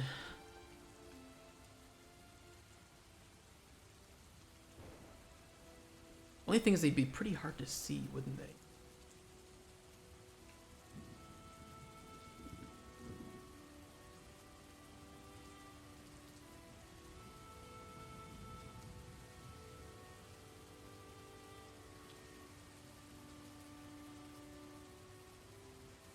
So Basher. Oh, that's pretty cool. I like that. Only $10 too on sale right now. Wow. I will bookmark that. Thank you for that. There's so many great tools like that that I wish there was like a good document for indie developers to, like, here's a whole bunch of cool tools that are affordable.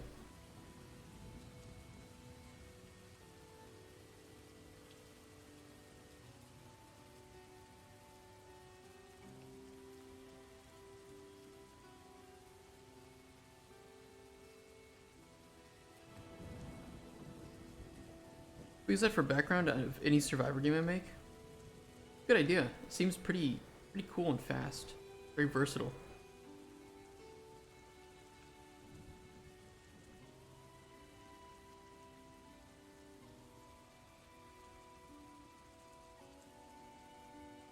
We have 10 spoon nuts placed. Let's place a few more. We don't have any effects on these yet, so we need to design some of the effects of the spoon nut. There's a spoon nut here.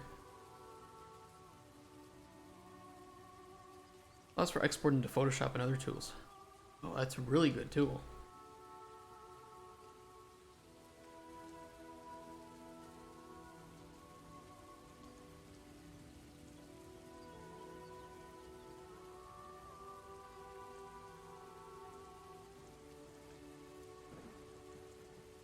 A lot of forest, isn't there? Okay, the player's never gonna find all the spoon nuts anyway.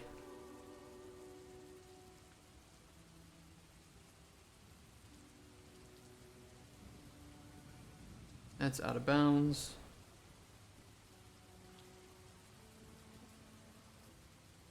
Putting it reliably close to trees, though, I think is pretty useful.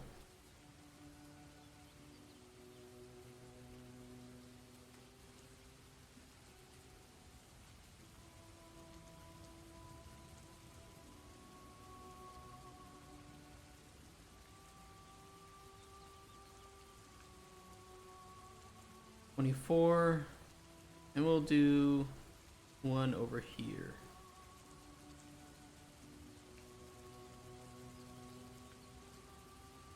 And here. Okay, that should work. I do need to add some effects to them, though. Didn't do that. Maybe I can do that now. Let's see. No, I can save that for tomorrow. It's getting pretty late. I've been on for 8.5 hours. I've been on for a long time. Ooh. And we didn't even finish with 3A. I thought I was going to finish with Spoon 3A and 3B today, but 3A kind of took up our time, didn't it? I don't know what. There's something on this. Some ideas.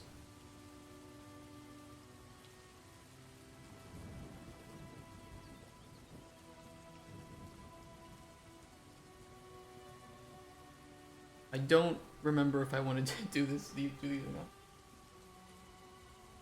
Okay, finish. Make spoon nut effects labs. I'm gonna fix that tree too that was bugging me. Where was it?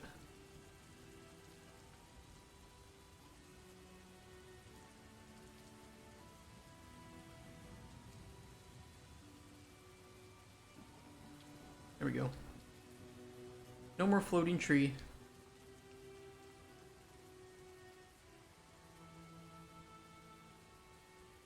That's not floating. We don't allow those here. If you were a floating tree, I would ask you to kindly please get out of my chat.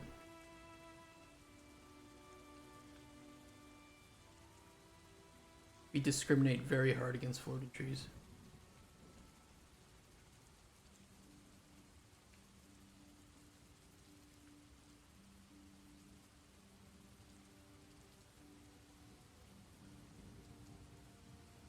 And rocks inside of trees. Those are not acceptable either.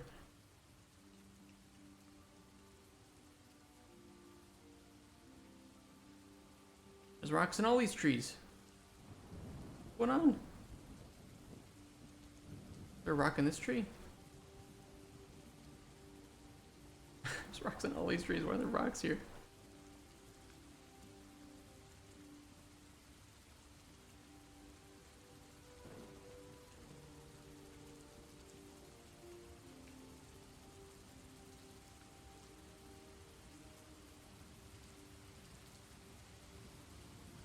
I'm like scared of.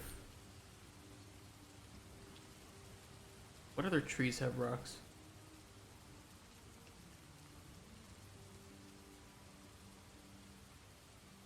I think we're okay.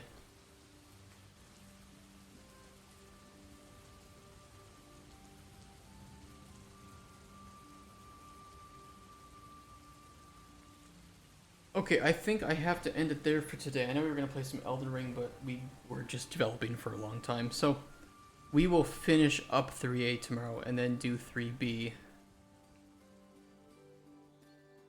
It doesn't look like much, but this is a really important kind of like conclusion or half conclusion to Spoon's arc unless you have convinced him to do some other things.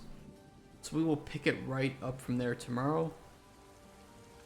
For today, what I can say is thank you so many people for all the follows that you gave. If you aren't following yet and you like the content or like the game we're making, please consider giving us a follow. We have a YouTube channel where we have all of the previous days of development thrown on there, as well as some gameplay of different games.